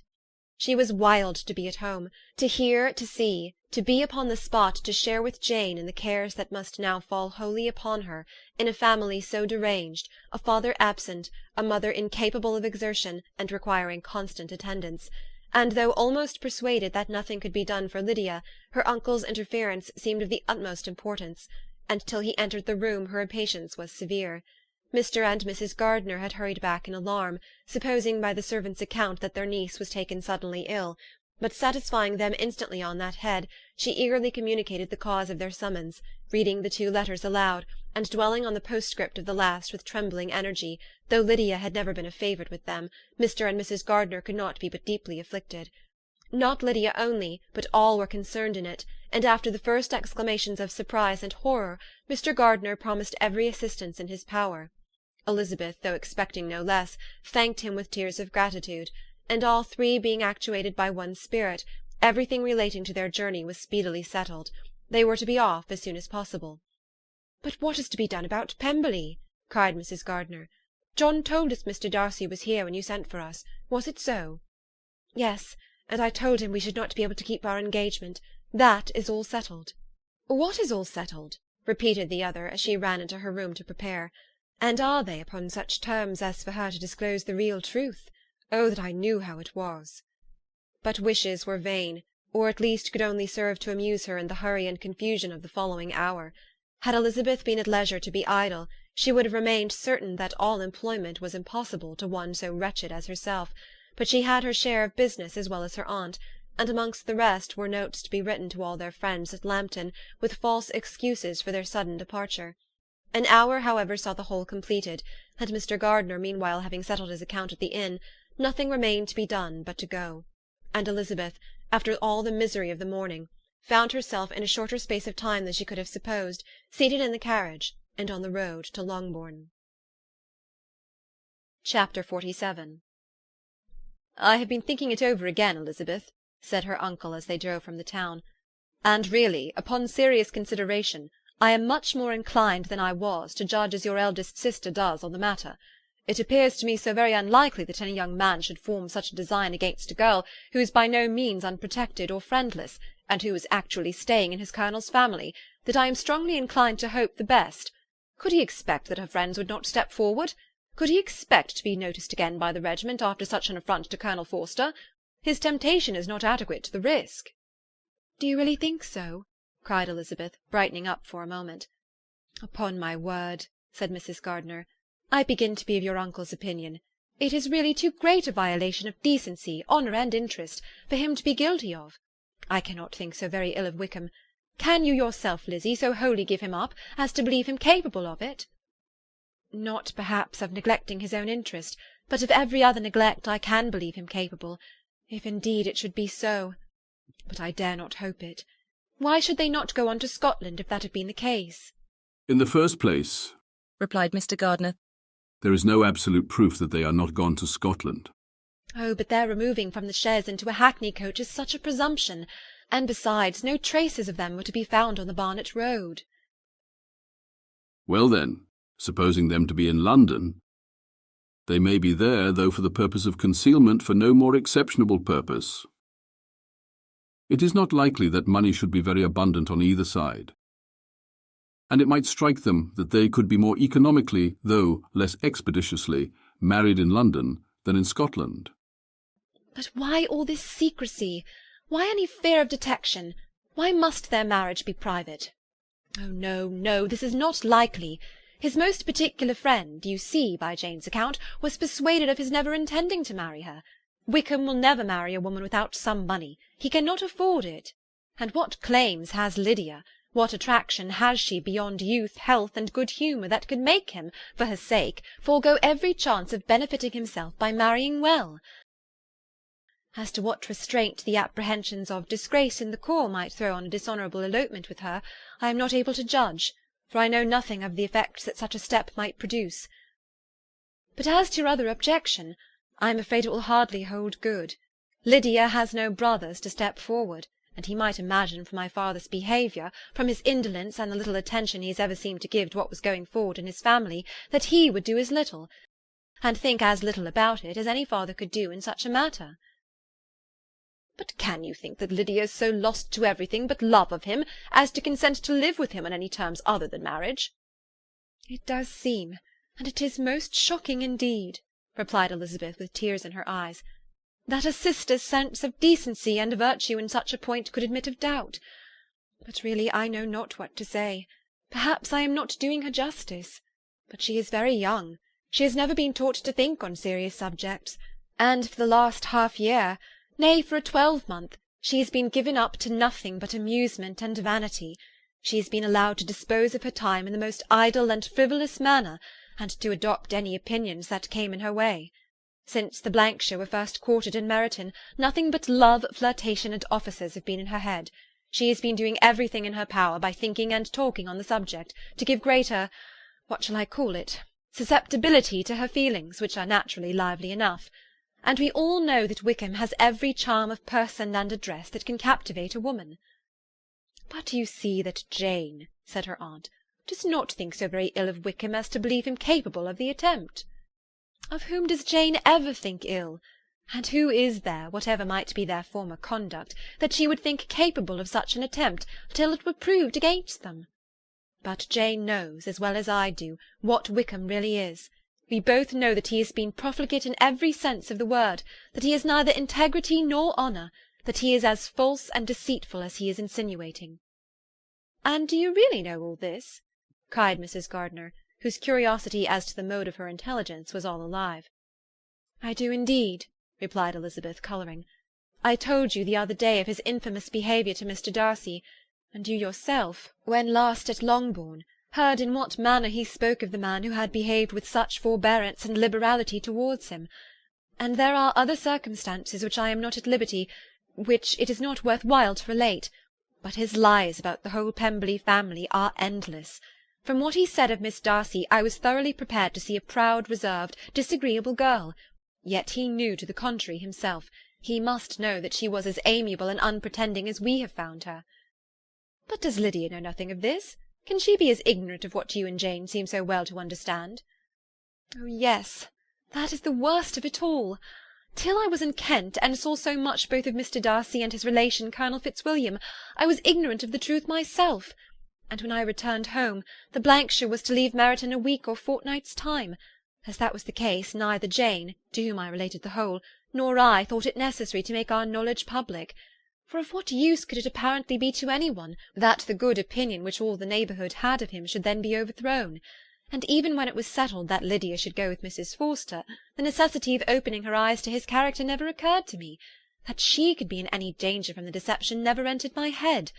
That such a consequence as this could ensue, you may easily believe was far enough from my thoughts.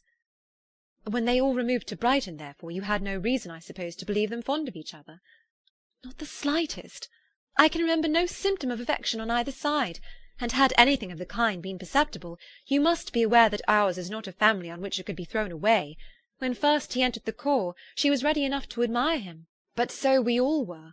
Every girl in or near Meryton was out of her senses about him for the first 2 months, but he never distinguished her by any particular attention, and consequently, after a moderate period of extravagant and wild admiration, her fancy for him gave way, and others of the regiment, who treated her with more distinction, again became her favourites. It may be easily believed that however little of novelty could be added to their fears, hopes, and conjectures on this interesting subject by its repeated discussion, no other could detain them from it long, during the whole of the journey. From Elizabeth's thoughts it was never absent. Fixed there by the keenest of all anguish, self-reproach, she could find no interval of ease or forgetfulness. They travelled as expeditiously as possible, and sleeping one night on the road, reached Longbourn by dinner-time the next day.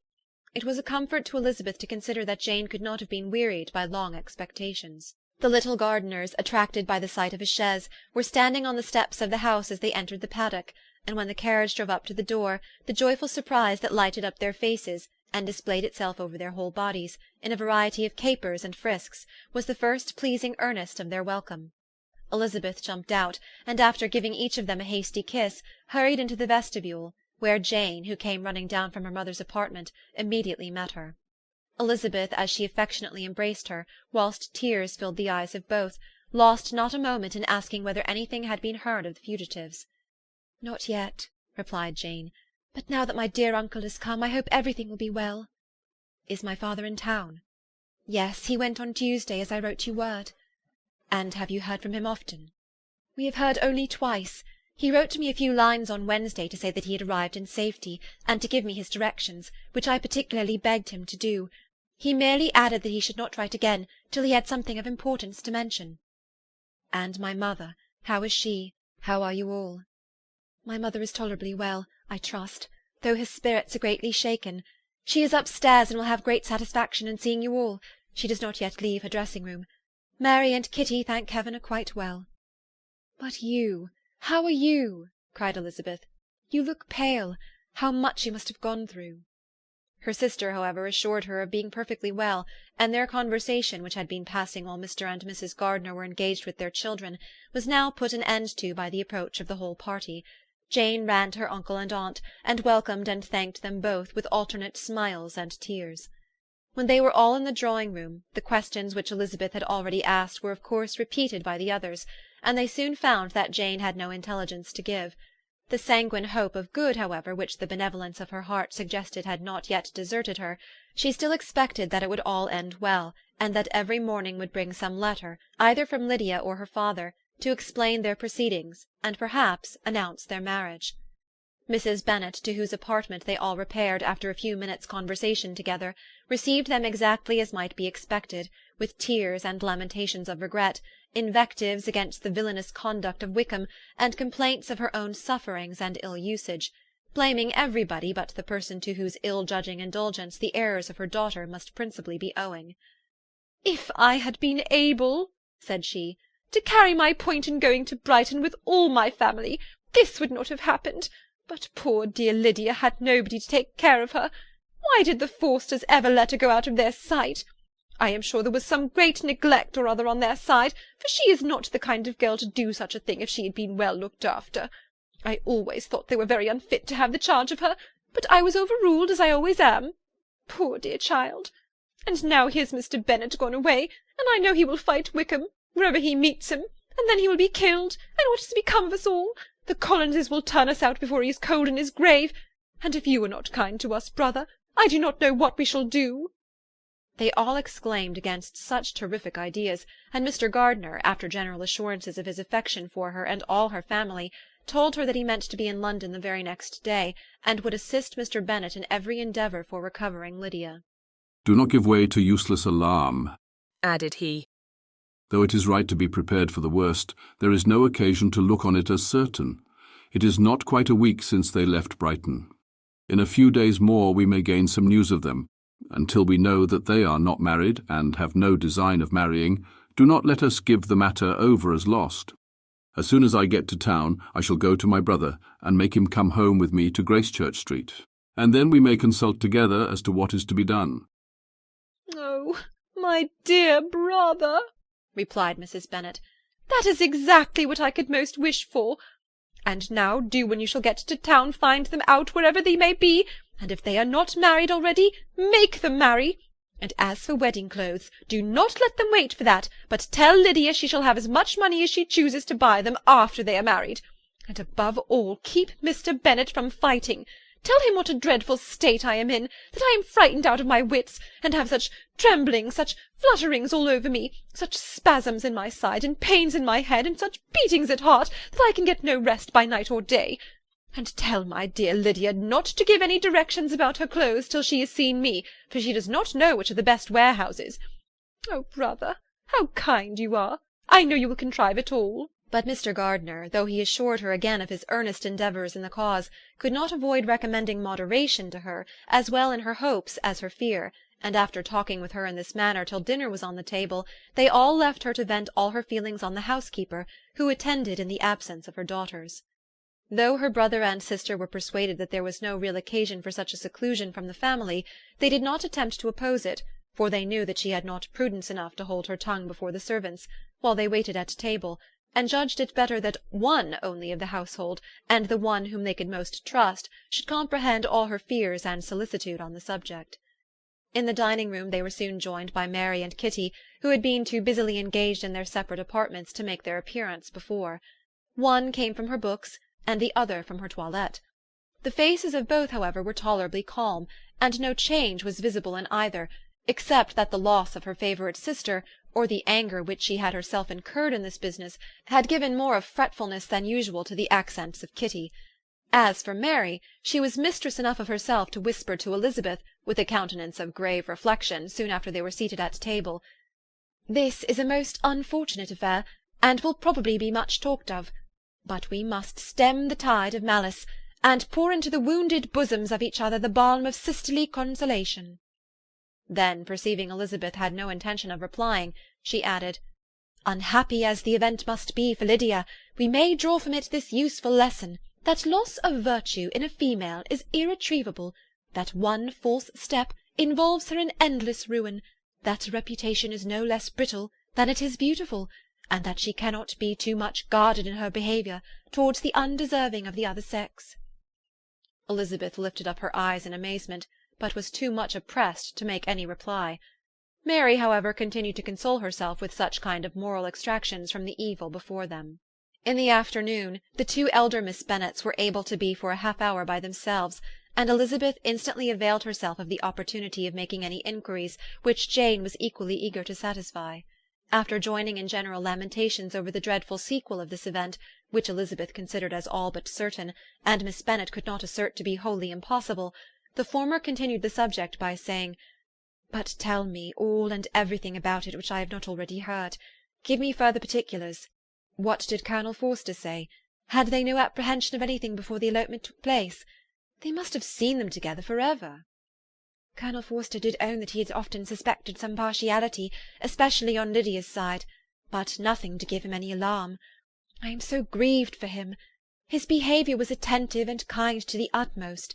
He was coming to us in order to assure us of his concern, before he had any idea of their not being gone to Scotland. When that apprehension first got abroad, it hastened his journey." "And was Denny convinced that Wickham would not marry? Did he know of their intending to go off? Had Colonel Forster seen Denny himself?" "Yes, but when questioned by him, Denny denied knowing anything of their plans, and would not give his real opinion about it. He did not repeat his persuasion of their not marrying, and from that, I am inclined to hope, he might have been misunderstood before." "And till Colonel Forster came himself, not one of you entertained a doubt, I suppose, of their being really married?" "How was it possible that such an idea should enter our brains? I felt a little uneasy, a little fearful of my sister's happiness with him in marriage, because I know that his conduct had not been always quite right. My father and mother knew nothing of that. They only felt how imprudent a match it must be. Kitty then owned, with a very natural triumph on knowing more than the rest of us, that in Lydia's last letter she had prepared her for such a step. She had known, it seems, of their being in love with each other many weeks." "But not before they went to Brighton?" "No, I believe not." "And did Colonel Forster appear to think well of Wickham himself? Does he know his real character?" "I must confess that he did not speak so well of Wickham as he formerly did. He believed him to be imprudent and extravagant, and since this sad affair has taken place, it is said that he left Meryton greatly in debt, but I hope this may be false. Oh, Jane, had we been less secret, had we told what we knew of him, this could not have happened." "Perhaps it would have been better," replied her sister, "but to expose the former faults of any person without knowing what their present feelings were seemed unjustifiable. We acted with the best intentions." "Could Colonel Forster repeat the particulars of Lydia's note to his wife?" "He brought it with him for us to see." Jane then took it from her pocket-book, and gave it to Lydia. These were the contents. "My dearest Harriet, you will laugh when you know where I am gone, and I cannot help laughing myself at your surprise to-morrow morning, as soon as I am missed. I am going to Gretna Green, and if you cannot guess with who, I shall think you a simpleton, for there is but one man in the world I love, and he is an angel. I should never be happy without him, so think it no harm to be off. You need not send them word at Longbourn of my going if you do not like it, for it will make the surprise the greater when I write to them and sign my name Lydia Wickham. What a good joke it will be! I can hardly write for laughing. Pray make my excuses to Pratt for not keeping my engagement and dancing with him to-night. Tell him I hope he will excuse me when he knows all, and tell him I will dance with him at the next ball we meet with great pleasure. I shall send for my clothes when I get to Longbourn, but I wish you would tell Sally to mend a great slit in my worked muslin gown before they are packed up. Good-bye. Give my love to Colonel Forster. I hope you will drink to our good journey. Your affectionate friend, Lydia Bennet." "Oh, thoughtless, thoughtless Lydia!" cried Elizabeth when she had finished it. What a letter is this, to be written at such a moment! But at least it shows that she was serious on the subject of their journey. Whatever he might afterwards persuade her to, it was not on her side a scheme of infamy. My poor father, how he must have felt it! I never saw anyone so shocked. He could not speak a word for full 10 minutes. My mother was taken ill immediately, and the whole house in such confusion. Oh, Jane, cried Elizabeth, was there a servant belonging to it who did not know the whole story before the end of the day? I do not know. I hope there was. But to be guarded at such a time is very difficult. My mother was in hysterics, and though I endeavoured to give her every assistance in my power, I am afraid I did not do so much as I might have done. But the horror of what might possibly happen almost took from me my faculties. Your attendance upon her has been too much for you. You do not look well. Oh, that I had been with you! You have had every care and anxiety upon yourself alone. Mary and Kitty have been very kind, and would have shared in every fatigue, I am sure, but I did not think it right for either of them. Kitty is slight and delicate, and Mary studies so much that her hours of repose should not be broken in on. My Aunt Phillips came to Longbourn on Tuesday after my father went away, and was so good as to stay till Thursday with me. She was of great use and comfort to us all. And Lady Lucas has been very kind. She walked here on Wednesday morning to condole with us, and offered her services, or any of her daughters, if they should be of any use to us. She had better have stayed at home, cried Elizabeth. Perhaps she meant well, but under such a misfortune as this, one cannot see too little of one's neighbours. Assistance is impossible, condolence insufferable. Let them triumph over us at a distance, and be satisfied. She then proceeded to inquire into the measures which her father had intended to pursue while in town for the recovery of his daughter. He meant, I believe, replied Jane, to go to Epsom, the place where they last changed horses, see the postillions, and try if anything could be made out from them. His principal object must be to discover the number of the hackney coach which took them from Clapham. It had come with a fare from London, and as he thought that the circumstance of a gentleman and ladies removing from one carriage into another might be remarked, he meant to make inquiries at Clapham. If he could anyhow discover at what house the coachman had before set down his fare, he determined to make inquiries there, and hoped it might not be impossible to find out the stand and number of the coach. I do not know of any other designs that he had formed, but he was in such a hurry to be gone, and his spirits so greatly discomposed, that I had difficulty in finding out even so much as this. Chapter 48. The whole party were in hopes of a letter from Mr. Bennet the next morning, but the post came in without bringing a single line from him. His family knew him to be, on all common occasions, a most negligent and dilatory correspondent, but at such a time they had hoped for exertion. They were forced to conclude that he had no pleasing intelligence to send, but even of that they would have been glad to be certain. Mr. Gardiner had waited only for the letters before he set off. When he was gone, they were certain at least of receiving constant information of what was going on, and their uncle promised, at parting, to prevail on Mr. Bennet to return to Longbourn, as soon as he could, to the great consolation of his sister, who considered it as the only security for her husband's not being killed in a duel. Mrs. Gardiner and the children were to remain in Hertfordshire a few days longer, as the former thought her presence might be serviceable to her nieces. She shared in their attendance on Mrs. Bennet, and was a great comfort to them in their hours of freedom. Their other aunt also visited them frequently, and as always, as she said, with the design of cheering and heartening them up, though, as she never came without reporting some fresh instance of Wickham's extravagance or irregularity, she seldom went away without leaving them more dispirited than she found them. All Meryton seemed striving to blacken the man who, but 3 months before, had been almost an angel of light.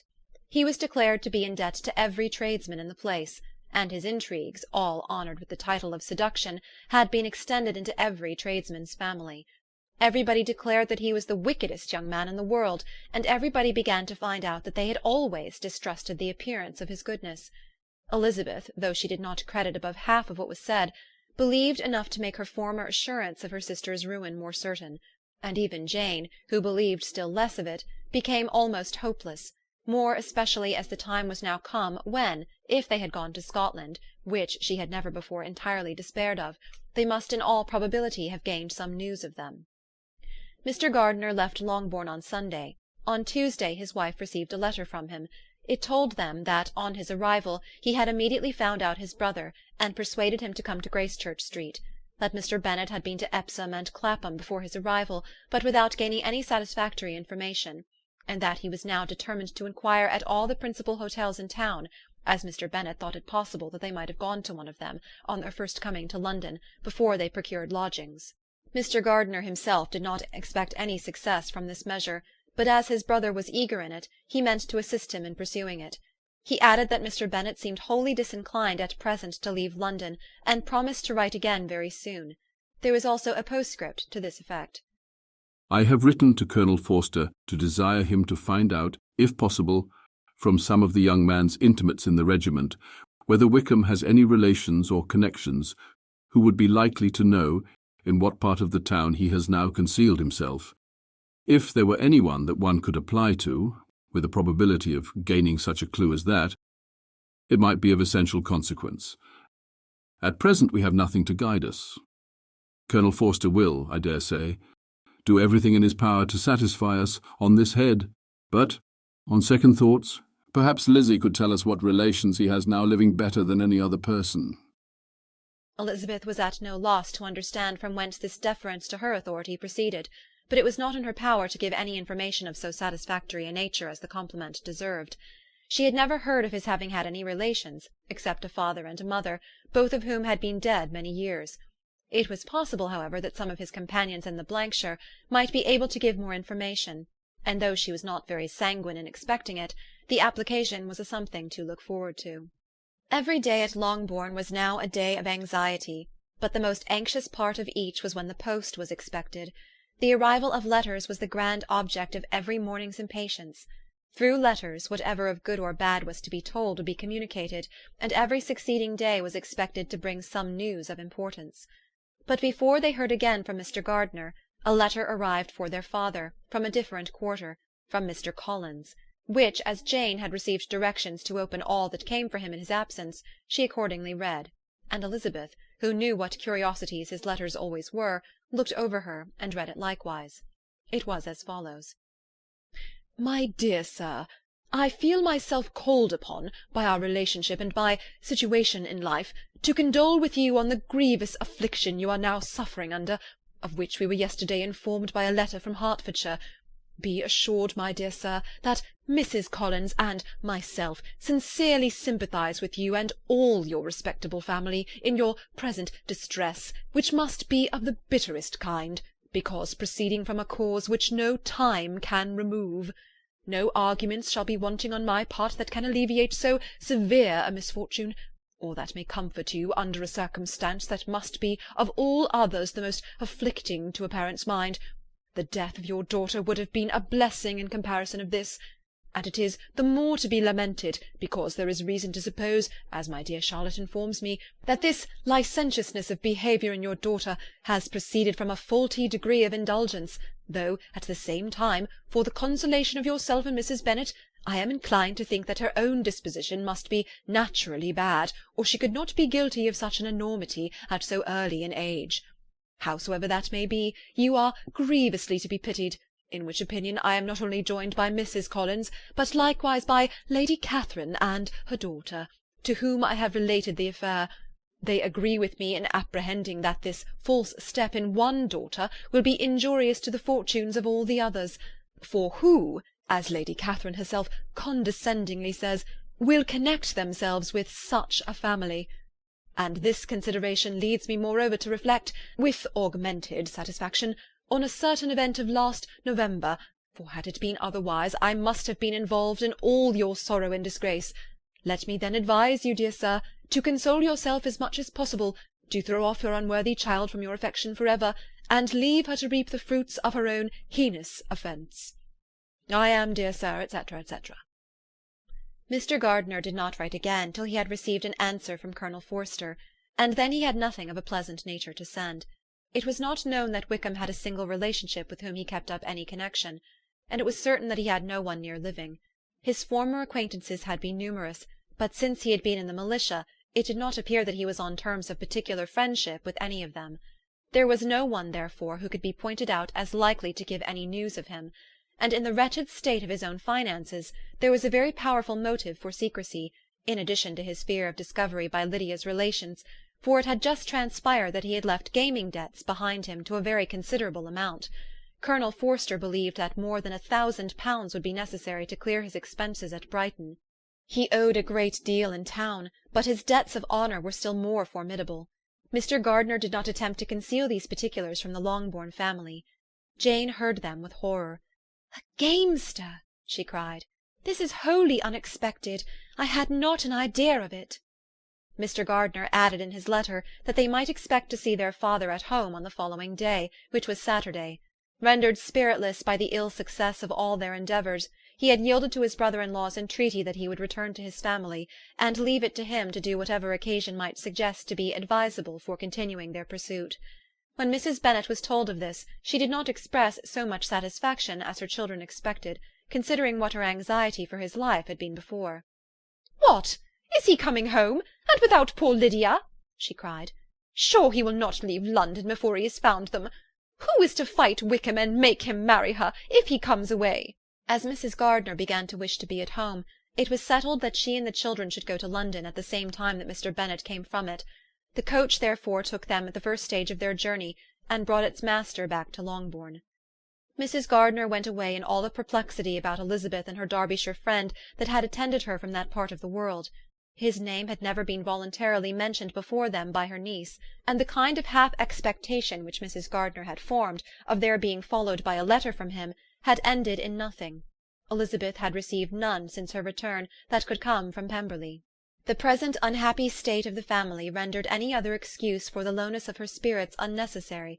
Nothing therefore could be fairly conjectured from that, though Elizabeth, who was by this time tolerably well acquainted with her own feelings, was perfectly aware that, had she known nothing of Darcy, she could have borne the dread of Lydia's infamy somewhat better. It would have spared her, she thought, one sleepless night out of 2. When Mr. Bennet arrived, he had all the appearance of his usual philosophic composure. He said as little as he had ever been in the habit of saying, made no mention of the business that had taken him away, and it was some time before his daughters had courage to speak of it. It was not till the afternoon, when he had joined them at tea, that Elizabeth ventured to introduce the subject, and then, on her briefly expressing her sorrow from what he must have endured, he replied, "Say nothing of that. Who should suffer but myself? It has been my own doing, and I ought to feel it." "You must not be too severe upon yourself," replied Elizabeth. "You may well warn me against such an evil. Human nature is so prone to fall into it. No, Lizzie. Let me once in my life feel how much I have been to blame. I'm not afraid of being overpowered by the impression. It will pass away soon enough." "Do you suppose them to be in London?" "Yes, where else can they be so well concealed?" "And Lydia used to want to go to London," added Kitty. "She's happy then," said her father dryly. "and her residence there will probably be of some duration." Then, after a short silence, he continued, "Lizzie, I bear you no ill will for being justified in your advice to me last May, which, considering the event, shows some greatness of mind." They were interrupted by Miss Bennet, who came to fetch her mother's tea. "This is a parade," cried he, "which does one good. It gives such an elegance to misfortune. Another day I will do the same. I will sit in my library, in my nightcap and powdering gown, and give as much trouble as I can, or perhaps I may defer it till Kitty runs away." "I am not going to run away, papa," said Kitty fretfully. "If I should ever go to Brighton, I would behave better than Lydia." "You go to Brighton? I would not trust you so near it as Eastbourne for £50. No, Kitty, I have at least learnt to be cautious, and you will feel the effects of it. No officer is ever to enter my house again, nor even to pass through the village. Balls will be absolutely prohibited unless you stand up with one of your sisters, and you are never to stir out of doors till you can prove that you have spent 10 minutes of every day in a rational manner." Kitty, who took all these threats in a serious light, began to cry. "Well, well," said he, "do not make yourself unhappy. If you are a good girl for the next 10 years, I will take you to a review at the end of them." Chapter 49. 2 days after Mr. Bennet's return, as Jane and Elizabeth were walking together in the shrubbery behind the house, they saw the housekeeper coming towards them, and concluding that she came to call them to their mother, went forward to meet her. But instead of the expected summons, when they approached her, she said to Miss Bennet, "I beg your pardon, madam, for interrupting you, but I was in hopes that you might have had some good news from town, so I took the liberty of coming to ask." "What do you mean, Hill? We have heard nothing from town." "Dear madam," cried Mrs. Hill in great astonishment, "don't you know there is an express come for master from Mr. Gardiner? He has been here this half-hour, and master has had a letter." Away ran the girls, too eager to get in to have time for speech.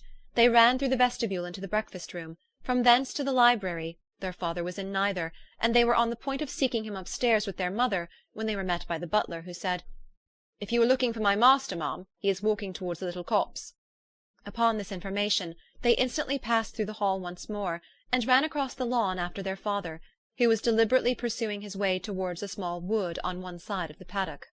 Jane, who was not so light nor so much in the habit of running as Elizabeth, soon lagged behind, while her sister, panting for breath, came up with him and eagerly cried out, "Oh, papa, what news? What news? Have you heard from my uncle?" "Yes, I've had a letter from him by express." "Well, and what news does it bring, good or bad?" "What is there of good to be expected?" said he, taking the letter from his pocket. "But perhaps you would like to read it." Elizabeth impatiently caught it from his hand. Jane now came up. "Read it aloud," said their father, "for I hardly know myself what it is about." Gracechurch Street, Monday, August 2nd.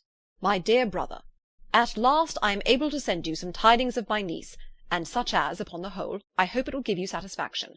Soon after you left me on Saturday, I was fortunate enough to find out in what part of London they were. The particulars I reserve till we meet. It is enough to know they are discovered. I have seen them both. "Then it is as I always hoped," cried Jane. "They are married."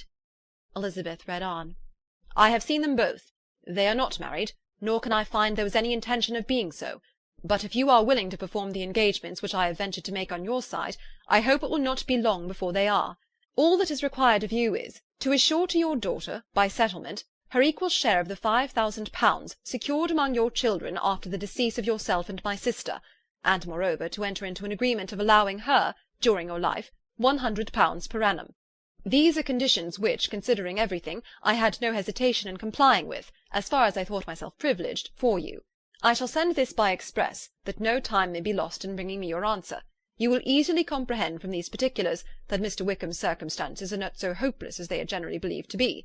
The world has been deceived in that respect, and I am happy to say there will be some little money, even when all his debts are discharged, to settle on my niece, in addition to her own fortune. If, as I conclude will be the case, you send me full powers to act in your name throughout the whole of this business, I will immediately give directions to Haggerston for preparing a proper settlement. There will not be the smallest occasion for your coming to town again. Therefore stay quiet at Longbourn, and depend on my diligence and care. Send back your answer as fast as you can, and be careful to write explicitly. We have judged it best that my niece should be married from this house, of which I hope you will approve. She comes to us to-day. I shall write again as soon as anything more is determined on. Yours, etc., Edward Gardiner. "Is it possible?" cried Elizabeth when she had finished. "Can it be possible that he will marry her?" "Wickham is not so undeserving then as we had thought him," said her sister. "My dear father, I congratulate you." "And have you answered the letter?" cried Elizabeth. "No, but it must be done soon." Most earnestly did she then entreat him to lose no more time before he wrote. "Oh, my dear father," she cried, "come back and write immediately. Consider how important every moment is in such a case." "Let me write for you," said Jane, "if you dislike the trouble yourself." "I dislike it very much," he replied, "but it must be done." And so saying, he turned back with them and walked towards the house. "And may I ask," asked Elizabeth, "but the terms, I suppose, must be complied with." "Complied with? I'm only ashamed of his asking so little." "And they must marry. Yet he is such a man." Yes, yes, they must marry. There is nothing else to be done. But there are two things that I want very much to know. One is how much money your uncle has laid down to bring it about, and the other, how I am ever to pay him." "Money? My uncle?" cried Jane. "What do you mean, sir?" "I mean that no man in his proper senses would marry Lydia on so slight a temptation as 100 a year during my life, and 50 after I am gone." "That is very true," said Elizabeth, "though it had not occurred to me before. His debts to be discharged, and something still to remain. Oh, it must be my uncle's doings. Generous, good man, I am afraid he has distressed himself. A small sum could not do all this." "No," said her father. "Wickham's a fool if he takes her with a farthing less than £10,000. I should be sorry to think so ill of him in the very beginning of our relationship." £10,000? Heaven forbid! How is half such a sum to be repaid? Mr. Bennet made no answer, and each of them, deep in thought, continued silent till they reached the house. Their father then went on to the library to walk, and the girls walked into the breakfast-room. "And they are really to be married," cried Elizabeth, as soon as they were by themselves. "How strange this is! And for this we are to be thankful. That they should marry, small as is their chance of happiness, and wretched as is his character, we are forced to rejoice. Oh, Lydia!" "I comfort myself with thinking," replied Jane, "that he certainly would not marry Lydia if he had not a real regard for her. Though our kind uncle has done something towards clearing him, I cannot believe that £10,000, or anything like it, has been advanced. He has children of his own, and may have more. How could he spare half £10,000? "If he were ever able to learn what Wickham's debts have been," said Elizabeth, "and how much is settled on his side on our sister, we shall exactly know what Mr. Gardiner has done for them, because Wickham has not a sixpence of his own. The kindness of my uncle and aunt can never be requited. Their taking her home, and affording her their personal protection and countenance, is such a sacrifice to her advantage as years of gratitude cannot enough acknowledge. By this time she is actually with them. If such goodness does not make her miserable now, she will never deserve to be happy. What a meeting for her, when she first sees my aunt!" "We must endeavour to forget all that has passed on either side," said Jane. "I hope and trust they will yet be happy. His consenting to marry her is a proof, I will believe, that he has come to a right way of thinking. Their mutual affection will steady them, and I flatter myself they will settle so quietly, and live in so rational a manner, as may in time make their past imprudence forgotten." "Their conduct has been such," replied Elizabeth, "as neither you nor I nor anybody can ever forget. It is useless to talk of it." It now occurred to the girls that their mother was in all likelihood perfectly ignorant of what had happened. They went to the library, therefore, and asked their father whether he would not wish them to make it known to her. He was writing, and without raising his head, coolly replied, "Just as you please. "May we take my uncle's letter to read to her?" Take whatever you like, and get away." Elizabeth took the letter from his writing-table, and they went upstairs together. Mary and Kitty were both with Mrs. Bennet. One communication would, therefore, do for all. After a slight preparation for good news, the letter was read aloud. Mrs. Bennet could hardly contain herself. As soon as Jane had read Mr. Gardiner's hope of Lydia's being soon married, her joy burst forth, and every following sentence added to its exuberance. She was now in an irritation as violent from delight as she had ever been fidgety from alarm and vexation. To know that her daughter would be married was enough. She was disturbed by no fear for her felicity, nor humbled by any remembrance of her misconduct. "My dear, dear Lydia!" she cried. "This is delightful indeed. She will be married. I shall see her again. She will be married at 16. My good, kind brother! I knew how it would be. I knew he would manage everything. How I long to see her, and to see dear Wickham too! Oh, but the clothes, the wedding clothes! I will write to my sister Gardiner about them directly. Lizzie, my dear, run down to your father and ask him how much he will give her. Oh, stay, I will go myself. Ring the bell, Kitty, for Hill. I will put on my things in a moment. My dear, dear Lydia, how merry we shall be together when we meet!" Her eldest daughter endeavoured to give some relief to the violence of these transports by leading her thoughts to the obligations which Mr. Gardiner's behaviour laid them all under. "For we must attribute this happy conclusion," she added, "in a great measure to his kindness. We are persuaded that he has pledged himself to assist Mr. Wickham with money." "Well," cried her mother, "it is all very right. Who should do it but her own uncle? If he had not a family of his own, I and my children must have had all his money, you know, and it is the first time we had ever had anything from him except a few presents. Well, I am so happy. In a short time I shall have a daughter married. Mrs. Wickham! How well it sounds! And she was only 16 last June. My dear Jane, I am in such a flutter that I am sure I can't write, so I will dictate and you will write for me. We will settle with your father about the money afterwards, but the things should be ordered immediately." She was then proceeding to all the particulars of calico, muslin, and cambric, and would shortly have dictated some very plentiful orders, had not Jane, though with some difficulty, persuaded her to wait till her father was at leisure to be consulted. One day's delay, she observed, would be of small importance, and her mother was too happy to be quite so obstinate as usual. Other schemes, too, came into her head. "I will go to Meryton," said she, "as soon as I am dressed, and tell the good news to my sister Phillips. And as soon as I come back, I can call on Lady Lucas and Mrs. Long. Kitty, run down and order the carriage. An airing would do me a great deal of good, I am sure. Girls, can I do anything for you in Meryton? Oh, here comes Hill. My dear Hill, have you heard the good news? Miss Lydia is going to be married, and you shall all have a bowl of punch to make merry at her wedding." Mrs. Hill began instantly to express her joy.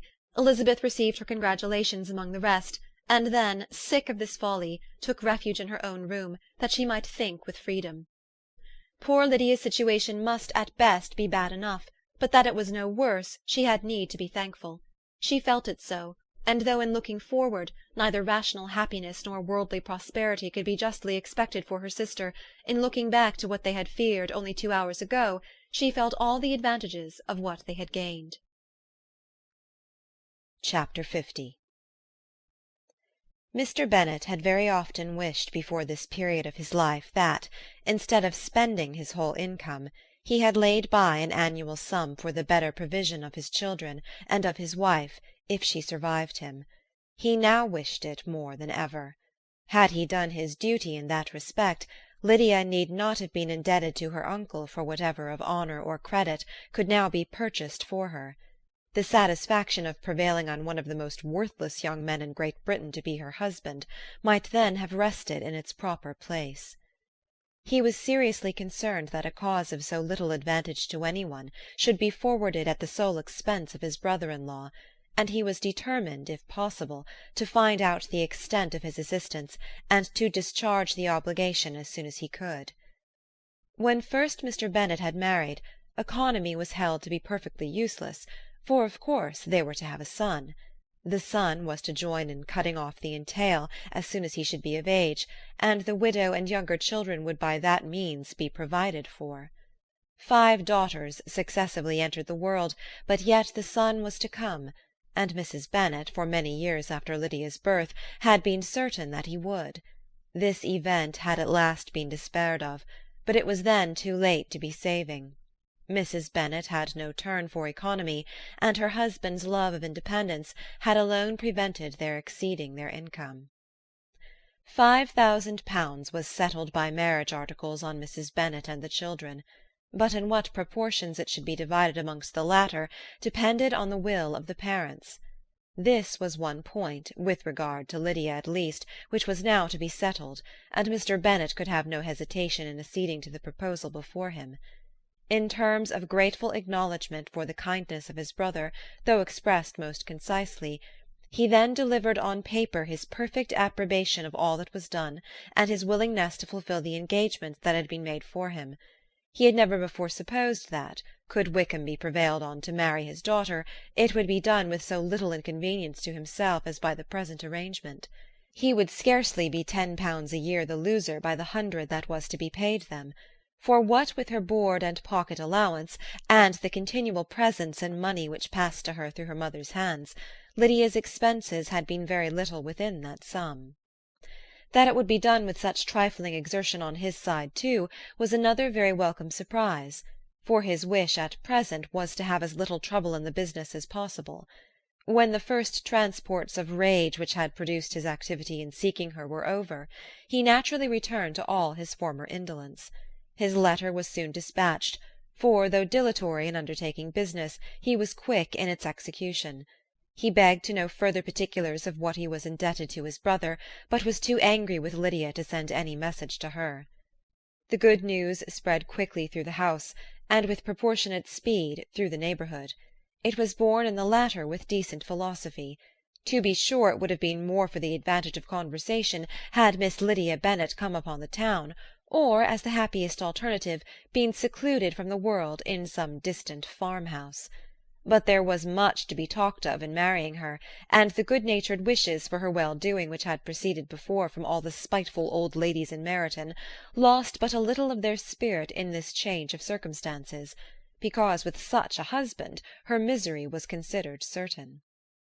It was a fortnight since Mrs. Bennet had been downstairs, but on this happy day she again took her seat at the head of the table, and in spirits oppressively high. No sentiment of shame gave a damp to her triumph. The marriage of a daughter, which had been the first object of her wishes since Jane was 16, was now on the point of accomplishment, and her thoughts and her words ran wholly on those attendants of elegant nuptials, fine muslins, new carriages, and servants. She was busily searching through the neighbourhood for a proper situation for her daughter, and without knowing or considering what their income might be, rejected many as deficient in size and importance. "Hay Park might do," said she, "if the Goldings could quit it, or the great house at Stoke, if the drawing-room were larger. But Ashworth is too far off. I could not bear to have her 10 miles from me. And as for Pulvis Lodge, the attics are dreadful." Her husband allowed her to talk on without interruption while the servants remained. But when they had withdrawn, he said to her, "Mrs. Bennet, before you take any or all of these houses for your son and daughter, let us come to a right understanding. Into one house in this neighbourhood they shall never have admittance. I will not encourage the imprudence of either by receiving them at Longbourn." A long dispute followed this declaration, but Mr. Bennet was firm. It soon led to another, and Mrs. Bennet found, with amazement and horror, that her husband would not advance a guinea to buy clothes for his daughter. He protested that she should receive from him no mark of affection whatever on the occasion. Mrs. Bennet could hardly comprehend it. That his anger could be carried to such a point of inconceivable resentment as to refuse his daughter a privilege without which her marriage would scarcely seem valid, exceeded all she could believe possible. She was more alive to the disgrace which her want of new clothes must reflect on her daughter's nuptials than to any sense of shame at her eloping and living with Wickham a fortnight before they took place. Elizabeth was now most heartily sorry that she had, from the distress of the moment, been led to make Mr. Darcy acquainted with their fears for her sister, for since her marriage would so shortly give the proper termination to the elopement, they might hope to conceal its unfavourable beginning from all those who were not immediately on the spot. She had no fear of its spreading farther through his means. There were few people on whose secrecy she would have more confidently depended, but at the same time there was no one whose knowledge of a sister's frailty would have mortified her so much, not, however, from any fear of disadvantage from it individually to herself, for at any rate there seemed a gulf impassable between them. Had Lydia's marriage been concluded on the most honourable terms, it was not to be supposed that Mr. Darcy would connect himself with a family where, to every other objection, would now be added an alliance and relationship of the nearest kind with a man whom he so justly scorned. From such a connection she could not wonder that he would shrink. The wish of procuring her regard, which she had assured herself of his feeling in Derbyshire, could not in rational expectation survive such a blow as this. She was humbled, she was grieved, she repented, though she hardly knew of what. She became jealous of his esteem, when she could no longer hope to be benefited by it. She wanted to hear of him, when there seemed the least chance of gaining intelligence. She was convinced that she could have been happy with him, when it was no longer likely they should meet. What a triumph for him, as she often thought, could he know that the proposals which she had proudly spurned only 4 months ago would now have been most gladly and gratefully received. He was as generous, she doubted not, as the most generous of his sex, but while he was mortal there must be a triumph. She began now to comprehend that he was exactly the man who, in disposition and talents, would most suit her. His understanding and temper, though unlike her own, would have answered all her wishes. It was an union that must have been to the advantage of both. By her ease and liveliness, his mind might have been softened, his manners improved, and from his judgment, information, and knowledge of the world, she must have received benefit of greater importance. But no such happy marriage could now teach the admiring multitude what connubial felicity really was.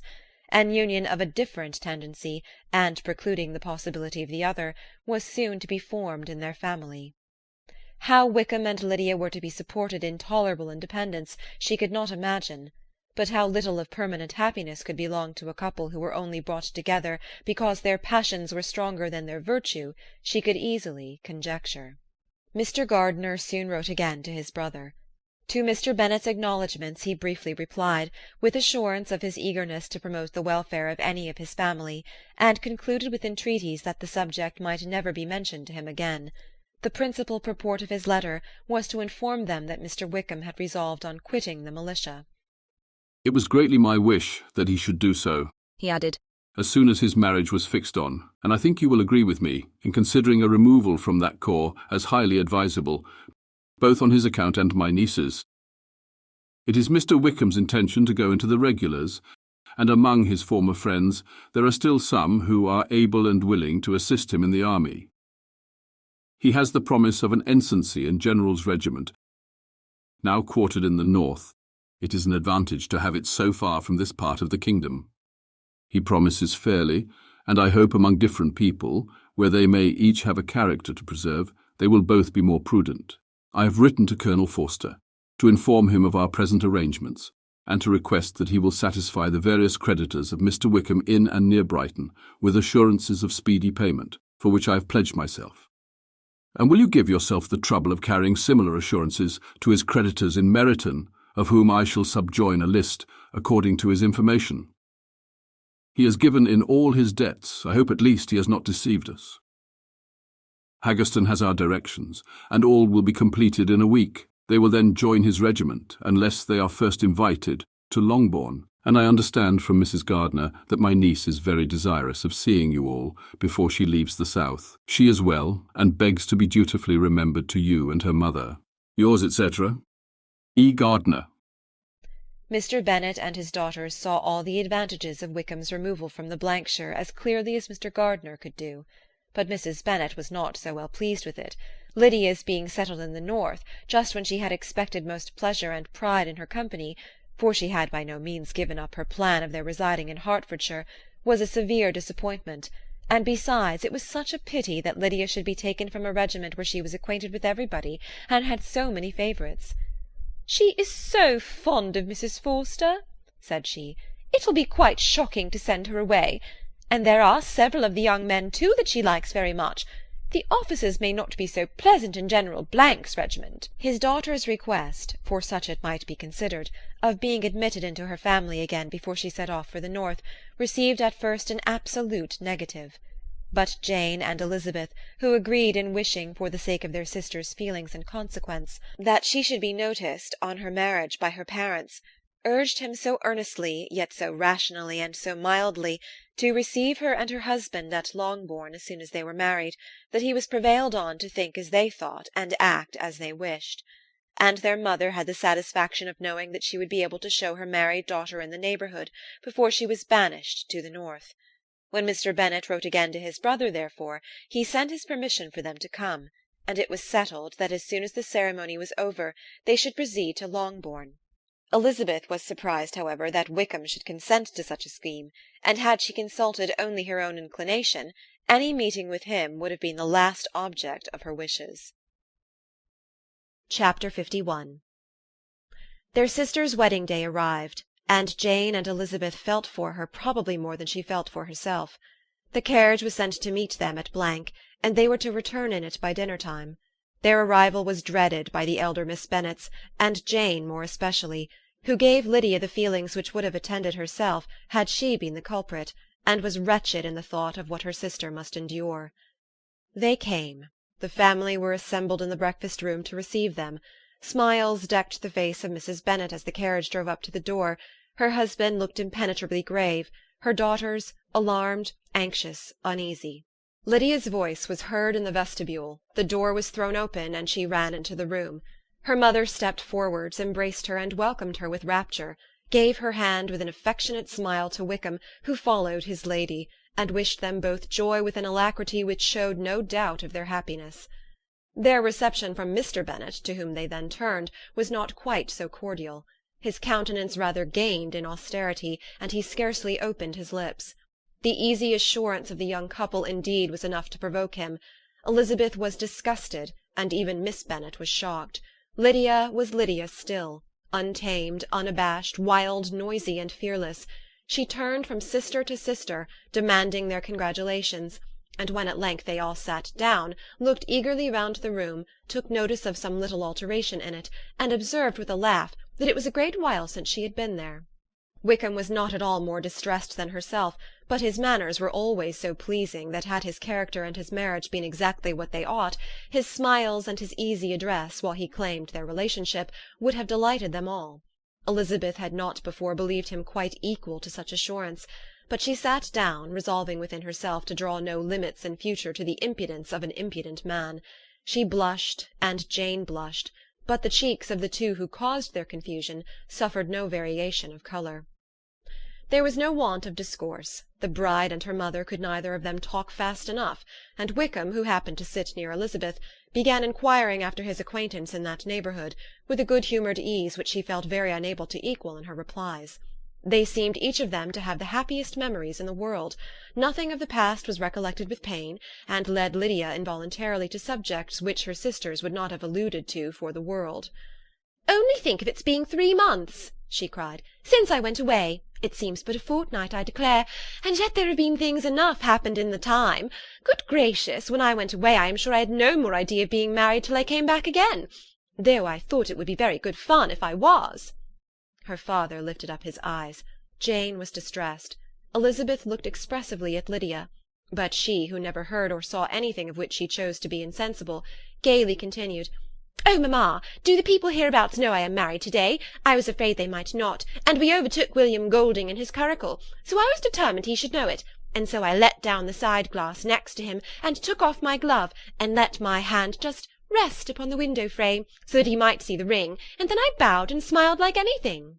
Elizabeth could bear it no longer. She got up and ran out of the room, and returned no more, till she heard them passing through the hall to the dining-parlour. She then joined them soon enough to see Lydia, with anxious parade, walk up to her mother's right hand, and hear her say to her eldest sister, "Ah, Jane, I take your place now, and you must go lower, because I am a married woman." It was not to be supposed that time would give Lydia that embarrassment from which she had been so wholly free at first. Her ease and good spirits increased. She longed to see Mrs. Phillips, the Lucases, and all their other neighbours, and to hear herself called Mrs. Wickham by each of them, and in the meantime she went after dinner to show her ring, and boast of being married, to Mrs. Hill and the 2 housemaids. "Well, mamma," said she, when they were all returned to the breakfast-room, "and what do you think of my husband? Is he not a charming man? I am sure my sisters must all envy me. I only hope they may have half my good luck. They must all go to Brighton. That is the place to get husbands. What a pity it is, mamma, we did not all go." "Very true, and if I had my will we should.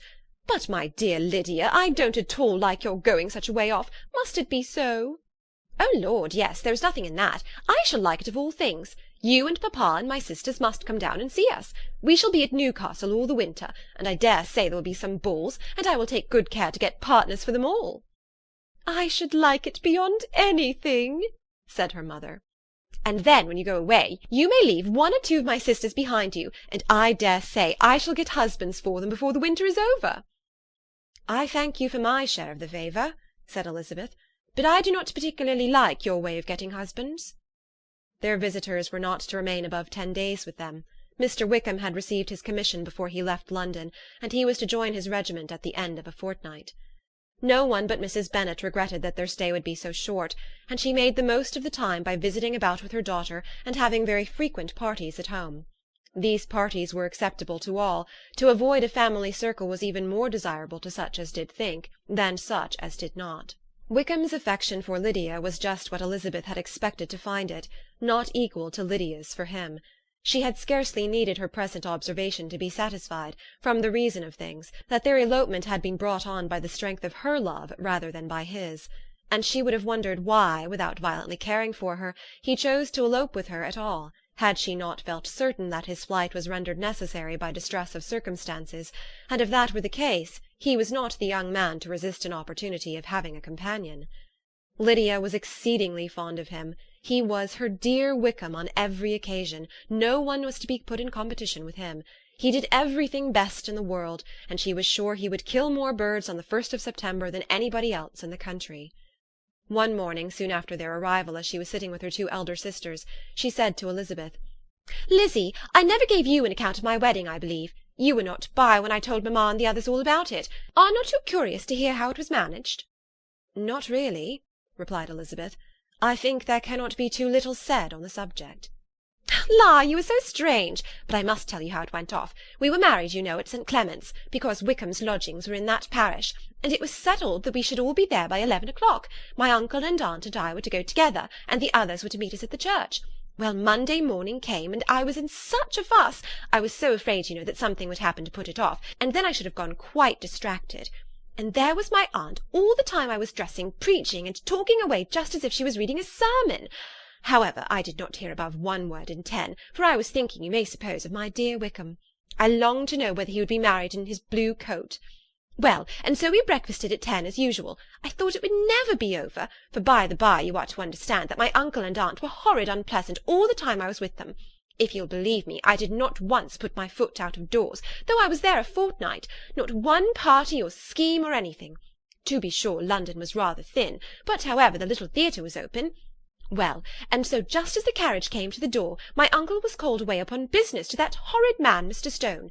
And then, you know, when once they got together, there is no end of it. Well, I was so frightened I did not know what to do, for my uncle was to give me away, and if we were beyond the hour we could not be married all day. But luckily he came back again in 10 minutes' time, and then we all set out. However, I recollected afterwards that if he had been prevented going, the wedding need not be put off, for Mr. Darcy might have done as well. Mr. Darcy? Repeated Elizabeth in utter amazement. Oh, yes, he was to come there with Wickham, you know. Oh, but gracious me! I quite forgot. I ought not to have said a word about it. I promised them so faithfully. What will Wickham say? It was to be such a secret. If it was to be a secret, said Jane, say not another word on the subject. You may depend upon my seeking no further. Oh, certainly, said Elizabeth, though burning with curiosity. We will ask you no questions. Thank you, said Lydia, for if you did, I should certainly tell you all, and then Wickham would be angry. On such encouragement to ask, Elizabeth was forced to put it out of her power by running away. But to live in ignorance on such a point was impossible, or at least it was impossible not to try for information. Mr. Darcy had been at her sister's wedding. It was exactly a scene, and exactly among people where he had apparently least to do, and least temptation to go. Conjectures as to the meaning of it, rapid and wild, hurried into her brain, but she was satisfied with none. Those that best pleased her, as placing his conduct in the noblest light, seemed most improbable. She could not bear such suspense, and hastily seizing a sheet of paper, wrote a short letter to her aunt, to request an explanation of what Lydia had dropped, if it were compatible with the secrecy which had been intended.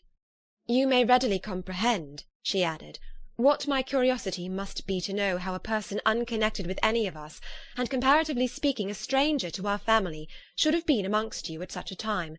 Pray write instantly and let me understand it, unless it is, for very cogent reasons, to remain in the secrecy which Lydia seems to think necessary, and then I must endeavour to be satisfied with ignorance. Not that I shall, though, she added to herself as she finished the letter. And, my dear aunt, if you do not tell me in an honourable manner, I shall certainly be reduced to tricks and stratagems to find it out. Jane's delicate sense of honour would not allow her to speak to Elizabeth privately of what Lydia had let fall. Elizabeth was glad of it. Till it appeared whether her inquiries would receive any satisfaction, she had rather be without a confidant. Chapter 52. Elizabeth had the satisfaction of receiving an answer to her letter as soon as she possibly could. She was no sooner in possession of it than, hurrying into the little copse, where she was least likely to be interrupted, she sat down on one of the benches and prepared to be happy, for the length of the letter convinced her that it did not contain a denial. Gracechurch Street, September 6th. My dear niece, I have just received your letter, and shall devote this whole morning to answering it, as I foresee that a little writing will not comprise what I have to tell you. I must confess myself surprised by your application. I did not expect it from you. Don't think me angry, however, for I only mean to let you know that I did not imagine such inquiries to be necessary on your side. If you do not choose to understand me, forgive my impertinence. Your uncle is as much surprised as I am, and nothing but the belief of your being a party concerned would have allowed him to act as he has done. But if you are really innocent and ignorant, I must be more explicit. On the very day of my coming home from Longbourn, your uncle had a most unexpected visitor. Mr. Darcy called, and was shut up with him several hours. It was all over before I arrived, so my curiosity was not so dreadfully racked as yours seems to have been. He came to tell Mr. Gardiner that he had found out where your sister and Mr. Wickham were, and that he had seen and talked with them both, Wickham repeatedly, Lydia once. From what I can collect, he left Derbyshire only 1 day after ourselves, and came to town with the resolution of hunting for them. The motive professed was his conviction of its being owing to himself that Wickham's worthlessness had not been so well known as to make it impossible for any young woman of character to love or confide in him. He generously imputed the whole to his mistaken pride, and confessed that he had before thought it beneath him to lay his private actions open to the world. His character was to speak for itself. He called it, therefore, his duty to step forward, and endeavour to remedy an evil which had been brought on by himself. If he had another motive, I am sure it would never disgrace him. He had been some days in town before he was able to discover them, but he had something to direct his search, which was more than we had, and the consciousness of this was another reason for his resolving to follow us. There is a lady, it seems, a Mrs. Young, who was some time ago governess to Miss Darcy, and was dismissed from her charge on some cause of disapprobation, though he did not say what. She then took a large house in Edward Street, and has since maintained herself by letting lodgings. This Mrs. Young was, he knew, intimately acquainted with Wickham, and he went to her for intelligence of him as soon as he got to town.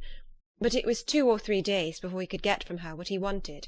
She would not betray her trust, I suppose, without bribery and corruption, for she really did know where her friend was to be found. Wickham, indeed, had gone to her on their first arrival in London, and had she been able to receive them into her house, they would have taken up their abode with her. At length, however, our kind friend procured the wished-for direction. They were in Street. He saw Wickham, and afterwards insisted on seeing Lydia.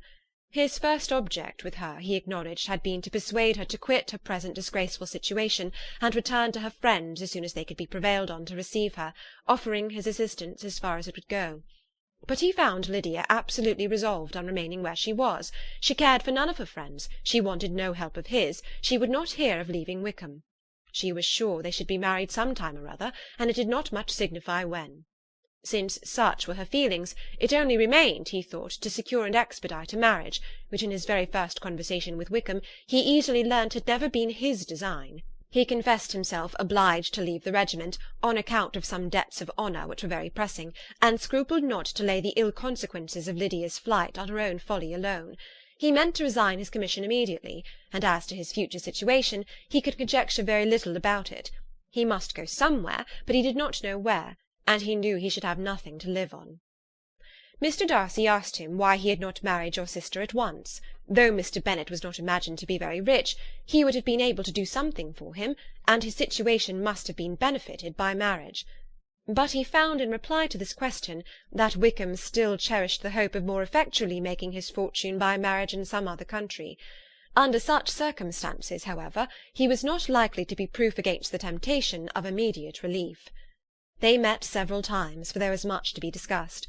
Wickham, of course, wanted more than he could get, but at length was reduced to be reasonable. Everything being settled between them, Mr. Darcy's next step was to make your uncle acquainted with it, and he first called in Gracechurch Street the evening before I came home. But Mr. Gardiner could not be seen, and Mr. Darcy found, on further inquiry, that your father was still with him, but would quit town the next morning. He did not judge your father to be a person whom he could so properly consult as your uncle, and therefore readily postponed seeing him until after the departure of the former. He did not leave his name, and till the next day it was only known that a gentleman had called on business. On Saturday he came again. Your father was gone, your uncle at home, and as I said before, they had a great deal of talk together. They met again on Sunday, and then I saw him too. It was not all settled before Monday. As soon as it was, the express was sent off to Longbourn. But our visitor was very obstinate. I fancy, Lizzie, that obstinacy is the real defect of his character after all.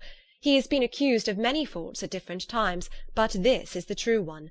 Nothing was to be done that he did not do himself, though I am sure, and I do not speak it to be thanked, therefore say nothing about it, your uncle would most readily have settled the whole. They battled it together for a long time, which was more than either the gentleman or lady concerned in it deserved. But at last your uncle was forced to yield, and instead of being allowed to be of use to his niece, was forced to put up with only having the probable credit of it, which went sorely against the grain, and I really believe your letter this morning gave him great pleasure, because it required an explanation that would rob him of his borrowed feathers, and give the praise where it was due. But, Lizzie, this must go no farther than yourself, or Jane at most. You know pretty well, I suppose, what has been done for the young people. His debts are to be paid, amounting, I believe, to considerably more than £1,000, another 1,000 in addition to her own settled upon her, and his commission purchased. The reason why all this was to be done by him alone was such as I have given above. It was owing to him, to his reserve and want of proper consideration, that Wickham's character had been so misunderstood, and consequently that he had been received and noticed as he was. Perhaps there was some truth in this, though I doubt whether his reserve, or anybody's reserve, can be answerable for the event. But in spite of all this fine talking, my dear Lizzie, you may rest perfectly assured that your uncle would never have yielded, if we had not given him credit for another interest in the affair. When all this was resolved on, he returned again to his friends, who were still staying at Pemberley. But it was agreed that he should be in London once more when the wedding took place, and all money matters were then to receive the last finish. I believe I have now told you everything. It is a relation which you tell me is to give you great surprise. I hope at least it will not afford you any displeasure. Lydia came to us, and Wickham had constant admission to the house. He was exactly what he had been when I knew him in Hertfordshire, but I would not tell you how little I was satisfied with her behaviour while she stayed with us, if I had not perceived by Jane's letter last Wednesday that her conduct on coming home was exactly of a piece with it, and therefore what I now tell you can give you no fresh pain. I talked to her repeatedly in the most serious manner, representing to her all the wickedness of what she had done, and all the unhappiness she had brought on her family. If she heard me, it was by good luck, for I am sure she did not listen. I was sometimes quite provoked, but then I recollected my dear Elizabeth and Jane, and for their sakes had patience with her. Mr. Darcy was punctual in his return, and as Lydia informed you, attended the wedding. He dined with us the next day, and was to leave town again on Wednesday or Thursday. Will you be very angry with me, my dear Lizzie, if I take this opportunity of saying, what I was never bold enough to say before, how much I like him? His behaviour to us has in every respect been as pleasing as when we were in Derbyshire. His understanding and opinions all please me. He wants nothing but a little more liveliness, and that, if he marry prudently, his wife may teach him. I thought him very sly. He hardly ever mentioned your name. But slyness seems the fashion. Pray forgive me if I have been very presuming, or at least do not punish me so far as to exclude me from P. I shall never be quite happy till I have been all round the park. A low phaeton with a nice little pair of ponies would be the very thing. But I must write no more. The children have been wanting me this half-hour. Yours very sincerely, M. Gardiner. The contents of this letter threw Elizabeth into a flutter of spirits, in which it was difficult to determine whether pleasure or pain bore the greatest share. The vague and unsettled suspicions which uncertainty had produced of what Mr. Darcy might have been doing to forward her sister's match, which she had feared to encourage as an exertion of goodness too great to be probable, and at the same time dreaded to be just, from the pain of obligation, were proved beyond their greatest extent to be true. He had followed them purposely to town. He had taken on himself all the trouble and mortification attendant on such a research, in which supplication had been necessary to a woman whom he must abominate and despise, and where he was reduced to meet, frequently meet, reason with, persuade, and finally bribe the man whom he always most wished to avoid, and whose very name it was punishment to him to pronounce. He had done all this for a girl whom he could neither regard nor esteem. Her heart did whisper that he had done it for her, but it was a hope shortly checked by other considerations, and she soon felt that even her vanity was insufficient, when required to depend on his affection for her, for a woman who had already refused him, as able to overcome a sentiment so natural as abhorrence against relationship with Wickham. Brother-in-law of Wickham! Every kind of pride must revolt from the connection. He had, to be sure, done much. She was ashamed to think how much. But he had given a reason for his interference, which asked no extraordinary stretch of belief.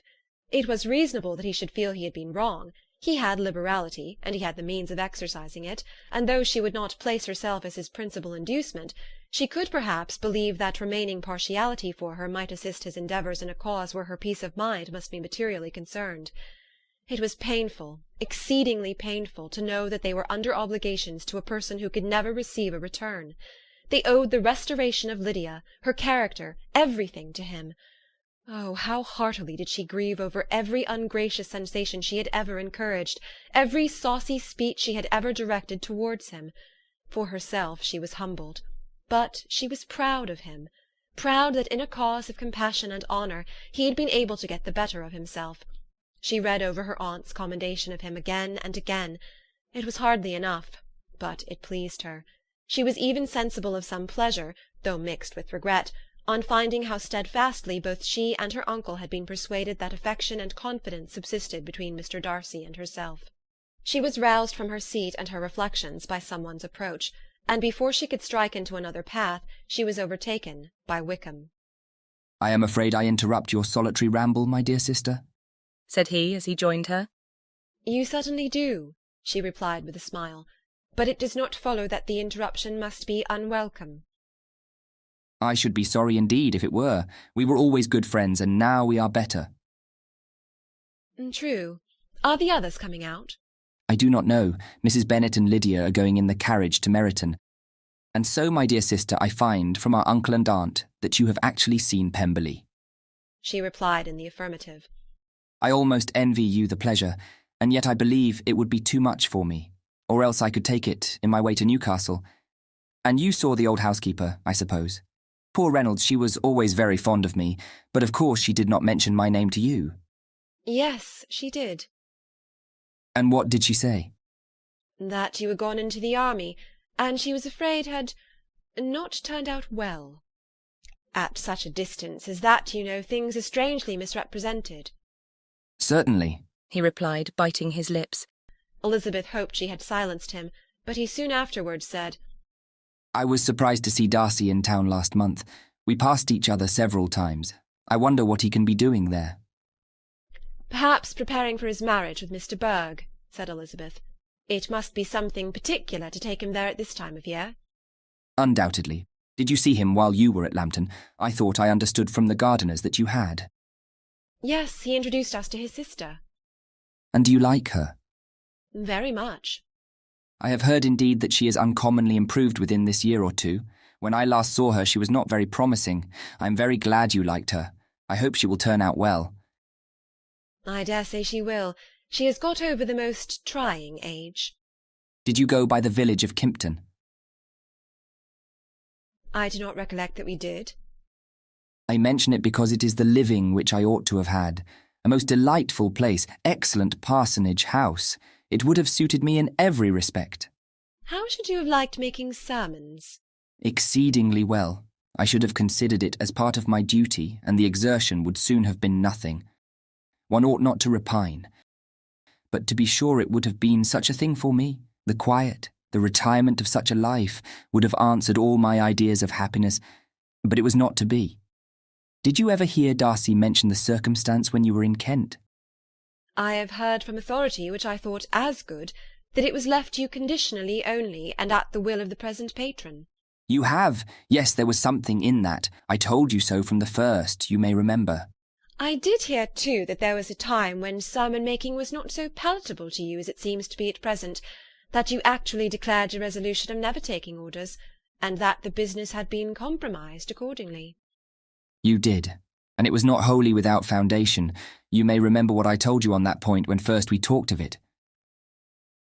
They were now almost at the door of the house, for she had walked fast to get rid of him, and unwilling for her sister's sake to provoke him, she only said in reply with a good-humoured smile, "Come, Mr. Wickham, we are brother and sister, you know. Do not let us quarrel about the past. In future I hope we shall always be of one mind." She held out her hand. He kissed it with affectionate gallantry, though he hardly knew where to look, and they entered the house. Chapter 53. Mr. Wickham was so perfectly satisfied with this conversation that he never again distressed himself or provoked his dear sister Elizabeth by introducing the subject of it, and she was pleased to find that she had said enough to keep him quiet. The day of his and Lydia's departure soon came, and Mrs. Bennet was forced to submit to a separation, which, as her husband by no means entered into her scheme of their all going to Newcastle, was likely to continue at least a twelvemonth. "Oh, my dear Lydia," she cried, "when shall we meet again?" "Oh, Lord, I don't know. Not these 2 or 3 years, perhaps." "Write to me very often, my dear." "As often as I can, but you know married women have never much time for writing. My sisters may write to me. They will have nothing else to do." Mr. Wickham's adieus were much more affectionate than his wife's. He smiled, looked handsome, and said many pretty things. "He is as fine a fellow," said Mr. Bennet as soon as they were out of the house, "as ever I saw. He simpers and smirks and makes love to us all. I am prodigiously proud of him. I defy even Sir William Lucas himself to produce a more valuable son-in-law." The loss of her daughter made Mrs. Bennet very dull for several days. "I often think," said she, "that there is nothing so bad as parting with one's friends. One seems so forlorn without them." "This is the consequence, you see, madam, of marrying a daughter," said Elizabeth. "It must make you better satisfied that your other four are single." "It is no such thing. Lydia does not leave me because she is married, but only because her husband's regiment happens to be so far off. If that had been nearer, she would not have gone so soon." But the spiritless condition which this event threw her into was shortly relieved, and her mind opened again to the agitation of hope by an article of news which then began to be in circulation. The housekeeper at Netherfield had received orders to prepare for the arrival of her master, who was coming down in a day or two to shoot there for several weeks.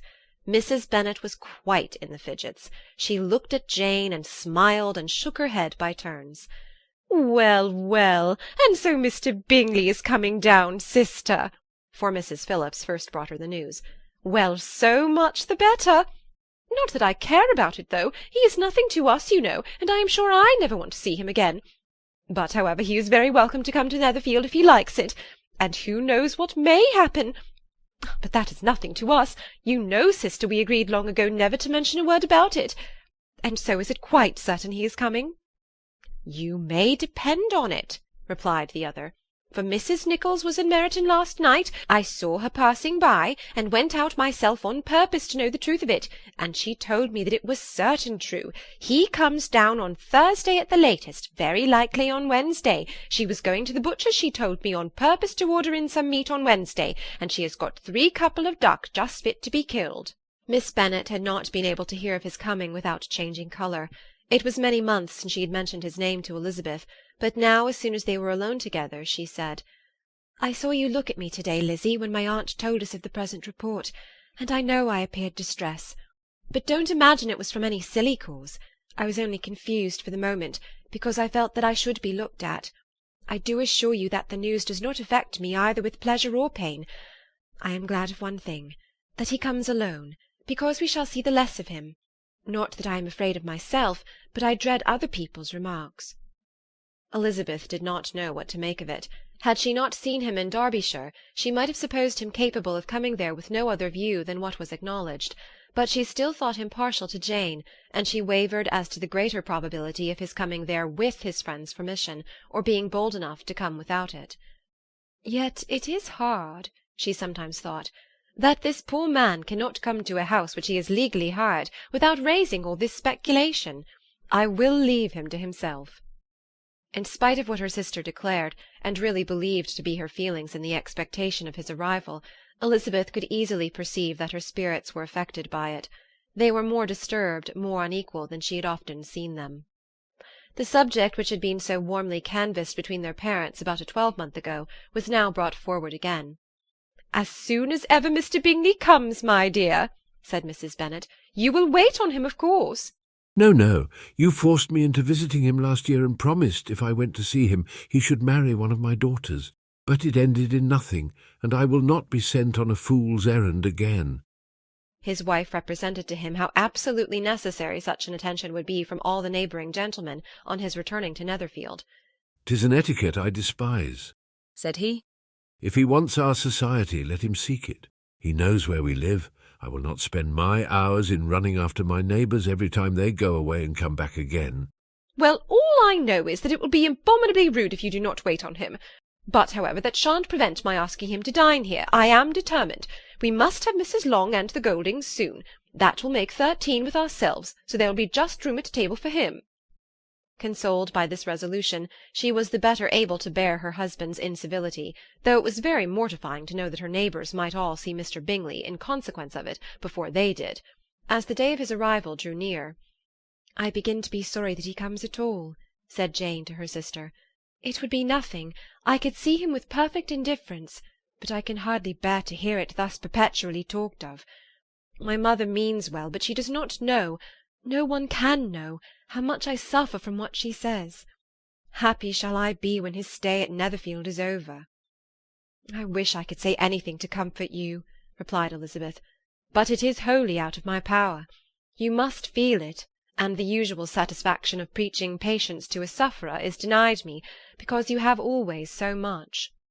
Mr. Bingley arrived. Mrs. Bennet, through the assistance of servants, contrived to have the earliest tidings of it, that the period of anxiety and fretfulness on her side might be as long as it could. She counted the days that must intervene before their invitation could be sent, hopeless of seeing him before. But on the third morning after his arrival in Hertfordshire, she saw him, from her dressing-room window, enter the paddock and ride towards the house. Her daughters were eagerly called to partake of her joy.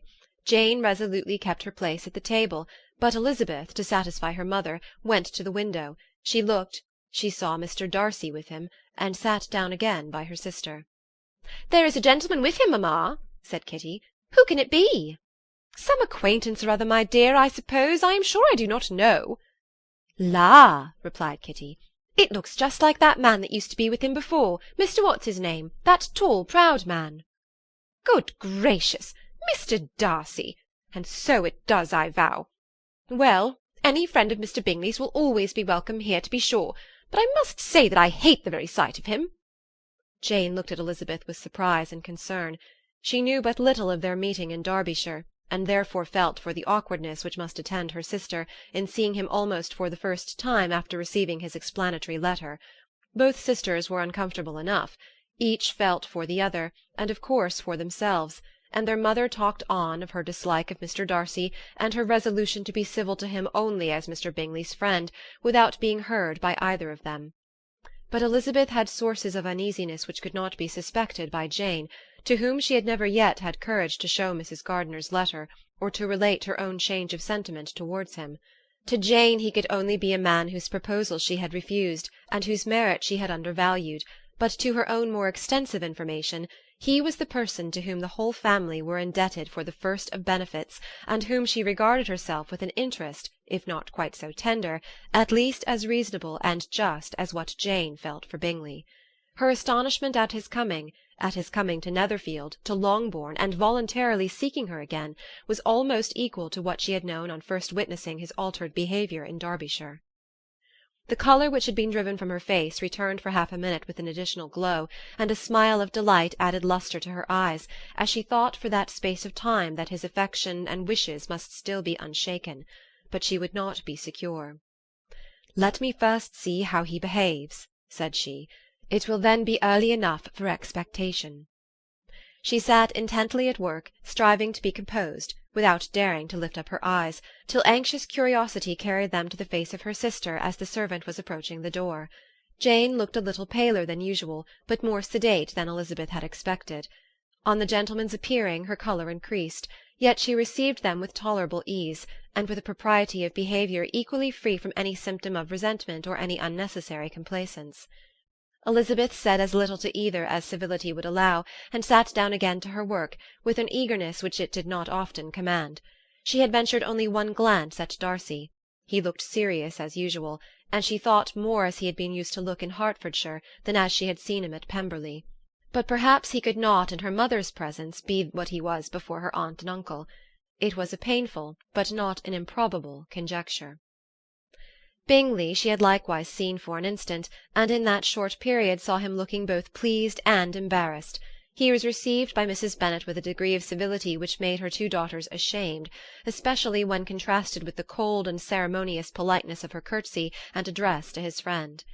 Elizabeth particularly, who knew that her mother owed to the latter the preservation of her favourite daughter from irremediable infamy, was hurt and distressed to a most painful degree by a distinction so ill applied. Darcy, after inquiring of her how Mr. and Mrs. Gardiner did, a question which she could not answer without confusion, said scarcely anything. He was not seated by her, perhaps that was the reason of his silence, but it had not been so in Derbyshire.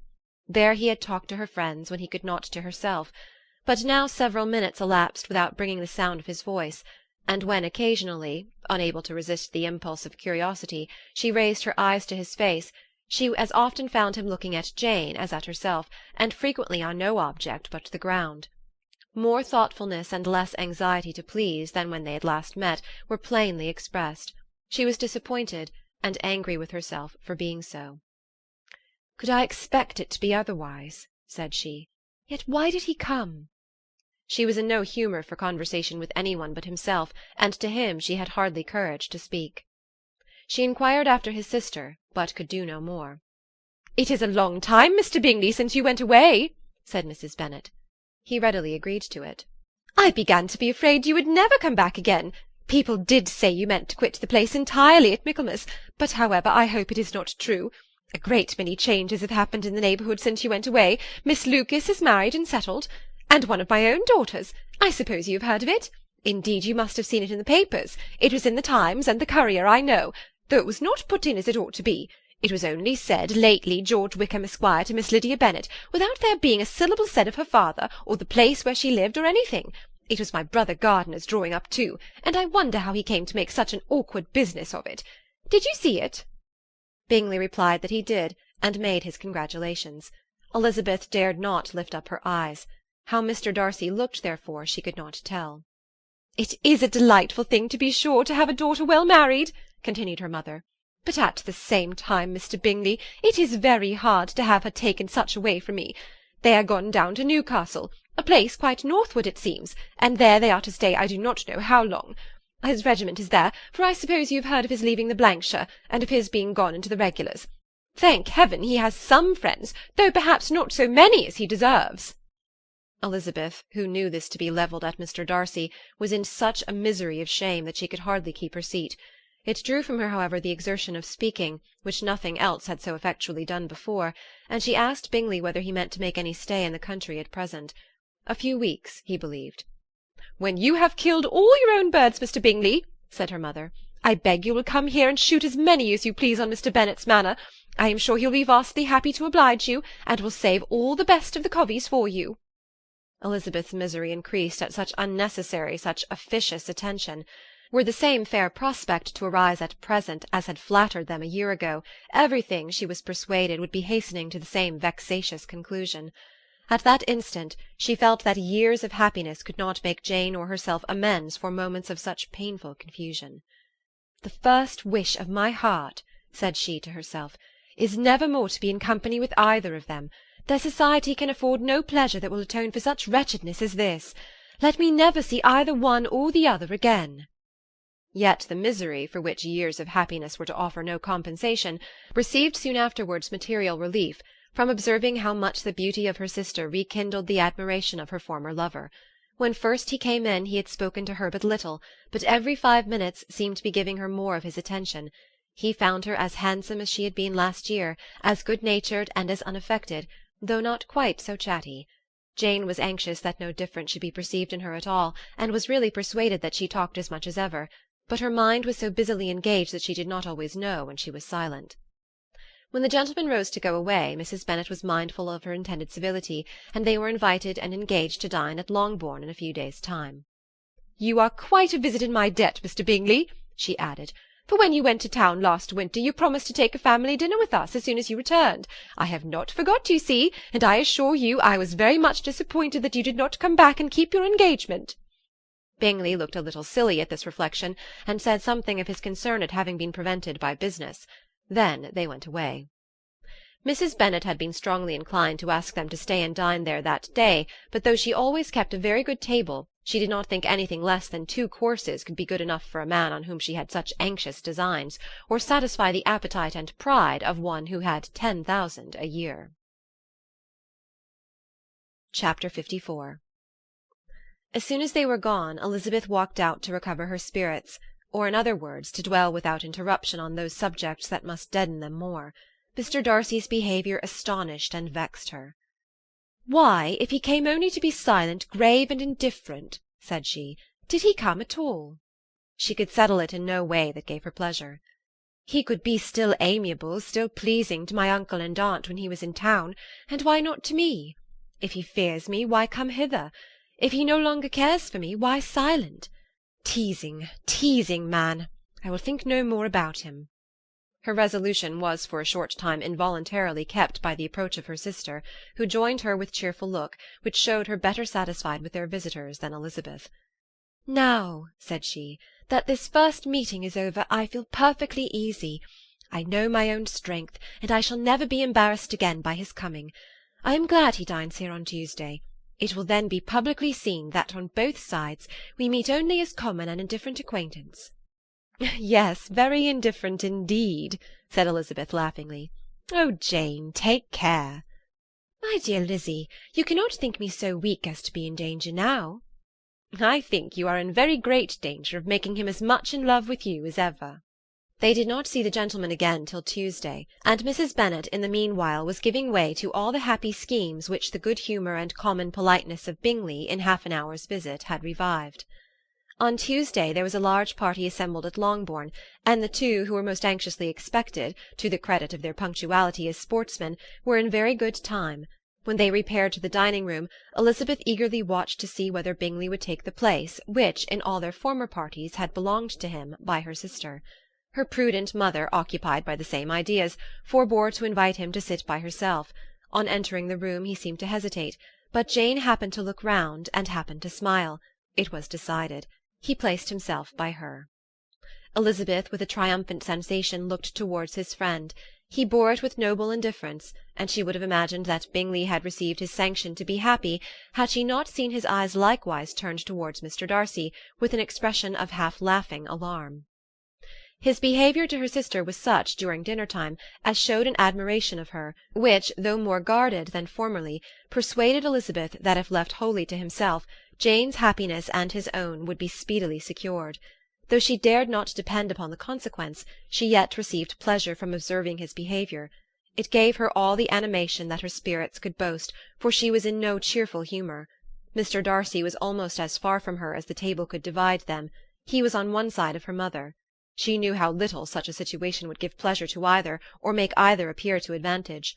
She was not near enough to hear any of their discourse, but she could see how seldom they spoke to each other, and how formal and cold was their manner whenever they did. Her mother's ungraciousness made the sense of what they owed him more painful to Elizabeth's mind, and she would at times have given anything to be privileged to tell him that his kindness was neither unknown nor unfelt by the whole of the family. She was in hopes that the evening would afford some opportunity of bringing them together, that the whole of the visit would not pass away without enabling them to enter into something more of conversation than the mere ceremonious salutation attending his entrance. Anxious and uneasy, the period which passed in the drawing-room, before the gentleman came, was wearisome and dull to a degree that made her almost uncivil. She looked forward to their entrance as the point on which all her chance of pleasure for the evening must depend.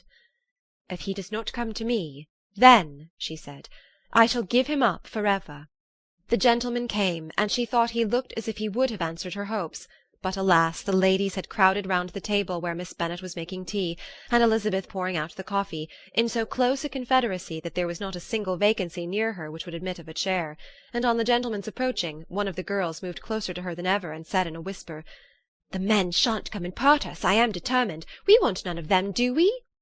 Darcy had walked away to another part of the room. She followed him with her eyes, envied every one to whom he spoke, had scarcely patience enough to help anybody to coffee, and then was enraged against herself for being so silly.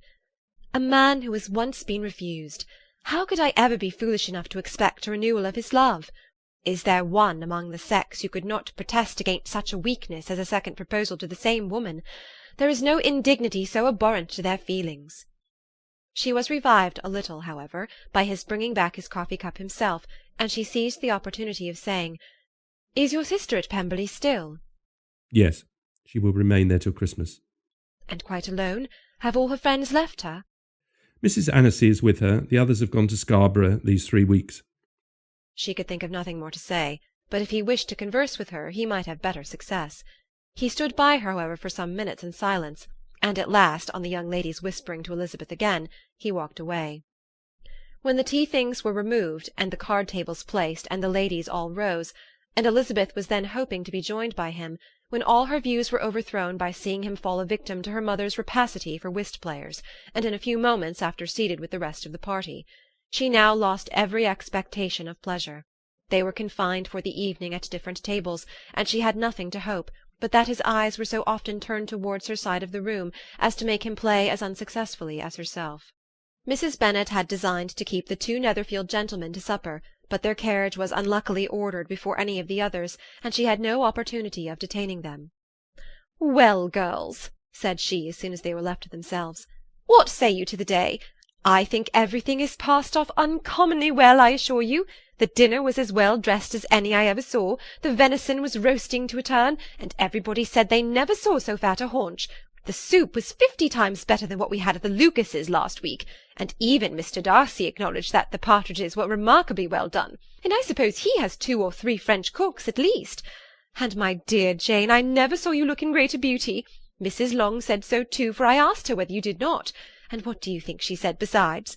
'Ah, Mrs. Bennet, we shall have her at Netherfield at last.' She did indeed. I do think Mrs. Long is as good a creature as ever lived, and her nieces are very pretty behaved girls, and not at all handsome. I like them prodigiously." Mrs. Bennet, in short, was in very great spirits. She had seen enough of Bingley's behaviour to Jane to be convinced that she would get him at last, and her expectations of advantage to her family, when in a happy humour, were so far beyond reason that she was quite disappointed at not seeing him there again the next day to make his proposals. "It has been a very agreeable day," said Miss Bennet to Elizabeth. "The party seemed so well selected, so suitable with one another. I hope we may often meet again." Elizabeth smiled. "Lizzie, you must not do so. You must not suspect me. It mortifies me. I assure you that I have now learnt to enjoy his conversation as an agreeable and sensible young man, without having a wish beyond it. I am perfectly satisfied, from what his manners now are, that he had never any design of engaging my affection. It is only that he is blessed with greater sweetness of address, and a stronger desire of generally pleasing, than any other man." "You are very cruel," said her sister. "You will not let me smile, and are provoking me to it every moment." "How hard it is in some cases to be believed!" "And how impossible in others!" "But why should you wish to persuade me that I feel more than I acknowledge?" "That is a question which I hardly know how to answer. We all love to instruct, though we can teach only what is not worth knowing. Forgive me, and if you persist in indifference, do not make me your confidant." Chapter 55. A few days after this visit, Mr. Bingley called again, and alone. His friend had left him that morning for London, but was to return home in 10 days' time. He sat with them above an hour, and was in remarkably good spirits.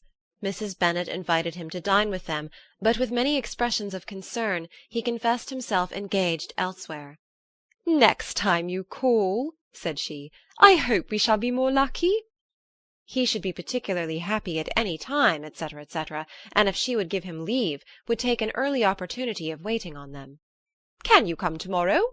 Yes, he had no engagement at all for to-morrow, and her invitation was accepted with alacrity. He came, and in such very good time that the ladies were none of them dressed. In ran Mrs. Bennet to her daughter's room in her dressing-gown, and with her hair half finished, crying out, "My dear Jane, make haste and hurry down. He is come. Mr. Bingley is come. He is indeed. Make haste, make haste. Here, Sarah, come to Miss Bennet this moment, and help her on with her gown. Never mind Miss Lizzie's hair." "We will be down as soon as we can," said Jane. "But I dare say Kitty is forwarder than either of us, for she went upstairs half an hour ago." "Oh, hang Kitty! What has she to do with it? Come, be quick, be quick! Where is your sash, my dear?" But when her mother was gone, Jane would not be prevailed on to go down without one of her sisters. The same anxiety to get them by themselves was visible again in the evening. After tea Mr. Bennet retired to the library, as was his custom, and Mary went upstairs to her instrument. 2 obstacles of the 5 being thus removed, Mrs. Bennet sat down, and winking at Elizabeth and Catherine for a considerable time, without making any impression on them. Elizabeth would not observe her, and when at last Kitty did, she very innocently said, "What is the matter, mamma? What do you keep winking at me for? What am I to do?" "Oh, nothing, child, nothing. I did not wink at you." She then sat still 5 minutes longer, but unable to waste such a precious occasion, she suddenly got up, and saying to Kitty, "Come here, my love, I want to speak to you," took her out of the room. Jane instantly gave a look at Elizabeth which spoke her distress at such premeditation, and her entreaty that she would not give in to it. In a few minutes Mrs. Bennet half opened the door and called out, "Lizzie, my dear, I want to speak with you." Elizabeth was forced to go. "We may as well leave them by themselves, you know," said her mother as soon as she was in the hall. Kitty and I are going upstairs to sit in my dressing-room." Elizabeth made no attempt to reason with her mother, but remained quietly in the hall till she and Kitty were out of sight, then returned to the drawing-room. Mrs. Bennet's schemes for the day were ineffectual. Bingley was everything that was charming, except the professed lover of her daughter. His ease and cheerfulness rendered him a most agreeable addition to their evening party, and he bore with the ill-judged officiousness of the mother, and heard all her silly remarks with a forbearance and command of countenance particularly grateful to the daughter. He scarcely needed an invitation to stay supper, and before he went away an engagement was formed, chiefly through his own and Mrs. Bennet's means, for his coming next morning to shoot with her husband. After this day Jane said no more of her indifference. Not a word passed between the sisters concerning Bingley, but Elizabeth went to bed in the happy belief that all must speedily be concluded, unless Mr. Darcy returned within the stated time. Seriously, however, she felt tolerably persuaded that all this must have taken place with that gentleman's concurrence.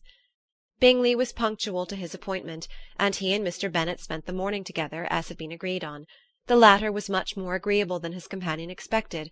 There was nothing of presumption or folly in Bingley that could provoke his ridicule or disgust him into silence, and he was more communicative and less eccentric than the other had ever seen him. Bingley of course returned with him to dinner, and in the evening Mrs. Bennet's invention was again at work to get everybody away from him and her daughter. Elizabeth, who had a letter to write, went into the breakfast-room for that purpose soon after tea, for as the others were all going to sit down to cards, she could not be wanted to counteract her mother's schemes. But on returning to the drawing-room, when her letter was finished, she saw, to her infinite surprise, there was reason to fear that her mother had been too ingenious for her.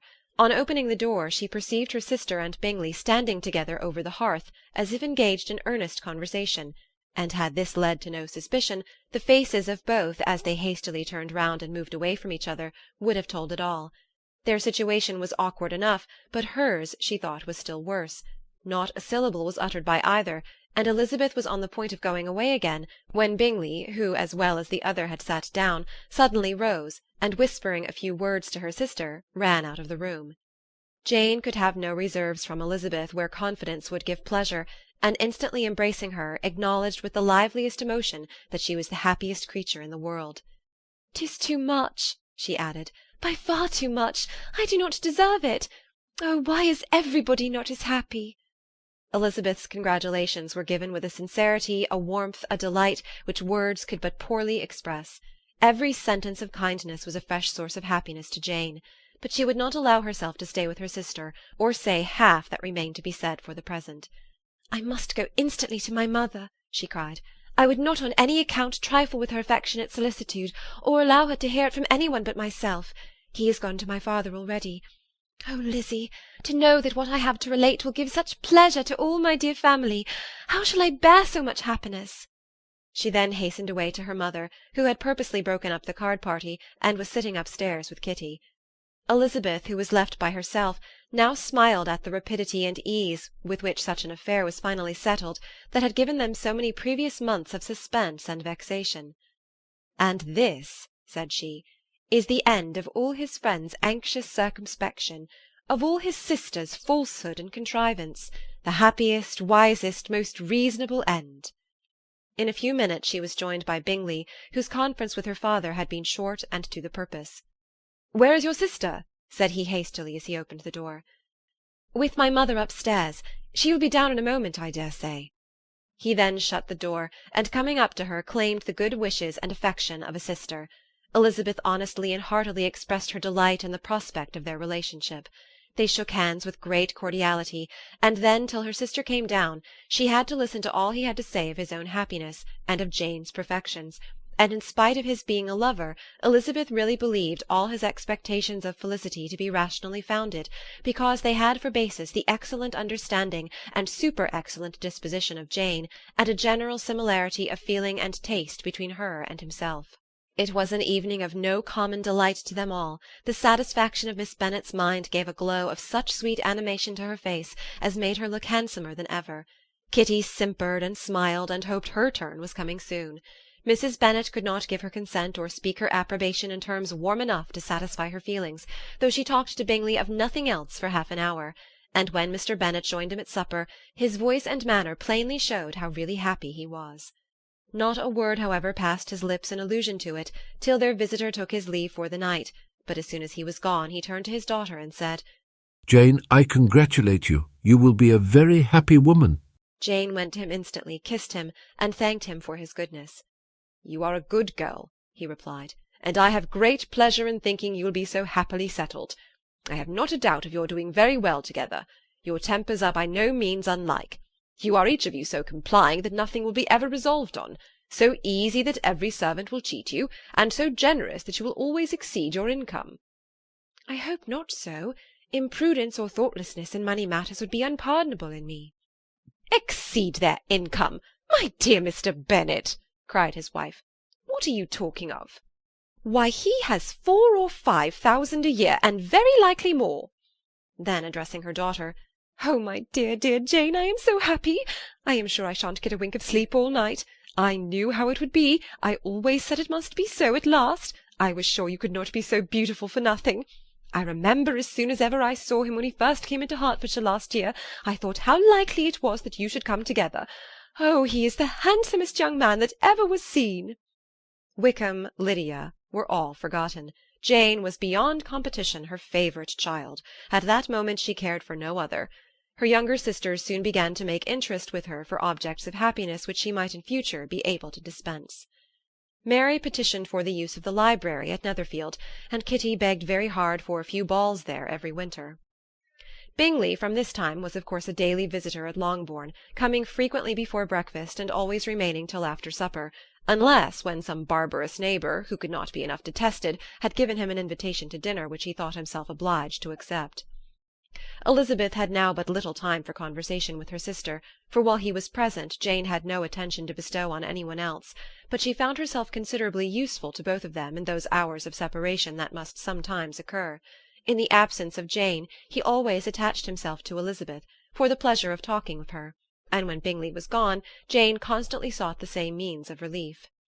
"He has made me so happy," said she one evening, "by telling me that he was totally ignorant of my being in town last spring. I had not believed it possible."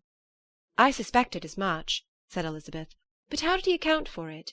"It must have been his sister's doing. They were certainly no friends to his acquaintance with me, which I cannot wonder at, since he might have chosen so much more advantageously in many respects. But when they see, as I trust they will, that the brother is happy with me, they will learn to be contented, and we shall be on good terms again, though we can never be what we once were to each other." "That is the most unforgiving speech," said Elizabeth, "that I ever heard you utter. Good girl! It would vex me indeed to see you again the dupe of Miss Bingley's pretended regard." "Would you believe it, Lizzie, that when he went to town last November he really loved me, and nothing but a persuasion of my being indifferent would have prevented his coming down again?" "He made a little mistake, to be sure, but it is to the credit of his modesty." This naturally introduced a panegyric from Jane on his diffidence, and the little value he put on his own good qualities. Elizabeth was pleased to find that he had not betrayed the interference of his friend, for though Jane had the most generous and forgiving heart in the world, she knew it was a circumstance which must prejudice her against him. "I am certainly the most fortunate creature that ever existed," cried Jane. "Oh, Lizzie, why am I thus singled from my family and blessed above them all? If I could but see you as happy, if there were but such another man for you! If you were to give me 40 such men, I could never be so happy as you. Till I have your disposition, your goodness, I can never have your happiness. No, no, let me shift for myself, and perhaps, if I have very good luck, I may meet with another Mr. Collins in time." The situation of affairs in the Longbourn family could not be long a secret. Mrs. Bennet was privileged to whisper it to Mrs. Phillips, and she ventured without any permission to do the same by all her neighbours in Meryton. The Bennets were speedily pronounced to be the luckiest family in the world, though only a few weeks before, when Lydia had first run away, they had been generally proved to be marked out for misfortune. Chapter 56. One morning, about a week after Bingley's engagement with Jane had been formed, as he and the females of the family were sitting together in the dining-room, their attention was suddenly drawn to the window by the sound of a carriage, and they perceived a chaise and four driving up the lawn. It was too early in the morning for visitors, and besides, the equipage did not answer to that of any of their neighbours. The horses were post, and neither the carriage nor the livery of the servant who preceded it were familiar to them. As it was certain, however, that somebody was coming, Bingley instantly prevailed on Miss Bennet to avoid the confinement of such an intrusion, and walk away with him into the shrubbery. They both set off, and the conjectures of the remaining three continued, though with little satisfaction, till the door was thrown open and their visitor entered. It was Lady Catherine de Bourgh. They were, of course, all intending to be surprised, but their astonishment was beyond their expectation, and on the part of Mrs. Bennet and Kitty, though she was perfectly unknown to them, even inferior to what Elizabeth felt. She entered the room with an air more than usually ungracious, made no other reply to Elizabeth's salutation than a slight inclination of the head, and sat down without saying a word. Elizabeth had mentioned her name to her mother on her ladyship's entrance, though no request of introduction had been made. Mrs. Bennet, all amazement, though flattered by having a guest of such high importance, received her with the utmost politeness. After sitting for a moment in silence, she said very stiffly to Elizabeth, "I hope you are well, Miss Bennet. That lady, I suppose, is your mother?" Elizabeth replied very concisely that she was. "And that, I suppose, is one of your sisters?" "Yes, madam," said Mrs. Bennet, delighted to speak to Lady Catherine. "She is my youngest girl but one. My youngest of all is lately married, and my eldest is somewhere about the grounds, walking with a young man who, I believe, will soon become a part of the family." "You have a very small park here," returned Lady Catherine after a short silence. "It is nothing in comparison of Rosings, my lady, I dare say, but I assure you it is much larger than Sir William Lucas's." "This must be a most inconvenient sitting-room for the evening in summer. The windows are full west." Mrs. Bennet assured her that they never sat there after dinner, and then added, "May I take the liberty of asking your ladyship whether you left Mr. and Mrs. Collins well?" "Yes, very well. I saw them the night before last." Elizabeth now expected that she would produce a letter for her from Charlotte, as it seemed the only probable motive for her calling. But no letter appeared, and she was completely puzzled. Mrs. Bennet with great civility begged her ladyship to take some refreshment, but Lady Catherine very resolutely, and not very politely, declined eating anything, and then rising up said to Elizabeth, "Miss Bennet, there seemed to be a prettyish kind of a little wilderness on one side of your lawn. I should be glad to take a turn in it, if you will favour me with your company." "Go, my dear," cried her mother, "and show her ladyship about the various walks. I think she will be pleased with the hermitage." Elizabeth obeyed, and running into her own room for her parasol, attended her noble guest downstairs. As they passed through the hall, Lady Catherine opened the doors into the dining-parlour and drawing-room, and pronouncing them after a short survey to be decent-looking rooms, walked on. Her carriage remained at the door, and Elizabeth saw that her waiting-woman was in it.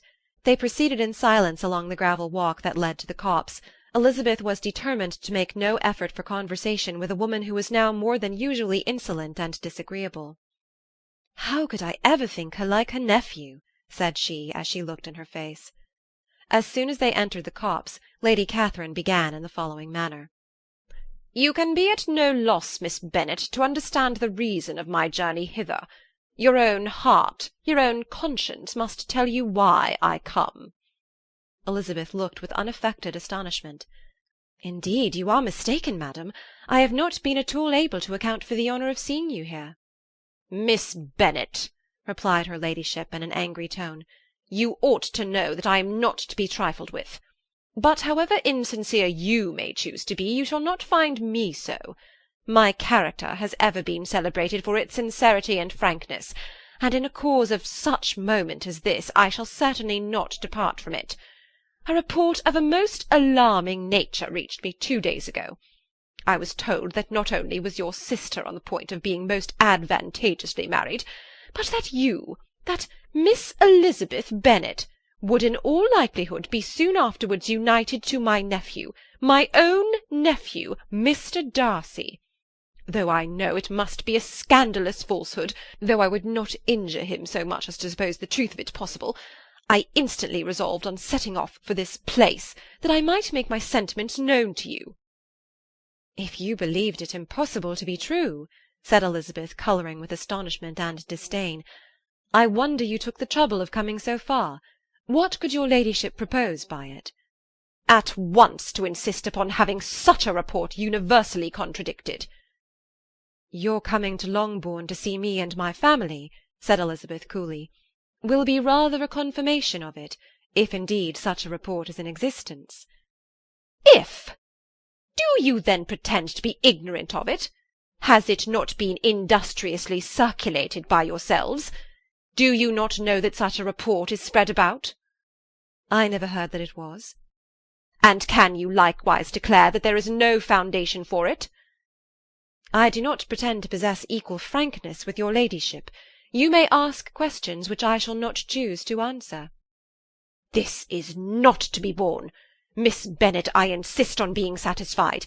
Has my nephew made you an offer of marriage?" "Your ladyship has declared it to be impossible." "It ought to be so. It must be so while he retains the use of his reason. But your arts and allurements may, in a moment of infatuation, have made him forget what he owes to himself and to all his family. You may have drawn him in." "If I have, I shall be the last person to confess it." "Miss Bennet, do you know who I am? I have not been accustomed to language such as this. I am almost the nearest relation he has in the world, and am entitled to know all his dearest concerns." "But you are not entitled to know mine, nor will such behaviour as this ever induce me to be explicit." "Let me be rightly understood. This match, to which you have the presumption to aspire, can never take place. No, never. Mr. Darcy is engaged to my daughter. Now what have you to say?" "Only this, that if he is so, you can have no reason to suppose he'll make an offer to me." Lady Catherine hesitated for a moment, and then replied, "The engagement between them is of a peculiar kind. From their infancy they have been intended for each other. It was the favourite wish of his mother as well as of hers. While in their cradles we planned the union. And now, at the moment when the wishes of both sisters would be accomplished in their marriage, to be prevented by a young woman of inferior birth, of no importance in the world, and wholly unallied to the family. Do you pay no regard to the wishes of his friends? To his tacit engagement with Mr. Berg? Are you lost to every feeling of propriety and delicacy? Have you not heard me say that from his earliest hours he was destined for his cousin?" "Yes, and I had heard it before. But what is that to me? If there is no other objection to my marrying your nephew, I shall certainly not be kept from it by knowing that his mother and aunt wished him to marry Mr. Berg. You both did as much as you could in planning the marriage. Its completion depended on others. If Mr. Darcy is neither by honour nor inclination confined to his cousin, why is he not to make another choice? And if I am that choice, why may I not accept him?" "Because honour, decorum, prudence, nay, interest forbid it. Yes, Miss Bennet, interest. For do not expect to be noticed by his family or friends if you wilfully act against the inclinations of all. You will be censured, slighted, and despised by every one connected with him.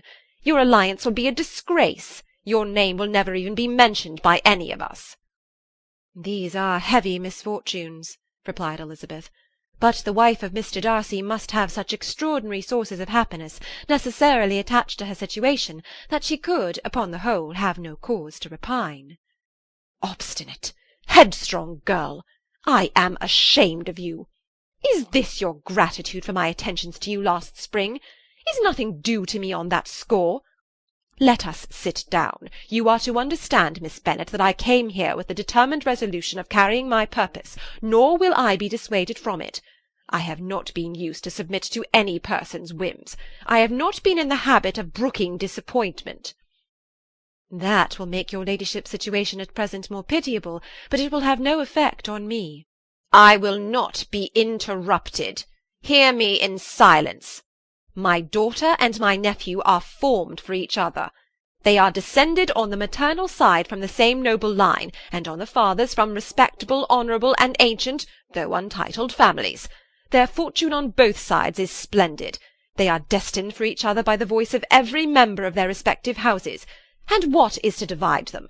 The upstart pretensions of a young woman without family connections or fortune. Is this to be endured?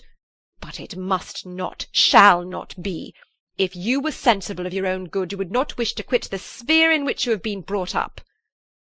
"In marrying your nephew, I should not consider myself as quitting that sphere. He is a gentleman, I am a gentleman's daughter. So far we are equal."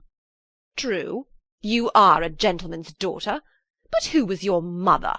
Who are your uncles and aunts? Do not imagine me ignorant of their condition." "Whatever my connections may be," said Elizabeth, "if your nephew does not object to them, they can be nothing to you." "Tell me once and for all, are you engaged to him?" Though Elizabeth would not, for the mere purpose of obliging Lady Catherine, have answered this question, she could not but say, after a moment's deliberation, "I am not." Lady Catherine seemed pleased. "And will you promise me never to enter into such an engagement?" "I will make no promise of the kind." "Miss Bennet, I am shocked and astonished.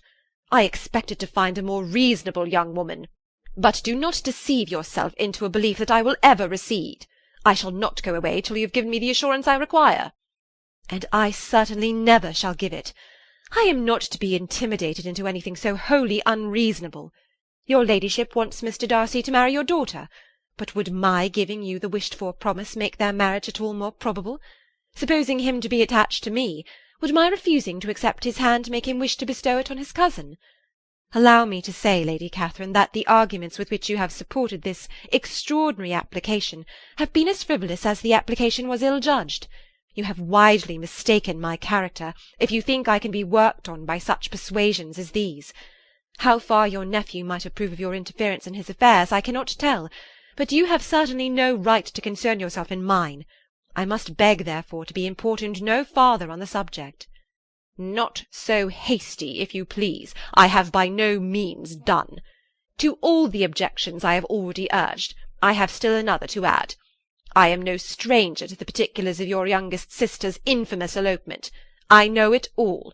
That the young man's marrying her was a patched-up business, at the expense of your father and uncles. And is such a girl to be my nephew's sister? Is her husband, is the son of his late father's steward, to be his brother? Heaven and earth! Of what are you thinking? Are the shades of Pemberley to be thus polluted?" "You can now have nothing further to say," she resentfully answered. "You have insulted me in every possible method. I must beg to return to the house." And she rose as she spoke. Lady Catherine rose also, and they turned back. Her ladyship was highly incensed. "You have no regard, then, for the honour and credit of my nephew. Unfeeling, selfish girl!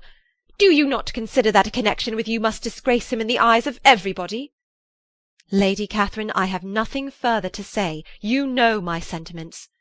"You are then resolved to have him?" "I have said no such thing. I am only resolved to act in that manner which will in my own opinion constitute my happiness, without reference to you, or to any person so wholly unconnected with me."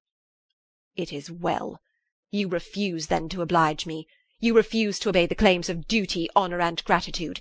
You are determined to ruin him in the opinion of all his friends, and make him the contempt of the world." "Neither duty, nor honour, nor gratitude," replied Elizabeth, "have any possible claim on me in the present instance.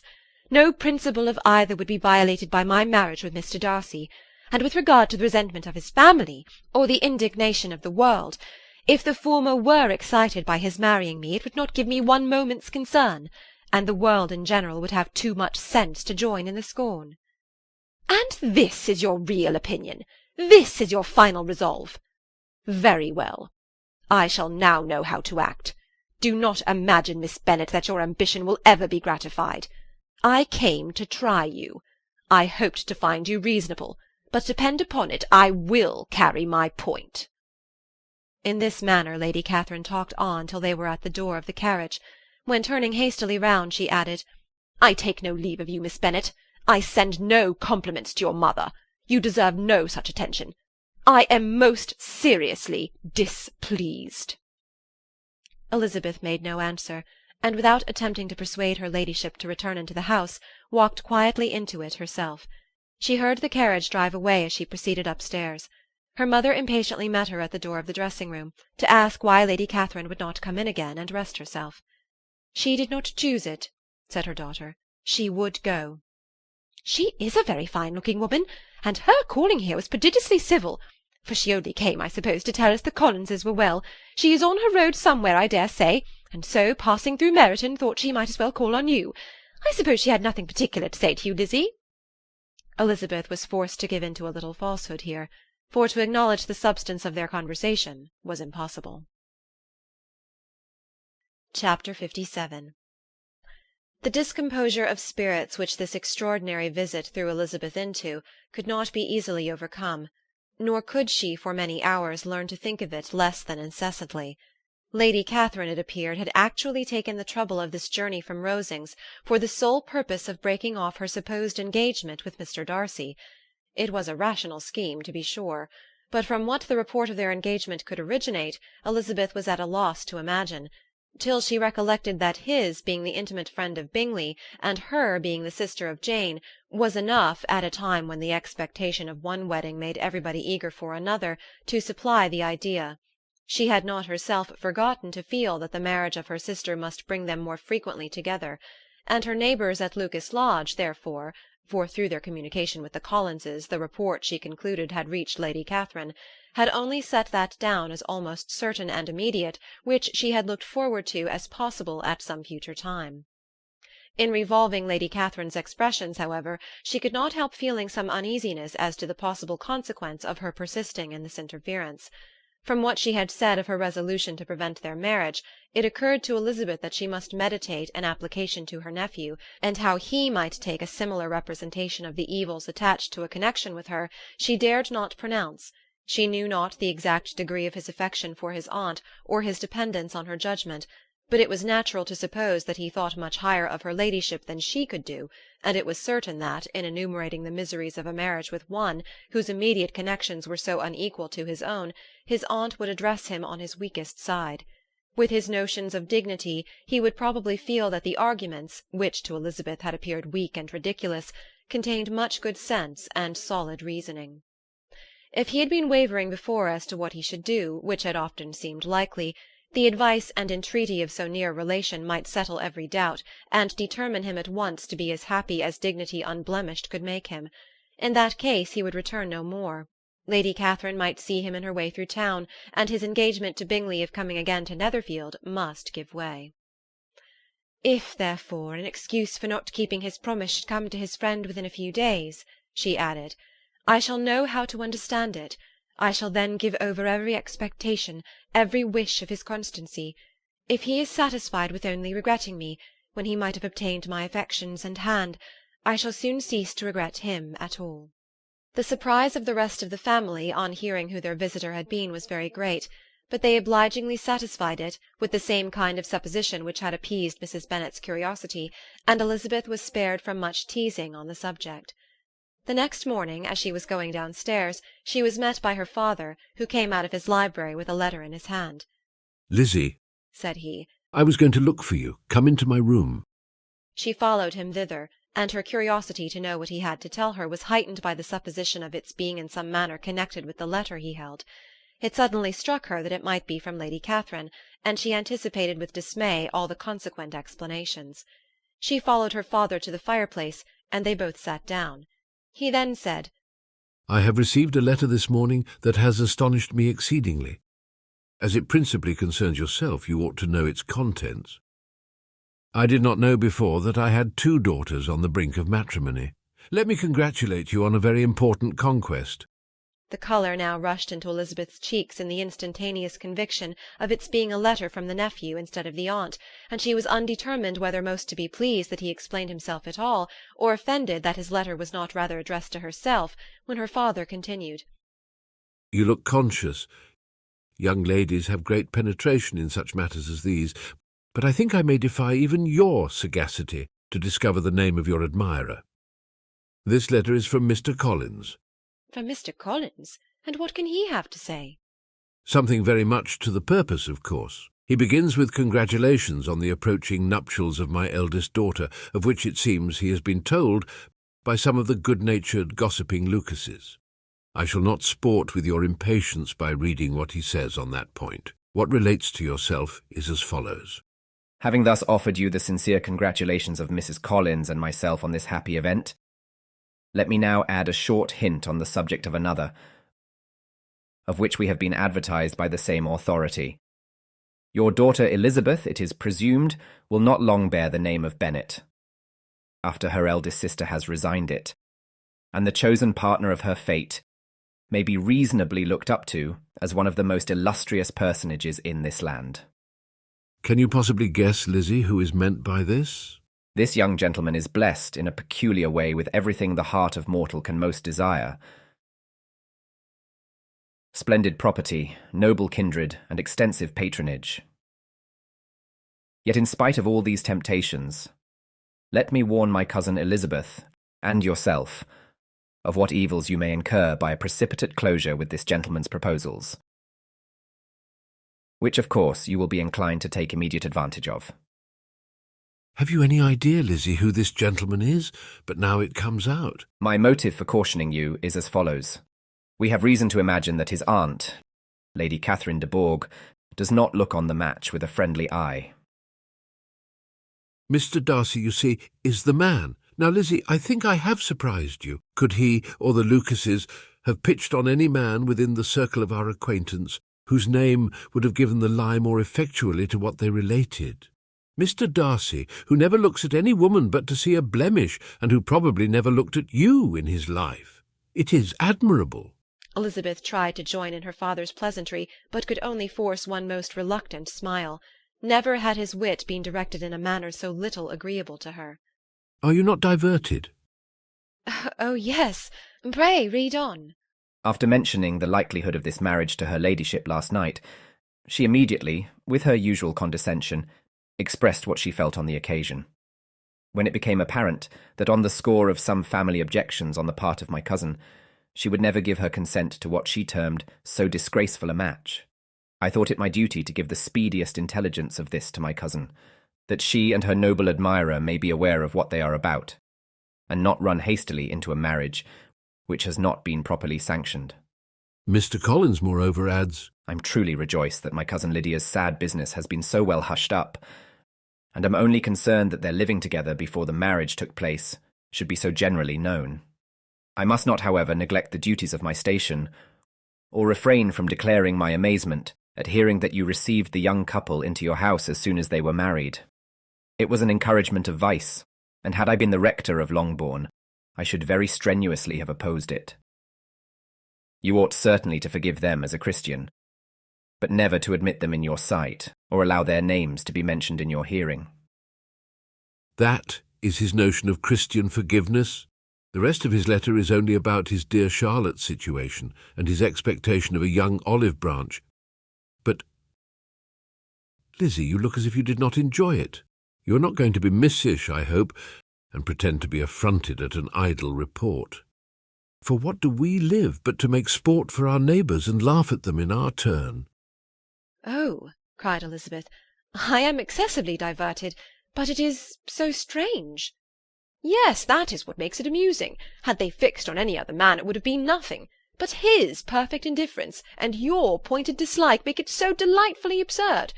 Much as I abominate writing, I would not give up Mr. Collins' correspondence for any consideration. Nay, when I read a letter of his, I cannot help giving him the preference even over Wickham, much as I value the impudence and hypocrisy of my son-in-law. And pray, Lizzie, what said Lady Catherine about this report? Did she call to refuse her consent? To this question his daughter replied only with a laugh, and as it had been asked without the least suspicion, she was not distressed by his repeating it. Elizabeth had never been more at a loss to make her feelings appear what they were not. It was necessary to laugh when she would rather have cried. Her father had most cruelly mortified her by what he said of Mr. Darcy's indifference, and she could do nothing but wonder at such a want of penetration, or fear that perhaps, instead of his seeing too little, she might have fancied too much. Chapter 58. Instead of receiving any such letter of excuse from his friend, as Elizabeth half expected Mr. Bingley to do, he was able to bring Darcy with him to Longbourn before many days had passed after Lady Catherine's visit. The gentleman arrived early, and before Mrs. Bennet had time to tell him of their having seen his aunt, of which her daughter sat in momentary dread, Bingley, who wanted to be alone with Jane, proposed their all walking out. It was agreed to. Mrs. Bennet was not in the habit of walking, Mary could never spare time, but the remaining 5 set off together.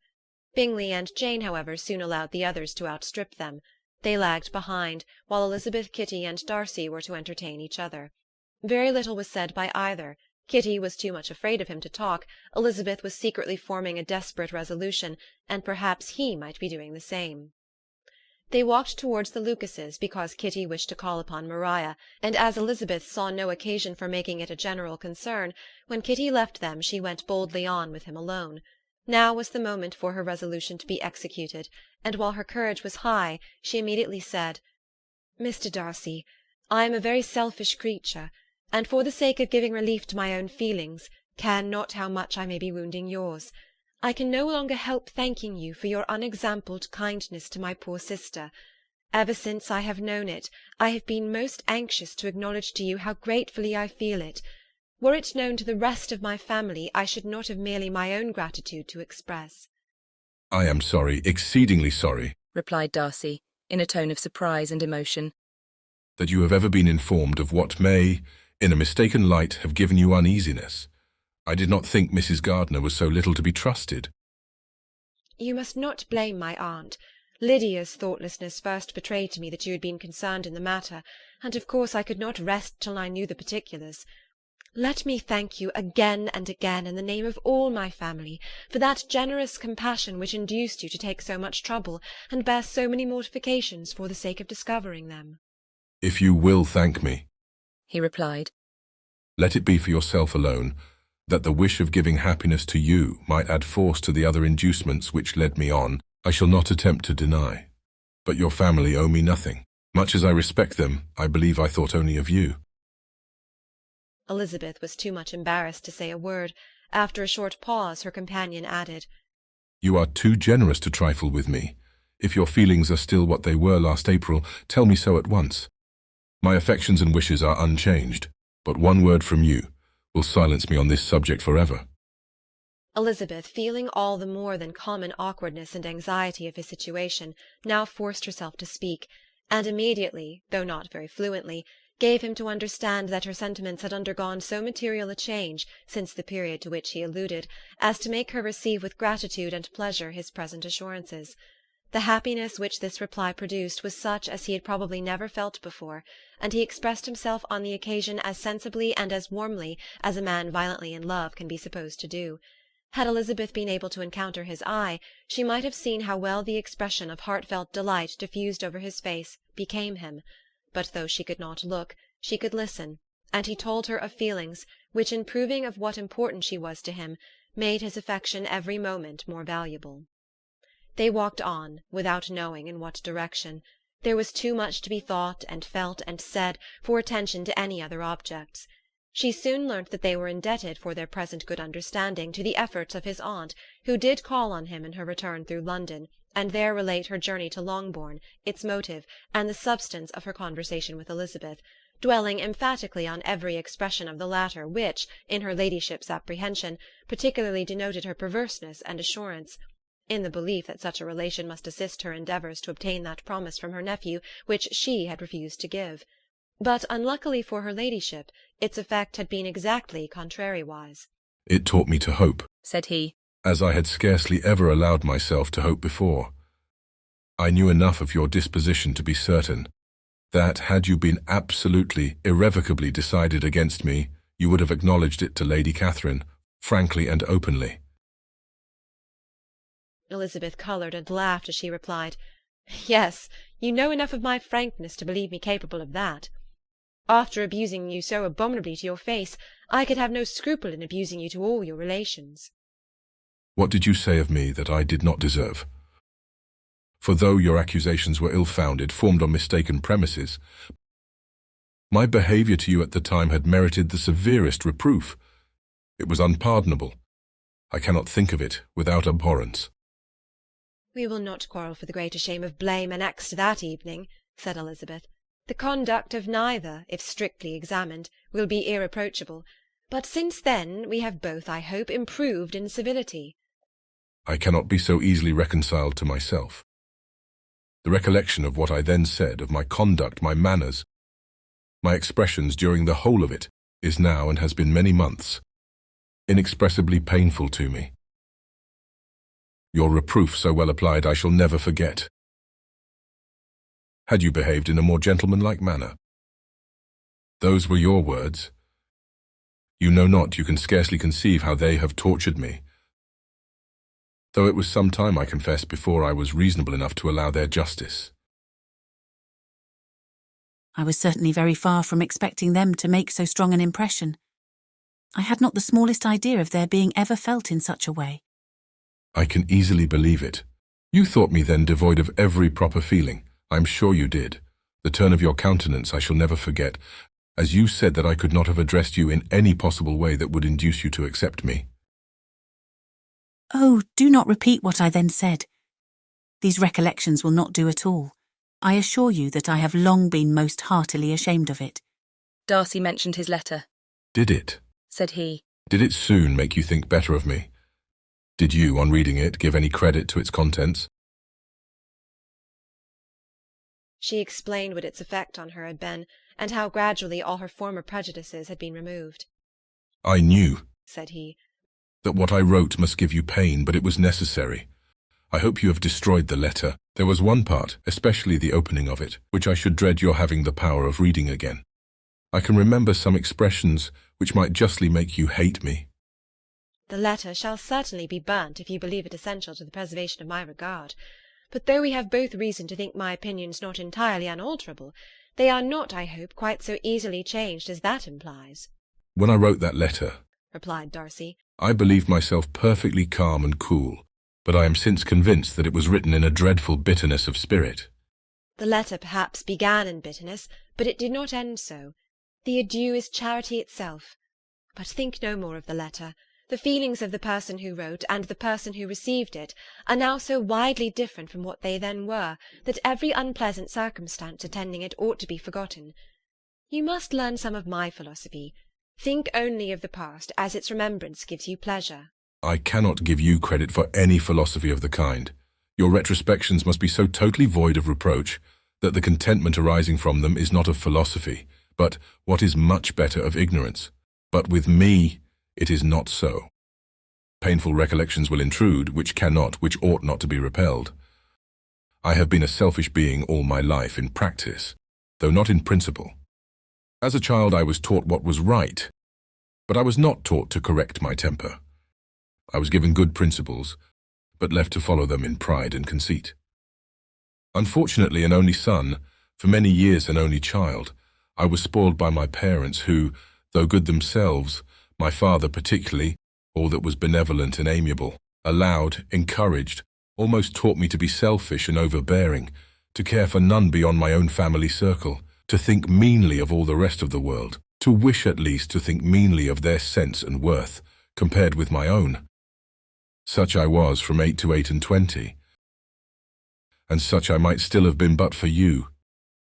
Dearest, loveliest Elizabeth, what do I not owe you? You taught me a lesson hard indeed at first, but most advantageous.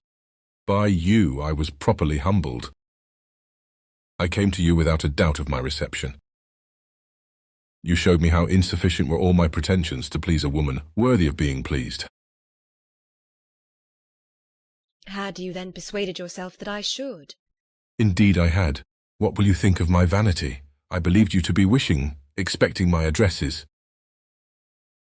My manners must have been in fault, but not intentionally, I assure you. I never meant to deceive you, but my spirits might often lead me wrong. How you must have hated me after that evening! Hate you? I was angry perhaps at first, but my anger soon began to take a proper direction. I was almost afraid of asking what you thought of me when we met at Pemberley. You blamed me for coming. No, indeed. I felt nothing but surprise. Your surprise could not be greater than mine in being noticed by you. My conscience told me that I deserved no extraordinary politeness, and I confess that I did not expect to receive more than my due. My object then, replied Darcy, was to show you, by every civility in my power, that I was not so mean as to resent the past, and I hope to obtain your forgiveness to lessen your ill opinion, by letting you see that your reproofs had been attended to. How soon any other wishes introduced themselves I can hardly tell, but I believe in about half an hour after I had seen you. He then told her of Georgiana's delight in her acquaintance, and of her disappointment at its sudden interruption, which naturally leading to the cause of that interruption, she soon learnt that his resolution of following her from Derbyshire in quest of her sister had been formed before he quitted the inn, and that his gravity and thoughtfulness there had arisen from no other struggles than what such a purpose must comprehend. She expressed her gratitude again, but it was too painful a subject to each to be dwelt on further. After walking several miles in a leisurely manner, and too busy to know anything about it, they found at last, on examining their watches, that it was time to be at home. What could become of Mr. Bingley and Jane? Was a wonder which introduced the discussion of their affairs. Darcy was delighted with their engagement. His friend had given him the earliest information of it. "I must ask whether you were surprised," said Elizabeth. Not at all. When I went away I felt that it would soon happen. "That is to say, you had given your permission. I guessed as much." And though he exclaimed at the term, she found that it had been pretty much the case. On the evening before my going to London, said he, I made a confession to him, which I believe I ought to have made long ago. I told him of all that had occurred to make my former interference in his affairs absurd and impertinent. His surprise was great. He had never had the slightest suspicion. I told him, moreover, that I believed myself mistaken in supposing, as I had done, that your sister was indifferent to him, and as I could easily perceive that his attachment to her was unabated, I felt no doubt of their happiness together. Elizabeth could not help smiling at his easy manner of directing his friend. "Did you speak from your own observation," said she, "when you told him that my sister loved him, or merely from my information last spring?" From the former, I had narrowly observed her during the 2 visits which I had lately made her here, and I was convinced of her affection. "And your assurance of it, I suppose, carried immediate conviction to him?" It did. Bingley is most unaffectedly modest. His diffidence had prevented his depending on his own judgment in so anxious a case. But his reliance on mine made everything easy. I was obliged to confess one thing which for a time, and not unjustly, offended him. I could not allow myself to conceal that your sister had been in town 3 months last winter, that I had known it, and purposely kept it from him. He was angry, but his anger, I am persuaded, lasted no longer than he remained in any doubt of your sister's sentiments. He has heartily forgiven me now. Elizabeth longed to observe that Mr. Bingley had been a most delightful friend, so easily guided that his worth was invaluable, but she checked herself. She remembered that he had yet to learn to be laughed at, and it was rather too early to begin. In anticipating the happiness of Bingley, which of course was to be inferior only to his own, he continued the conversation till they reached the house. In the hall they parted. Chapter 59. "My dear Lizzie, where can you have been walking to?" was a question which Elizabeth received from Jane as soon as she entered their room, and from all the others when they sat down to table. She had only to say in reply that they had wandered about till she was beyond her own knowledge. She coloured as she spoke, but neither that nor anything else awakened a suspicion of the truth. The evening passed quietly, unmarked by anything extraordinary. The acknowledged lovers talked and laughed, the unacknowledged were silent. Darcy was not of a disposition in which happiness overflows in mirth, and Elizabeth, agitated and confused, rather knew that she was happy than felt herself to be so. For besides the immediate embarrassment, there were other evils before her. She anticipated what would be felt in the family when her situation became known. She was aware that no one liked him but Jane, and even feared that with the others it was a dislike which not all his fortune and consequence might do away. At night she opened her heart to Jane. Though suspicion was very far from Miss Bennet's general habits, she was absolutely incredulous here. "You are joking, Lizzie. This cannot be. Engaged to Mr. Darcy? No, no, you shall not deceive me. I know it to be impossible." "This is a wretched beginning indeed. My sole dependence was on you, and I am sure nobody else will believe me if you do not. Yet indeed I am in earnest. I speak nothing but the truth. He still loves me, and we are engaged." Jane looked at her doubtingly. "Oh, Lizzie, it cannot be. I know how much you dislike him." "You know nothing of the matter. That is all to be forgot. Perhaps I did not always love him so well as I do now. But in such cases as these a good memory is unpardonable. This is the last time I shall ever remember it myself." Miss Bennet still looked all amazement. Elizabeth again and more seriously assured her of its truth. "Good heaven! Can it really be so? Yet now I must believe you," cried Jane. "My dear, dear Lizzie, I do congratulate you. But are you certain? Forgive the question. Are you quite certain that you can be happy with him?" "There can be no doubt of that. It is settled between us already that we are to be the happiest couple in the world. But are you pleased, Jane? Shall you like to have such a brother?" "Very, very much. Nothing could give either Bingley or myself more delight. But we considered it, we talked of it as impossible. And do you really love him quite well enough? Oh, Lizzie, do anything rather than marry without affection. Are you quite sure that you feel what you ought to do?" "Oh, yes. You will only think I feel more than I ought to do when I tell you all." "What do you mean?" "Why, I must confess that I love him better than I do Bingley. I am afraid you will be angry." "My dearest sister, now be serious. I want to talk very seriously. Let me know everything that I am to know without delay. Will you tell me how long you have loved him?" "It has been coming on so gradually that I hardly know when it began. But I believe I must date it from my first seeing his beautiful grounds at Pemberley." Another entreaty that she would be serious, however, produced the desired effect, and she soon satisfied Jane by her solemn assurances of attachment. When convinced on that article, Miss Bennet had nothing further to wish. "Now I am quite happy," said she, "for you will be as happy as myself. I always had a value for him. Were it for nothing but his love of you, I must always have esteemed him.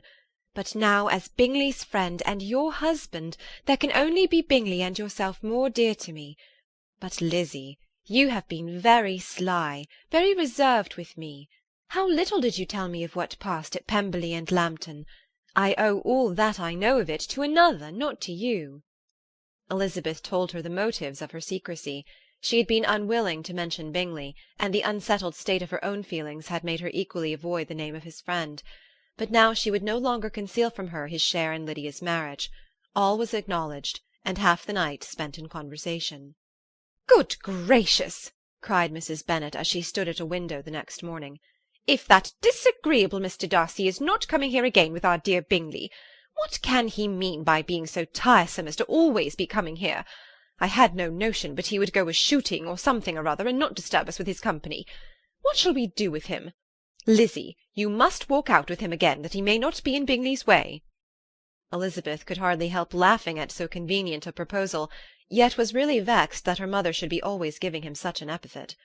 As soon as they entered, Bingley looked at her so expressively, and shook hands with such warmth, as left no doubt of his good information, and he soon afterwards said aloud, "Mrs. Bennet, have you no more lanes hereabouts in which Lizzie may lose her way again today?"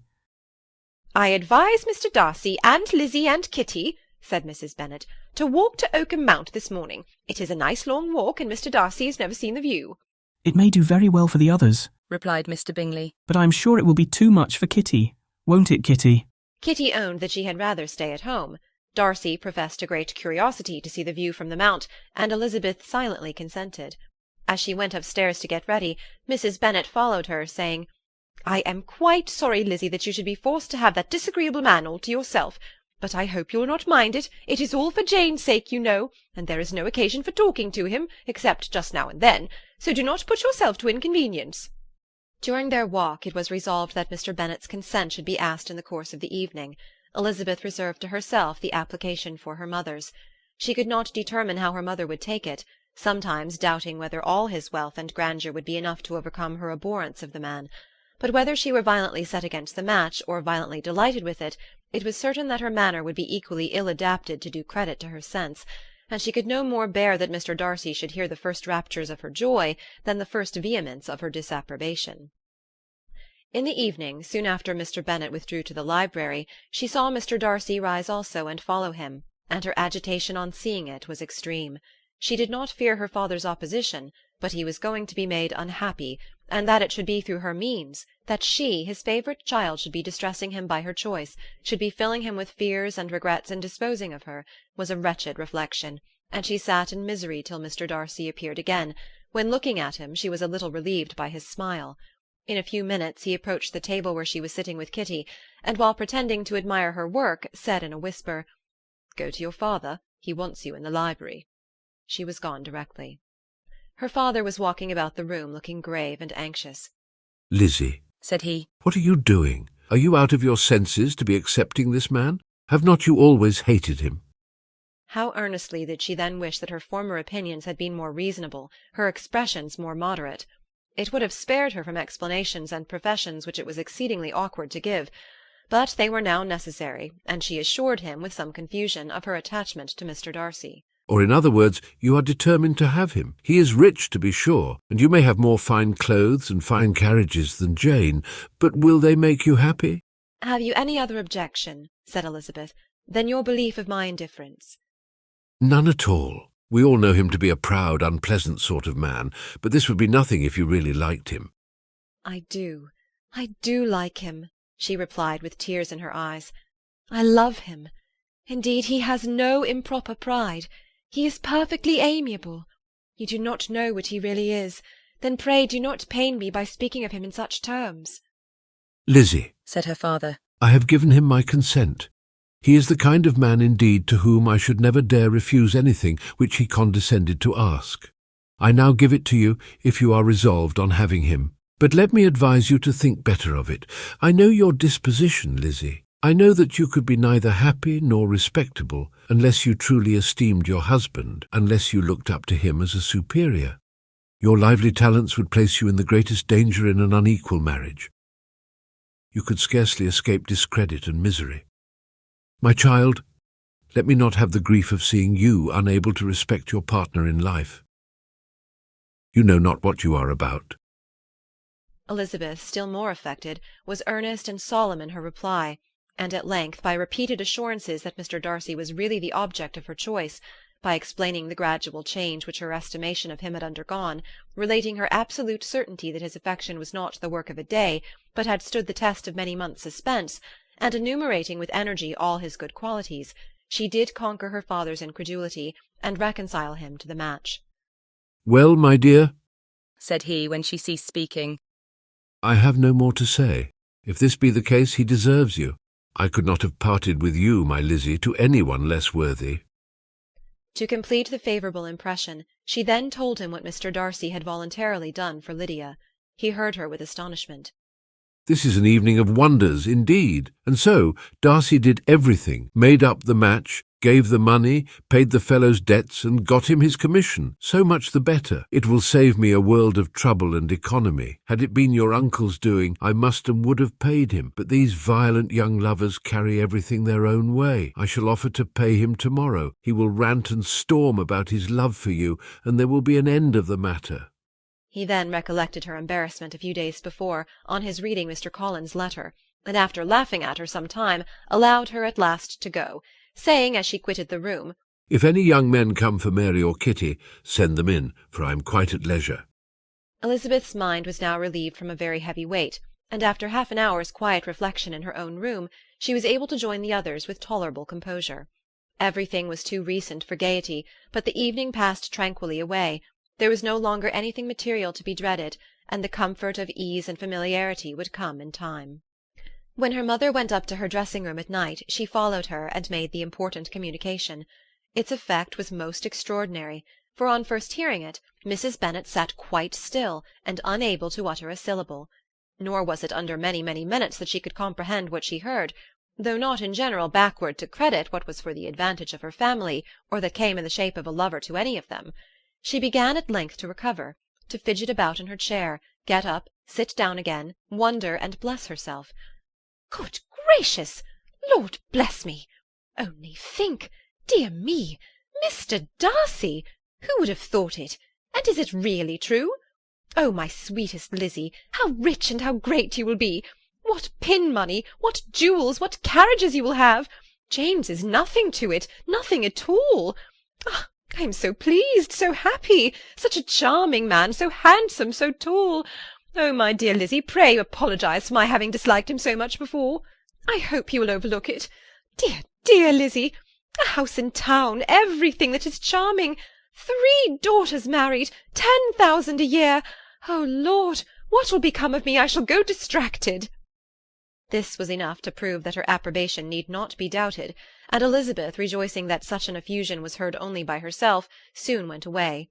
But before she had been 3 minutes in her own room, her mother followed her. "My dearest child," she cried, "I can think of nothing else. 10,000 a year, and very likely more. 'Tis as good as a lord. And a special licence. You must and shall be married by a special licence. But, my dearest love, tell me what dish Mr. Darcy is particularly fond of, that I may have it to-morrow."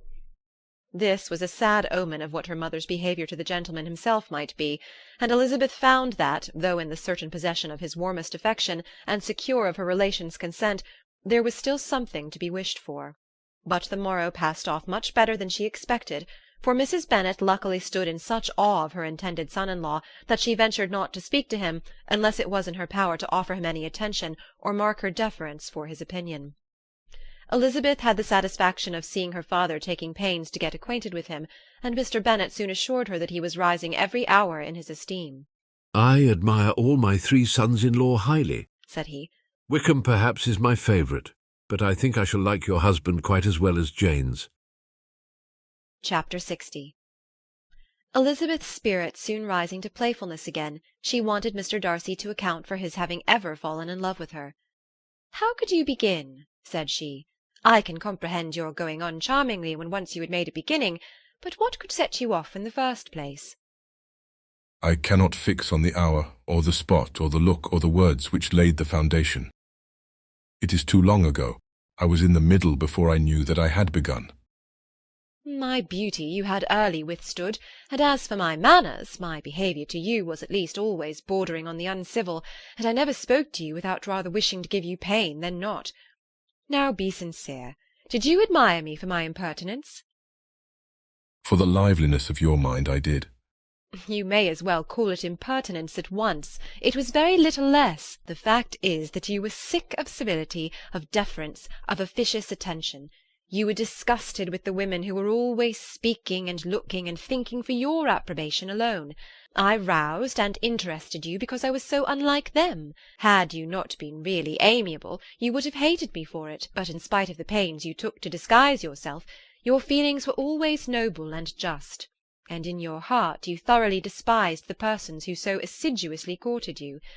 There, I have saved you the trouble of accounting for it, and really, all things considered, I begin to think it perfectly reasonable.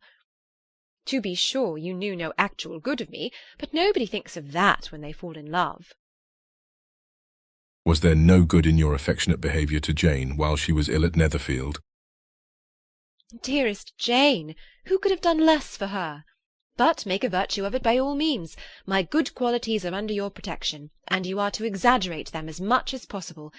And in return it belongs to me to find occasions for teasing and quarrelling with you as often as may be. And I shall begin directly by asking you what made you so unwilling to come to the point at last. What made you so shy of me when you first called, and afterwards dined here? Why, especially when you called, did you look as if you did not care about me?" Because you were grave and silent, and gave me no encouragement. "But I was embarrassed." And so was I. "You might have talked to me more when you came to dinner." A man who had felt less might. "How unlucky that you should have a reasonable answer to give, and that I should be so reasonable as to admit it. But I wonder how long you would have gone on, if you had been left to yourself. I wonder when you would have spoken if I had not asked you. My resolution of thanking you for your kindness to Lydia had certainly great effect. Too much, I am afraid, for what becomes of the moral if our comfort springs from a breach of promise? For I ought not to have mentioned the subject. This will never do." You need not distress yourself. The moral will be perfectly fair.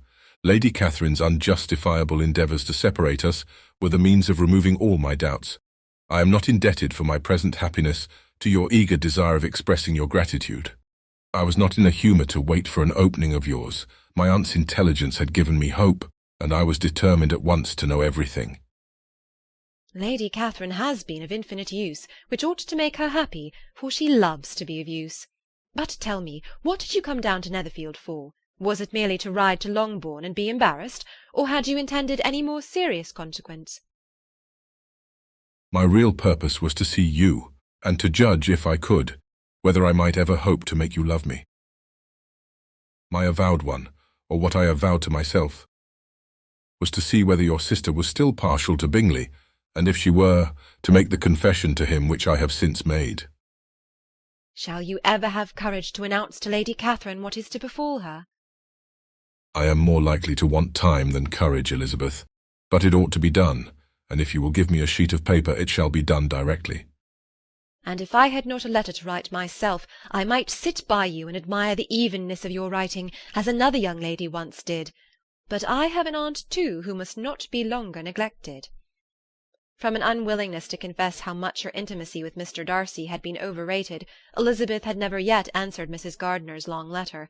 But now, having that to communicate which she knew would be most welcome, she was almost ashamed to find that her uncle and aunt had already lost 3 days of happiness, and immediately wrote as follows. I would have thanked you before, my dear aunt, as I ought to have done, for your long, kind, satisfactory detail of particulars, but to say the truth, I was too cross to write. You supposed more than really existed. But now suppose as much as you choose. Give a loose rein to your fancy, indulge your imagination in every possible flight which the subject will afford, and unless you believe me actually married, you cannot greatly err. You must write again very soon, and praise him a great deal more than you did in your last. I thank you again and again for not going to the Lakes. How could I be so silly as to wish it? Your idea of the ponies is delightful. We will go round the park every day. I am the happiest creature in the world. Perhaps other people have said so before, but not one with such justice. I am happier even than Jane. She only smiles. I laugh. Mr. Darcy sends you all the love in the world that he can spare from me. You are all to come to Pemberley at Christmas. Yours, etc. Mr. Darcy's letter to Lady Catherine was in a different style, and still different from either was what Mr. Bennet sent to Mr. Collins, in reply to his last.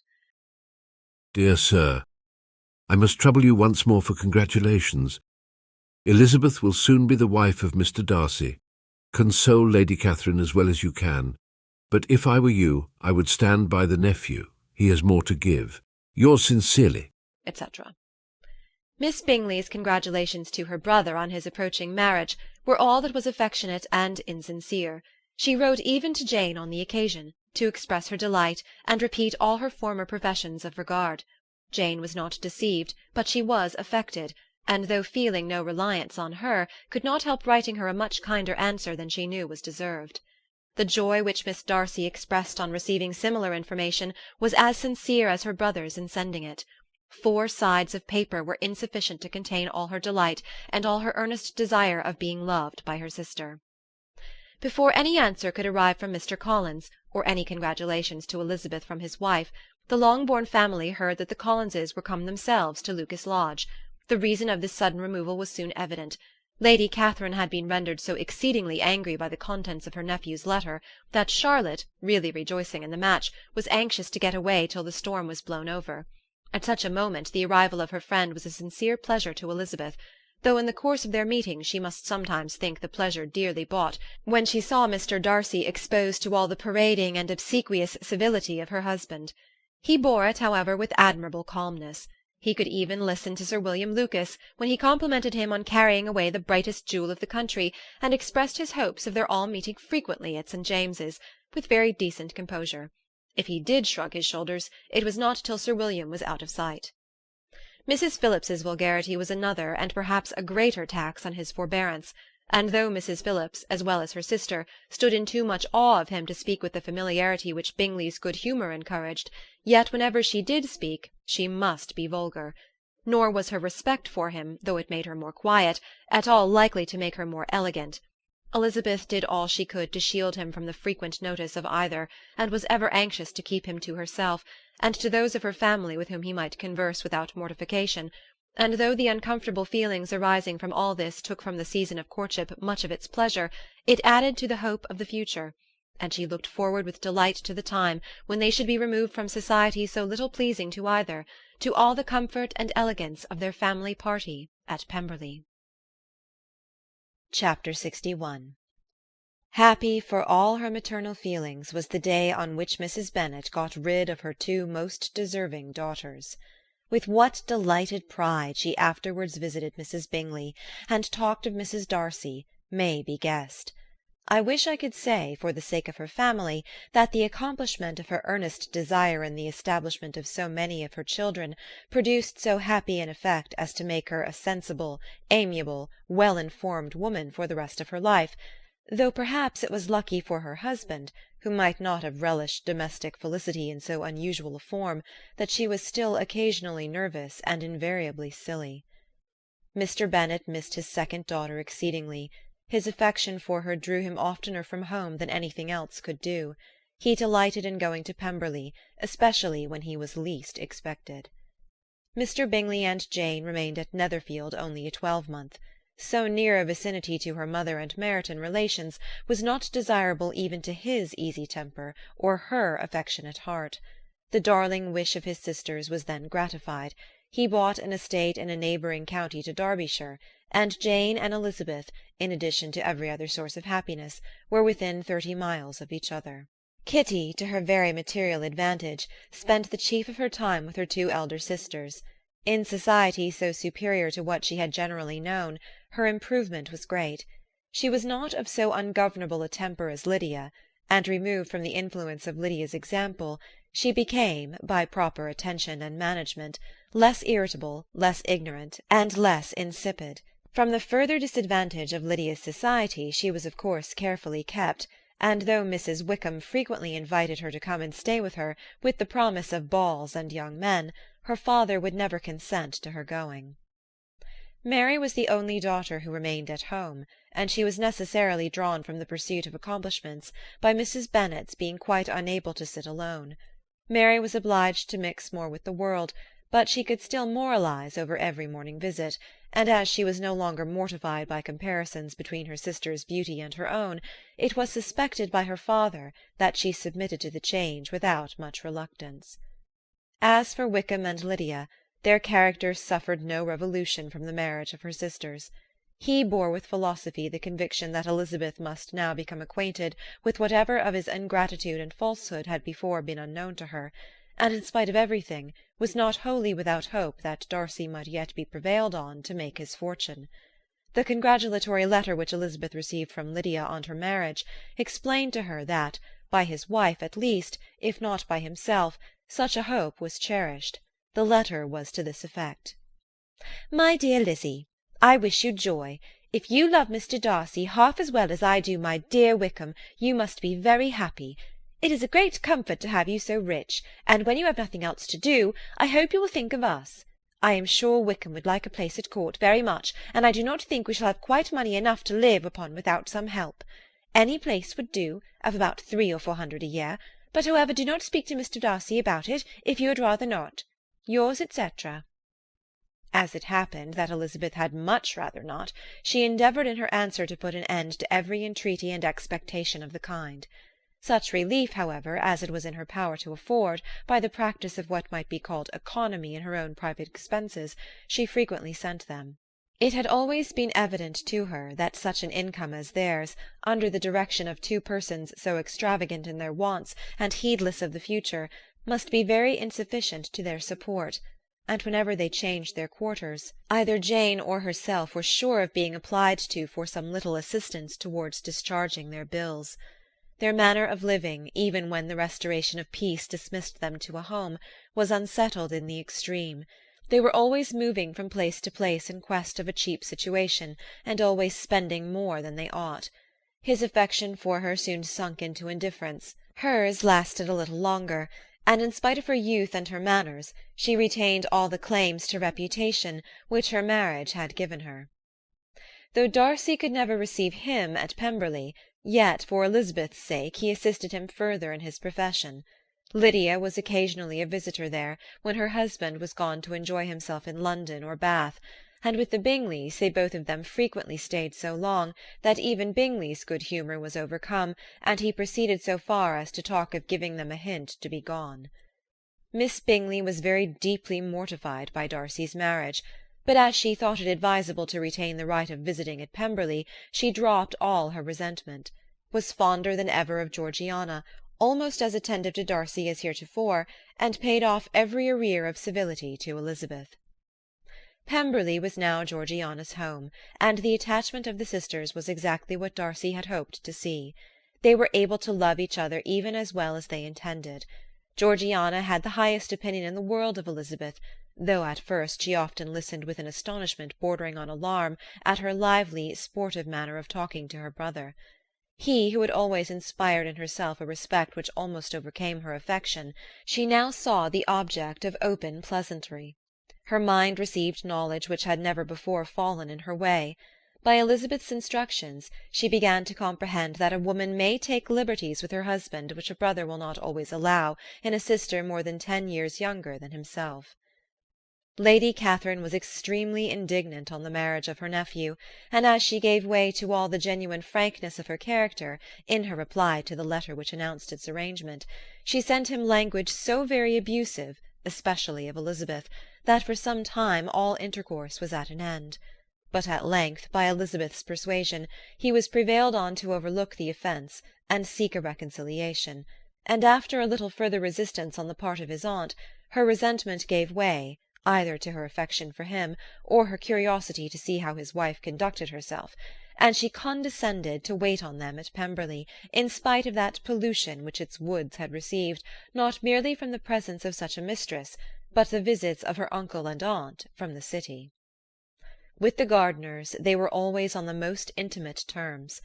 Darcy, as well as Elizabeth, really loved them, and they were both ever sensible of the warmest gratitude towards the persons who, by bringing her into Derbyshire, had been the means of uniting them. End of Pride and Prejudice by Jane Austen. Recording by Elizabeth Klett.